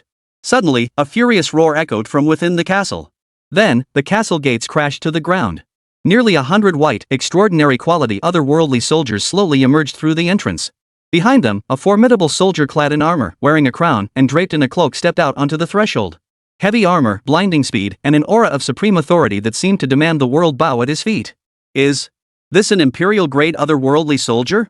The crowd gasped in horror, instantly recognizing this as the pinnacle of combat power within the world's secret realm, the Emperor-tier otherworldly soldiers. The moment Michel, Arthur, and Giovanni laid eyes on this imperial-grade otherworldly soldier, they immediately assumed combat stances as if facing a formidable enemy. Even a mere 100 white transcendent-grade otherworldly soldiers were enough to give them headaches. Now, this imperial-grade soldier of unfathomable power had the three top commanders stumped. Without a moment's hesitation, hundreds of white otherworldly soldiers swiftly encircled Michel and his companions. A fierce battle was about to erupt. Panic gripped the group. None had anticipated that obtaining that imperial-grade artifact would prove so arduous. How could a single person possibly obtain an imperial-grade artifact? Yet, viewed from another angle, the group grew even more eager to witness just how formidable this imperial-grade artifact truly was. Meanwhile, the battle involving Zhang Fei and his group was gradually drawing to a close. Most of the otherworldly soldiers surrounding the ancient castle had fallen. Even the slaves led by Ashapiro, each a fierce commander under Zhang Fei's control of the manipulation flower, showed signs of exhaustion after the prolonged battle. Outside the fray, commanders like Skative and Ptolemy had been observing for some time. The moment they saw this, they urgently led their troops into battle. Zhang Fei once again seized the divine shattering stone and brought it down with a thunderous blow upon the head of the commander led by Axioupero. As for the 1,000-strong army, Zhang Fei realized that controlling their commander allowed him to control them as well, which proved remarkably convenient. Just as Skative, Ptolemy, and their forces were about to encircle Zhang Fei and his men, a sudden, thunderous crash drew everyone's attention. Behind them, hundreds of white, extraordinary quality otherworldly soldiers emerged from the castle. Following them stood a supreme quality imperial-grade otherworldly soldier whose overwhelming presence weighed heavily upon them all. But this was far from the most terrifying part. The very next second, just as everyone assumed this castle was identical to the one where Michel and the others were located, an unexpected twist occurred. Even Ptolemy and Skative's eyes were filled with terror, let alone the audience watching on screen, who were already drenched in cold sweat. Behind that imperial-grade soldier, another emerged, one of even greater stature. The oppressive aura emanating from this second imperial-grade soldier far surpassed that of the first. Its sheer presence suffocated the entire group of world secret realm explorers to their very cores. It was clear that this imperial-grade otherworldly soldier possessed power that placed it among the absolute elite within this world's secret realm. Meanwhile, the number of white transcendent-grade otherworldly soldiers on the field suddenly surged. They poured out of the ancient castle in an unending stream, until finally, the count of white transcendent-grade otherworldly soldiers reached a terrifying total of over 400. Faced with such a massive force of exceptionally powerful soldiers, bolstered by two supreme combatants, even Ptolemy and Skative instantly lost their nerve to vie for the imperial-grade artifact. They knew full well that possessing this world artifact would grant them absolute power within this world's secret realm. But I just can't do it. After a moment of helplessness, Ptolemy and Skative urgently shouted, "Run!" But it was already too late. They were surrounded by a dense swarm of otherworldly soldiers, their gaze fixed upon them by two utterly terrifying imperial-grade beings. What shattered them completely was that among the surrounded group, both Big Zhuang and Second Fool were present, along with the commander who had just stood united with Zhang Fei, yet one person was missing. That was Zhang Fei. Chapter 62, A Startling Discovery. Where had Zhang Fei gone? None of them had the time or the heart to ponder this question. Even though their mission was to kill Zhang Fei, the dire situation they now faced left no room for distractions. Dense waves of white, otherworldly soldiers swarmed in, encircling them completely. The only thing that stirred their excitement was that two Emperor-tier otherworldly soldiers seemed to have no intention of joining the fray. They merely stood at the rear, coldly observing the scene. "Everyone, summon your armies. Give it everything you've got if you don't want to die." The unrivaled Law King of the Golden Tower Kingdom, Ptolemy, his gaze fierce, roared the command. Even top-tier commanders like him and Scardiff dared not harbor a shred of complacency in this dire situation. They knew that a single misstep now would spell utter ruin. Before his words had even faded, all commanders urgently summoned their respective armies. Mastering the timing of battle was a skill these battle-hardened generals had long perfected. Dense ranks of soldiers filled the space before the ancient castle. Tens of thousands of troops stood face to face with hundreds of soldiers from another realm. A massive battle between the greatest commanders of the ancient world and the high-powered soldiers from another realm was about to erupt. No one had anticipated this outcome. Originally, everyone believed that eliminating a Dragon Nation commander with so many elite generals would be a simple task. Yet now, it had unexpectedly sparked a small-scale war. Facing these otherworldly soldiers of supreme combat prowess, even though everyone knew Ptolemy and his peers were world-renowned generals possessing strength far surpassing ordinary commanders, no one dared to rashly predict the outcome of this great battle. Everyone held their breath, watching silently to see how the battle would unfold. Only now did they belatedly realize that from the moment Zhang Fei had anticipated being ambushed, these legendary generals had fallen into his trap. Even those with godlike foresight had been kept in the dark. No one could have imagined Zhang Fei's true purpose wasn't to seize the imperial great artifact to resist the encirclement by generals from multiple nations. Instead, he had taken such an unconventional approach, exploiting everyone's fixation on the imperial great artifact to divert attention and obscure his real objective. By manipulating the hands of soldiers from another realm to overturn the heavenly gangs, he had orchestrated a stunning reversal that turned the tide of battle upside down. But they realized it too late. This time, their fear of the Dragon Kingdom, of Zhang Fei of the Dragon Kingdom, or rather, of the Dragon Kingdom's generals, had reached its peak. If Zhang Fei were merely a formidable warrior with exceptional combat prowess, they might not have feared him so deeply. After all, history has never lacked for such valiant warriors. But if this warrior also possessed the ability to discern and control the course of battle, he would pose a significant threat to any nation. In ancient warfare, both military strategists and fierce warriors were indispensable. Yet now, Long Guo's Zhang Fei possessed the talents of both. This was their first encounter with a Dragon Nation commander. Who could say how many more peerless generals like Zhang Fei lay hidden within the nation's fractured history? Such chilling details left them panicked and filled with dread. What they did not know was that even Zhang Fei could only be considered a rough and ready yet shrewd commander in the annals of Dragon Nation's history. Commanders who combined courage with strategic acumen were a dime a dozen. Unless the Dragon Nation is eradicated, the world order will inevitably undergo a cataclysmic shift. Jiang Chen must die, the Dragon Kingdom must be eradicated. We cannot allow this dying camel to regain its strength. Scholars from all nations gathered on the island shared this conviction, their faces darkening as they fixed their gaze upon Jiang Chen. Gone was their earlier disdain and indifference. After all, none had anticipated that the Dragon Nation would deliver such a formidable warning upon its debut on the world stage. The Dragon Nation now possessed sufficient strength to command their respect, and posed a threat so grave that they genuinely sought its elimination. Meanwhile, the audience watching the screen was stunned, utterly dumbfounded as they witnessed Zhang Fei outmaneuvering the distinguished generals of various nations. Unconsciously, a thread of admiration and fear began to take root in their hearts. After all, they were ordinary citizens, lacking the acute perception of top scholars.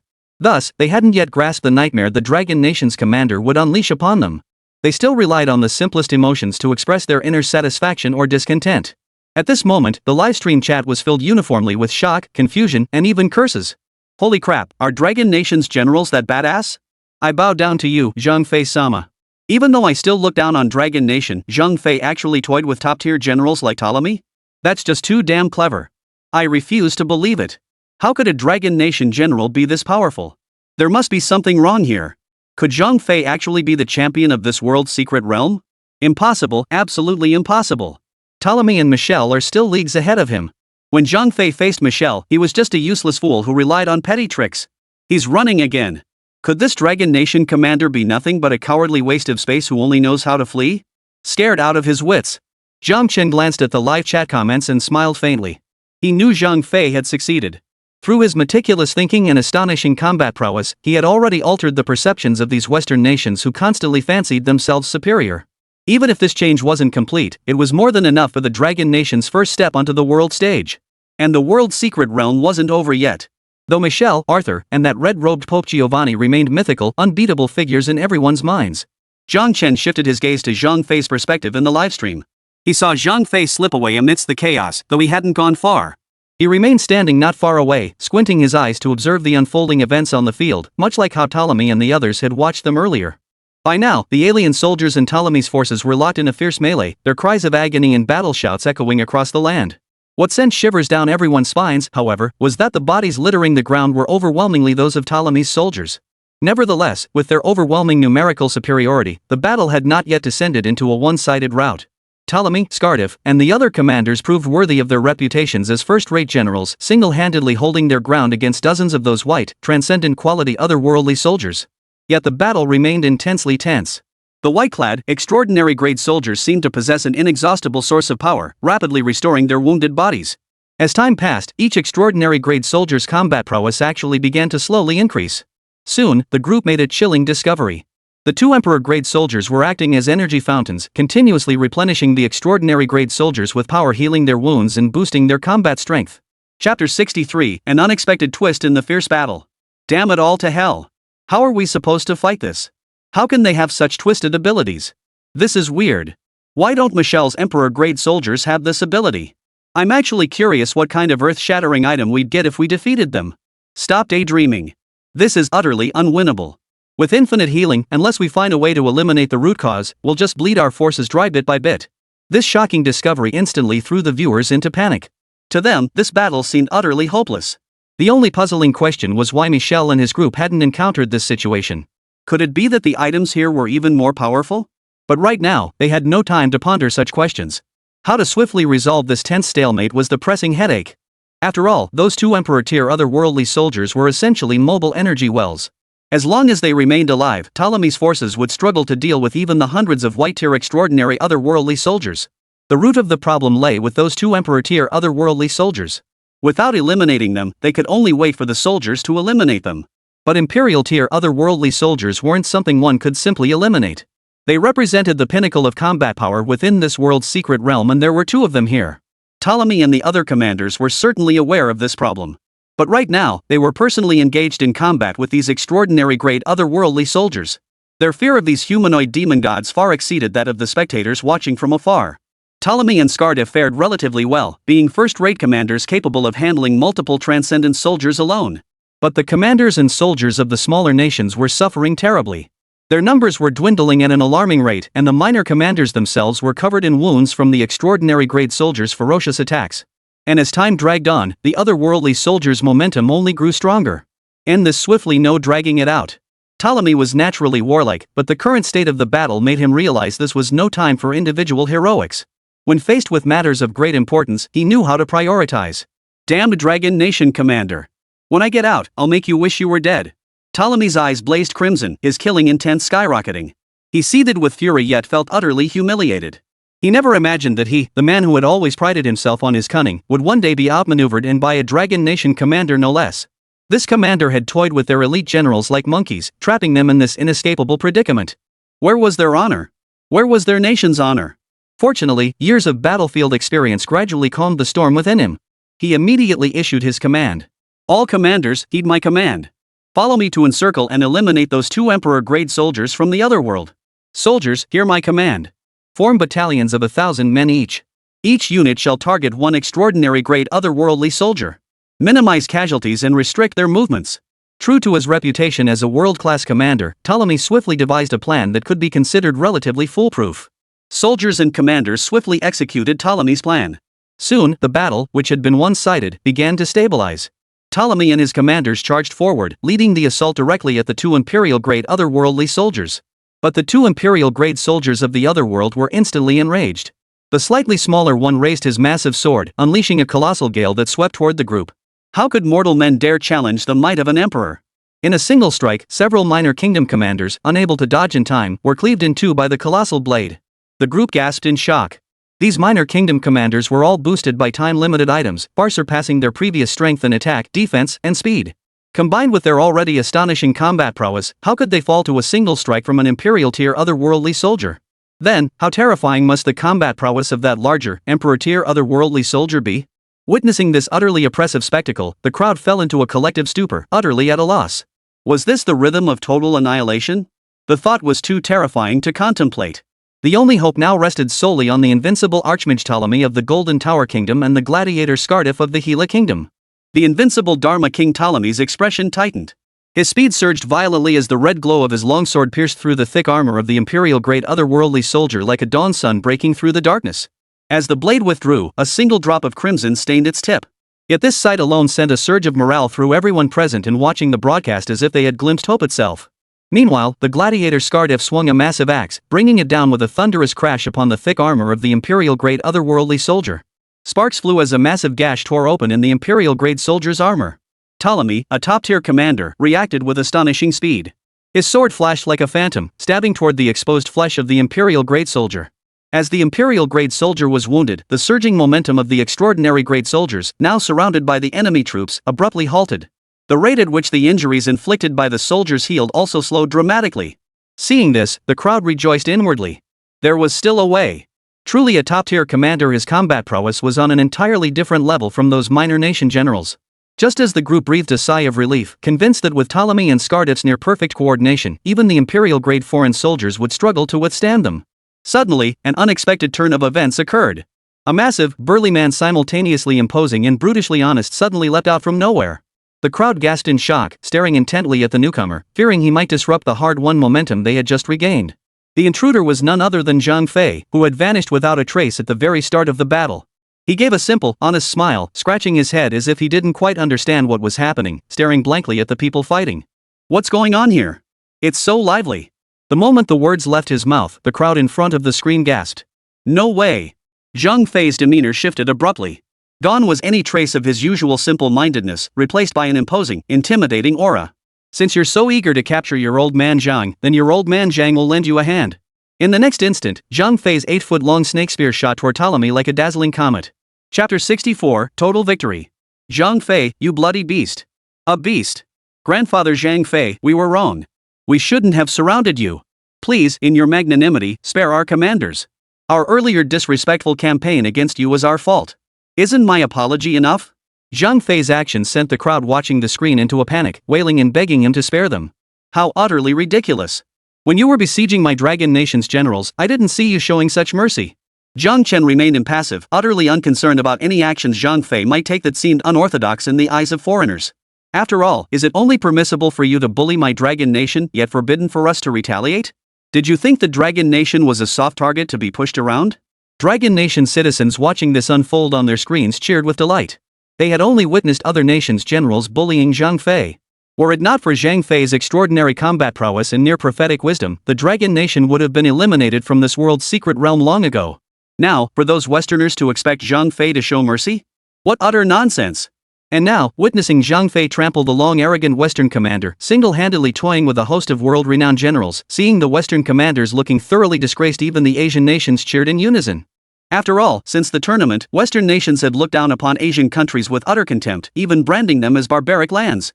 Years of suppression had long bred resentment among Asian citizens, yet they could do nothing about it. There was no choice. Western nations were simply too powerful.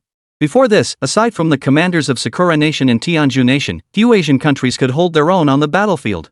Yet none could have imagined that the very dragon nation they scorned would help fulfill this long-held hope. Now, witnessing these arrogant bullies being thoroughly humiliated by a commander hailing from what they called a barbaric land, how could they not feel exhilarated? How could their admiration for the dragon nation not soar? Unnoticed, the global landscape was slowly shifting. The long-standing Western-leaning alliance, spearheaded by the United States, grew increasingly solid in its foundations. Meanwhile, Asian nations began to rapidly warm to this emerging dragon nation. Yet most Asian nations remained cautious observers. After all, no one could guarantee that the dragon nation's brilliance wasn't merely a fleeting, ephemeral display.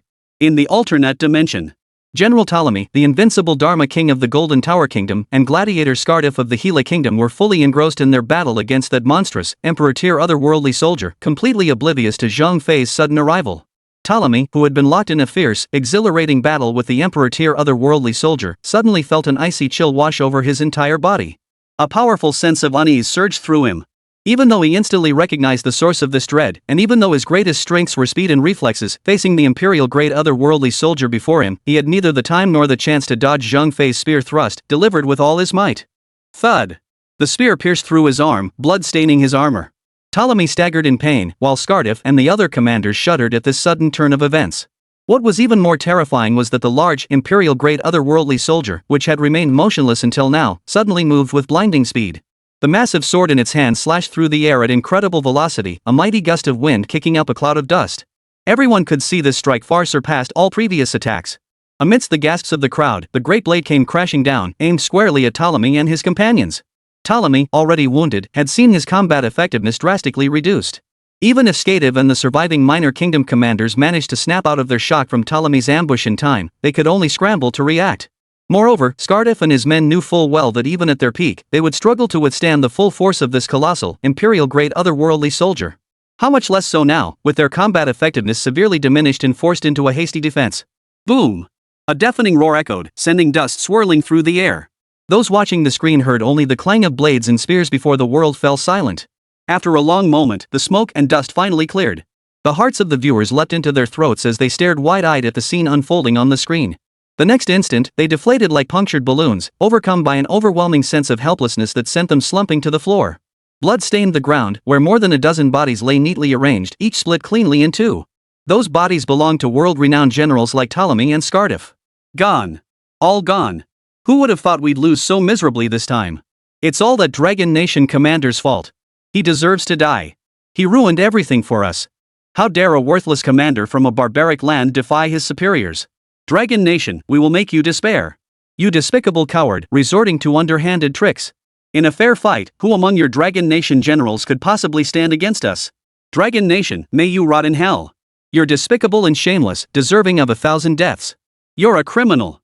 So what? He's just a disgusting, despicable little man. General Michel, avenge us. That Dragon Nation commander must be torn limb from limb. He ruined our plans and disgraced us. Such a despicable nation deserves to be expelled from the world's secret realm. For a moment, witnessing their revered commander meet such a senseless, brutal death before their very eyes, the crowd before the screens was overcome with despair, devastation, and fury beyond description.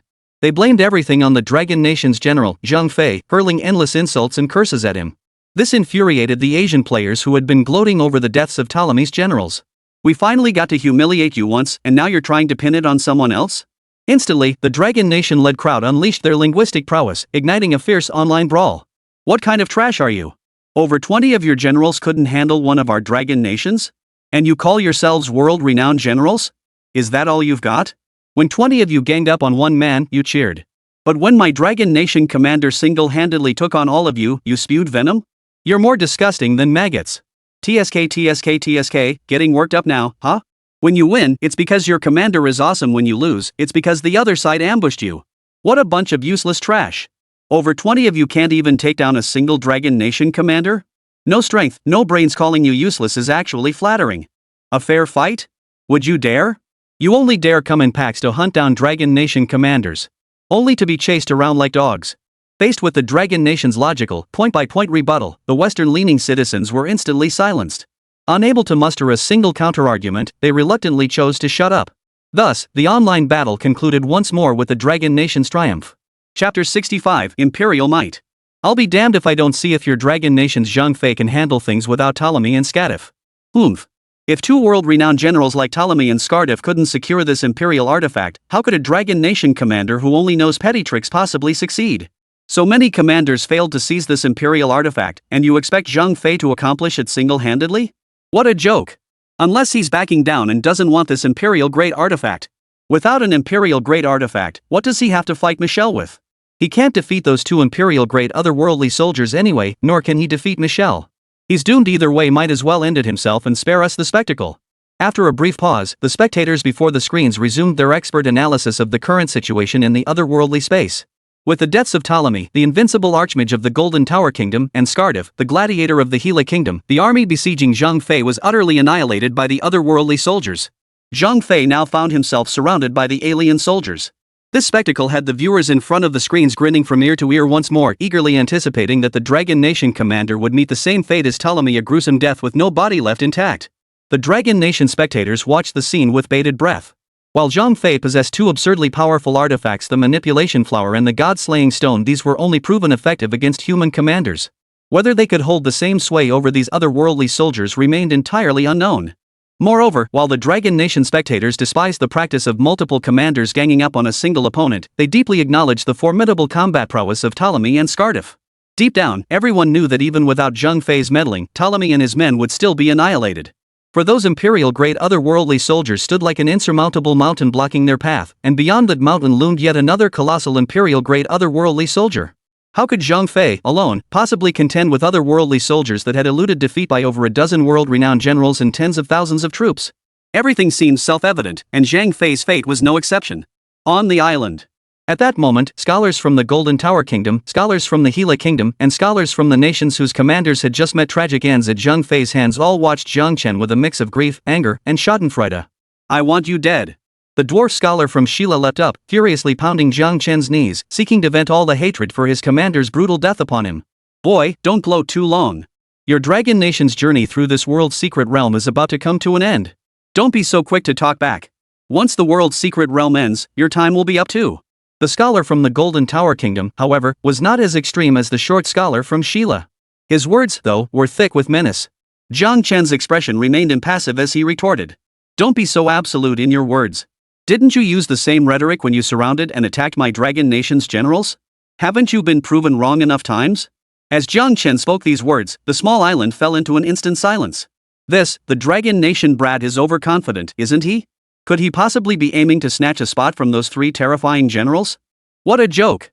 These three commanders are several levels above Ptolemy and Scardiff, especially that American, Michel. He's practically a human killing machine. Instantly, the island erupted in uproarious laughter. Kid, if your dragon nation makes it into the top 3, I'll kneel before your nation's hundreds of millions of people. The scholar from Saint Marte laughed with utter contempt, and scholars from other nations echoed his words in agreement. Just as everyone prepared to switch live streams after the farce, Zhang Fei delivered another unforgettable moment. A unified battle cry pierced the heavens, followed by the sudden appearance of an elite force before the crowd. Their dull armor bore crimson stains of blood, while the blackened spears concealed an unsettling, menacing edge. At a glance, everyone knew these were soldiers who had truly crawled out of the pit of the dead. Their eyes held not a shred of fear, only unwavering confidence in victory. This 1,000-strong force radiated an overwhelming aura. The moment they emerged, an invincible presence unlike any army witnessed before swept over the crowd. Nothing seemed capable of halting their advance. No foe appeared truly unconquerable. The Yan Yun 18 riders? Jiang Chen's eyes flashed with excitement. At last, he had laid eyes on the famed Yan Yun 18 riders. These were Zhang Fei's personal guards, the force he valued most and relied upon as his ultimate trump card. The combat prowess of the Yan Yun 18 riders was ferocious, truly deserving the title of ancient special forces. Though their numbers were few, each soldier possessed the ferocity to take on 100 foes. Now, it seemed they were in no way inferior to the commanders of minor states. If anything, they surpassed them. Who would have thought Zhang Fei could summon such a force? Jiang Chen's eyes burned with growing confidence born from witnessing this army brimming with fearless fighting spirit. Form ranks, all troops. Leave these white turtle shells to you. I'll go deal with those two big, cowardly turtles. Zhang Fei's eyes blazed with battle fervor as he eagerly eyed the two imperial-grade otherworldly soldiers that left the audience watching the screen breathless. At Zhang Fei's command, the 1,000-strong army swiftly divided into small groups, surrounding the transcendent-grade otherworldly soldiers. What a joke! Do you really think a few ordinary soldiers can defeat these transcendent-grade otherworldly soldiers? They're courting death. Even that minor kingdom's commander wouldn't dare face these transcendent-grade soldiers alone. How could a few ordinary soldiers be more formidable than that commander? This is the strongest attribute among the extraordinary otherworldly soldiers. Zhang Fei must have for brains. How could he think of sending ordinary soldiers to deal with these mini-bosses? Think you're so tough? Today I'll make you cry tears of despair. Despair, you damned dragon country bastards.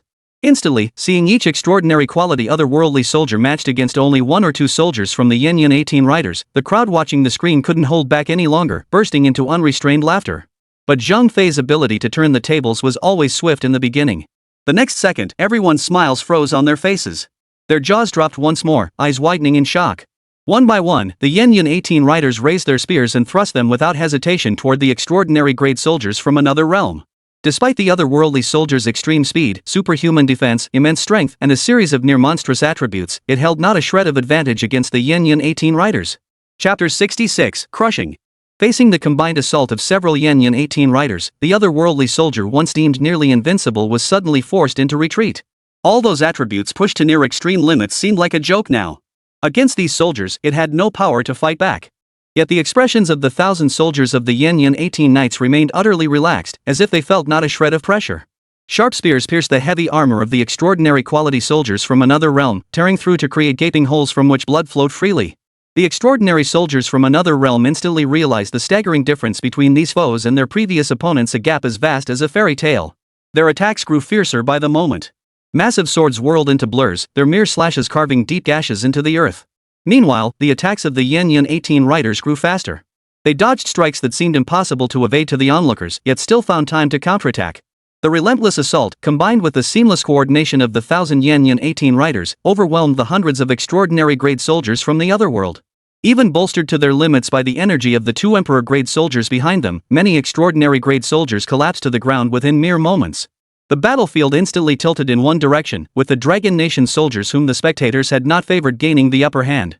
Had Ptolemy's army not previously clashed with these white extraordinary-grade soldiers, fully aware of their astonishing combat prowess, no one would have dared believe that the utterly overwhelmed soldiers before them could be the strongest white extraordinary-grade soldiers.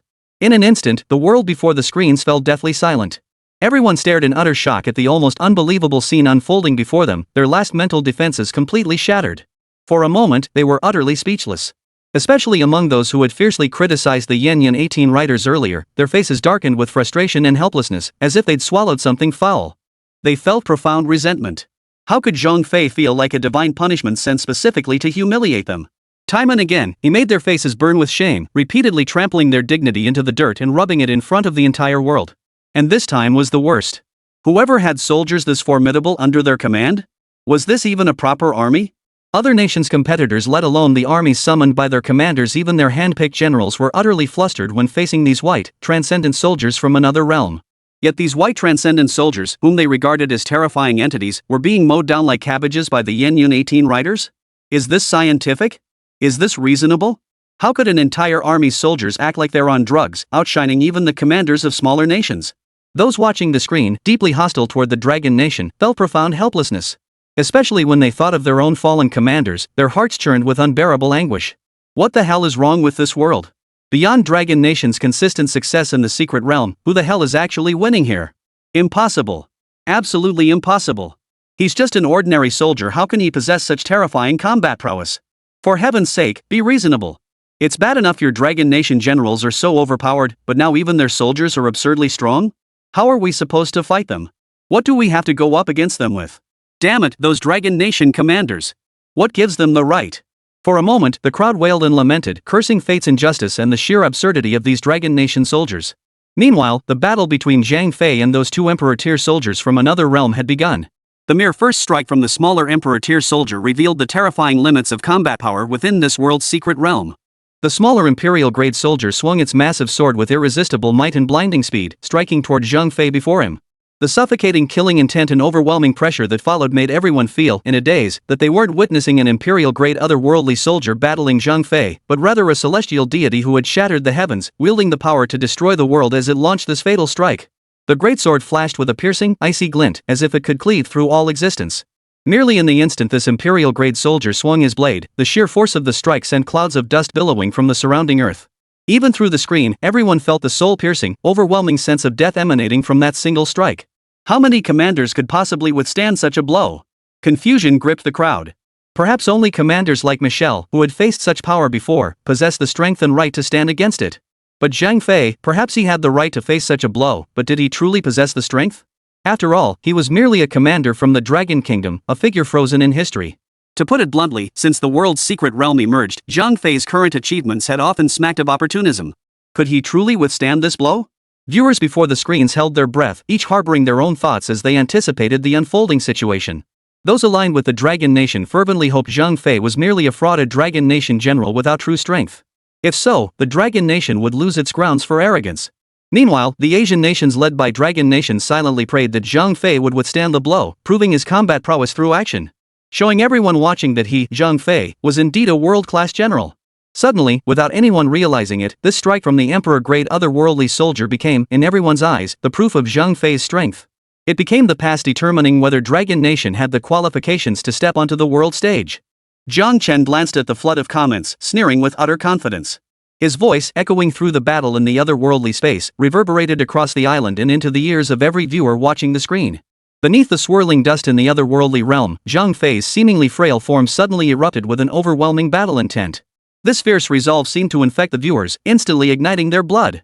Today, I, Zhang Fei, shall slay an emperor for sport. With a thunderous roar, the slender 8-foot snake spear in Zhang Fei's grasp, seemingly delicate beneath the colossal sword, slashed forward. It pierced the heavens as if to rend the very fabric of reality, piercing through all enemies in this world. An aura of invincible might, one that evoked deep, primal awe from the hearts of those watching, surged forth. Crash! Spear met sword, human strength clashing with godlike might. In that instant, even the sun seemed to dim as the two weapons collided with a thunderous crash. And Jiang Chen's words, brimming with confidence, echoed across the world. The generals of our dragon nation never need to prove their strength by relying on external forces, nor does our nation require any external test to prove its worth. From this day forward, the dragon nation will show you all that everything we do will reach heights no nation in this world can ever hope to surpass. Any enemy who dares oppose the dragon nation shall become its stepping stone. Chapter 67, Earth-Shattering Transformation. Whoa! What an arrogant brat! The scholars gathered on the island reacted in various ways upon hearing these words, immediately erupting into waves of derisive laughter and scornful murmurs. Is this the dragon nation's way of provoking the world's generals? Surely they don't think a tiny dragon nation could take on the entire world. How utterly foolish! To recklessly invite disaster upon one's own nation with such mindless actions? Upon hearing Jiang Chen's words, the scholars gathered on the island instantly concluded that this dragon nation contestant was clearly missing a few screws. Dragon Nation competitor, you and your nation will pay a heavy price for your ignorance. Before Jiang Chen could finish speaking, the scholars from the kingdom of Sheila responded with utter contempt. Jiang Chen's gaze turned icy as he surveyed the crowd. He knew exactly how they would react to his words, and he understood the weight of what he had just said. But in the arena of great power diplomacy, one must be unyielding when firmness is required, and unapologetically assertive when arrogance is called for. Jiang Chen had no illusions that Western-leaning nations would mend ties with the Dragon Nation merely because of his pleasantries. Rather than groveling for their favor, he preferred to tell them plainly. If you're unhappy with the Dragon Nation, bring it on. If you can't beat us, shut up. Besides, Jiang Chen didn't merely fantasize about earning Dragon Nation's right to speak with just words. He believed Zhang Fei would prove to the world that Dragon Nation had every right to say such things. Crack! Before the crowd could digest Jiang Chen's supremely domineering declaration, a sharp cracking sound suddenly pierced the air. Everyone immediately looked up, frozen in shock. Their minds seemed to be overwhelmed by the scene before them. Those watching the screen went wild, their emotions running high. Zhang Fei's slender spear had pierced through the massive sword, even penetrating the thick armor of the imperial-grade otherworldly soldier. Crimson blood gushed like a stream from the imperial-grade otherworldly soldier's chest. The colossal sword, seemingly capable of cleaving all things, froze mid-air. The small imperial-grade soldier slowly lowered his head, bending over to stare blankly at the spear piercing his chest. Still unable to believe that this diminutive commander could possibly harm him, he desperately tried to swing his greatsword once more. After several futile attempts, his arm fell limply to his side. Boom! A thunderous crash echoed across the battlefield. The colossal, mountain-like imperial-grade soldier spread its hand slightly, as if grasping at its rapidly fading life, but ultimately to no avail. It collapsed with a crash, its life completely extinguished. One strike. Had this Dragon Nation commander truly single-handedly, with just one strike, slain the otherworldly soldier of imperial caliber? The very soldier who had left the invincible Dharma King of the Golden Tower Kingdom, the gladiator Scardiff of the Gila Kingdom, and the commanders of numerous smaller nations utterly overwhelmed? In that instant, everyone felt as if they were in a dream. It seemed as though Zhang Fei was the ultimate boss of this world's secret realm, an insurmountable mountain for the vast majority of commanders participating in this expedition. At this moment, everyone truly acknowledged Zhang Fei's terrifying combat prowess from the bottom of their hearts. In their minds, they even ranked him alongside Michelle as a peerless commander of the same caliber or perhaps even higher. Before the viewers could recover from this staggering revelation, the remaining colossal imperial-grade soldiers suddenly surged with overwhelming might. The already suffocating pressure escalated to a truly terrifying level. Under that power pushed to its absolute limit, the surrounding world seemed to darken. An endless, crushing pressure washed over everyone like a tidal wave, making breathing difficult and filling hearts with indescribable despair. It felt as though a supreme deity had descended upon the mortal realm, gazing down upon all living creatures below. All creatures trembled in utter terror, cowering in fear, unable to meet its gaze. Even those watching on screens felt suffocated by the pressure. They couldn't begin to imagine the immense burden Zhang Fei must have faced confronting this colossal, emperor-grade soldier from another realm. Just as everyone was reeling from this sudden, terrifying turn of events, the next scene left them questioning their very existence. The imperial-grade soldier raised his greatsword once more, striking toward Zhang Fei in an identical motion. This strike was faster, as if transcending time itself. The crowd couldn't even see the soldier's sword swing, only hearing the deafening roar of the blade slicing through the air at breakneck speed. The sheer power of this strike far surpassed that of the smaller imperial-grade soldier. An overwhelming sense of dread instantly drenched everyone in cold sweat, while the thick, palpable killing intent made those watching feel as if they were staring death itself in the face.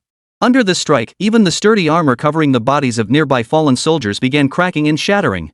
Zhang Fei, who had faced this terrifying strike from the emperor-tier otherworldly soldier, saw his armor instantly shatter into fragments, scattering to the ground. The sheer pressure radiating from this single strike was terrifying enough. The crowd dared not imagine the true destructive force of its full impact. Could anyone possibly withstand such a blow with their flesh and blood? This scene sent chills down every Dragon Nation citizen's spine, filling them with dread. Yet it also drew cheers from those who had long targeted Dragon Nation, celebrating this long-awaited moment. You're dead. You're dead. Dragon Nation, you overconfident piece of trash, finally meeting your end. What goes around comes around, Jiang Chen. Who the hell do you think you are, showing off like that? And this is supposed to be the unmatched pinnacle of global power? You're such a clown you don't even need a costume to pull off this perfect parody. Heaven has eyes, heaven has eyes. That damn Zhang Fei is finally going down with Ptolemy and the rest. It was no wonder the audience reacted this way. After all, they could clearly see that even Zhang Fei, usually so brash and fearless, now wore an unprecedented look of gravity as he faced the full force of this imperial-grade soldier from another realm. Witnessing this scene, the Dragon Nation spectators felt their confidence crumble, gripping their seats in nervous anticipation for Zhang Fei. This only fueled the laughter of those nations targeting the Dragon Kingdom, who mocked that the Dragon Kingdom's days were numbered. Yet unexpectedly, just as everyone believed this strike would settle everything once and for all, yet another earth-shattering twist suddenly unfolded. Zhang Fei's speed surged explosively. In the blink of an eye, the onlookers realized that Zhang Fei, who had been facing the imperial-grade soldier moments before, had now appeared behind him. Chapter 68, Unforgivable. In the blink of an eye, the imperial-grade soldier reacted with lightning speed. His massive sword crashed heavily to the ground, carving a deep trench and kicking up a cloud of dust so thick it seemed to obscure the sky. Then, the massive imperial-grade soldier spun around abruptly, locking eyes with Zhang Fei standing directly behind him. Such terrifying reflexes. The audience before the screen gasped in unison. This reaction speed was hundreds of times faster than even the most advanced thermal sensing robots today. It was as if the moment Zhang Fei appeared behind it, the soldier had instantly processed the situation and formulated a countermeasure. Its mind functioned like a colossal supercomputer. This bone-chilling combat reflex alone plunged the viewers into profound despair and suffocating helplessness, let alone the imperial-grade otherworldly soldier's attributes, which were already considered the pinnacle of this world's secret realm. This damn thing was a six-sided ceiling of combat power with every single stat maxed out. How could any mortal body possibly stand against it, especially when it was just Zhang Fei alone?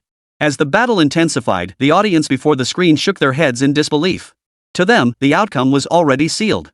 Zhang Fei had brought this humiliation upon himself through blind arrogance. The only consolation for the spectators was that this terrifyingly powerful Emperor-tier otherworldly soldier hadn't crossed paths with Michelle and his companions. If blame was to be assigned, it fell squarely on the Dragon Nation commander for shooting himself in the foot. And when they saw the imperial-grade foreign soldier swing his colossal sword once more with the power to cleave all creation, the joy welling up in their hearts grew even more intense. They eagerly anticipated this foreign soldier tearing the Dragon Nation commander limb from limb. Yet in the next instant, the smiles froze on their faces, shifting instead to the expressions of the Dragon Nation's common folk. On this scorching battlefield, Zhang Fei stood alone facing the imperial-grade foreign soldier. Realizing the gravity of the situation, he leapt backward, creating distance between himself and the formidable foe. Gripping his 8-foot-long snake spear tightly, his eyes fixed intently ahead, he prepared to meet this unpredictable battle. Dragon Nation spectators before their screens held their breath, watching the battle with tense anticipation. An indescribable excitement surged within them. The clash between Zhang Fei and the imperial-grade soldier was like a fierce battle between dragons and tigers, completely captivating them. Suddenly, the battle erupted. Zhang Fei launched the first strike, his 8-foot-long spear whirling like a dragon darting across the battlefield. The imperial-grade soldier, too, unleashed astonishing strength and combat prowess. They collided like two towering mountains, sending dust billowing into the air. Boom! Zhang Fei executed a sudden sliding tackle, not only evading the imperial-grade soldier's fierce strike but also driving his Zhanba serpent spear deep into the enemy's heavy armor. Dragon Nation spectators before the screen stared wide-eyed, seemingly unable to believe what they witnessed.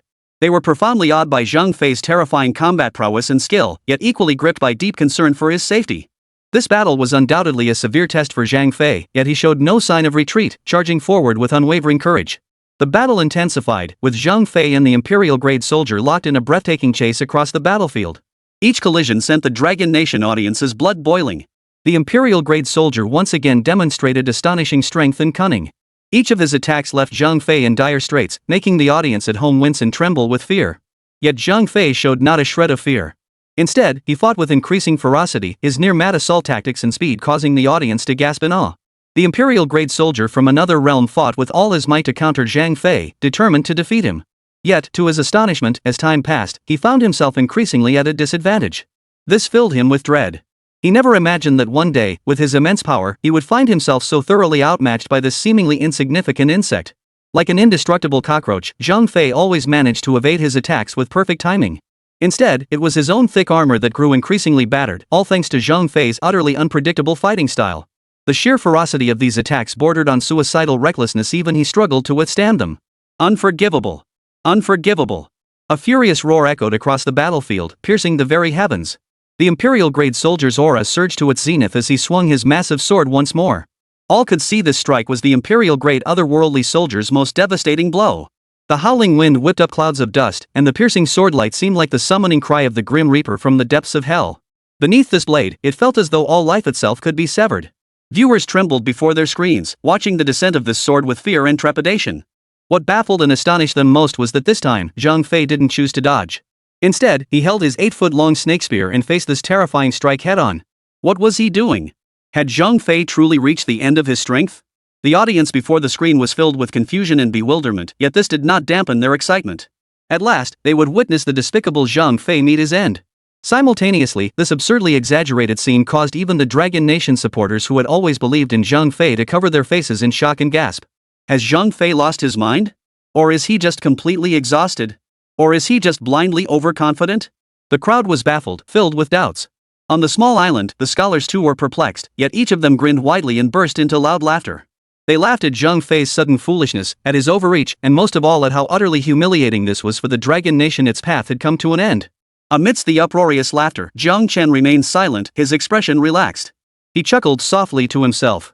If Zhang Fei were truly that brainless, he wouldn't survive past the 3rd episode in the Three Kingdoms saga. Before the words had even faded, the island fell into a deathly silence. The elderly scholars frantically pulled out their emergency heart medicine, stuffing handfuls into their mouths, terrified that the scene before them might cause them to drop dead on the spot. On the screen, Zhang Fei suddenly mustered all his strength, hurling his 8-foot-long snake spear toward the Imperial-grade otherworldly soldier dozens of meters ahead.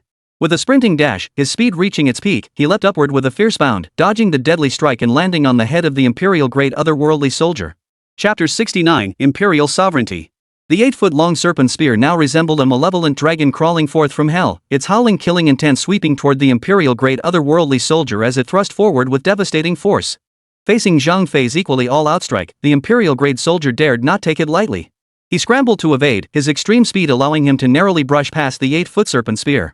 Yet to everyone's astonishment, even that mere brush left a deep gash upon the soldier's impenetrable armor, a mark carved by the slender spear. Whoosh! Terrifying. Absolutely terrifying. Who the hell is the boss here? Their minds had completely ceased functioning, staring blankly at this strike that shattered every belief they'd held since birth. Yet the scene that followed would become an inescapable nightmare for the rest of their lives, an indelible, eternal memory. Think it's fun to bully your old man Zhang Fei, huh? Watch Grandpa Zhang beat the crap out of you. The world fell silent, pierced only by Zhang Fei's thunderous roar, echoing across the heavens and reverberating in the ears of every viewer. And somehow, Zhang Fei had climbed atop the Imperial-grade otherworldly soldier's head, now wielding the divine shattering stone to mercilessly pound the soldier's skull. Thud! Thud! Thud! The hard helmet and the golden divine slaying stone clashed violently, shaking the Imperial-grade soldier like a startled kitten. His body jerked violently, and he dropped his greatsword, his hands frantically clawing at Zhang Fei, who was rampaging atop his head. Zhang Fei hopped left and right, dodging the Imperial-grade soldier's grasp as he moved back and forth, all while continuing to rain down relentless blows from the divine slaying stone onto the soldier's skull. The thunderous clangs made the audience wince visibly, their despair palpable even through the screen. By the end of the battle, the once arrogant Imperial-grade otherworldly soldier had been forced to his knees. Please, Grandpa Zhang, spare me. I'm kneeling before you, old man. Spare me. This scene left the crowd speechless and utterly bewildered. Who could have imagined that one day, this Imperial-grade soldier from another realm once pursued by renowned generals from all corners of the world would stoop so low, bowing so humbly before the Dragon Nation commander? Zhang Fei's image in everyone's mind was like an indelible mountain, deeply etched into their memories. In this world's secret realm, which nation's commander could evade that world-shattering strike? And who could make an emperor-tier foreign soldier beg for mercy like a lowly, fawning dog? Ptolemy couldn't do it, Scardiff certainly couldn't, and at this very moment, deep down, everyone felt even Michelle from the pretty country couldn't achieve such a feat. This scene was nothing short of a myth come to life, a moment worthy of eternal remembrance by all nations and people. In a daze, a strange feeling washed over them. Perhaps Jiang Chen's words held some truth. Everything the Dragon Nation does will reach heights no other nation in this world can ever surpass. After all, as things stood, Zhang Fei's unparalleled achievements were beyond anyone's reach.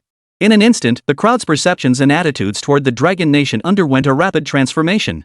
The slumbering Eastern Colossus was awakening step by step, now growing to a point where even these established giants sensed a hint of threat. The atmosphere on the island was oppressively heavy, as if the entire place were shrouded in an impenetrable net, suffocating everyone and sending chills through their limbs. Regardless of the outcome, that Jiang Chen brat from Dragon Nation must be eliminated.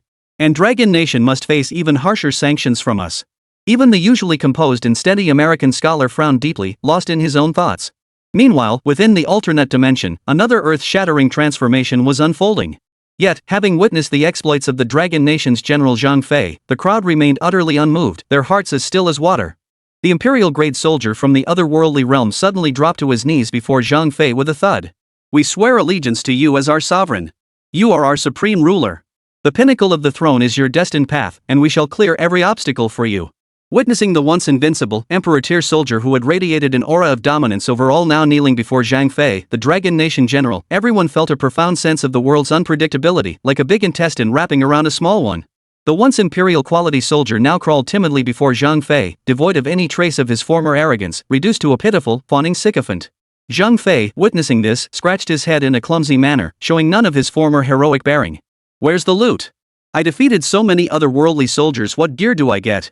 Zhang Fei suddenly grew serious, as if remembering something, and urgently demanded of the imperial-grade otherworldly soldier before him. But unexpectedly, the imperial-grade soldier let out a thunderous laugh.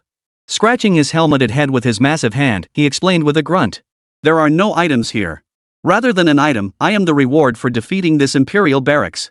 Zhang Fei's blood boiled at these words, while the audience watching the stream reacted with equal parts bewilderment, confusion, and schadenfreude. After all, the rule of this world's secret realm dictated that every campsite was guarded by a corresponding level of timed item.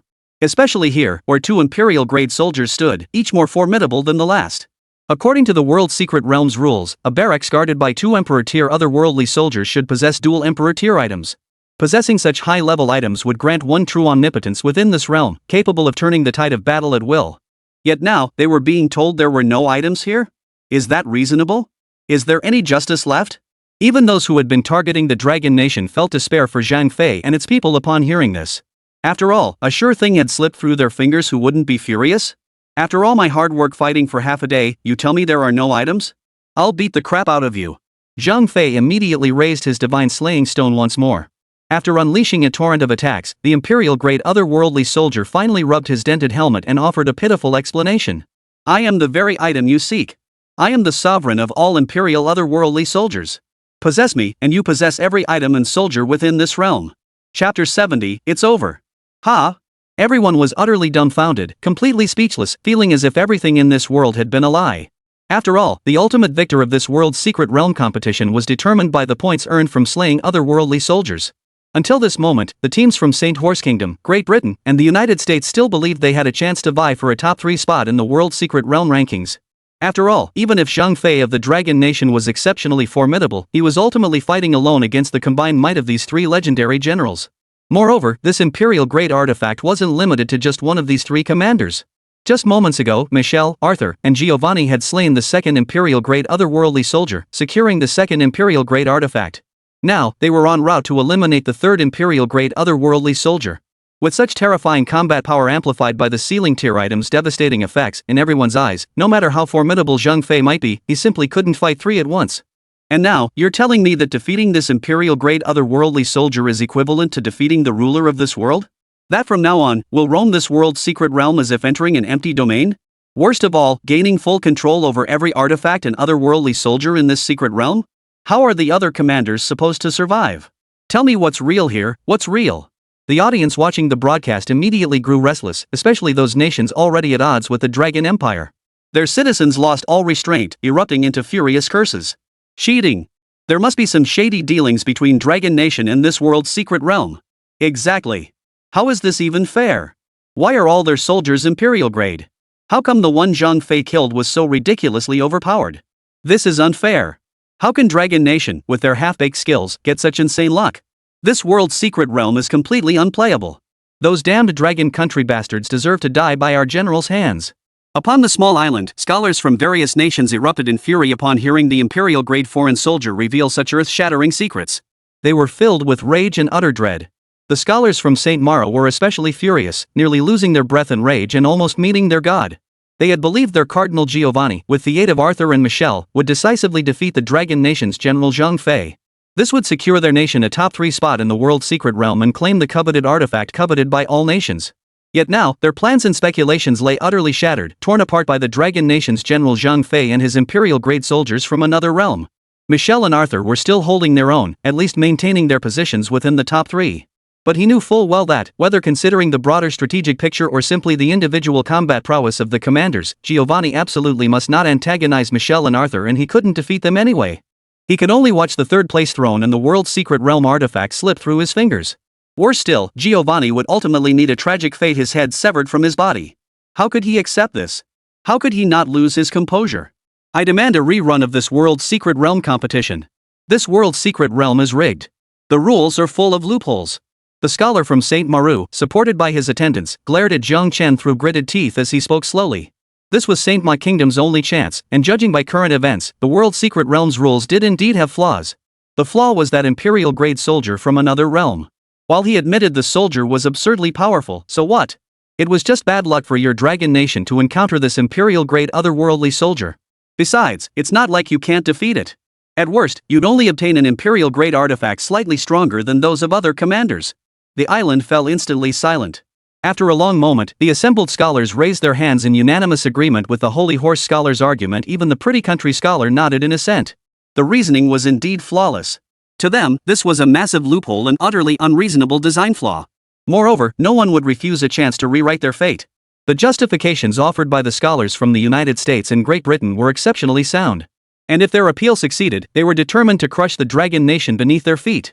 Amidst the eager anticipation of the crowd, after a long pause, the world's secret realm broadcast its response. However, this response instantly plunged their previously buoyant spirits into the depths of despair, leaving them utterly hopeless. The world's secret realm system rejects the application of the Holy Horse Kingdom and reaffirms that the world's secret realm will be the fairest and most reasonable setting. All opportunities will be determined solely by the combat prowess of each nation's renowned generals. The reason for rejecting St. Ma Kingdom's application is that the imperial-grade otherworldly soldier slain by Dragon Nation's commander Zhang Fei is the king of all otherworldly soldiers within this world's secret realm. Its combat prowess far surpasses that of all other generals currently within the world's secret realm, save for those of the Dragon Nation. Even the combined strength of the remaining 3 generals would struggle to match this Emperor-tier otherworldly soldier. Moreover, defeating this Emperor-tier otherworldly soldier grants ownership of all items within this world's secret realm, along with the right to command and deploy all otherworldly soldiers. This is a hidden rule, for we never anticipated that an Emperor-tier otherworldly soldier of such immense power, as we designed it, would one day be defeated alone by a commander wielding mortal strength. The world's secret realm's announcement, tinged with shock, faded away. Yet, whether it was the scholars gathered on the island or the viewers watching their screens, all fell into stunned silence. The overwhelming shock and dread churning within them defied expression. Was the world's secret realm implying that even it hadn't anticipated a commander defeating that Emperor-tier otherworldly soldier? Instantly, an eerie dread took root in everyone's hearts. After all, Zhang Fei had driven that imperial-tier otherworldly soldier into a complete rout. This alone proved his combat prowess far surpassed that of the imperial-tier soldier, let alone Michelle and the others. They understood clearly that even if Michelle, Arthur, and Giovanni joined forces, they might not be able to defeat this imperial-grade otherworldly soldier. And now, the World Secret Realm's broadcast announcement made it clear, Zhang Fei was the absolute ceiling of combat power within this realm. Even Michelle and his 2 companions combined stood no chance against him. A bitter taste filled everyone's mouths. Zhang Fei was truly terrifying. Even if he didn't possess full control over this World Secret Realm, Michelle and the others combined still couldn't hope to defeat this Zhang Fei of the Dragon Nation. It's over. It's over. Though the scholar from St. Marte felt deeply reluctant, he knew that continuing the fight would only lead to a grim fate for Cardinal Giovanni, even with Michelle and Arthur's support. With this realization, the scholar of St. Maru reluctantly issued the order to withdraw from the world's secret realm, his voice thick with frustration and bitterness. Chapter 71, Rise Together, Fall Together. From that moment on, the victor of this world's secret realm was undeniable. It could only be the Dragon Nation. With a massive lead of thousands of points over the second-place finisher, the beautiful nation's Michelle, they claimed first place in one fell swoop. The spectators watching the screens wore expressions of bitterness and resentment, their fear of the Dragon Nation growing ever more intense. Who could have imagined that the Dragon Nation, once so profoundly underestimated by the world, would surpass both the United States and Great Britain to become the champion of this world's secret realm? We lost. We lost. The Dragon Nation actually won. The world is about to change. Is the Dragon Nation rising again? Everyone, don't panic. Perhaps the Dragon Nation has no other commanders worth mentioning besides Zhang Fei? Impossible. It must have been luck. Though those watching the screen refused to acknowledge the top 3 rankings in the world's secret realm led by Dragon Nation, they knew Dragon Nation had ultimately triumphed. In an instant, the news that Dragon Nation had surged past the United States, Great Britain, and St. Maur to claim first place in the world's secret realm swept across the globe like a whirlwind, capturing the attention and sparking heated discussions among countless people. Whether it was those glued to their screens or the crowds buzzing with talk in the streets and alleys, everyone was captivated by this shocking revelation. Dragon Nation's citizens watching at home could scarcely believe their eyes. Even they had never dared imagine that in its first appearance on the world stage, Dragon Nation would not only achieve remarkable success but actually claim the top spot. They witnessed a historic moment. Dragon Nation had surpassed those traditional superpowers in the world's hidden realm to claim the top spot. Their emotions, shifting from initial apprehension to present awe and joy, surged like turbulent waves, refusing to calm. Some cheered loudly, others wept with tears streaming down their faces, while still others clenched their fists tightly, overcome with emotion at the nation's resurgence. Not only had they won, but they had achieved a crushing, dominant victory. At this moment, Dragon Nation was the focal point of the entire world. Every nation that had previously dismissed Dragon Nation now had no choice but to begin paying attention to this country they had once believed had fallen into obscurity during the era of competitive matches. The Dragon Nation now possessed undeniable strength that demanded their respect and attention. Within the Dragon Nation, the people were ecstatic. The entire nation erupted in celebration. People waved national flags, sang the national anthem, and embraced each other in joy. Zhang Fei had become a godlike, invincible figure in their hearts. Even Jiang Chen's image and standing among the Dragon Nation's people grew ever more significant. They knew only Jiang Chen could make the Dragon Nation grow ever stronger, and only its generals could lead them back to the pinnacle of the world. Dragon Nation's generals, unmatched under heaven. When the Dragon God rides forth, victory is assured. Uphold the might of our Dragon Nation. May our Dragon Nation rise to glory once more. The joy and excitement of this moment stemmed not only from the victory over the Great Xia Kingdom, but also from the sacrifices of the Dragon Nation's generals and Jiang Chen's decisive leadership. Everyone knew that without either, the Dragon Nation would not have achieved what it had today. The people of Asian nations, too, could scarcely contain their excitement and awe. It must be remembered that Asia and those Western-leaning nations had long-standing grievances. Whether before the era of the contests or now during it, Asian nations had endured relentless oppression from Western powers. Endless humiliation had no outlet, leaving them powerless to watch their lands seized and their people taken captive. Now, at last, they had a chance to lift their heads high. What they never imagined was that this thrilling spectacle would come from the very nation they once looked down upon, Dragon Nation. Representing their region, often derided by others as the barbaric frontier, Dragon Nation had entered the world's secret realm. Even more astonishing, to their utter amazement and triumphant cheers, Dragon Nation had utterly crushed the established powers, claiming first place with overwhelming dominance. Unbelievably impressive. After all, no other nation had ever faced the circumstances that Dragon Country's commanders endured in the world's secret realm. Forget everything else, just the sheer fact that they were relentlessly targeted by every other nation. Not only did they single-handedly wipe out every invader, but they also clinched the world's secret realm championship. Besides Zhang Fei, what other nation could pull that off?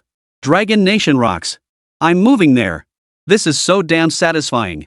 Watching those nations get utterly humiliated by Dragon Nation's commander Zhang Fei is more satisfying than anything I've ever experienced.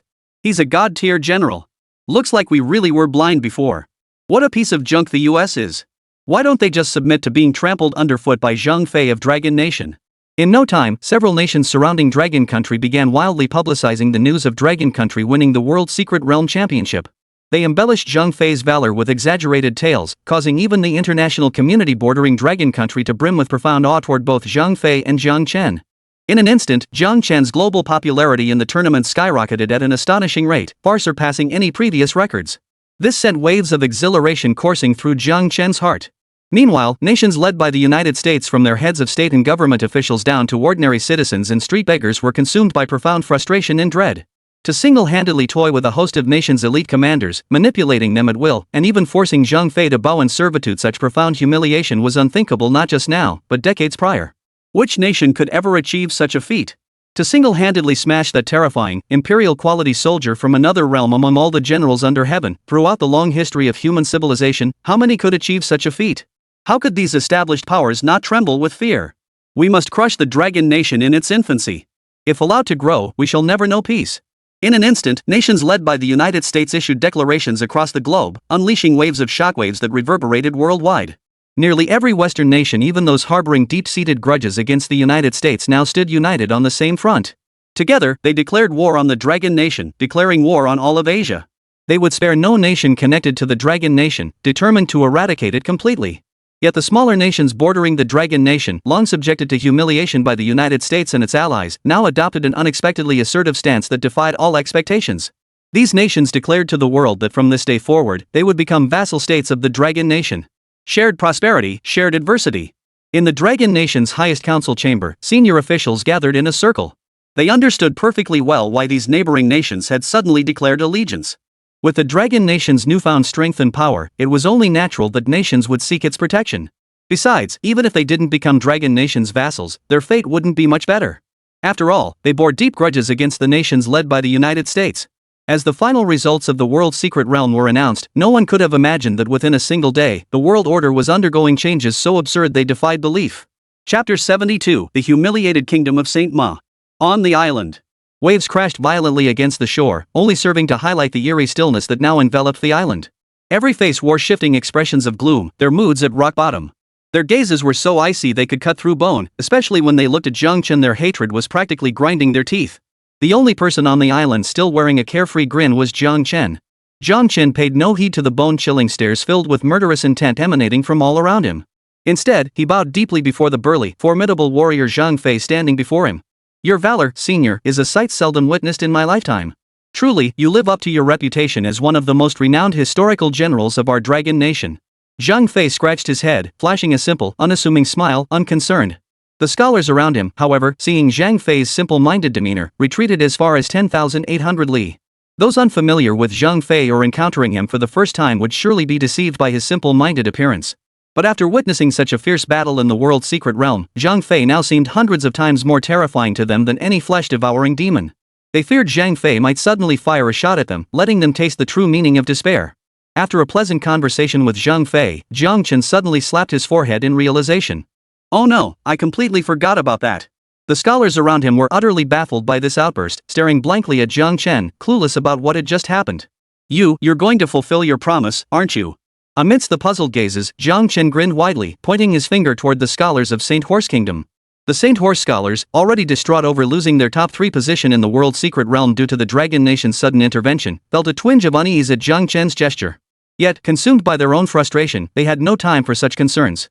They immediately retorted. Kid, this isn't the time for your Dragon Nation to act cocky. Don't go looking for trouble. The world's secret realm is over now. Do you really think your Dragon Nation is invincible? Oomph. I see disaster looming for your Dragon Nation.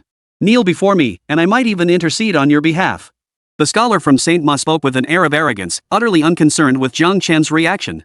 After all, in his view, with the world's secret realm which had restricted nations from initiating confrontations now concluded, the Dragon Nation faced nothing but death without the constraints of its rules. Moreover, victory in the world's secret realm didn't mean the Dragon Nation could continue its rampant tyranny in the real world. This thought only fueled the scholar's arrogance. Boy, you should be grateful that Brute earned a top 3 spot in the world's secret realm. Otherwise, today would be your death day.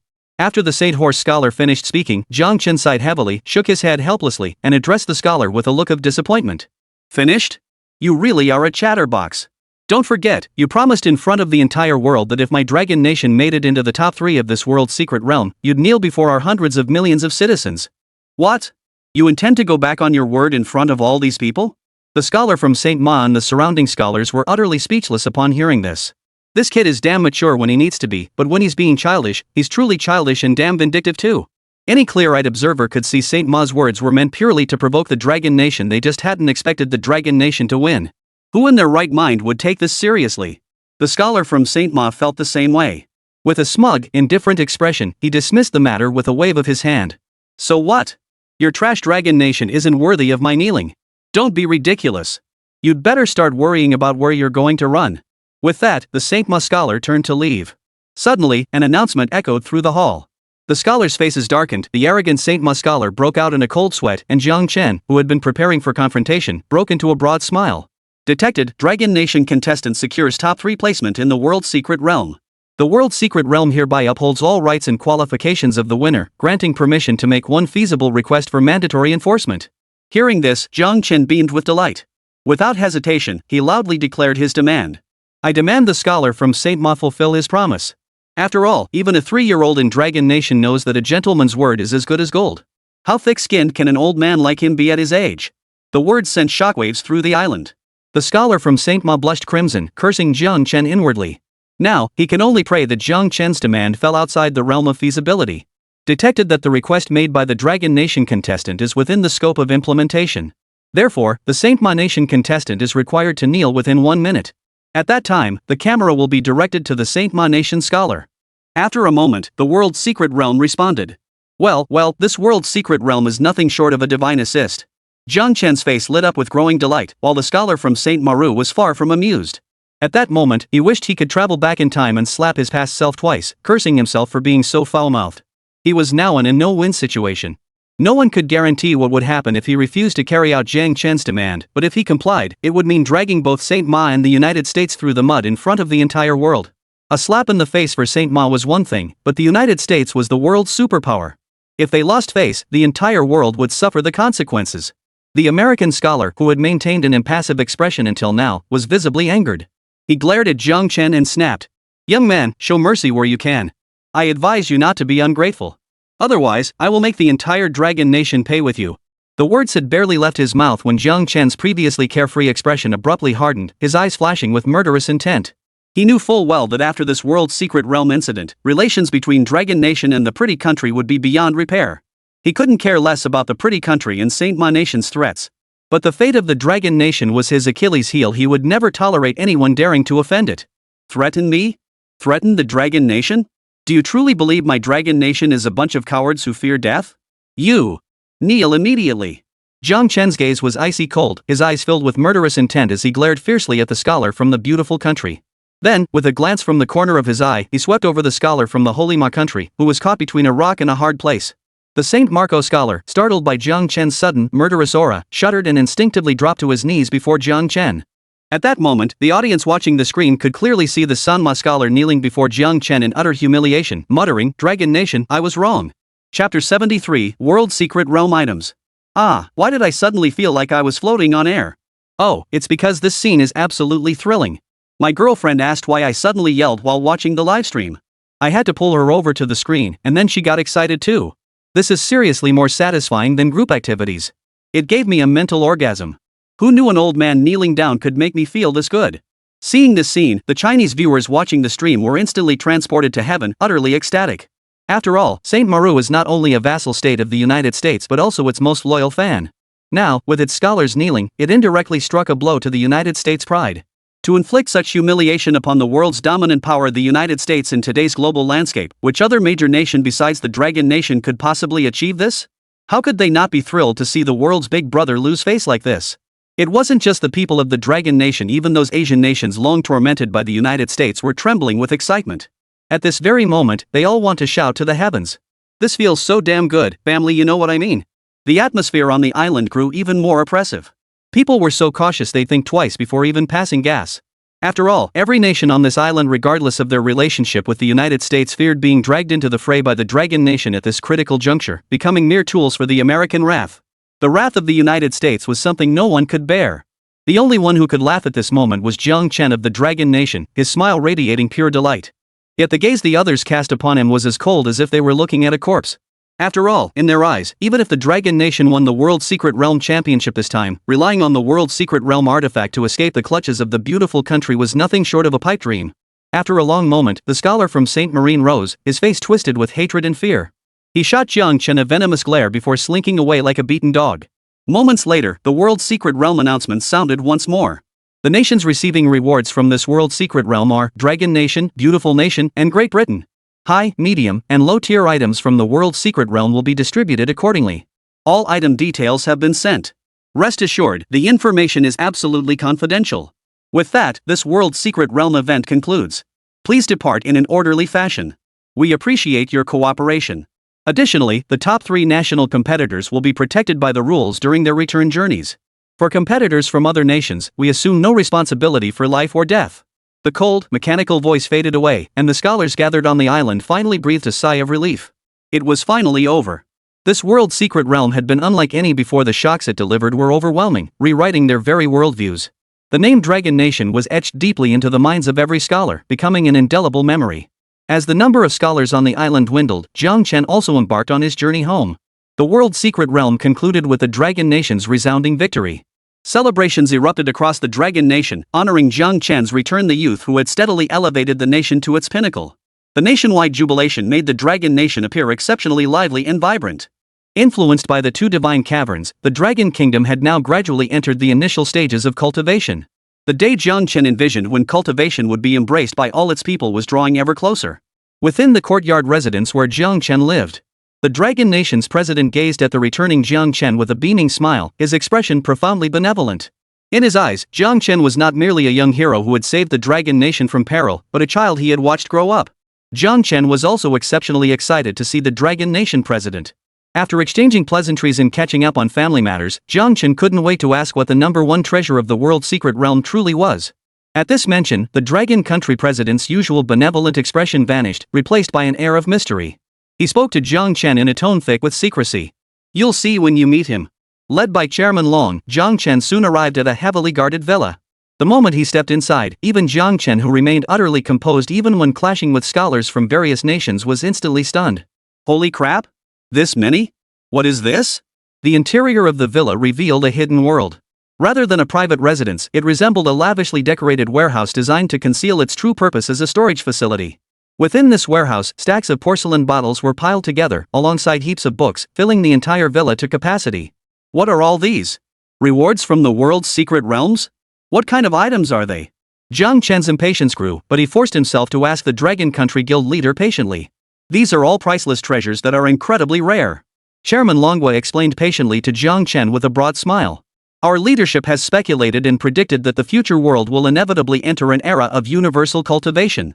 When that time comes, the cultivation level of every citizen will be the very capital determining a nation's strength. These items are nothing less than the capital that will help our Dragon Nation establish a firm foothold in that era. They are cultivation pills and the secret formulas for refining them. If the great powers, especially the White Bear Nation, were to learn of these, they'd fight tooth and nail for even a single bottle." The Dragon Nation Association president spoke with palpable excitement, his eyes brimming with anticipation. "Additionally, this world's secret realm has granted us two blessed lands. As for the artifacts, their effects are utterly mind-blowing." Seeing the Dragon Nation president's overwhelming excitement, even letting slip a curse word, only made Jiang Chen more curious about the items. Unfortunately, the Dragon Nation president was a master of suspense. After a lengthy monologue, he finally addressed Jiang Chen. "The high-grade item obtained from this world's secret realm is a reset card." Hearing this, Jiang Chen looked puzzled and asked, "A reset card? What is that?" As the name implies, it's an item that resets everything. It comes with two uses. Reset a single battle, reset an entire world's secret realm, or even reset the final outcome of a war. It resets everything back to its initial state. The Dragon Nation Guild leader's cheerful expression vanished, replaced by a solemn look. Jiang Chen was utterly stunned upon hearing this. Truly befitting a high-level item from the world's secret realm, its effects were even more outrageous than those of the invincibility card. To reset everything back to its initial state, how utterly absurd that was. If the invincibility card offered one chance at immortality, then the reset card granted a chance at resurrection. Chapter 74, The Blissful Life in Dragon Country. Yet upon seeing this reset card, Jiang Chen felt little joy. Instead, his expression grew grave. The Dragon Nation Guild leader beside him sighed at Jiang Chen's expression and said solemnly, "You've grasped the crux of the matter, haven't you? As far as I know, the champions of the previous world's secret realms were all decisively won by the United States." Jiang Chen didn't respond to the Dragon Nation president. Instead, he remained silent, his mind racing with a storm of thoughts. First, the United States' inherently mysterious commander in this world was already a major headache for Jiang Chen. Had he not selected a top-tier warrior like Zhang Fei this time, but instead picked an ordinary commander, he truly wouldn't have been confident of winning the world's secret realm.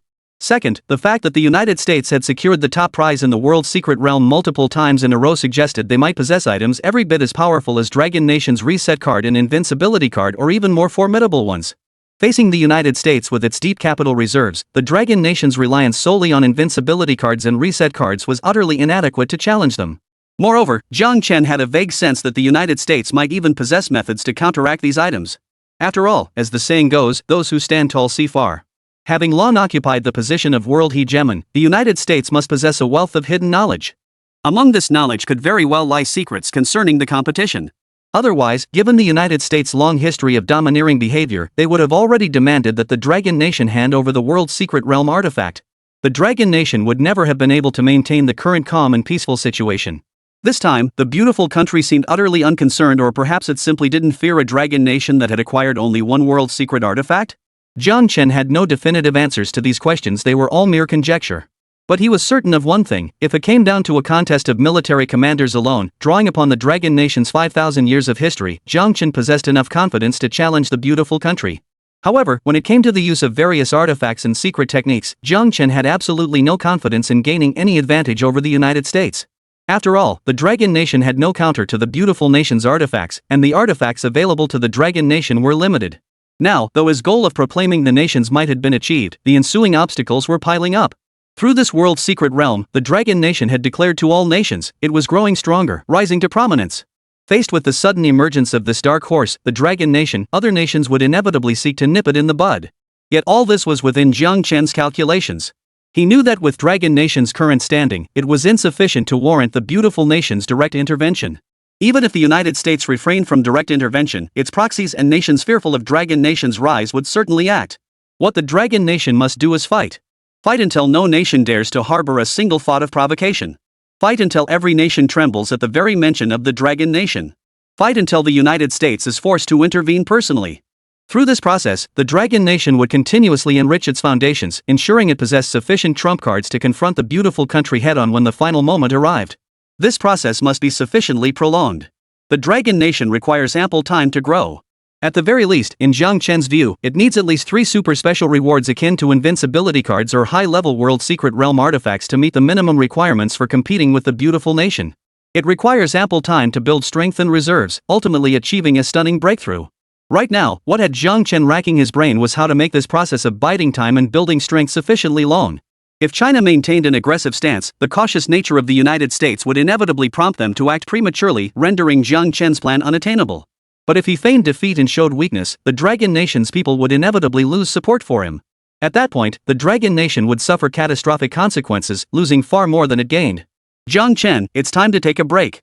Just as Jiang Chen was racking his brains over how to tackle this predicament, the Dragon Nation's chairman, who had remained silent until now, suddenly spoke up, his face beaming with a warm smile as he looked at Jiang Chen. I just woke up, I'm not tired at all. Caught off guard by the Dragon Nation president's words, Jiang Chen instinctively replied. Unexpectedly, the Dragon Nation president burst into laughter upon hearing this, ruffling Jiang Chen's hair as he said with a smile. It's not just you who needs rest. The generals of the Dragon Nation need rest too. The Dragon Nation itself needs rest. The words had barely left his mouth when shock washed over Jiang Chen's face. He never imagined the question he'd been agonizing over without an answer would be so effortlessly resolved by the Dragon Nation president. There are gains and losses, work and rest must be balanced. All he needed to do was politely decline minor provocations from other nations, and he'd earn a 20-day break, a chance for him to rest, for the Dragon Nation to rest, and for its people to rest. This was the most reasonable solution, one with absolutely no negative consequences. After all, even if he hadn't grown weary after such prolonged combat, he certainly felt some resistance. Not to mention the Dragon Nation's citizens, who spent their days frowning over the outcomes of the competition in the world's secret realm. Externally, the world would surely assume the Dragon Nation had grown timid, afraid to fight. This would only reinforce those nations' mistaken belief that the Dragon Nation's victory in the world's secret realm was purely down to luck, like drawing the lucky card. As if on cue, a massive announcement blared across the Dragon Nation at that very moment. The Kingdom of D has issued a challenge to the Dragon Kingdom for a contest. Accept? Declining will result in a deduction of 20 national fortune points and trigger Do Not Disturb mode for 20 days. For 20 days, other nations cannot challenge this nation, nor can this nation challenge any other nation. Yet hearing this cold announcement once more, the people of Dragon Nation couldn't help but feel a touch of weariness and impatience. After all, the world's secret realm had only just concluded, and now another battle loomed. While they could once again witness the dashing and heroic figures of Dragon Nation's generals, fighting day in and day out, who wouldn't be annoyed? Moreover, the people of Dragon Nation were deeply peace-loving citizens who dedicated their lives to the cause of peace. Just as the Dragon Nation prepared to observe the next battle, a thunderous announcement once again reverberated across the land. Dragon Nation declines D Nation's challenge. 20 points of national fortune deducted. Entering 20 days of undisturbed mode. Hearing this, the people of Dragon Nation wore expressions of utter disbelief and profound relief. Finally, a few days off. Haven't had a date in ages, Mimi. Sigh, kinda miss it. Yay! Perfect timing to go home and spend time with my parents. In an instant, the Dragon Nation erupted once more, its citizens eagerly plotting how to seize this opportunity to savor true happiness. Chapter 75, Secrets of the World. Jiang Chen looked utterly relaxed as he gazed at the Dragon Nation's chairman with leisurely indifference. Digua? Isn't that just a vassal state of Jinta? The Dragon Nation president nodded slightly in agreement. The Golden Tower Kingdom and the beautiful nation have never gotten along. And now one of the Golden Tower Kingdom's vassal states dares to provoke us? Jiang Chen shook his head helplessly. As the saying goes, fame brings trouble, and the same held true for a nation's sudden rise. But right now, he didn't need to worry about that. This was a 20-day vacation, after all, and he had plenty of things to do. Right now, it was time for a good night's sleep. Meanwhile, news of Dragon Nation's rejection of D Nation swept across the globe like a typhoon, sparking heated discussions among citizens worldwide. Dragon Nation chickened out. I thought they were so tough. Exactly. They only managed to hold their own during the World Secret Realm event. Once that was over, they went limp. Losers are losers, they can't even accept a challenge from a trashy little country like D. You might dodge the first day, but can you dodge the 15th? You can run from the monk, but can you run from the temple? Let's see how long you can hide. They can't even win this? How useless is your Dragon Nation? Instantly, Dragon Nation was branded by every nation with labels of cowardice, weakness, and incompetence. Even the leaders of smaller nations breathed a collective sigh of relief. So this Dragon Nation couldn't even defeat a country like D? Their generals were clearly chosen by sheer luck. In an instant, the Dragon Nation ceased to be the formidable, awe-inspiring adversary it once was in the eyes of the world. Back within Dragon Nation, people traveled for leisure, visited relatives, and indulged in a resurgence of entertainment activities flooding daily life. Everyone savored this rare, long-awaited respite of leisure. The entire Dragon Nation buzzed with an unusually lively and peaceful atmosphere, radiating the essence of contented living everywhere. This atmosphere felt utterly incongruous against the tense backdrop of the global competition. No one could have imagined that the Dragon Nation would decline D Nation's challenge simply because its people chose to relax.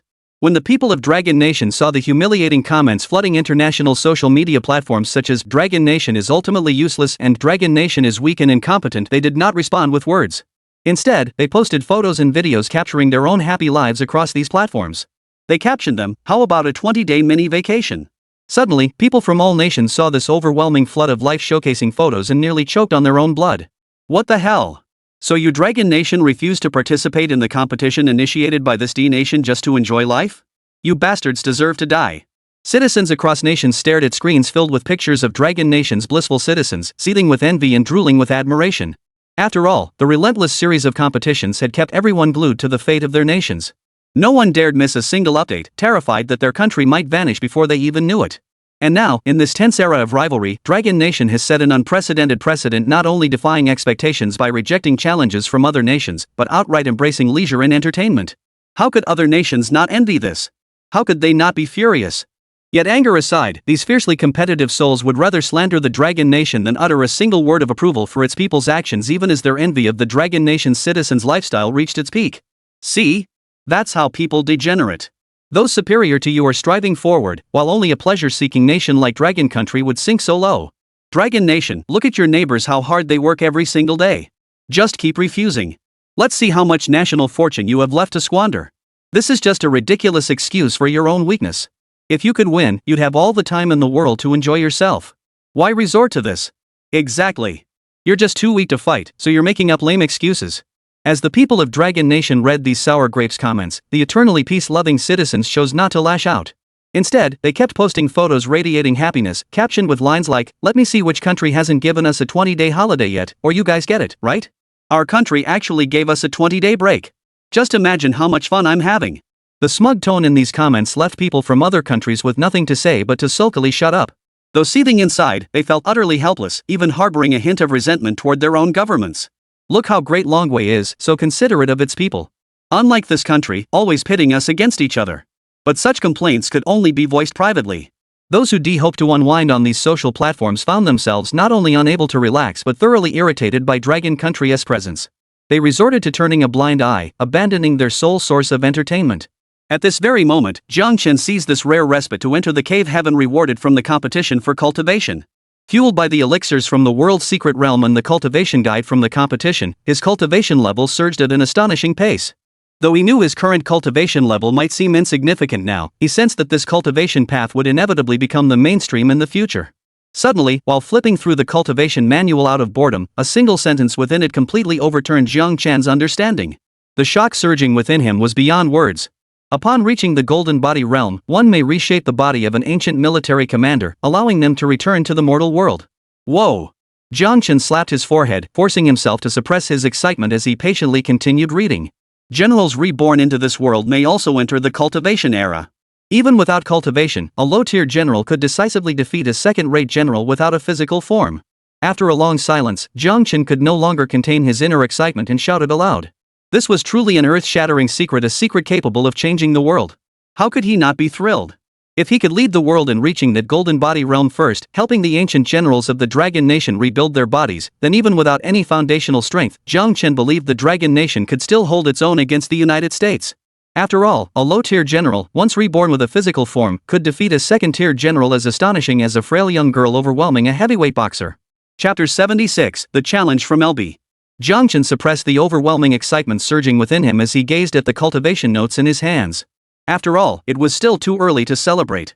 Even with the massive boost from elixirs and the spiritual energy of the divine realm, his strength had skyrocketed.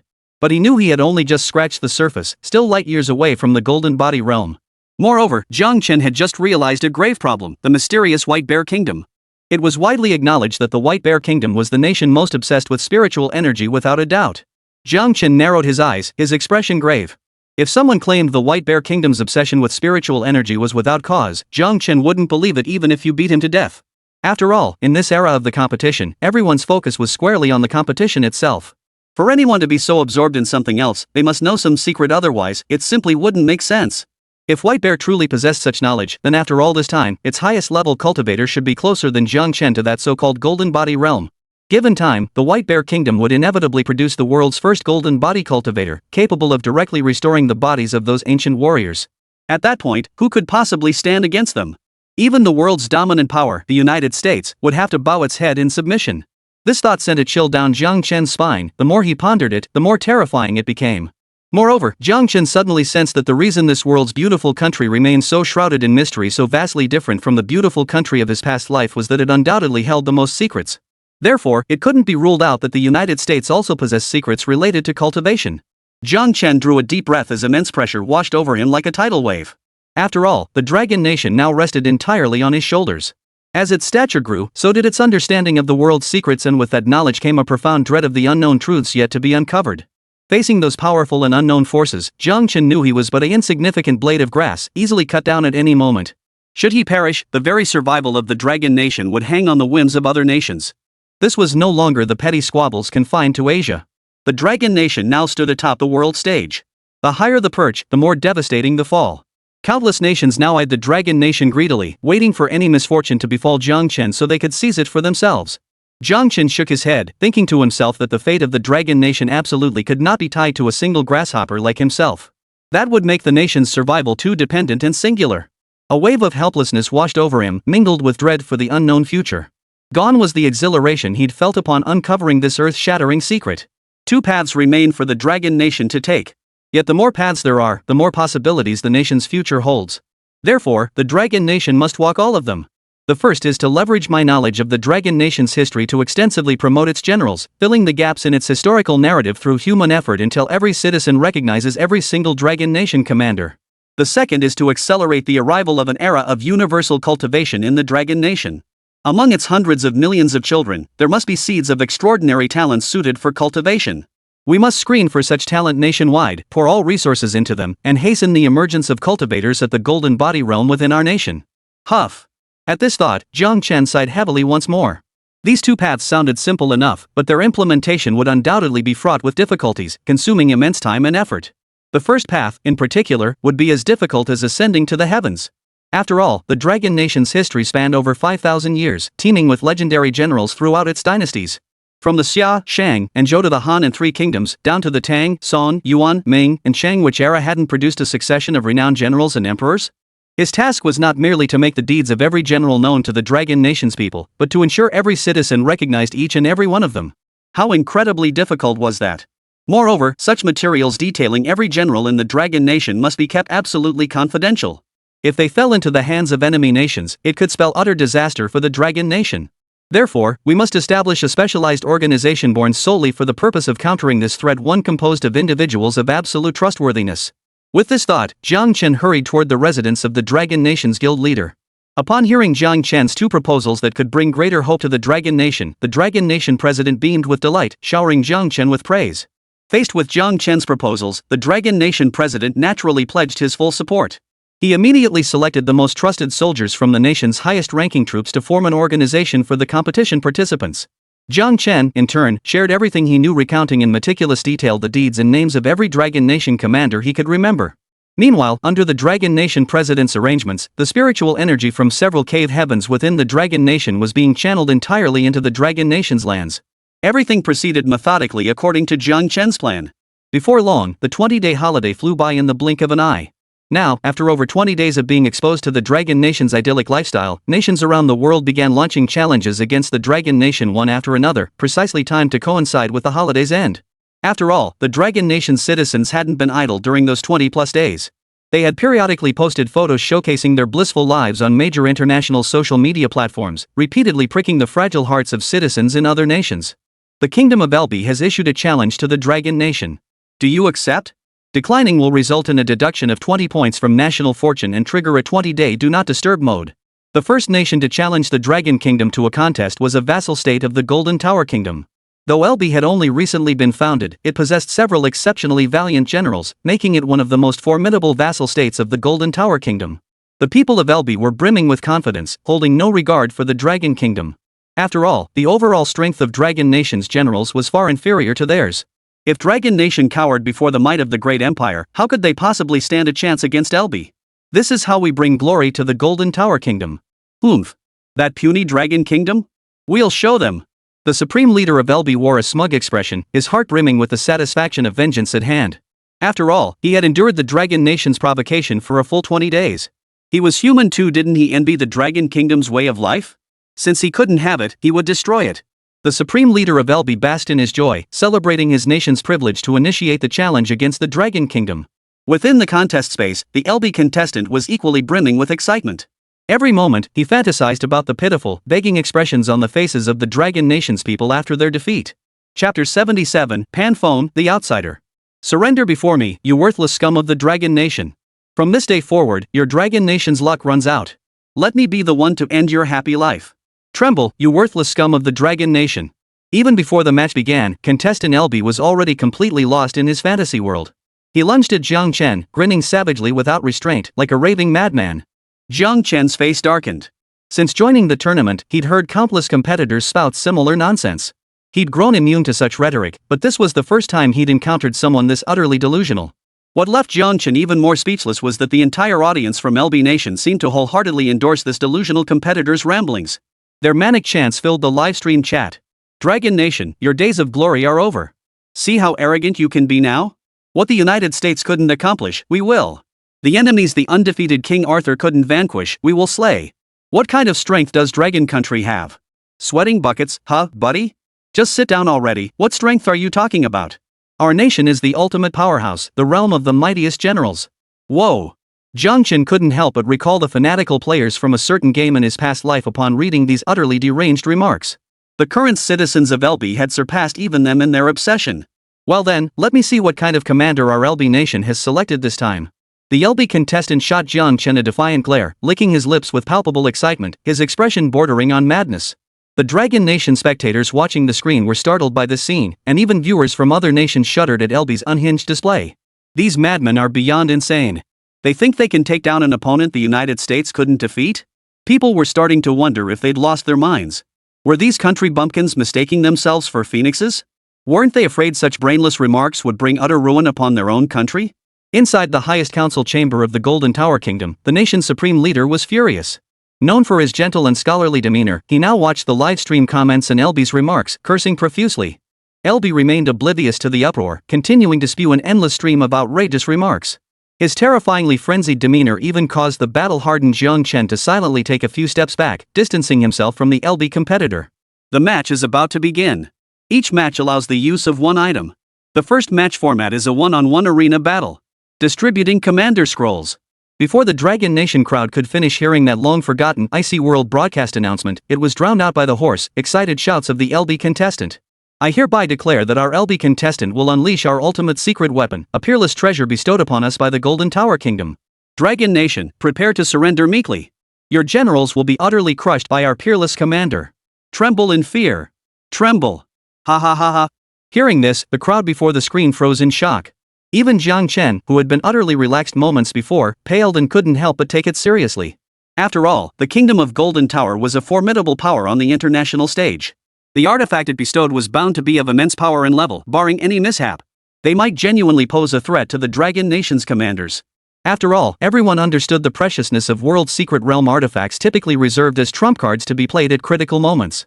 The Dragon Nation would certainly not use a World Secret Realm artifact against the small nation of Elby.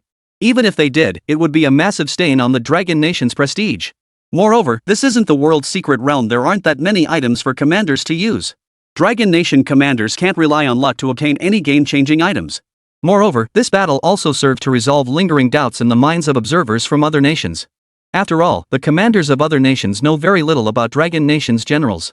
The sole example of Zhang Fei in the World Secret Realm cannot guarantee that every Dragon Nation commander deployed will display such extraordinary valor.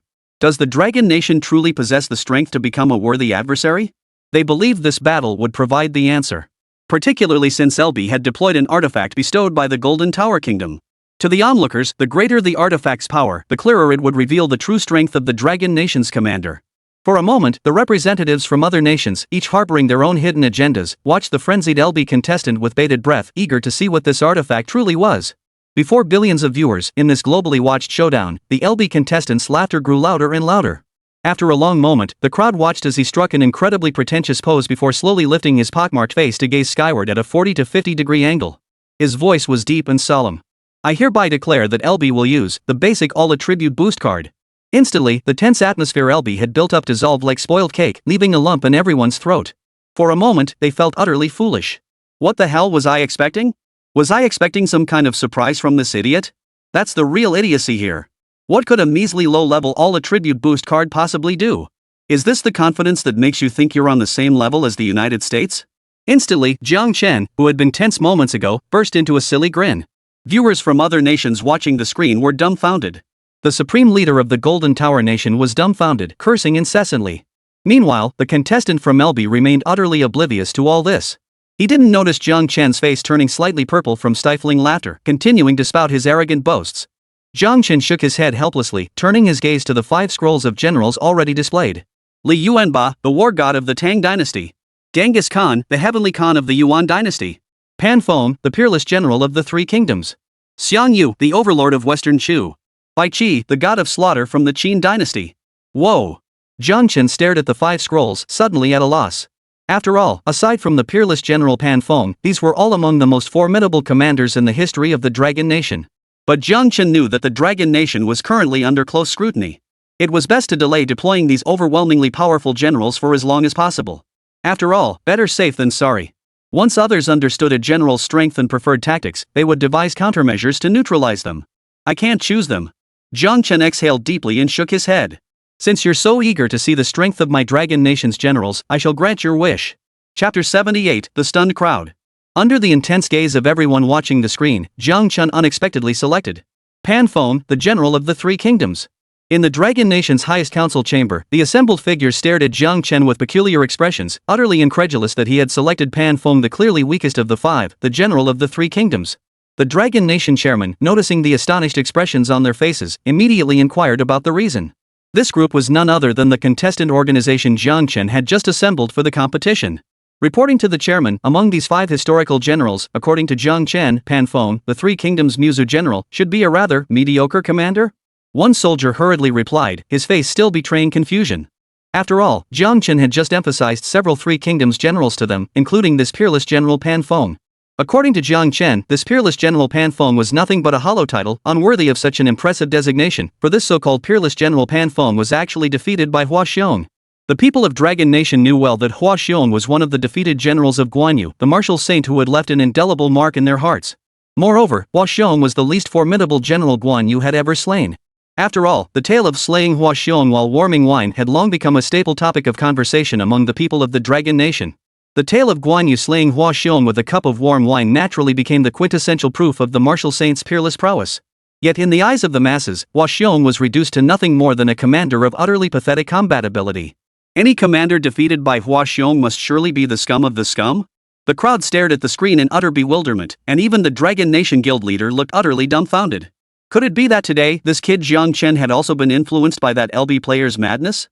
Had he lost his mind? Meanwhile, in the battle arena, Jiang Chen gazed at the scroll depicting the peerless general Pan Feng and sighed softly. It wasn't that Jiang Chen looked down on LB's generals by choosing Pan Feng, the Three Kingdoms' unrivaled general. Rather, he understood that while Pan Feng was the weakest among the 5 scrolls, it didn't mean his actual combat prowess was truly that pitiful. At least in Jiang Chen's eyes, while taking on nations like Sakura might be challenging for a peerless general, defeating a small country like LB was more than manageable. The reason was simple: the era of the Three Kingdoms, in which this peerless general Pan Feng lived, was one of the few periods in the history of the Dragon Nation where the average combat strength of its warriors was truly godlike. In that era, even the most ordinary warriors could single-handedly take on 100 foes. This was especially true for peerless figures like Lu Bu and Guan Yu, who could pluck enemy commanders from the midst of 10,000 soldiers. Those who could claim kingship or vassalage in other dynasties or nations were relegated to second-rate commanders during the Three Kingdoms period, or worse, forced into the role of the beaten. Take the peerless general Pan Feng, for instance. It was simply a case of being born in the wrong era and age teeming with combat prodigies. Their tragic fates were not merely a matter of being overshadowed by peers, they were outright crushed by them. It's like taking today's obsolete black and white televisions back decades. They would have been top-tier, cutting-edge luxury items back then. The tournament organizer was correct in stating that the peerless general Pan Feng possessed the weakest strength among the 5 portraits. However, Jiang Chen failed to inform them that one must never judge the strength of obscure generals from the Three Kingdoms period by ordinary standards. For in that era, every commander possessed combat prowess reaching terrifying heights. Those who rose above 10,000 men were truly the cream of the crop, their strength unmatched, like Zhang Fei, the man who fights 10,000 Lu Bu, the flying general, and Guan Yu, the martial sage. Compared to these legendary, highly renowned commanders, the relatively ordinary ones might lack their fame, but their strength should not be underestimated. Jiang Chen knew full well that although the so-called peerless general Pan Feng had fallen to Huo Qubing, a defeated foe of the martial saint Guan Yu, Pan Feng had once single-handedly defeated the generals Yan Liang and Wen Shou. Though Yan Liang and Wen Shou were also defeated by the martial saint Guan Yu, Jiang Chen understood their true prowess was undeniably formidable. After all, Yan Liang and Wen Shou were among Yuan Shao's most formidable generals, each possessing the courage of 10,000 men. Anyone capable of defeating these two commanders possessed exceptional combat prowess at the very least. And Pan Feng, the peerless general, had defeated Yan Liang and Wen Shou single-handedly. Such second-rate commanders were more than sufficient for defeating minor state generals. Moreover, while ensuring a guaranteed victory in the match, this move could also serve as a clever diversion. It would confuse the assessments of Dragon Nation's military strength held by nations eyeing it covetously, achieving a stunning element of surprise. Thus, selecting the peerless general Pan Feng for this match was the most fitting choice imaginable. Wahaha, holy moly, everyone look who my country, LB, picked? Holy crap! Just as Jiang Chen was imagining the Dragon Nation's guild leader and others feeling perplexed and baffled by his choice, his face filled with resignation, and exaggerated shrieks suddenly interrupted his thoughts. Jiang Chen hurriedly looked in the direction of the sound. The LB player stood there, one hand covering their mouth, eyes wide, their face radiating excitement and thrill. Following the direction of the LB Nation player's finger, Jiang Chen could clearly see the commander they had selected, none other than the dual-blade demon general. Skarda. Whoa! Jiang Chen sucked in a sharp breath, his face frozen in utter astonishment. The spectators from various nations watching the screen were equally stunned, staring in astonishment at the commander chosen by the LB contestant. Only a handful who possessed deep knowledge of global history wore expressions of utter disbelief. Seeing Jiang Chen's expression, the LB player grew even more smug, his face brimming with a flamboyant, animated grin. He strode confidently to the center of the battle arena, cleared his throat dramatically, and declared with a smug grin. Seeing my LB commander here, you're all scared silly, aren't you? Oomph. Let Skarda's twin blades once again be drenched in the blood of your so-called proud generals. Skarda's name shall become your nightmare. Tremble, slaves. Rise, LB. Kneel and welcome our twin-bladed demon god, Skarda. The LB competitor delivered his speech with dramatic intonation. Long after finishing, he remained immersed, spreading his arms wide as if reveling in the attention and thoroughly satisfied with his own domineering words. Only after a long pause did he spare a smug glance at Jiang Chen. What the LB competitor didn't know was that Jiang Chen and the viewers watching the screen were so embarrassed by his overly dramatic, middle school level speech that they could practically see their toes curling into a 3-bedroom apartment. But what truly left Jiang Chen and the online audience staring in astonishment wasn't the prowess of this dual-blade demon god LB. It was the sheer unfamiliarity of the dual-blade demon god Skarda chosen by the LB contestant. Who is this? How come I've never heard of him? Chapter 79, The Twin Blades Will Reveal Who I Am. Is this guy here to compete in a tournament or to fulfill some ultimate fantasy for otaku with a serious case of middle school syndrome? For a moment, Jiang Chen and the viewers were utterly bewildered. The traditionally solemn atmosphere of the tournament was instantly soured by the appearance of this LB representative. Even the viewers couldn't help but feel deep sympathy for LB's sovereign nation, the Kingdom of Jinta. After all, in this dog-eat-dog era of competitive matches, Jinta was a nation with considerable standing. As a major power, it was notoriously protective of its national image. The Jinta leader probably never imagined that the prestige he'd painstakingly built could be shattered in an instant by the brainless, adolescent ramblings of a contestant from a minor vassal state. However, Jiang Chen and the viewers alike understood that LB's audacity to challenge the Dragon Nation must have been sanctioned by the Golden Tower Kingdom. They had sent LB to test the Dragon Nation's true combat strength. Otherwise, in today's world, after the Dragon Nation's performance in that World Secret Realm event, what minor power would dare provoke them? Even if the Dragon Nation had rejected Naughty Nation's challenge request, the mere possession of the highest-tier artifact from that World Secret Realm was enough to make numerous small nations and even moderately powerful mid-tier states shudder. Yet now it seemed Jinta's plan to gauge the Dragon Kingdom's commander's true strength was doomed to fail. After all, Jinta's supreme leader could never have imagined that a complete fool from his vassal state would be tasked with executing his scheme. Expulsion. I demand LB be expelled from Jinta's list of vassal states. In the highest council chamber of the Golden Tower Kingdom, its supreme leader glared furiously at the live broadcast screen, his fists clenched so tightly that veins bulged.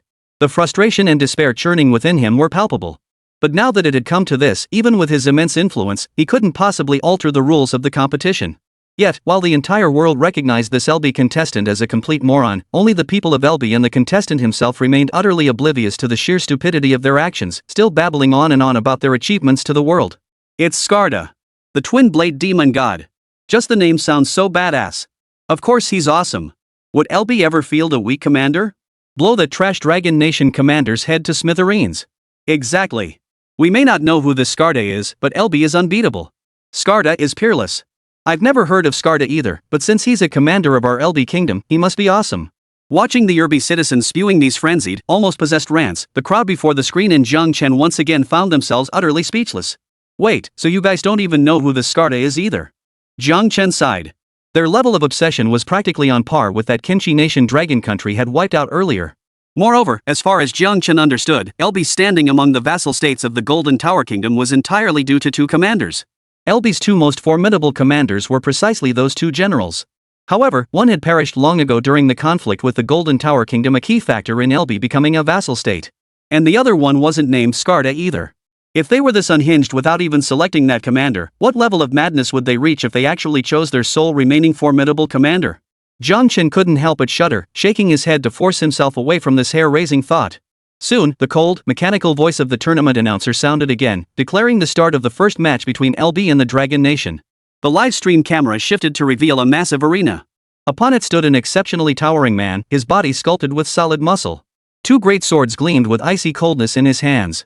His icy gaze, imposing stature, and cautious demeanor all proclaimed to the world this was a commander brimming with power and meticulous in every detail. Whoa! For a moment, the audience before the screens froze in disbelief, staring at the imposing figure on the screen with skepticism. Is this the so-called dual-blade demon god Skarda chosen by that rather unorthodox player from LB? Could it be LB's contestant had actually stumbled upon a hidden gem? Moreover, judging solely by appearance, this seemingly unreliable commander from LB whom everyone dismissed looked far more credible than the commander from Dragon Nation, who everyone believed had a much higher chance of winning. At the very least, while LB might be unreliable, the Skarda they selected this time actually looked the part. Though his true combat strength remained unknown, his appearance certainly carried the aura befitting a commander. As for the Dragon Nation, while Zhang Fei, selected earlier in the World's Secret Realm, did exceed everyone's expectations, the truth is, the public's knowledge of Dragon Nation commanders remains a blank slate. They have no clue about the average combat strength of Dragon Nation's generals. Yet here stands the Dragon Nation's commander on this stage, that so-called peerless General Pan Foam, looking so short and scruffy? That look of someone who'd clearly been beaten down by life. How could that possibly match the image of a commander? Could it be that this tournament was destined for one surprise after another? Could LB truly defeat the Dragon Kingdom? Could the Dragon Kingdom really stumble in the gutter? For a moment, the audience watching the screen felt utterly at a loss regarding the match's unfolding developments, hesitant to rashly predict its outcome. Meanwhile, the Dragon Nation guild leader and the tournament organizers were both shocked and terrified by Pan Feng's appearance. Whoa! That brat Jiang Chen, could he really be losing his mind today? It shouldn't be possible. That brat is usually quite dependable. The Dragon Nation president couldn't believe Jiang Chen had chosen a commander like this. Yet, given Jiang Chen's immense contributions to Dragon Nation and his consistently dependable actions, he found it hard to question Jiang Chen's choice. Meanwhile, Jiang Chen, watching from the screen, instantly guessed what the audience would be thinking upon seeing the peerless General Pan Foam like this. After all, appearance is always the most easily judged aspect of a person, yet it's also the most biased and unreliable form of evaluation. Is this the kind of runt who dares challenge me, Skarda, the twin-blade demon god?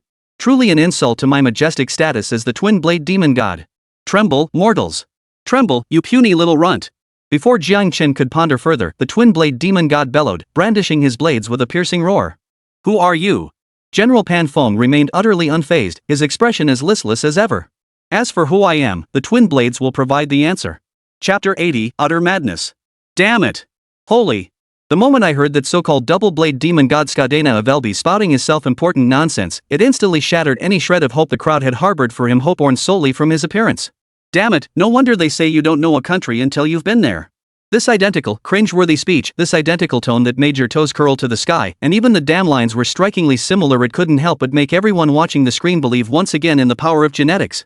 Meanwhile, the citizens of Elbi went absolutely wild, utterly, completely wild over the twin-blade demon god's utterly ridiculous remarks. Though Elbians are few in number, their sheer intensity flooded the live stream's comment section.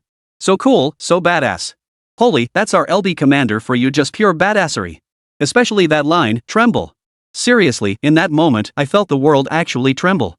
Is this the overwhelming pressure of the twin-blade demon god Skarda? Sword god Skarda, slaying all under heaven. Touch me, and you die. I'm a citizen protected by Skarda. Don't shed tears, my little darlings. Damn it all. I came here for an exciting, heart-pounding tournament, not to witness a massive religious gathering of otaku fatzos. Viewers from other nations watching the broadcast were utterly devastated. What the hell kind of bull and horse showdown was this?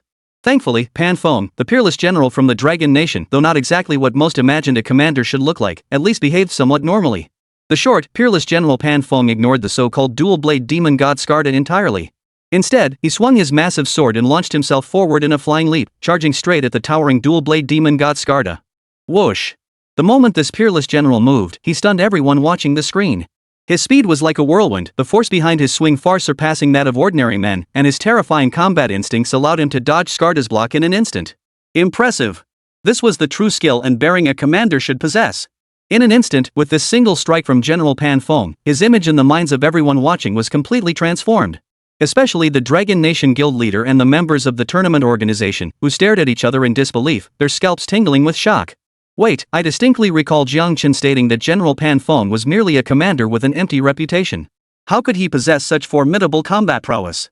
Could Jiang Chen have mistaken him for someone else?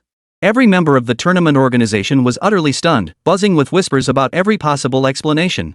For General Pan Feng's single strike had completely overturned the image of the trash General Pan Feng that Jiang Chen had painted in their minds. Truly, you can't judge a book by its cover. The Dragon Nation guild leader sighed deeply, apologizing for his earlier foolish actions. Meanwhile, the so-called twin-blade demon god, who had been widely favored moments before, was now utterly flustered under that single strike. Panic spread across his face, and the two great swords in his hands seemed as useless as scrap metal, unable to be swung in time. A sharp cracking sound echoed through the air as the twin-blade demon god Skarda's sword snapped clean in two under the Dragon Nation's peerless general's grip. Thud! The next instant, under the stunned gazes of the crowd, the once arrogant and overbearing dual-blade demon god Skarda knelt straight before the peerless General Pan Feng. This utterly unexpected move from the peerless general not only sent a chill down the spines of viewers watching the screen but also caused the previously fierce and formidable Pan Feng to stumble back in shock, halting the attack of his long sword. Brother, you're so brave, how could you possibly strike someone like that? Look, you've even broken my sword. Just as everyone thought this farce should end, a sudden, spine-chillingly sweet and whiny voice sent shivers down the spines of those watching. The viewers, including Jiang Chen, forced back the nausea and looked toward the source.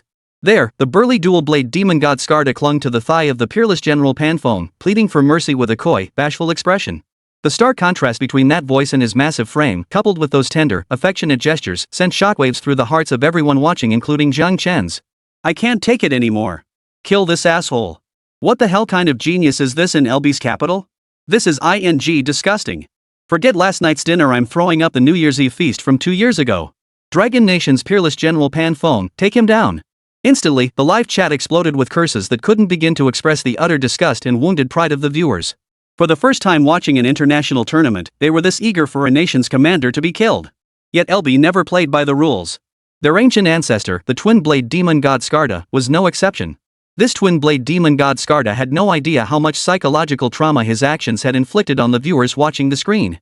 Across from him, the peerless General Pan Feng froze in place, his face a mask of awkwardness and disgust. Unrivaled General Pan Feng felt utterly frustrated. Damn it, he'd spent the entire Three Kingdoms period being chased and beaten by a bunch of ridiculously overpowered bastards. Finally, he found someone he could actually beat, only for this guy to come and ruin everything with his damn disgusting antics. However, the double-blade demon god Skarda clearly hadn't read Pan Feng's thoughts. Seeing the general still standing before him, Skarda once again adopted a coquettish expression, his sweet, high-pitched voice filling the ears of both the audience and Jiang Chen. Honey, say something. Why aren't you talking? A deathly silence instantly enveloped the several nations watching the live broadcast of this duel. Who could have imagined that one day, in this very tournament, a commander would silence not through martial prowess, but with a single utterance, leaving the opposing nation's commander speechless and the spectators of several nations utterly stunned into silence. One sentence silenced the entire world. Wasn't that power more formidable than any of those peerlessly skilled martial generals? But they couldn't take it anymore. After several seconds of silence, the crowd before the screens could no longer contain themselves. They erupted into madness, complete madness. Just like the people of Elbi, they became utterly mad. Chapter 81, The World Finally Breathes Easy. I'm gonna kill you. You're like Arthur and Mulan combined, trying to silence the entire world, huh? Today I finally understand the power of language is terrifying. No one's stopping me. If that dual-blade demon god Skarda doesn't die today, I'll kill myself. Is this the male clamp from Elbi applying to fight? Damn it, damn it. Twin-blade demon god Skarda was right, you truly make the world tremble for you. Jiang Chen fought back the nausea threatening to erupt from his stomach as he glanced at the chat filled with frenzied comments, offering only a helpless smile. After all, from a certain perspective, the fact that this twin-blade demon god had achieved this level of influence truly placed him beyond the reach of 100% of commanders. After all, no other nation's commander had ever managed to plunge multiple countries into such frenzied chaos with a single statement, causing such widespread global repercussions. Damn impressive, truly damn impressive.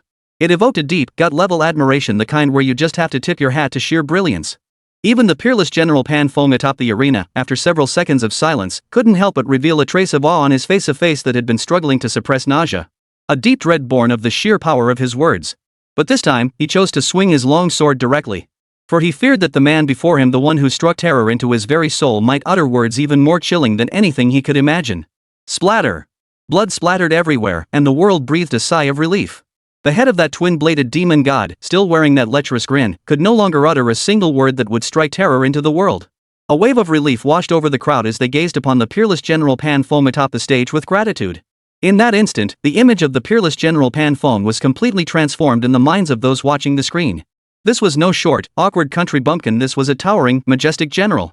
Even citizens from nations traditionally at odds with the Dragon Kingdom found themselves, for the first time, admiring its commander. For the first time, they found this Dragon Kingdom commander pleasing to the eye and utterly endearing. It's over. That damned source of evil has finally been destroyed. This is truly cause for universal celebration. What a relief. The world is finally at peace. I adore you, Pan Feng. You're a god incarnate. Long Guo, you're the best. I adore you, you're my hero. Instantly, everyone in the live stream erupted in joy. It seemed as though, in this moment, all nations had laid aside their loves and hates, their grudges and enmities. They set aside all mutual grievances and sincerely congratulated one another. No one could have imagined that tiny Elbi would unleash such immense impact and reveal such an utterly bizarre facet. What nation could possibly achieve such a stunning spectacle? Not the United States, not the Dragon Nation, but Elbi could. That's how awesome Elbi is. Though it was a damnable kind of awesome. Phew. The audience before the screens exhaled deeply, finally finding the composure to process their complex emotions and assess the prowess of the Dragon Nation's commander.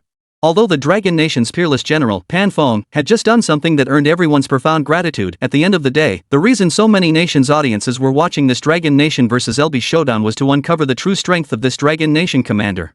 That single strike just now, perhaps it showed the strength of a second-rate commander? But that twin-blade demon god Skarda truly is a worthless piece of trash. He failed to test the true strength of this peerless General Pan Feng at all. In the highest council chamber of the Golden Tower Kingdom, a master deeply versed in martial arts stood respectfully before the enraged supreme leader of the kingdom. Destroy Elbi immediately. They've brought utter disgrace upon our Golden Tower Kingdom. How can we possibly maintain our standing in the world of nations after this? The supreme leader of the Golden Tower Kingdom was exhausted and furious. He had intended to use the Elbi Kingdom as a test to gauge the true strength of the Dragon Kingdom. Not only did he fail to see the outcome he desired, but the Golden Tower Kingdom had been humiliated on such a grand scale. This was utterly damned. Perhaps after this battle, the towering, majestic image of the kingdom of Jinta in everyone's eyes would crumble. At best, a second-rate commander's strength, but his aura and power are truly formidable. This battle alone, with its mismatched forces, reveals little. Only through multiple engagements can we truly gauge the capabilities of Dragon Nation's commanders. Only then will we be able to select suitable commanders more conveniently and directly for future Dragon Nation competitions. Additionally, document every one of Dragon Nation's upcoming battles including Zhang Fei's fight in that world secret realm and assign personnel to analyze their weaknesses.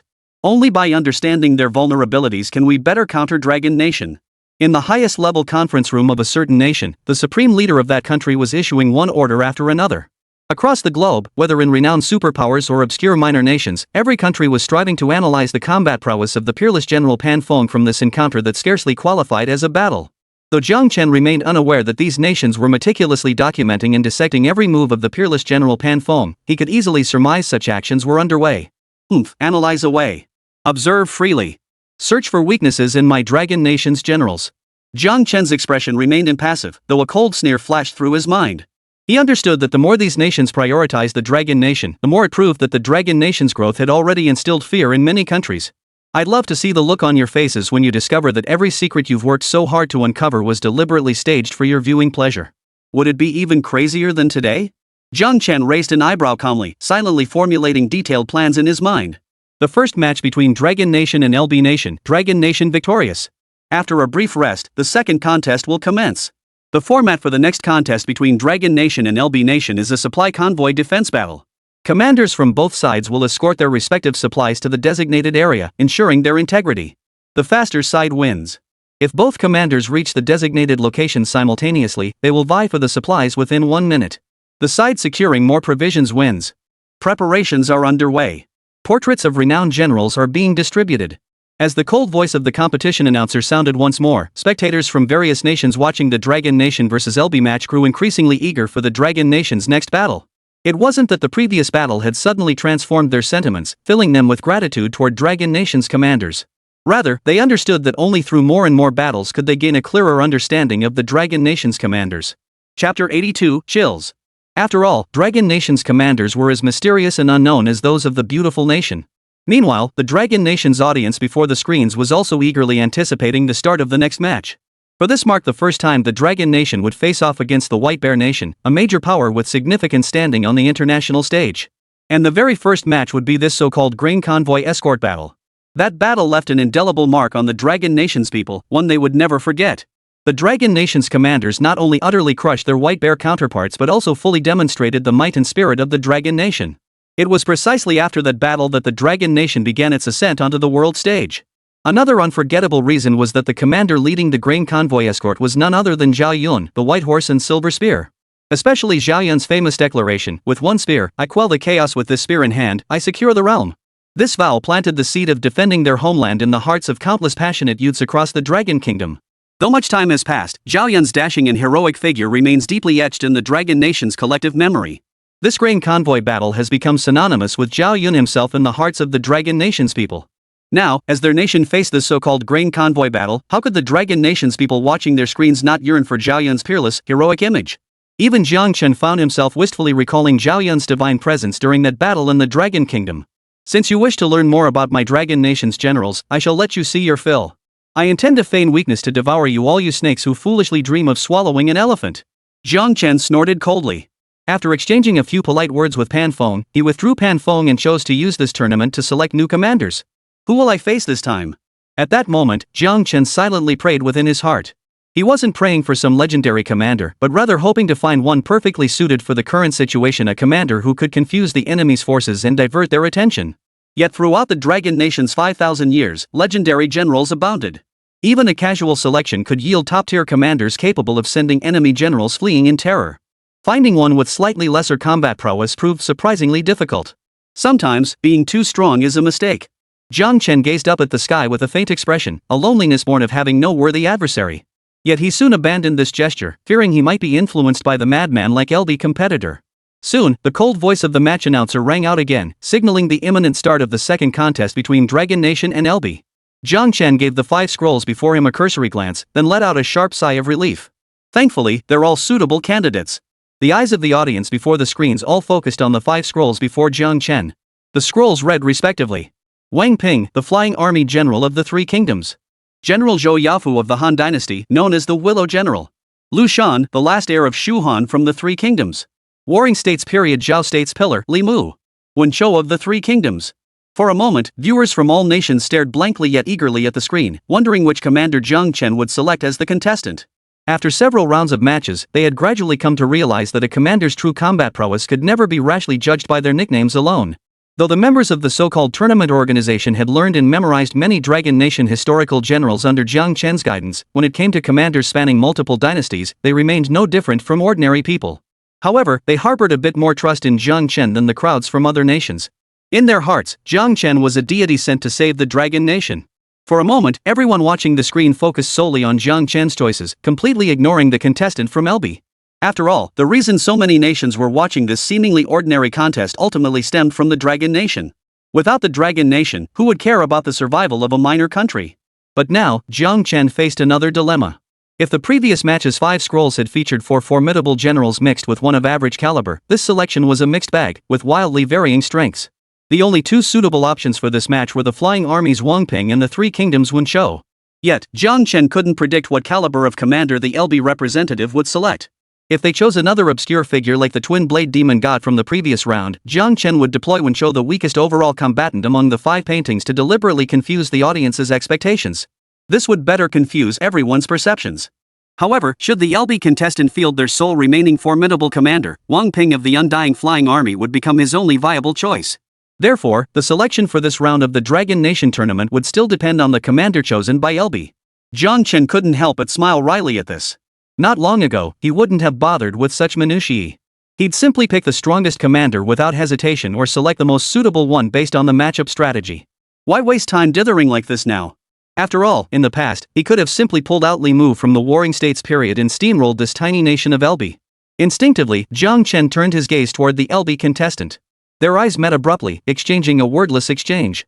Yet as the LB contestant fixed his gaze on Jiang Chen, a deeply meaningful smile curved his lips. Instantly, Jiang Chen felt goosebumps erupt across his skin at that unsettling grin.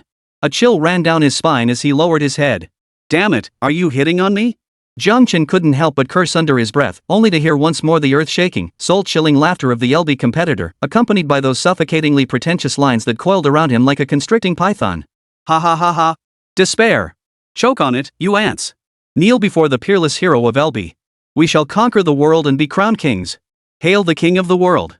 My LB nation's greatest commander, the bloodthirsty battle-axe Jodmika, graces this filthy mortal realm once more." But this time, the crowd wasn't clueless about the general's name like they were last round. After all, with the advent of the competitive era, people across nations had become not only passionate about studying their own historical generals but also deeply fascinated by the histories of other countries. Thus, the viewers watching the broadcast understood perfectly well that the bloodthirsty battle-axe Jodmika, mentioned by the LB contestant, was none other than the nation's sole commander worthy of recognition. Chapter 83, Let the Storm Come Even More Fiercely. Though this so-called bloodthirsty war axe, Jodmika, couldn't hold a candle to any top-tier commander, he possessed brutally formidable strength and a spine-chilling audacity. He was widely acknowledged as the most outstanding among the second-tier commanders. This made him LB's sole recognizable commander, known even to Jiang Chen. After all, the bloodthirsty battle-axe Jodmika was the only figure from LB with any renown. In that case, I have no choice but to select my Dragon Nation's winged flying army commander Wang Ping. Jiang Chen sighed helplessly. After all, he had no desire to reveal the flying army's Wang Ping to the world prematurely. With a light flick of Jiang Chen's finger, the scroll depicting the undying flying army's Wang Ping erupted in brilliant light, revealing itself to all present. Wudong Flying Army General Wang Ping. Instantly, viewers across nations silently committed this name to memory, speculating in their minds about the combat prowess of this flying army General Wang Ping. Jiang Chen gazed at the scroll of the flying army General Wang Ping and smiled inwardly. In terms of overall combat prowess, Wen Shou ranked lowest among the 5 generals depicted in the scrolls. Yet when it came to individual strength, this flying army General Wang Ping surpassed all but the utterly useless Lu Shan, known as a Do, among the 5.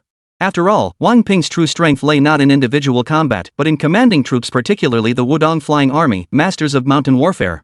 That was where his power truly shone. If we were to discuss individual combat prowess alone, Wang Ping might only possess the strength of a second-rate general. However, once he commanded the Wudong Flying Army, Jiang Chen was confident that Wang Ping's overall combat effectiveness could rank among the top tier of mid-level generals. This was precisely one of the key reasons Jiang Chen was reluctant to have Wang Ping of the Wudong Flying Army appear in the public eye too soon. However, Jiang Chen suddenly recalled that while Wang Ping of the Wudong Flying Army may not excel in individual combat prowess, one need only consider Zhao Yan's recent participation in the grain convoy escort battle. Such escort missions demand not only a commander's bravery but also their strategic acumen. Thus, Jiang Chen conceived a plan. If he could convince the scheming representatives of various nations watching the broadcast that his victory stemmed from cunning rather than peerless combat prowess, then selecting Wang Ping again for the upcoming match would lull them into complacency. This would allow him to catch them off guard, leaving them utterly defeated and significantly reducing the difficulty of the Dragon Nations tournament. A sly grin spread across Jiang Chen's face at this thought. While it might seem a bit cunning, who wouldn't want to win effortlessly, without any pressure? This wasn't cunning at all, it was the extraordinary wisdom of strategizing from miles away, commanding the grand scheme, and seeing the whole picture. And as the commander of the flying army, how could Wang Ping not excel at strategizing? Moreover, the only noteworthy aspect of this grain convoy escort mission was its final obstacle: 3 generals who bore an uncanny resemblance to the sea demon from a certain 2-character game in Jiang Chen's past life. This was the sole critical factor that could potentially sway the battle's outcome. Yet Jiang Chen dismissed this possibility once more, for he harbored unwavering confidence in the Dragon Nation's commanders. Though Wang Ping's personal combat prowess ranked only as a second-rate commander, that didn't mean he was weak. After all, the era of his birth was one where Dragon Nation's true pinnacle warriors walked the earth. For Wang Ping to carve out his own fame, it could only mean he possessed extraordinary abilities.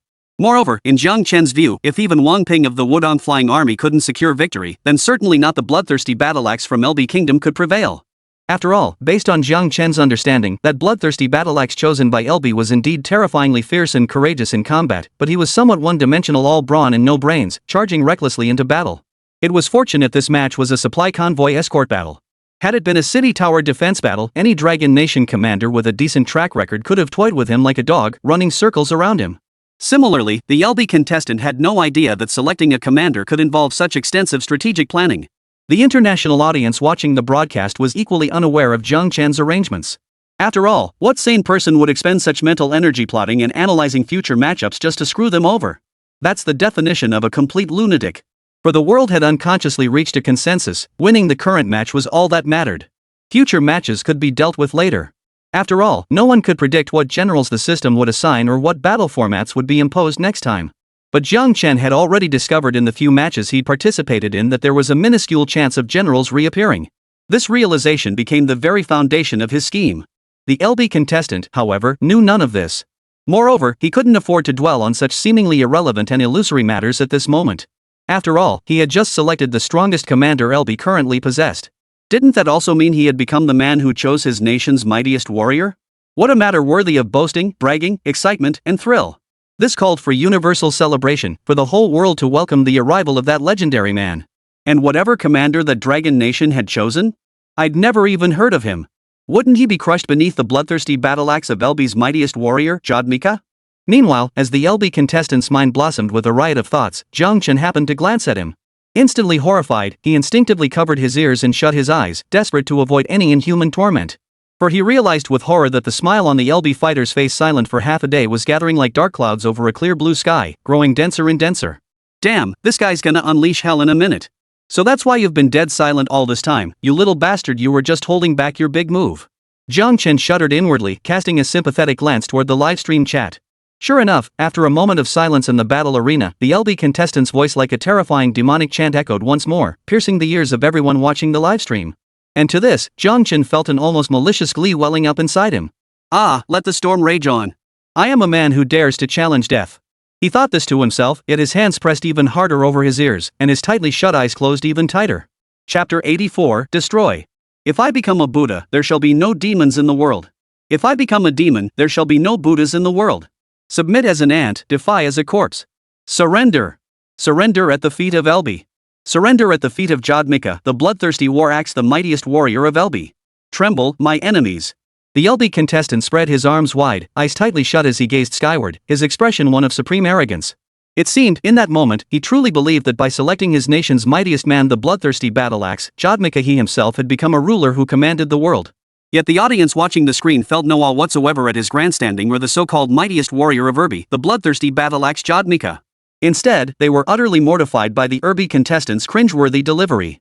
The final line, drawn out with an interminable drawl and accompanied by an unsettling, maniacal cackle, elevated the already cringe-worthy dialogue to a whole new level of awkwardness.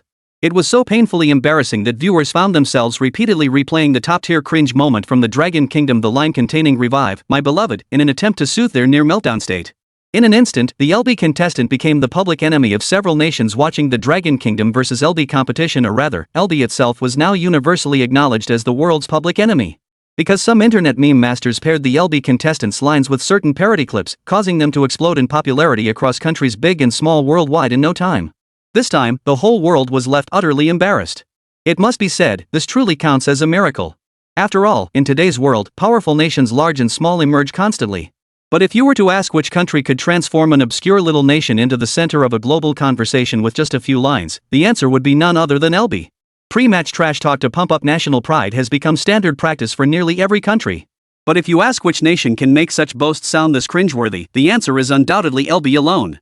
If you want to know which nation's linguistic prowess reigns supreme, come to LB and meet the contestants of this showdown. Heavens above, earth below, destroy this vile beast for us. What heavenly decree have we violated to deserve this? This will haunt me for the rest of my life. Save me. Save me. No wonder that Dragon Nation contestant Jiang Chen covered his ears and closed his eyes early on. Truly a wise move. Disgusting LB contestant, you're truly revolting. In an instant, the livestream chat was flooded once more with viewers reeling from a massive mental assault. Their mood had plummeted to rock bottom, and their keyboards were now the only outlet left to vent their utter frustration. Amidst the heated discussions, the final showdown between Dragon Nation and LB officially commenced. Amidst howling winds, the duel between Dragon Kingdom's King Ping and the bloodthirsty battle axe Jodmika was about to commence. Standing face to face on the vast battlefield, their gazes unwavering, their weapons the dragon scale sword and the bloodthirsty battle axe glinted brilliantly in the sunlight. Jodmika, known as the bloodthirsty battle axe, was a fearsome warrior whose reputation echoed far and wide across LB.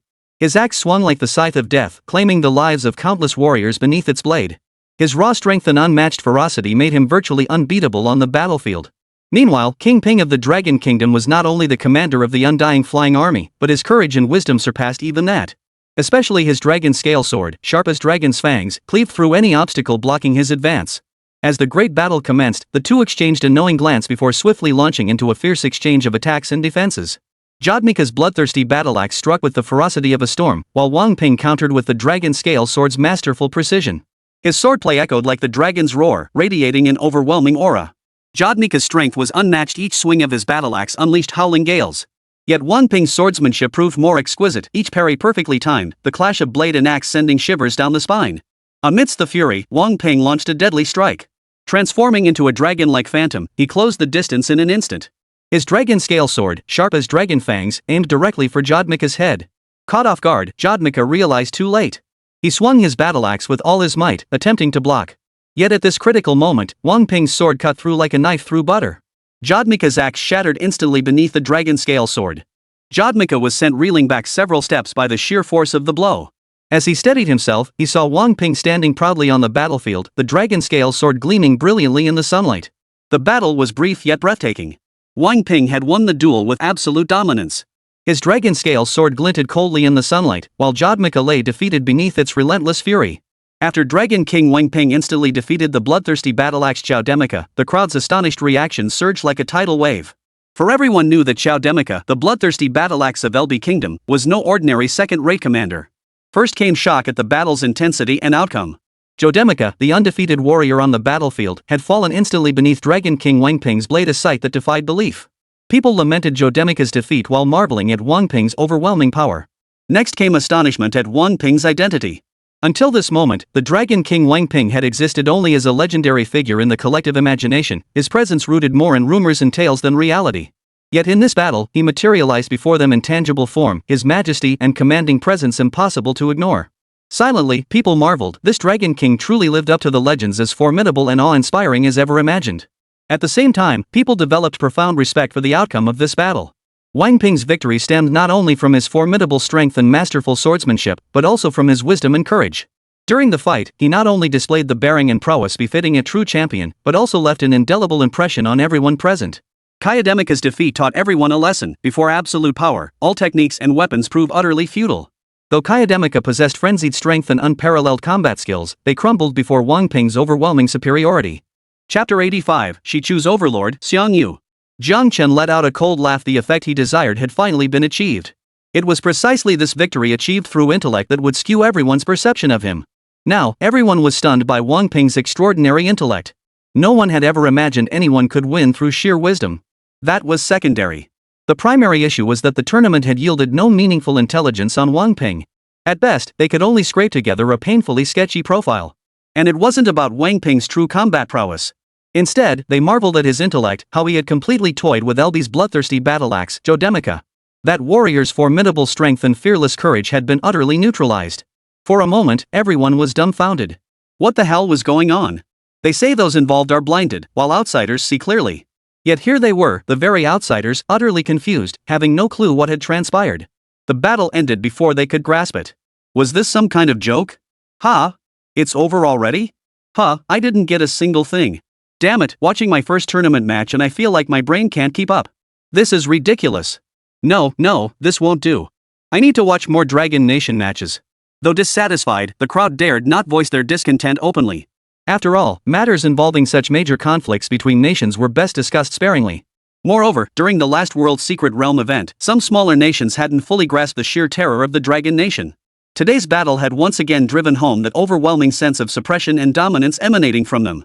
This only deepened their reluctance to speak freely, fearing the Dragon Nation might soon become a colossal power.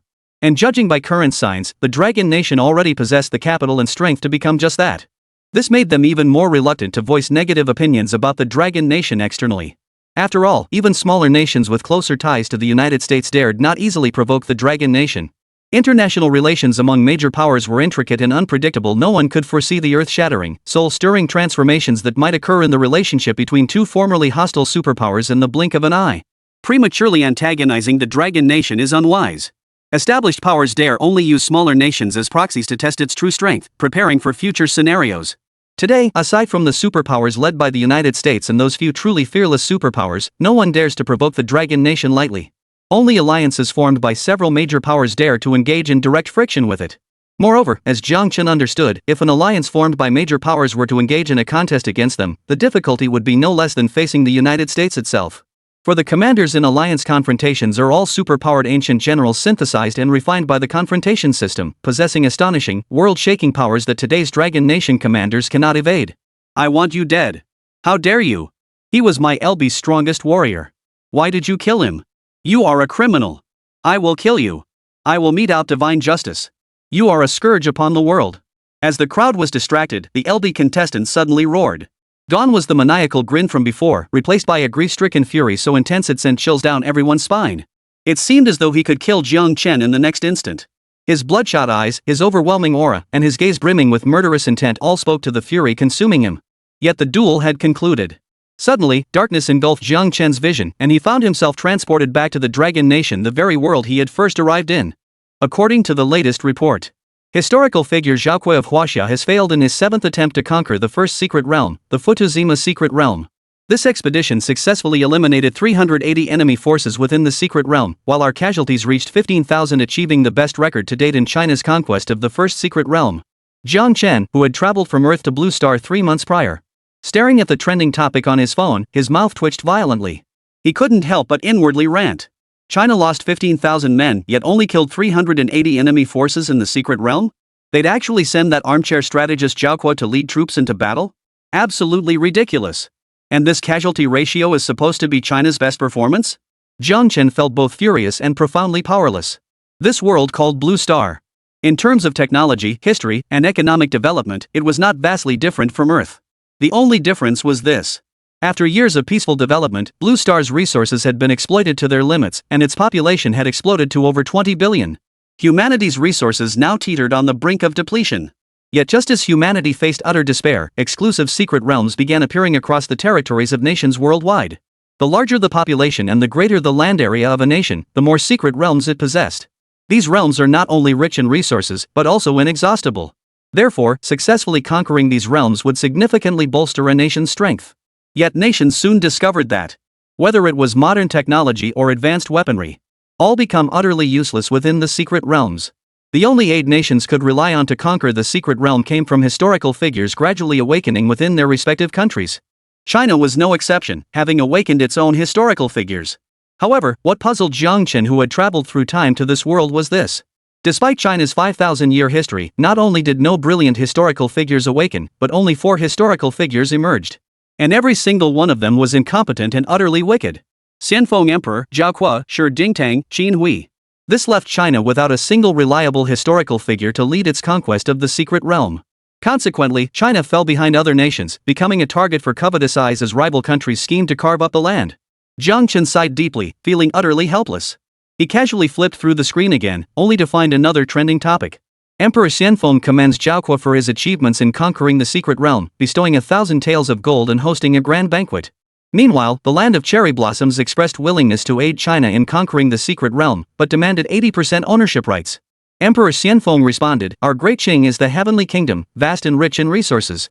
Shi Jingtang has been dispatched to negotiate." Meritorious for conquering the secret realm? And they had the nerve to throw a grand banquet despite the devastating casualties?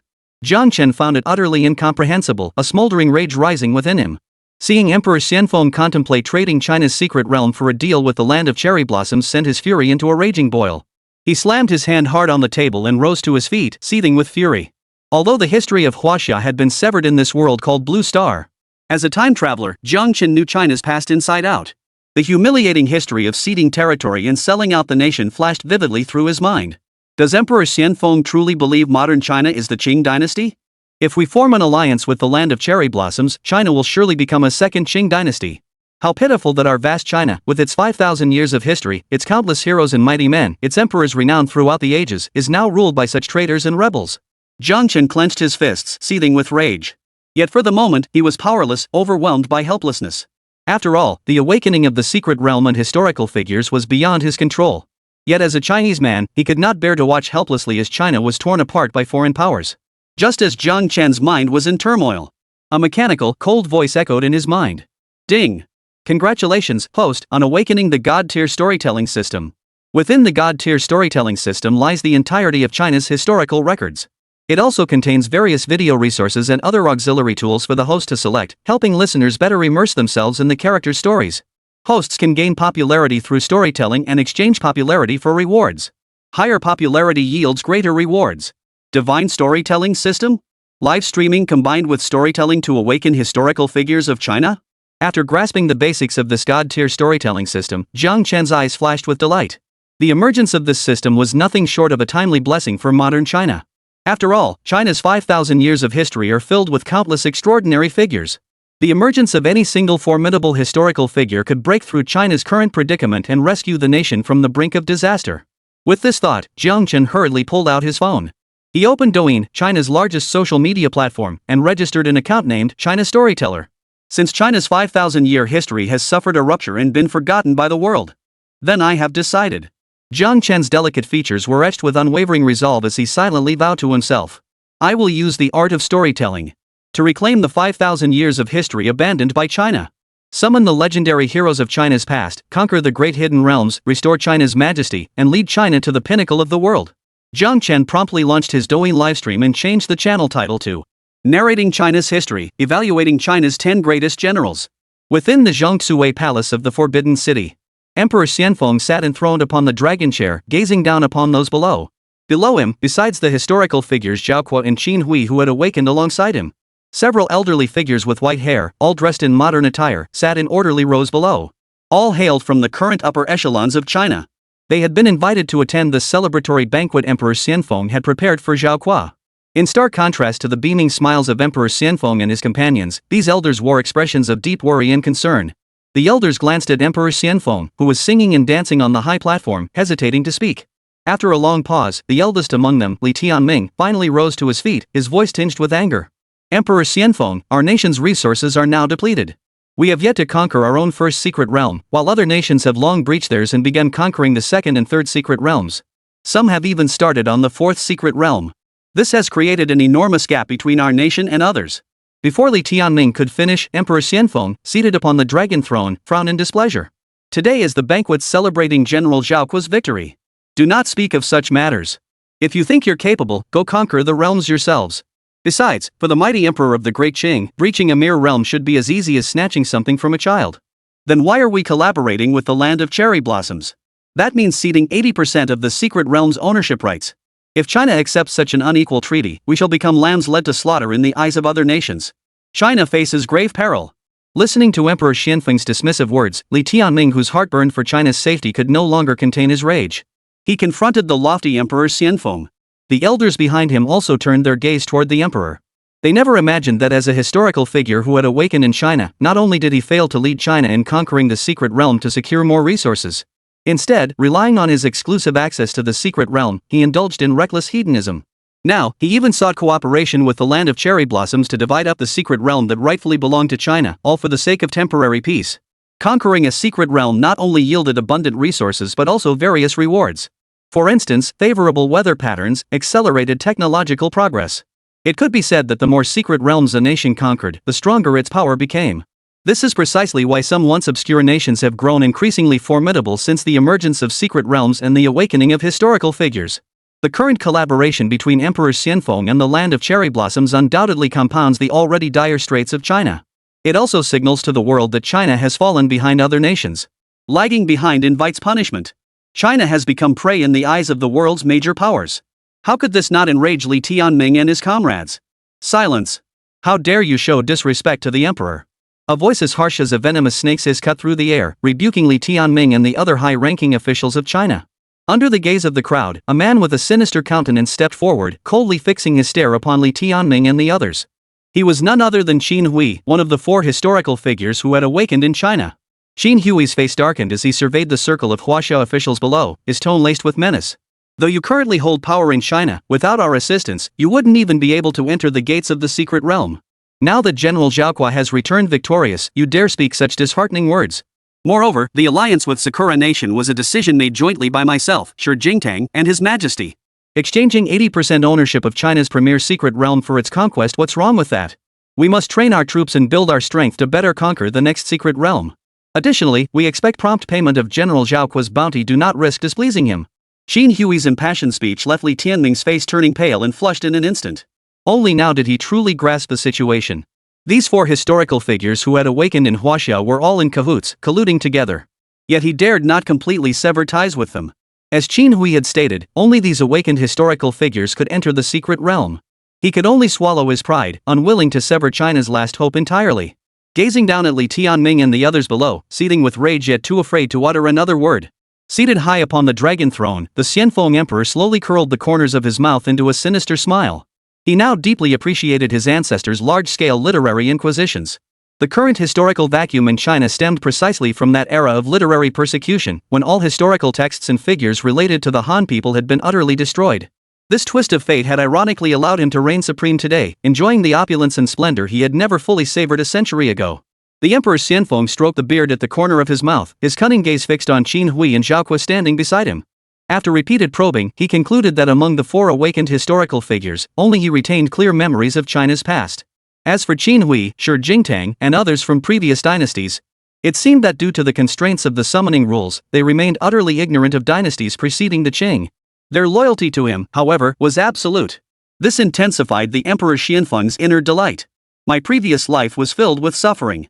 In this life, I shall not only enjoy wealth and honor but also establish an imperial legacy. I shall use the secret realm to rebuild the Qing dynasty. As for these Han people, I have no qualms about launching another literary inquisition. Just then, a startled cry erupted beside him, jolting Emperor Xianfeng from his reverie. Zhao Guo approached briskly, clutching a mobile phone, his voice still trembling with shock. Your Majesty, an account named Huaxia Storyteller is about to begin a live stream analyzing historical figures from before the Qing dynasty. Historical figures before the Qing dynasty? Zhao Guo's words sent a ripple of astonishment through the room. The smug look on Emperor Xianfeng's face instantly turned grim as he snatched the phone from Zhao Guo's hand. Seeing the live stream hadn't started yet, his panicked heart calmed slightly. Memories began flooding back. As the emperor of the Qing dynasty at the time, he knew all too well the horror of the literary inquisitions targeting Han Chinese. Beyond the official histories, any historical figures of note and related texts were utterly destroyed, leaving no trace whatsoever. Seems I overreacted. Probably just some obscure minor official. This is hardly enough to threaten my position. With this thought, Emperor Xianfeng's heart finally settled. Simultaneously, his expression turned stern. With a sweeping gesture of his large hand, he let out a cold, domineering laugh. Superstitious nonsense. I'll see what kind of figures China has to offer. Seeing Emperor Xianfeng's confident demeanor, Li Tianming and the others below him exchanged uneasy glances. Though they were Chinese, the historical disconnect meant their knowledge of China's past was limited. Thus, they held immense curiosity about this live broadcast of history preceding the Qing dynasty. Most crucially, Li Tianming and his companions hoped this broadcast would deliver sufficient surprises. They hoped it would awaken truly powerful historical figures to help China escape its current near collapse. After exchanging glances for a few seconds, they all eagerly pulled out their phones and locked onto the account named Chinese Storyteller. News that Jiang Chen was about to comment on China's 10 great generals had already caused an uproar online.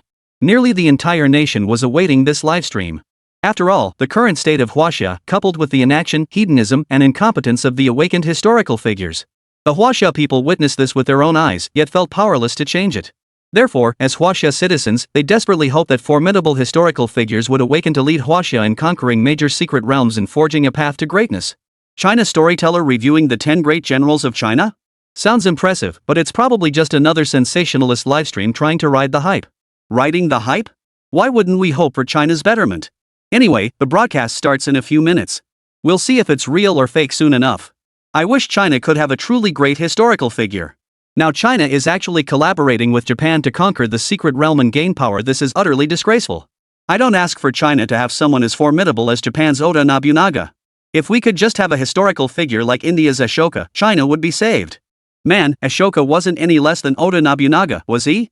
My expectations aren't high. If China could just have someone like Yi Sun-sin from Korea, that alone would save China. Always assume the worst. What if we awaken another Qin Hui? No way. Life in prison? What are your skills? If you can talk the talk, speak up. If not, shut your mouth. That's the reality. Look at the 4 historical figures China awakened. One's all talk and no action, and the other 3 are scheming to collaborate with Japan. Not a single decent one. Then just awaken someone better than Zhao Qua. After a heated debate, everyone's expectations for this livestream kept plummeting. After all, the higher the hopes, the greater the disappointment. Now, all Chinese netizens could hope for was that China would awaken a reliable historical figure capable of leading the nation out of its current predicament. Consider that even a nation like Korea, having awakened only Yi Sun-sin, yet now leads Korea not only to surpass China, but also to breach the first secret realm and begin conquering the second. This has left China utterly humiliated. Yet China has awakened 4 utterly unreliable historical figures, leading many Chinese citizens to wonder if China truly lacks any formidable historical figures. This has left many Chinese netizens deeply skeptical about this livestream. Beyond the attention of Chinese netizens, other nations around the world, acting on intelligence from their spies embedded within China, are paying close attention to this livestream. Cherry Blossom Nation, commenting on China's 10 great generals? Didn't you have that ill-fated emperor, Xianfeng? Oh right, that ill-fated emperor is partnering with us now. 80% of the secret realm's resources? Sounds sweet. Wine country, China's top 10 generals? Ridiculous. Could they possibly match our 12 Knights of the Round Table? Kimchi Nation, tiny China hasn't even conquered its first secret realm, yet they fantasize about awakening legendary historical figures? A 3 kingdoms, 10 great generals? A single Ashoka could handle them all. In an instant, Jiang Chen's livestream became a trending topic across China's major platforms, drawing immense attention and anticipation.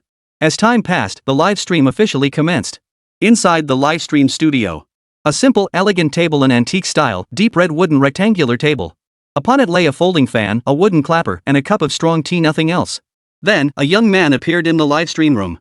He wore flowing white robes, a blue headscarf, and a mask that concealed his face, revealing only sharp, sword-like eyes beneath his star-like eyebrows. He was none other than Jiang Chen. As for the mask, he chose to wear it to avoid unnecessary trouble. Far from detracting from his image, it only added an air of mystery. With Jiang Chen's appearance, the livestream's viewership surged to 1 million. And the viewership continued to soar. The chat exploded with frantic messages. It's live! It's live! Huaxia Storyteller, this outfit really suits the name. Gotta say, this storyteller's looks are top-notch. Even with half his face covered, I still recognize my boyfriend who I've never even met in person. Can we stop being so rigid about gender? I'm a guy and I love it too. Within moments, the live stream's viewership surged past 6 million. The heat kept rising, and the number of viewers kept growing. Enough chatter, storytelling begins. Jiang Chen, sensing the moment was ripe, first banged his gavel. His cool, clear voice echoed through the livestream. From the 3 sovereigns and 5 emperors to the reigns of Yao, Shun, and Yu, the Xia, Shang, and Western Zhou dynasties, the Eastern Zhou split into 2, the Spring and Autumn and Warring States periods, unification under Qin and the 2 Han, the 3 kingdoms of Wei, Shu, and Wu, the 2 Jin dynasties stretched on, page by page, the annals chronicled 5,000 years. The northern and southern dynasties stood side by side, the Sui, Tang, and 5 dynasties passed on their legacy. After the Song, Yuan, Ming, and Qing, the annals await a new chapter. Storms swept across the 9 provinces, gathering sages from all 4 seas. The mighty republic stands, heralding a new era. These ethereal words echoed through the livestream, resonating with the Chinese audience and immersing them in the vast, glittering tapestry of their nation's history. For a moment, they were utterly captivated. This only deepened their fascination with the broadcast. At the live stream's front, Li Tianming and others who had been watching all along flashed expressions of astonishment upon hearing Jiang Chen's words. It must be said that Jiang Chen's words carried an undeniable force, striking a chord deep within their hearts. It also heightened their anticipation for the live stream. Observing the reactions of Li Tianming and the others below, the Xianfeng emperor seated upon the dragon throne remained unimpressed, letting out a cold snort of disdain. Nothing but posturing. 5,000 years of China's history. Now we count down the 10 greatest generals of China. Each earned their place through merit alone, with no specific order of ranking. Today, we reveal the 10th ranked legendary general. Jiang Chen's cool voice echoed once more within the livestream. Everyone's attention snapped back to the livestream. This legendary general is the mightiest warrior of the Dragon Kingdom, capable of uprooting mountains with his bare hands. The overlord of Western Chu, Xiang Yu. Chapter 86, Xin Shi Huang, the Emperor for the Ages. Amidst the crowd's bewildered and perplexed expressions, Jiang Chen began narrating the tale unilaterally. Xiang Yu, born in 233 BC and died in 202 BC, was a renowned military strategist, statesman, and literary figure in the history of the Dragon Kingdom, hailed as the Emperor of all ages. After the fall of the Qin dynasty, he waged a 4-year Chu Han war against Liu Bang, ultimately ending in defeat. Born into a noble family of the Chu state, Xiang Yu received a rigorous education from childhood. However, his father, Xiang Yan, perished in battle during the Qin invasion, plunging the family into ruin. Xiang Yu was left to fend for himself with his mother. This stark reversal of fortune fueled a fierce desire for vengeance within him from a young age, driving his ambition to avenge his father. The Qin dynasty ruled with tyranny, plunging the people into hardship. Following the uprising led by Qin Shang and Wu Guang, Xiang Yu rallied 8,000 young men from Jiangdong to rise against the Qin. His fierce bravery and military prowess quickly distinguished him among the rebel forces. As the anti-Qin movement grew, Xiang Yu emerged as a pivotal leader, commanding troops to capture cities and territories, achieving remarkable feats time and again. How could this be? How could Xiang Yu be this formidable? For a moment, everyone was filled with disbelief. Jiang Chen's narration continued. In 207 BC, Qin General Zhang Han led a 200,000-strong army to attack the state of Zhao, besieging King Zhao at Yulu. The king appealed to the king of Chu for aid, who dispatched Xiang Yu as commander-in-chief with 50,000 elite troops to the rescue. Xiang Yu resolved to burn his boats, leading his troops across the Jiang River. After fierce fighting, he decisively defeated the Qin forces and lifted the siege of Yulu. This victory earned Xiang Yu immense prestige and cemented his leadership within the rebel forces. In 206 BCE, Xiang Yu killed Zhang Liang, Liu Bang's trusted advisor, at the Hongmen banquet, forcing Liu Bang to flee back to Guangzhou. Shortly thereafter, Liu Bang led a massive army of 560,000 troops to attack Xiang Yu's stronghold at Pengcheng. Upon learning of the attack, Xiang Yu rushed back to Pengcheng with 30,000 elite troops. Employing a flanking maneuver, he launched a surprise attack on Liu Bang's rear, inflicting a crushing defeat on the Han forces with heavy casualties. This battle once again demonstrated Xiang Yu's military genius and formidable prowess. The siege of Gaixia marked the final battle of the Chu-Han War. Xiang Yu, commanding 100,000 troops, was surrounded by Liu Bang's 600,000-strong allied forces at Gaixia. Despite Xiang Yu's valor and skill in battle, the overwhelming numerical disadvantage ultimately led to his defeat. He was forced to lead his remnants in a breakout attempt, only to be pursued and defeated by Liu Bang's forces.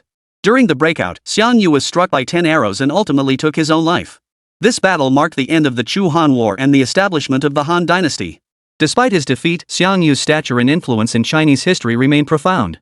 His valor in battle and his awe-inspiring, earth-shaking spirit left an indelible mark. Simultaneously, his political acumen and personal charisma cemented his status as one of history's most celebrated heroes. In records of the grand historian, Sima Qian assessed Xiang Yu thus: he relied on his own private wisdom rather than learning from the ancients, believing that the of a hegemonic ruler could be achieved by force alone, seeking to conquer and unify the world through military might. This assessment became the predominant view of Xiang Yu in later generations. After hearing Jiang Chen's account, the crowd was utterly astonished. This Western Chu overlord Xiang Yu was truly terrifying. Even more astonishing was that someone dared to challenge this formidable Western Chu overlord. But what astonished them most was that the nation challenging the Dragon Kingdom wasn't the invincible United States, nor the second strongest Great Britain, but rather the Golden Tower Kingdom, ranked among the weakest superpowers. And the commander leading the Golden Tower Kingdom's forces was none other than Agudos, the legendary Corpse King. This demonic terror, legendary for consuming human flesh and drinking putrid blood, possessed a fearsome combat record known to all, single-handedly slaughtering hundreds of thousands of soldiers and obliterating an entire city. Even the silver spear in his grasp alone haunted countless nightmares. Commanders of this caliber are ranked among the elite of elite warriors, surpassed only by those considered monstrously powerful commanders regarded as taboo, figures that inspire utter despair. This time, Xiang Yu of the Dragon Nation had already reached the strength of those forbidden commanders, judging solely by his battle record. Yet the Golden Tower nation seemed to have no fear, recklessly challenging the Dragon Nation. This time, not a single voice dared mock the Dragon Kingdom. Its might had utterly subjugated all opposition. In this scene, Xiang Yu engaged in a life-or-death duel with Agudos, the peerless corpse king of the Golden Tower Kingdom. The two stood upon a vast, open battlefield, surrounded by the acrid smoke of war and an atmosphere thick with grim tension. Xiang Yu wore bronze-colored battle armor, wielding an unparalleled sharp sword. His gaze was piercing and resolute. Agudos, the peerless zombie king of the Golden Tower Kingdom, clad in silver-white armor, held a silver spear. His form was agile as a dragon, his eyes sharp as an eagle's. Xiang Yu launched the first strike. His form moved with lightning speed, his sword darting like a serpent from its lair, instantly thrusting toward his opponent. True to his reputation as a legendary general, Agudos of the Golden Tower Kingdom reacted swiftly, parrying the strike with a flick of his silver spear. Yet Xiang Yu's force was as fierce as a raging storm, his attacks as swift as thunder. Agudos was forced to retreat step by step. Xiang Yu grew more fierce with each exchange, his blade humming like a dragon's roar. Every strike carried immense power and masterful technique, its trajectory impossible to track. Agudos, the peerless zombie king of the Golden Tower Kingdom, gradually found himself overwhelmed, sensing his defenses could no longer withstand Xiang Yu's onslaught. In the midst of the fierce clash, Xiang Yu suddenly unleashed a tremendous surge of power.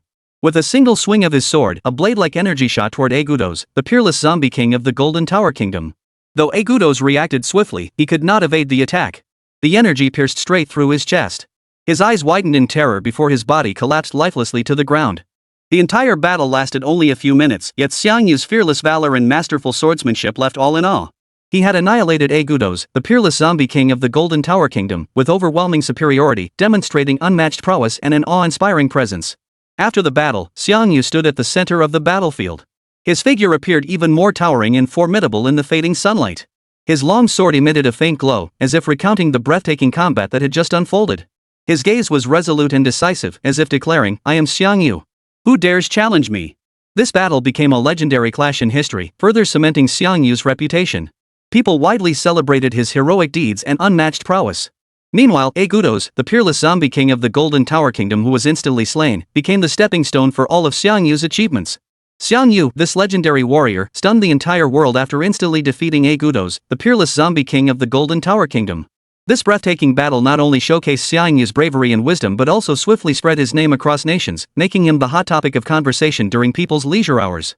In an era where information dissemination was still underdeveloped, news of Xiang Yu's feat spread across the world in a remarkably short time. People passed it on by word of mouth, recounting how this warrior had defeated the mighty Agudos with astonishing methods. His image rapidly rose in people's minds, becoming a presence impossible to ignore. Upon hearing this news, leaders across the world felt unprecedented pressure and fear. They could scarcely imagine what kind of power this young man named Xiang Yu possessed to defeat the once invincible Agudos so effortlessly. His emergence disrupted the global balance, compelling leaders to reassess their positions and strategies. Meanwhile, some found inspiration in Xiang Yu. They witnessed how an ordinary individual, through sheer effort and courage, could achieve such astonishing feats. These people saw reflections of themselves in Xiang Yu and glimpsed hope for altering their own destinies. As time passed, Xiang Yu's name began circulating among nations. His image grew increasingly shrouded in mystery, his legend amplified with each retelling. People discussed his heroic deeds, speculating on his next move. Even those who had once dismissed him began shifting their attitudes, gradually developing respect and reverence for this legendary warrior. In this tumultuous era, Xiang Yu became the focal point of everyone's attention. His name and legendary exploits swiftly spread across the world. At this moment, he was no longer an ordinary man, but a true hero, a legendary figure who shook the world to its core. Yet behind this awe and reverence lay endless challenges and crises. Agudo's death had left a power vacuum in the kingdom of Jinta, prompting rival factions to stir restlessly, each scheming to seize advantage in the chaos. Xiang Yu himself would face mounting trials and pressures. In this era of constant flux, how would Xiang Yu navigate the trials ahead? How would he sustain his valor and wisdom? These questions became the focal point of public attention. Amidst this world-watching spectacle, Xiang Yu himself would continue to write his own legend. Meanwhile, Jiang Chen's storytelling system persisted. At this moment, Jiang Chen could spare no thought for such matters. He needed to swiftly utilize this system to reveal the information of all Dragon Nation's generals to the world. To free the Dragon Nation from its past era of widespread contempt and doubt about its capabilities, Jiang Chen must swiftly establish its foothold on the complex international stage. This requires demonstrating a terrifying power that commands the world's fear. This meant Jiang Chen had to reveal commanders he had previously intended to keep as trump cards. He believed these generals, who had left brilliant marks in Dragon Nation's history, would surely reclaim their glory in the present age. With a clear throat, Jiang Chen began the next chapter of the Dragon Nation's military legacy, its enduring legend. The Emperor of the Ages, Qin Shi Huang, Ying Zhang. Amidst the increasingly solemn expressions of the crowd, Jiang Chen once again launched into his deeply immersive narration. Qin Shi Huang, the Emperor of the Ages, whose name was Ying Zhang, was the first emperor in the history of the Dragon Nation to unify the entire nation. He ruled with an iron fist, standardizing writing, weights and measures, currency, and implementing numerous policies beneficial to the nation's development. However, it is somewhat regrettable that his reign also faced significant criticism, particularly for his policy of burning books and burying scholars alive. After unifying China, Qin Shi Huang turned his gaze toward neighboring states.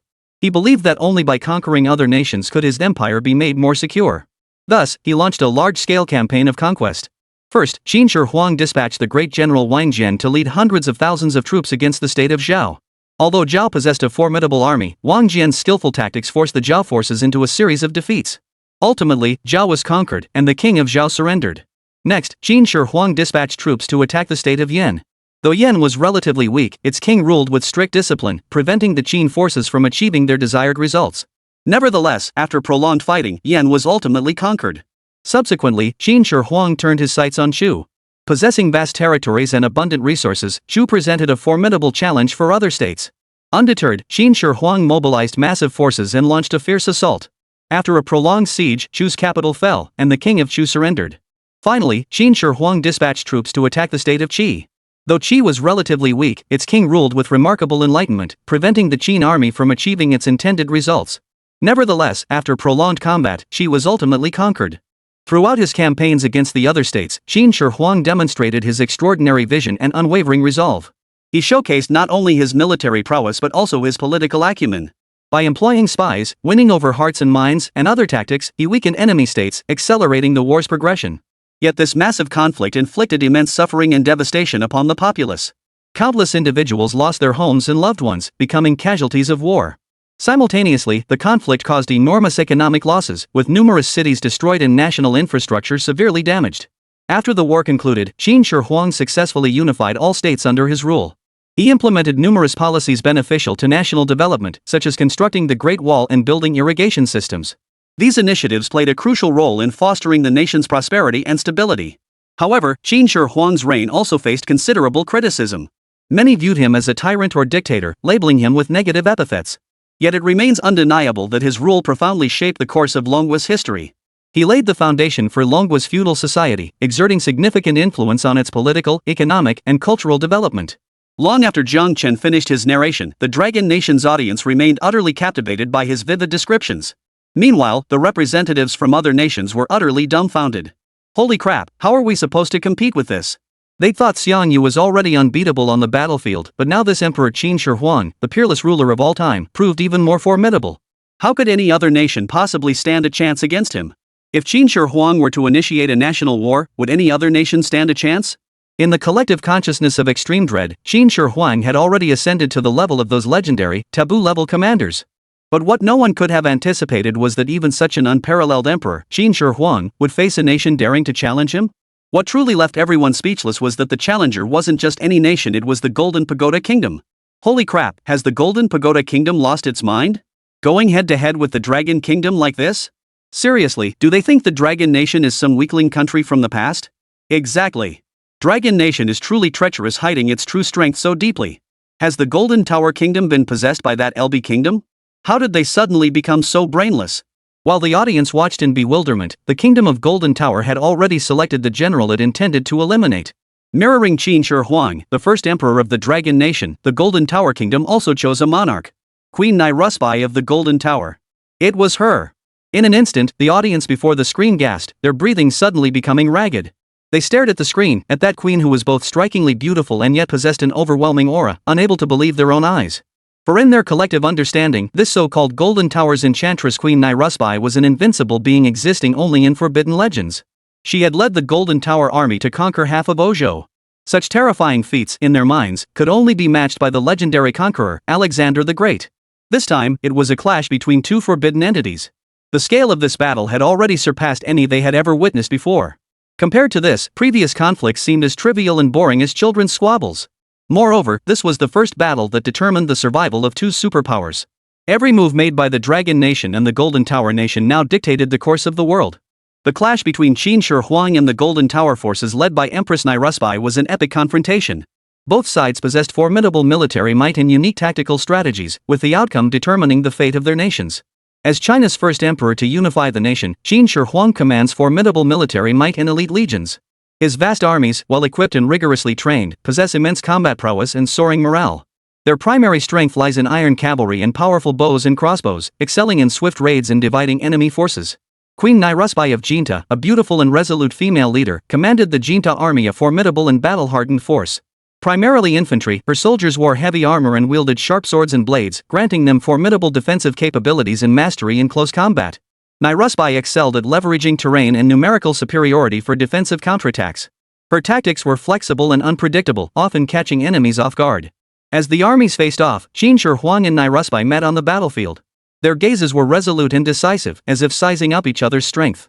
Qin Shi Huang rode his warhorse, sword in hand, clad in a crimson battle robe, radiating imposing authority. Nairusbai, meanwhile, wore golden armor, adorned with feathered headdresses, and wielded a battle axe, embodying the unique combat style of the Golden Tower Kingdom. The battle commenced. Qin Shi Huang's iron cavalry launched a swift assault, surging toward the enemy like a tidal wave. The Jinta forces resisted by leveraging terrain and numerical superiority. Their infantry formed tight phalanxes, using spears and shields to repel the onslaught. Qin Shi Huang directed his archers to rain arrows upon the enemy positions from afar. Seeing this, Nairubis immediately ordered the Jinta army to counterattack. Infantrymen raised their swords and spears, charging forward, while cavalry flanked the enemy from both wings. Qin Shi Huang swiftly commanded his iron cavalry to intercept, and fierce hand-to-hand combat erupted across the battlefield. The battle raged with unparalleled ferocity, the soldiers' blood staining the battlefield crimson. Qin Shi Huang and Nairubis darted across the field, directing their forces in a desperate struggle. Their tactical acumen and command abilities directly determined the outcome of the conflict. After fierce fighting, Qin Shi Huang's forces gradually gained the upper hand. Their iron cavalry swept across the battlefield, while archers unleashed a hail of arrows, steadily weakening the enemy's combat strength. The Jinta army, suffering from scattered forces and limited tactical flexibility, was gradually defeated. Ultimately, Nairusbai fell heroically in battle, and the Jinta forces were routed. Qin Shi Huang emerged victorious. The vast army he commanded demonstrated formidable combat prowess and high morale, successfully defeating the Jinta forces led by Empress Nairusbai. This battle not only expanded Qin Shi Huang's territory but also elevated his prestige to its zenith. When the first emperor of Qin, Zhang, defeated Queen Nairus of Jinta, the world was instantly abuzz. For this was a momentous event that truly shaped the course of nations across the world. The world now faced an epic transformation. The Dragon Nation had truly declared to the world he had arrived. Nations worldwide were stunned and awestruck by Qin Shi Huang's victory. They recognized that the Dragon Nation's military prowess had reached extraordinary heights, capable of swiftly defeating a superpower like the Golden Tower Kingdom. This instilled greater reverence and vigilance toward the Dragon Nation among other nations. Nations began reassessing their relationships with the Dragon Nation.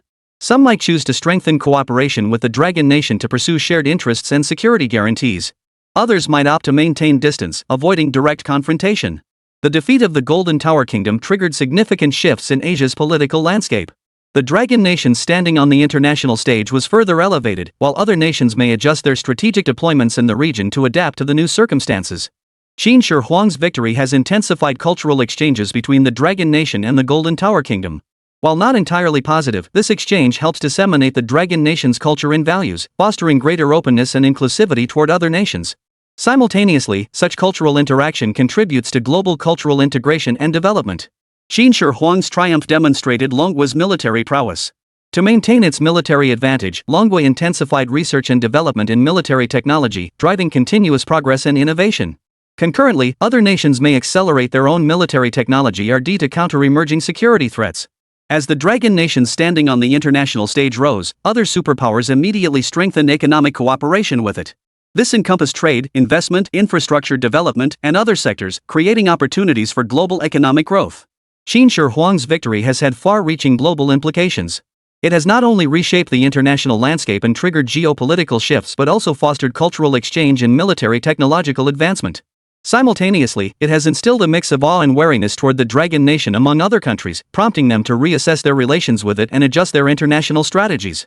A single battle changed the world in today's collective consciousness, only the Dragon Nation stands alongside that beautiful country. Chapter 87, by Qi, the God of War. Jiang Chen's narration continued unabated. He had now summoned every memory of historical general stored in his mind, all to better present to the world the history belonging to the Dragon Nation, its legends, one by one. She refused to let any carelessness distort the words of those legendary generals on her lips. This time, he prepared to recount none other than the so-called God of War, Bai Qi. Bai Qi, a name that struck terror into the hearts of his enemies. His life was one of unparalleled valor and strategic brilliance. Born during the Warring States period, an era teeming with heroes, he stood as one of its most exceptional figures. Bai Qi came from an ordinary family, his father a brave warrior, his mother a kind homemaker. From childhood, he displayed extraordinary intelligence and courage, devouring military treatises, studying tactics, and frequently discussing strategy with his father. Even in his youth, Bai Qi displayed extraordinary military talent. He once led a small force to successfully repel an enemy invasion. His tactics were flexible and unpredictable, catching foes off guard.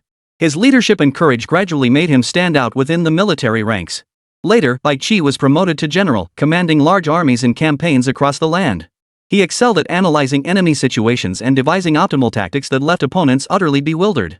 His formidable reputation spread throughout the Warring States period, making him a nightmare for adversaries. Bai Qi's most celebrated campaign was the Battle of Chongping. In this confrontation, he led the Qin forces against the Zhao army. The Zhao troops relied on the terrain, which was easy to defend but difficult to attack. Bai Qi did not rush to victory but instead adopted a scorched earth strategy, trapping the Zhao army within the mountains and forests. After a prolonged siege, the Zhao army's supplies dwindled to nothing.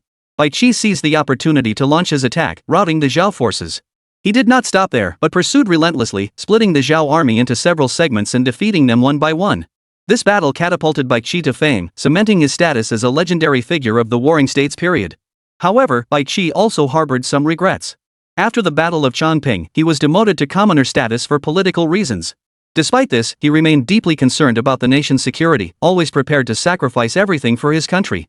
Ultimately, during a battle against invading forces, Bai Qi personally led the charge into battle and was tragically killed.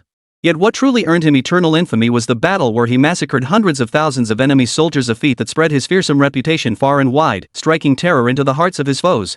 The massacre of 400,000 soldiers stands as one of history's most brutal and horrific military atrocities. Below is my vivid depiction of this event. After the Battle of Chongping concluded, Bai Qi led the Qin forces to a decisive victory. The Zhao army was trapped in a mountain valley, suffering severe shortages of food and supplies, with morale plummeting. Bai Qi then adopted an extreme strategy, massacring 400,000 soldiers. Bai Qi first dispatched troops to seize the valley entrance, cutting off the Zhao army's retreat. He then ordered Qin commanders to divide the Zhao forces into segments, each to be besieged separately.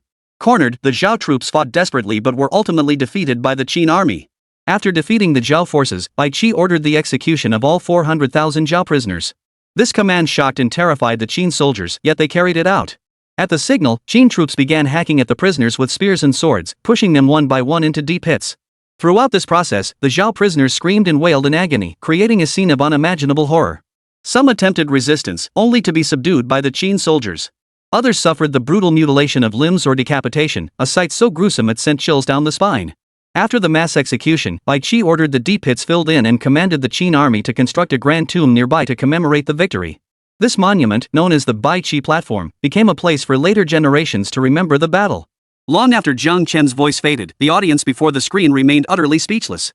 Massacring over 400,000 soldiers? Even the Grim Reaper himself would have to bow down to that. This was beyond brutal, a veritable butcher of men, a living Grim Reaper. For a moment, reactions ran wild. Some trembled with fear, others voiced skepticism, but most were filled with awe.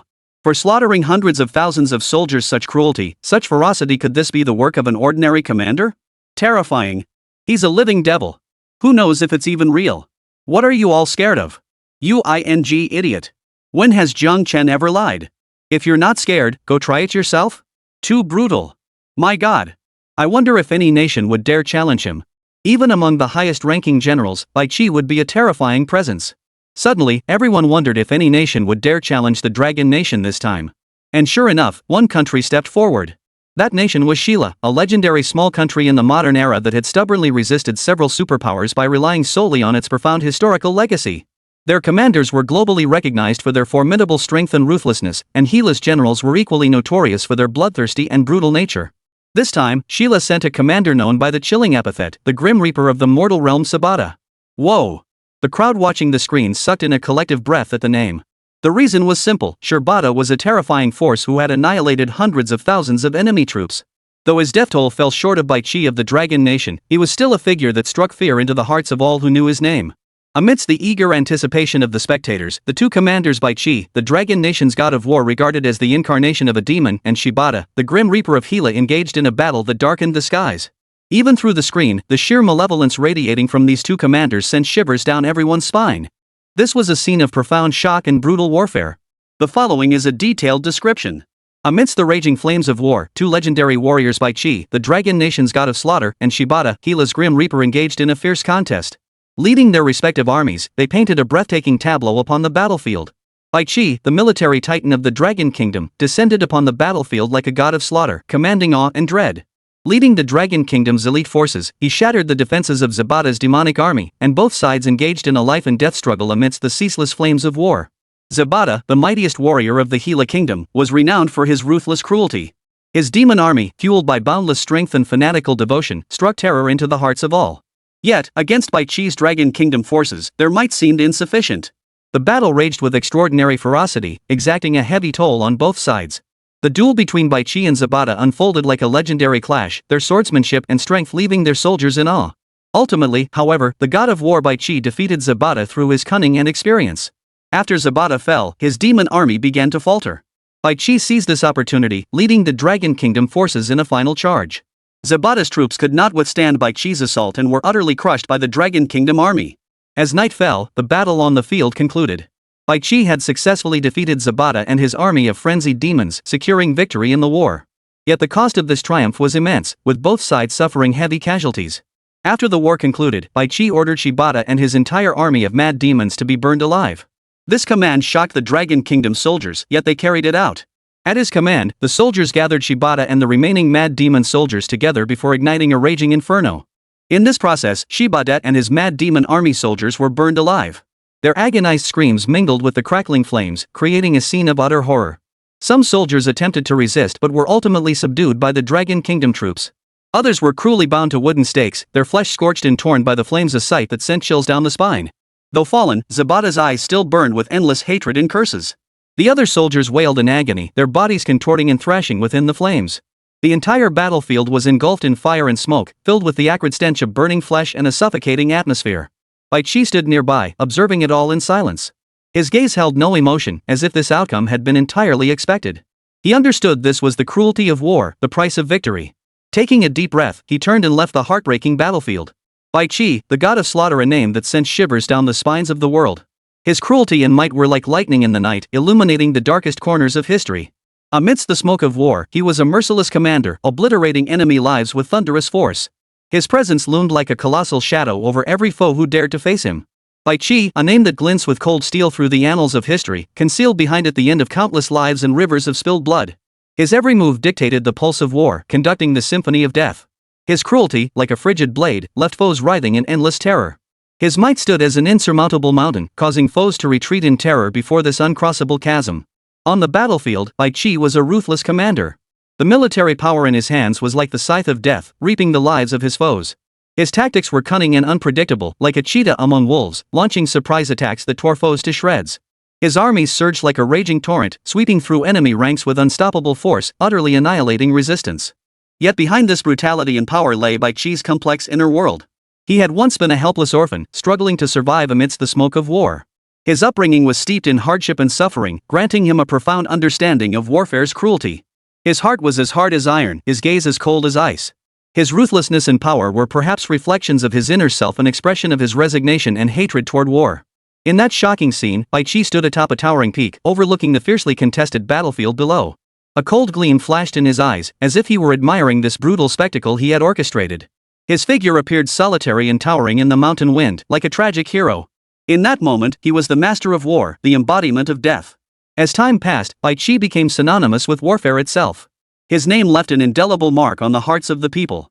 His ruthlessness and power not only struck terror into his enemies but also inspired awe and admiration among the citizens of the Dragon Kingdom. Who the hell wouldn't be afraid? Who dared not fear?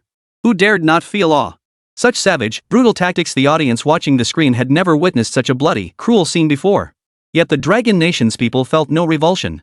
They understood that to maintain its current standing, the nation must employ extreme brutality to intimidate other realms, ensuring its position remained secure and enduring. What no one anticipated was that Sheila suddenly deployed an item they couldn't possibly possess, a resurrection card. This was an exclusive reward from the world's secret realm, yet Sheila had never obtained any such realm. The hidden truth behind this was self-evident. The resurrection card instantly revived a commander. Viewers knew instantly that the only candidate for Shira Kingdom to resurrect was the human reaper, Shirbata, the very man who had just met a brutal end at the hands of the god of slaughter, Bai Qi. Instantly, the rematch between the god of slaughter, Bai Qi, and the human reaper of the Wuji Kingdom, Zabata, became the focal point of everyone's attention. It was a breathtaking confrontation, a clash of strength and intellect, and above all, a battle for life and death. Bai Qi, the legendary god of slaughter, moved like a blade in a storm, sharp and ruthless. His silver armor gleamed with a cold, piercing light. His gaze was as unyielding as rock. No shift in the world could shake his conviction. Zabata, the grim reaper of the land of no magnetism, resembled a specter in the darkness, mysterious and chilling. Clad in black armor, he stood like a hunter in the night, silently awaiting his prey. His gaze was deep and enigmatic, as if capable of seeing through everything. Once the battle commenced, Bai Qi and Shibata swiftly clashed in the wilderness. Bai Qi swung his sword, each strike carrying a fierce tempest, as if intent on severing everything in its path. Shibata wielded his scythe, each swing whipping up a whirlwind of sand, as if poised to devour the entire world. Their clash intensified, their movements lightning fast, blurring to the eye. Each deadly strike was deftly evaded. In this life-or-death struggle, both Bai Qi and Zabata displayed astonishing prowess and cunning. Yet in the end, Bai Qi emerged victorious. He crushed Zabata with overwhelming superiority, forcing the grim reaper of the mortal realm to writhe in agony beneath his blade. Bai Qi's sword became the hand of death itself, each swing unleashing a shower of blood. As Shibata lay in a pool of blood, Bai Qi stared at him with icy eyes. He knew no one survived his blade, yet his gaze held no pity or remorse. In this age of constant warfare, death was commonplace for many, and he was merely fulfilling his duty. Bai Qi approached Zabata, bending down to look at him. Zabata's eyes burned with agony and defiance, yet he chose neither surrender nor flight. He endured Bai Qi's attacks in silence, clinging to the faintest hope of survival in this life-or-death struggle. Observing Shibata's state, Bai Qi felt no stirrings within. He understood this battle transcended mere victory or defeat. It was not a contest between two mighty warriors. It was a clash between nations. Against the backdrop of this turbulent era, the confrontation between Bai Qi and Shibata became known as the Dance of Death. To later generations, their duel transcended mere victory or defeat, ascending to a philosophical realm of life, death, faith, and destiny. This confrontation became a legendary chapter in history, showcasing not only the courage and wisdom of two great warriors but also heralding the Dragon Nation's ascension as a full-fledged superpower, an invincible presence to be admired from afar yet commanded with awe. No lesser nation dared provoke this power, and even vassal states of other superpowers hesitated before testing the Dragon Nation's resolve, weighing whether they were worthy of such a challenge. Yet this newly ascendant superpower, Dragon Nation, provoked deep resentment and dread among the established great powers, particularly the United States. It never imagined that despite relentless obstruction, Dragon Nation could grow so rapidly. This realization was unsettling upon reflection. Yet the United States harbors little fear toward the current Dragon Nation, merely astonished by its growth rate. After all, the United States is not merely a nation whose dominance in the era of rivalry relied solely on the prowess of its commanders. The Dragon Nation's rapid ascent sent shockwaves through the world. Its name spread across the globe in a mere blink, establishing it as a force impossible to ignore. This rise wasn't overnight. Within just a few short years, it achieved economic takeoff and dramatically expanded its military might. As the Dragon Nation began demonstrating its formidable strength, smaller nations grew uneasy. They recognized this emerging superpower could reshape the global political landscape. Beyond its economic triumphs, the Dragon Nation had made massive investments in military capabilities. Reports indicated it possessed the world's most advanced weaponry and technology, with its armed forces undergoing significant upgrades in both quality and combat effectiveness. Dragon Nation's rapid ascent sparked apprehension among other nations. They began questioning its intentions, fearing this newly emerged superpower might attempt to interfere in their domestic affairs. Some countries adopted defensive policies to protect their interests. Yet these measures failed to alleviate their concerns, as Dragon Nation's strength and influence continued to grow. Over time, Dragon Nation began expanding its influence globally. It actively engaged in international affairs and sought to dominate the world stage. Its foreign policy also hardened, adopting more confident and decisive actions to safeguard its interests. This heightened other nations' apprehensions as they recognized Dragon Nation was becoming an uncontrollable force. Against this backdrop, fear began to spread. Some feared Dragon Nation might attempt to control other nations and establish a vast empire. They worried their own countries could become Dragon Nation's next target, falling victim to its ambitions. This fear further intensified international tensions, making cooperation between nations increasingly difficult. However, despite the intensifying fear and tension, nations must confront reality and seek opportunities for cooperation with the Dragon Nation. They recognize that collaboration with the Dragon Nation presents a crucial opportunity to advance their own national development. Therefore, despite lingering fears and unease, nations begin negotiations in cooperation with the Dragon Nation. They strive to establish cooperative relationships based on mutual benefit and win-win outcomes, aiming to promote their own national development and stability. In this process, nations gradually recognize that the Dragon Nation's leadership is not a regime pursuing hegemony or expansion. Instead, they discover its leadership is dedicated to advancing national development and the welfare of its people.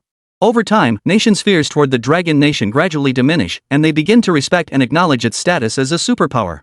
Ultimately, Dragon Nation forged closer cooperative ties with other nations, jointly advancing global development and stability. They realized that only through cooperation and mutual respect could shared progress and prosperity be achieved. Throughout this journey, Dragon Nation demonstrated its character as a responsible major power, actively engaging in international affairs and committing to safeguarding world peace and stability. The Dragon Nation's rapid rise initially instilled fear across the world.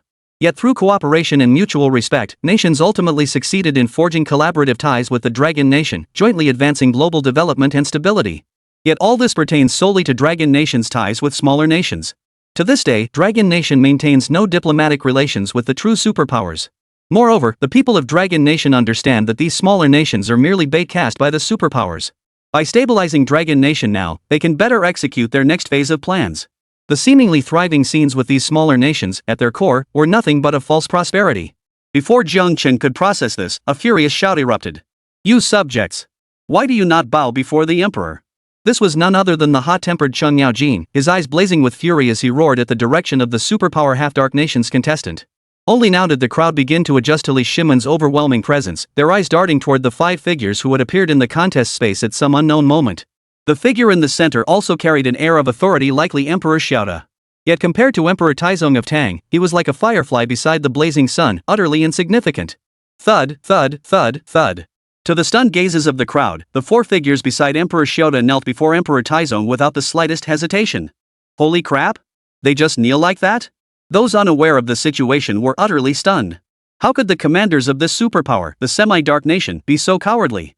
The next moment, amid the bewildered stares, Jiang Chen sneered coldly and barked at the still unmoved Emperor Xiaoda. During Emperor Taizong's reign, a golden age emerged, known as the Jingwan era of good governance. At that time, our Dragon Nation enjoyed peace and prosperity, with vast territories and tributary states paying homage, all acknowledging the Tang dynasty as their sovereign. And the Tang Emperor was the true ruler of the world. And your so-called superpower, the semi-shadowy nation, even sent envoys to pledge allegiance to the Great Tang. Back then, even you, Emperor Xiaoda, had to kneel to receive the Tang Emperor's edict. Now, facing the Tang Emperor himself, where did you get the audacity to stare directly into His Majesty? Having spoken, Jiang Chen felt a tinge of schadenfreude in his heart. I'm merely borrowing the might of the Tang Emperor to shatter the illusion of your so-called King of Hope. Yet Emperor Xiaoda stood motionless, as if he hadn't heard a word. The 4 generals beside him were already drenched in sweat. After all, the superpower of the time, the semi-dark nation, had long lived in the shadow of the Tang dynasty. Even though times had changed, that shadow had become deeply ingrained. Kneel, Your Majesty. After all, he is the King of Tang. A general of the superpower, the semi-dark nation, pleaded in a low voice. Emperor Xiaoda appeared calm on the surface, but inside, his mind was a raging storm. His psychological defenses were crumbling step by step. If he could, he would have knelt long ago. But he understood that today, he represented the superpower, the semi-dark nation. If he knelt, his descendants would lose all honor. Therefore, he could not kneel today. You truly refuse to kneel? Li Shi cast a casual glance at Emperor Xiaoda, his voice calm yet carrying an authority that defied defiance. After a long moment, a wail of utter helplessness suddenly erupted.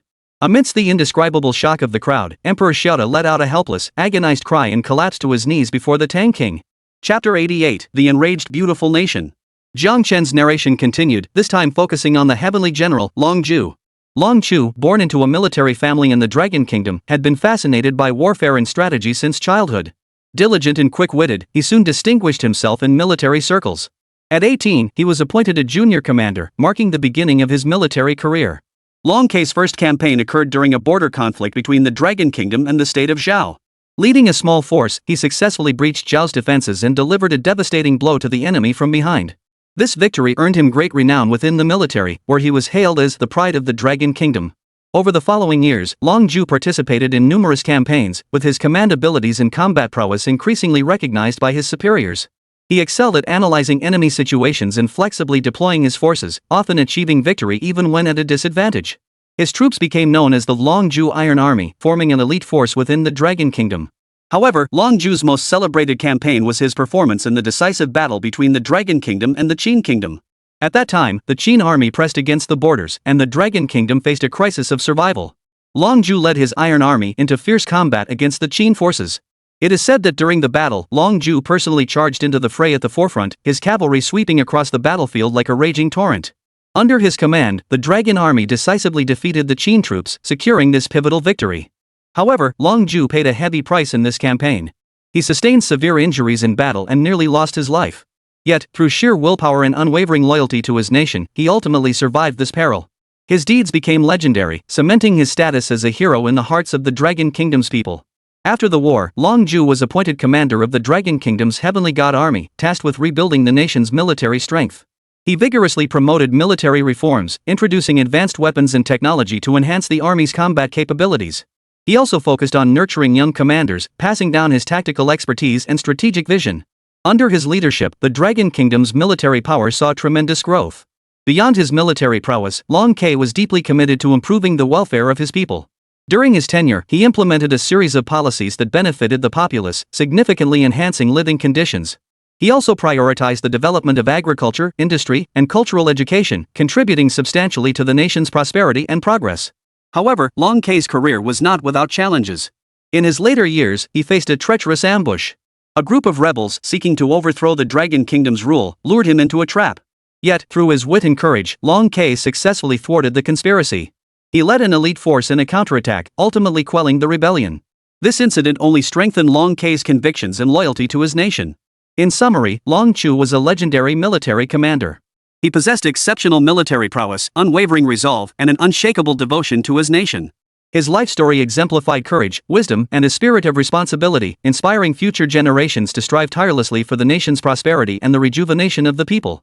Just as all nations were intensely curious about the identity of this challenger, the supreme leader of Great Britain, the world's second strongest superpower, unexpectedly declared a challenge to the Dragon Kingdom. And the commander leading this campaign was none other than Arthur, the unconquered king, and his invincible army. In an instant, everyone's breath caught. This was a collision between two superpowers, a clash of the absolute elite, a confrontation that could truly reshape the world order. Long Guo, an outstanding commander born into a military lineage, possessed blood that flowed with fearless courage. The Long Guo Iron Cavalry he led was an elite force tempered through countless trials and battles. Their Iron Cavalry displayed combat prowess and willpower as formidable as Long Guo's own warriors on the battlefield. Meanwhile, the unconquered king of Great Britain was a legendary ruler reputed to have never tasted defeat on the battlefield. His invincible army comprised rigorously trained, exceptionally fierce warriors, whose combat prowess and morale were both exceptionally high. At dawn, the two armies clashed. Long Guo led his Iron Cavalry against the invincible king's unconquerable army. Mounted on a black steed, Long Guo gripped his sharp sword, his gaze resolute and decisive. Under his command, the Iron Cavalry charged swiftly toward the enemy lines. The armies clashed fiercely, the thunderous roar of battle echoing across the field. Long Guo's Iron Cavalry broke through the enemy lines with overwhelming force, their blades cutting through the invincible army, sending them reeling in retreat. Long Guo demonstrated exceptional command and tactical acumen on the battlefield. He accurately identified the enemy's weaknesses and swiftly devised strategies. Under his leadership, the Long Guo Iron Cavalry unleashed formidable combat power, soon scattering the enemy forces in disarray. Seeing the tide turn against him, the unconquered king of Great Britain personally led his elite guard to challenge Long Guo.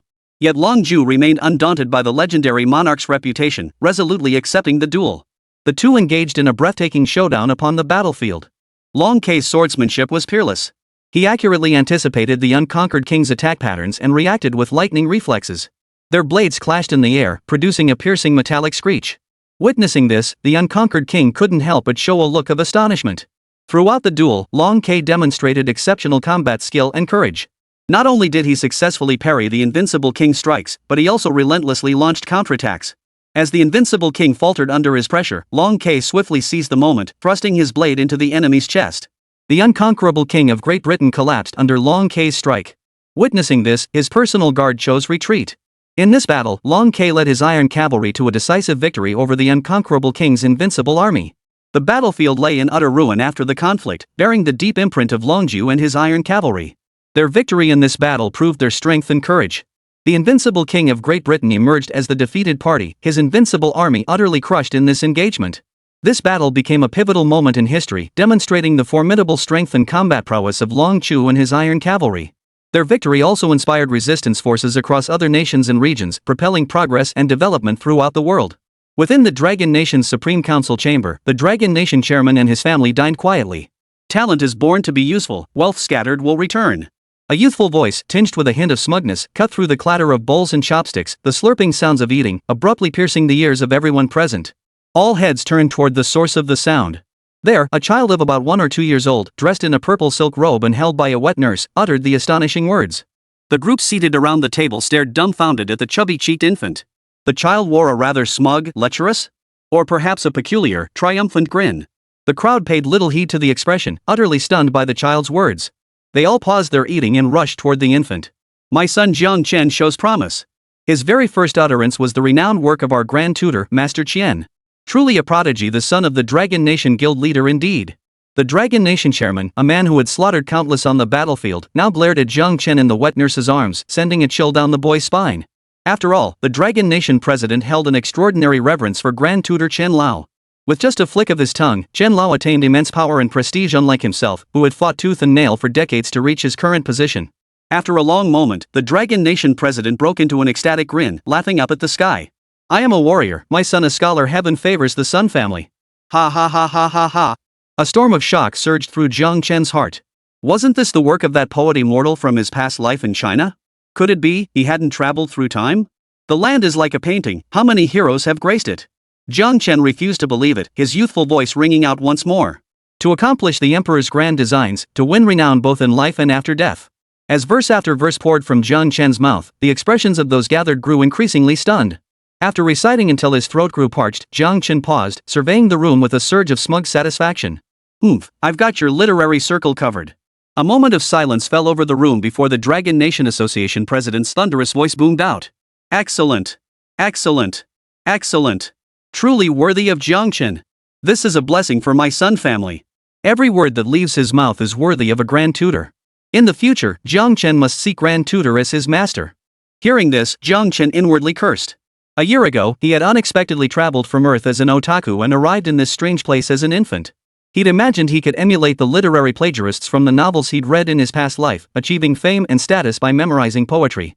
What the hell is this old Qian nonsense? Jiang Chen seethed inwardly. Once I'm a bit older, I'll thoroughly investigate what's going on here. Feeling thoroughly frustrated, Jiang Chen rubbed his head against the wet nurse's chest. After surrounding Jiang Chen and showering him with praise for a long while, the crowd finally dispersed. The Dragon Nation guild leader hurried out to pay his respects to Grand Tutor Old Master Qian. And so, in the blink of an eye, over a decade passed. Jiang Chen had grown from a swaddled infant into a graceful young man. After over a decade of understanding this world, Jiang Chen confirmed one thing: he had indeed traveled through time. Because of this, he had completely abandoned his earlier ambitions to make a name for himself. The Dragon Nation guild leader is, after all, the foremost warrior of the world's greatest nation, Tianjin. His power is limitless. I'll just be a young master. Leave the hard work to my father. In Jiang Chen's view, his father was the divine favor that had granted him his journey through time. His lineage, power, and status, he possessed all these without lifting a finger. This arrow of mine will surely take your life. At that moment, Jiang Chen was leading a group of men on a hunting expedition through the forest.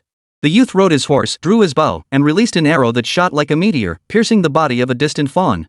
He drew back his bow, his silver armor gleaming brilliantly in the sunlight, a truly heroic sight. The onlookers cheered in admiration. Return to the manor. This prince is thoroughly satisfied today. All shall be rewarded. The men thanked him profusely. Sigh, this is still pretty boring. I miss my anime world. Jiang Chen thought to himself, finding it dull.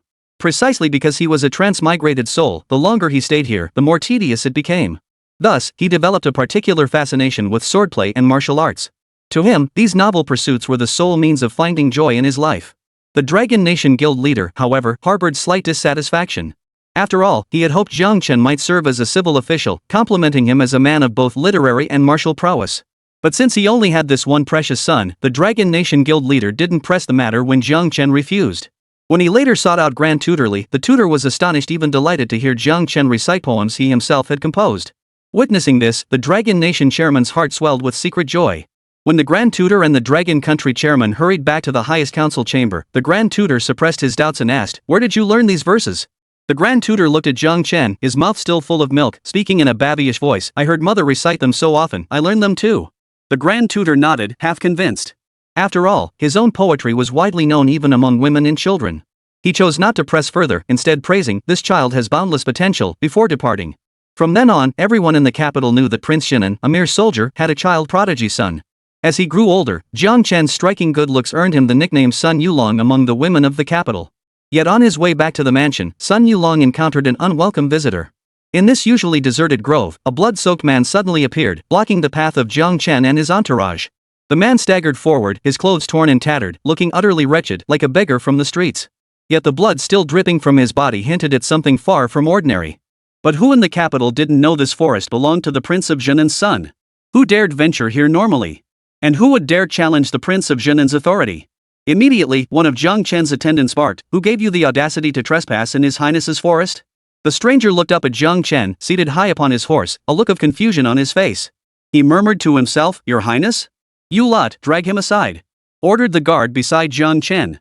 Meanwhile, Jiang Chen remained seated on his horse, watching the commotion with considerable amusement. To him, this dull life still held a bit of entertainment. Just as several attendants moved to drag the man away, everyone clearly heard an extremely excited shout. "Heaven hasn't forsaken me." Hearing this, Jiang Chen's attendants drew their swords in readiness. Yet an overwhelmingly oppressive force erupted from the man, bypassing Jiang Chen and violently striking the attendants. Before a dozen attendants could even scream, they were reduced to piles of bloody pulp before Jiang Chen's eyes. Jiang Chen watched the scene in utter bewilderment, terror gripping his heart. His entire body shook violently, and his startled horse threw him to the ground before bolting away. Killing without a trace. What kind of world is this? Jiang Chen slumped to the ground in utter bewilderment, a bone-chilling dread rising within him as he stared at the distant figure. After all, when he had meticulously studied this world before, it had seemed straightforward, composed of dynasties and various sects among the common folk. To Jiang Chen, it seemed no different from ancient China. But this man's appearance had utterly overturned every definition Jiang Chen had held about this world. "Do you have a way to get me into the palace?" Just as terror gripped Jiang Chen's heart, the man's voice reached his ears, weak yet piercingly sharp. Jiang Chen nodded urgently and added, "His Majesty of Tianqin rarely attends to state affairs. Our Grand Tutor typically handles governance, and my father maintains a close relationship with him. Entering the palace would be the easiest thing for you."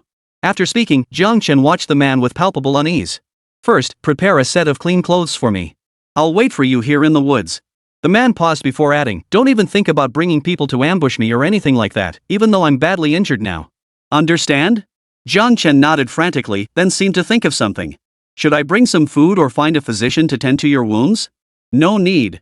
Also, your status is high. If you don't want trouble for yourself or your family, neither of us should tell anyone about this." With that, the man leaned back against the tree and closed his eyes. Jiang Chen stared at him thoughtfully, his curiosity about the man's identity growing even stronger. Jiang Chen hurried home to fetch clothes, only to find the man still closed-eyed, as if in a deep sleep. Jiang Chen examined the man closely, his attention immediately drawn to the man's tattered clothes. Though completely soaked in blood, upon closer inspection, the word Su Tian could still be discerned on the chest. Guardian of Heaven? Jiang Chen concluded this must be connected to the man's identity. Yet, in his casual research of all sects across the world, he had never encountered one named Guardian of Heaven. Could it be some obscure sect? Just as Jiang Chen pondered this, the man's voice reached his ears. "You're here?" Jiang Chen hurriedly handed over the clothes. The man put on the clothes, and after Jiang Chen led him to a small lake in the woods to wash up. "My name is Long Guo, the guild leader. Consider me your attendant, following behind you." Jiang Chen froze slightly. Was this appropriate? The man before him, now called Chairman Long Guo, bore no resemblance to the disheveled, bedraggled figure from before. The description, refined and scholarly, perfectly suited the current Chairman Long Guo. He clearly came from a distinguished family. How could he possibly be a servant? Jiang Chen could only shake his head helplessly. "Well, the Grand Tutor and I get along quite well. It should be fine if I bring a friend to meet him." After a moment's hesitation, Jiang Chen added, "What exactly are you going into the palace to do? You're not planning to kill someone, are you?" The Dragon Nation Association president, seeing Jiang Chen's worried expression, softened his previously sharp gaze and smiled instead. "Rest assured, I'm going to treat an injury. My husband is quite skilled in traditional Chinese medicine." Jiang Chen murmured softly. After a long silence, the Dragon Country Association president spoke in a low voice. "Do you want to see the outside world?" "The outside world? What does that mean?" Seeing the puzzled look on Jiang Chen's face, the Dragon Country Association president spoke again. "To glimpse a little of this world's true reality." The chairman's words stirred a wave of emotion within Jiang Chen. "The truth?" So this world really isn't as simple as I thought. Jiang Chen nodded firmly. Long Guo's victory had profound implications for the world. Firstly, this triumph demonstrated Long Guo's military might and combat prowess, deepening other nations' recognition of its strength. Long Guo had always been a powerful country, but this victory further cemented its international standing, elevating it to the ranks of global superpowers. Second, this triumph inspired resistance movements across nations and regions. Under Great Britain's rule, many countries endured oppression and exploitation, constantly seeking opportunities to fight back. Dragon Nation's victory brought them hope and courage, convincing them that resistance was not only possible but could lead to triumph. This had a profound impact on resistance movements worldwide, accelerating global progress and development. Moreover, Dragon Nation's triumph reshaped the global landscape. Great Britain had long been a pivotal international force, and its defeat altered the entire international framework. Other nations began reassessing their diplomatic approaches, considering closer ties with Dragon Nation to navigate the new international dynamics. Economically, the Dragon Nation's triumph also yielded positive outcomes. Already an economic powerhouse, its victory further accelerated its economic growth.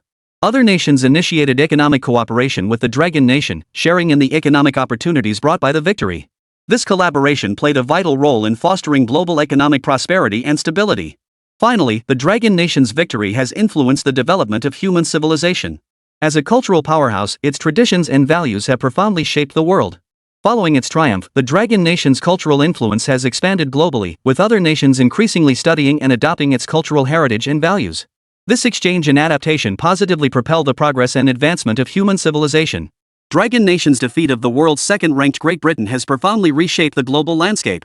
It has solidified Dragon Nation's international standing, emboldened resistance movements across nations and regions, altered the international political order, fostered global economic prosperity and stability, and propelled the advancement of human civilization. This victory stands as one of the pivotal events in world history, exerting a monumental influence on the entire world. This victory has elevated Dragon Nation's global standing to second only to the United States.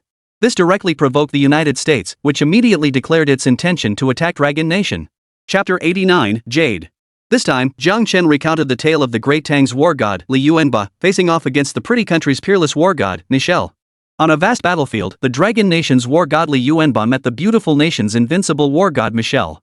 Their gazes locked, each seemingly sensing the other's power and majesty. Li Yuanba rode the divine beast Qilin, wielding his golden mace, his armor gleaming brilliantly. Michelle, mounted on his black warhorse and wielding a massive battle axe, equally radiated the aura of an invincible war god. Li Yuanba broke the silence first, looking at Michelle and saying, "Michelle, you come from afar. There is no grudge between us. Why do you choose to be my enemy?" Michelle replied, "I am the guardian of the United States. I must protect my nation and its people. I have heard you are the war god of the Dragon Kingdom. I wish to fight you." Li Yuanba smiled faintly upon hearing this and said, "Very well, I shall fight you. But no matter the outcome, we must not harm each other." Michelle nodded in agreement, and the two began their battle. Their clash thundered like lightning, shaking the earth. Li Yuanba's golden staff and Michelle's battle axe crisscrossed through the air, producing a piercing metallic clang. Li Yuanba fought with increasing ferocity, his golden staff whirling like a whirlwind. Michelle showed no weakness, displaying the might of an invincible war god. Their battle grew fiercer, dust swirling around them as the very heavens seemed to change color. Amidst the fury of battle, Li Yuanba sensed Michelle's immense strength and imposing presence. He realized this peerless warrior was no ordinary foe and must be confronted with all his might.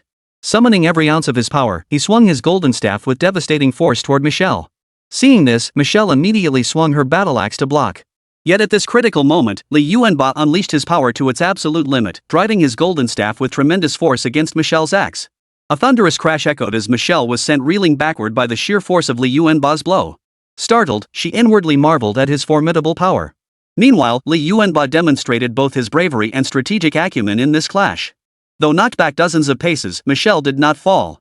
She readjusted her stance, preparing to face Li Yuanba once more. But in that instant, Li Yuanba had already closed the distance, delivering a crushing punch to her body. Though Michelle fought desperately to defend, the brutal impact shattered her body with a single blow. Her form tumbled through the air several times before crashing lifeless to the ground. Li Yuanba paused to catch his breath before striding over to Michelle's side. He looked down at the fallen body of the peerless warrior goddess, then raised his weapon high, declaring victory for the Dragon Nation in this battle. "I'm gonna kill you. You're like Arthur plus Mulan, trying to silence the whole world, huh? Today I learned just how terrifying the power of words can be. No one's stopping me. If that American godlike figure Stalinka doesn't die today, I'll kill myself.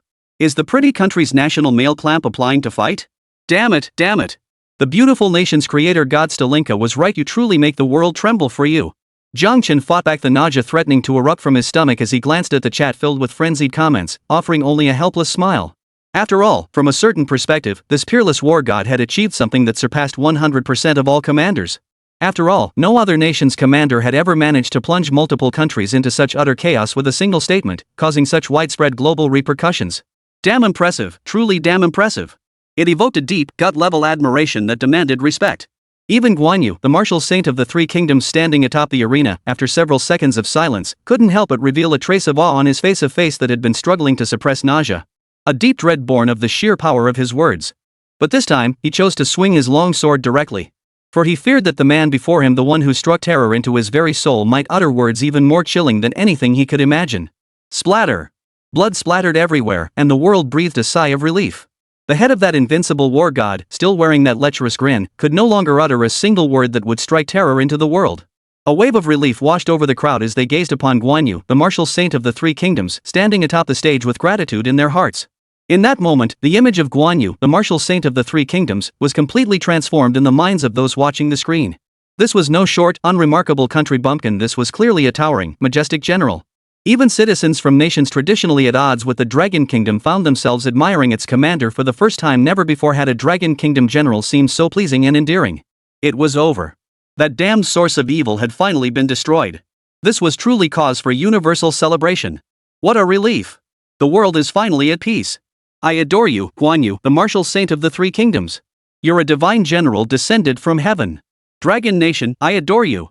You're my god. Instantly, everyone in the live stream erupted in joy. It seemed as though, in this moment, all nations had laid aside their loves and hates, their grudges and enmities. They set aside all mutual grievances and sincerely congratulated one another. No one could have imagined that a tiny little pretty country could have such a massive impact and reveal such a bizarre side. What nation could possibly pull off such a stunning spectacle? Not the pretty country. Not the dragon country. But the pretty country nation could. That's the beauty of the pretty country. Though it was a damnable kind of awesome. Phew. The audience before the screens exhaled deeply, finally finding the composure to process their complex emotions and assess the prowess of the Dragon Nation's commander. Though the Dragon Nation's commander, the Three Kingdoms martial saint Guan Yu, had just performed an act that earned everyone's profound gratitude, the truth remained. The reason so many nations' audiences tuned into this Dragon Nation versus Pretty Country showdown was to witness the true strength of this Dragon Nation commander. That single strike just now, perhaps it showed the strength of a second-rate commander? But that pretty country's creator god, Stalinka, is truly useless. He failed to detect the true strength of this Three Kingdoms martial saint, Guan Yu. In the highest council chamber of the Golden Tower Kingdom, a master deeply versed in martial arts stood respectfully before the enraged supreme leader of the Golden Tower Kingdom. Destroy that pretty country immediately.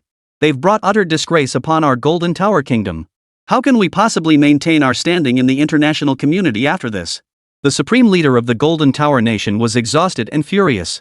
He had intended to send the beautiful nation to probe the true strength of the Dragon Nation, but not only did he fail to see the outcome he desired, the Golden Tower Nation had been humiliated on such a grand scale. This was utterly damned. Perhaps after this battle, the towering, majestic image of the Golden Tower Nation in everyone's eyes would crumble. At best, he possesses the strength of a second-rate commander, but his aura and power are indeed formidable. This battle alone, with its mismatched combat strength, reveals little. Only through multiple engagements can we truly gauge the capabilities of this Dragon Nation commander. Only then will we be able to select suitable commanders more conveniently and directly for future Dragon Nation competitions. Additionally, document every one of Dragon Nation's upcoming battles, including Zhang Fei's fight in that world secret realm, and assign personnel to analyze their weaknesses. Only by understanding their vulnerabilities can we better counter Dragon Nation. In the highest level conference room of a certain nation, the supreme leader of that country was issuing one order after another. Across the globe, whether in renowned great powers or obscure minor nations, every country was striving to analyze the combat prowess of Guan Yu, the martial saint of the Three Kingdoms, from this encounter that scarcely qualified as a battle. Though Jiang Chen remained unaware that these nations were meticulously documenting and dissecting every move of the Three Kingdoms martial saint Guan Yu, he could easily surmise such actions were underway. Analyze away. Observe freely. Search for the weaknesses of my Dragon Nation's generals. Jiang Chen's expression remained impassive, though a cold sneer flashed through his mind. He understood that the more these nations fixated on the Dragon Nation, the more it proved that the Dragon Nation's rise had already instilled fear in many countries. I'd love to see the look on your faces when you discover that every secret you worked so hard to uncover was deliberately staged for your viewing pleasure. Would it be even crazier than today? Jiang Chen raised an eyebrow calmly, silently formulating detailed plans in his mind. The first showdown between Dragon Nation and the pretty nation Dragon Nation victorious. After a brief rest, the second contest will commence. The format for the next contest between the Dragon Nation and the Beautiful Nation is a grain convoy defense battle. Commanders from both sides will escort their respective supplies to the designated area, ensuring their integrity. The faster side wins. If both arrive simultaneously, they will vie for the supplies within 1 minute. The side securing more provisions wins. Preparations are underway. Portraits of renowned generals are being distributed. As the cold voice of the match announcer sounded once more, spectators from all nations watching the Dragon Nation vs. Beautiful Nation contest grew increasingly eager for the Dragon Nation's next battle. It wasn't that the previous battle had suddenly transformed their sentiments, filling them with gratitude toward Dragon Nation's generals. Rather, they understood that only through more and more battles could they gain a clearer understanding of the Dragon Nation's commanders.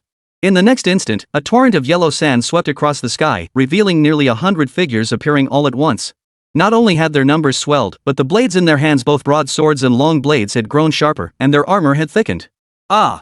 Nearly 100 soldiers, radiating intense killing intent, roared as they closed in, surrounding the grain supplies and the Marshal St. Guan Yu. The gleaming blades and swords struck without hesitation, aiming straight for the Marshal St. Guan Yu on horseback and the supplies. Before the Dragon Nation girls watching could gasp in shock, the War St. Guan Yu's broadsword flashed like blinding lightning, darting around the area at incredible speed. The next moment, the clatter of hooves continued. Only after retreating over half a meter did the nearly 100 soldiers collapse onto the yellow earth, their faces frozen in terror, kicking up thick clouds of dust. The Marshal St. Guan Yu's handsome face remained utterly expressionless, as if he had merely stretched lazily. Amidst the astonished gazes of the global livestream audience and the increasingly adoring eyes of the Dragon Nation's people, the Marshal St. Guan Yu advanced slowly. On the other side, Nevsky sat high atop an enormous black stallion, its frame towering a full size larger than any ordinary horse. Unlike Guan Yu's unruffled composure, years of experience had forged Nevsky's expression into one of intense solemnity. The moment the first wave of soldiers charged, he reacted swiftly. Only after nearly a minute did he wipe away a cold sweat, his expression growing even more grave as he surveyed the dozens of fallen bodies.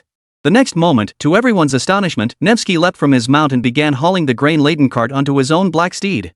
Then, wielding his long whip, he lashed it fiercely against the lean horse that had been pulling the supply cart. The horse let out a long, piercing whinny and bolted forward at breakneck speed.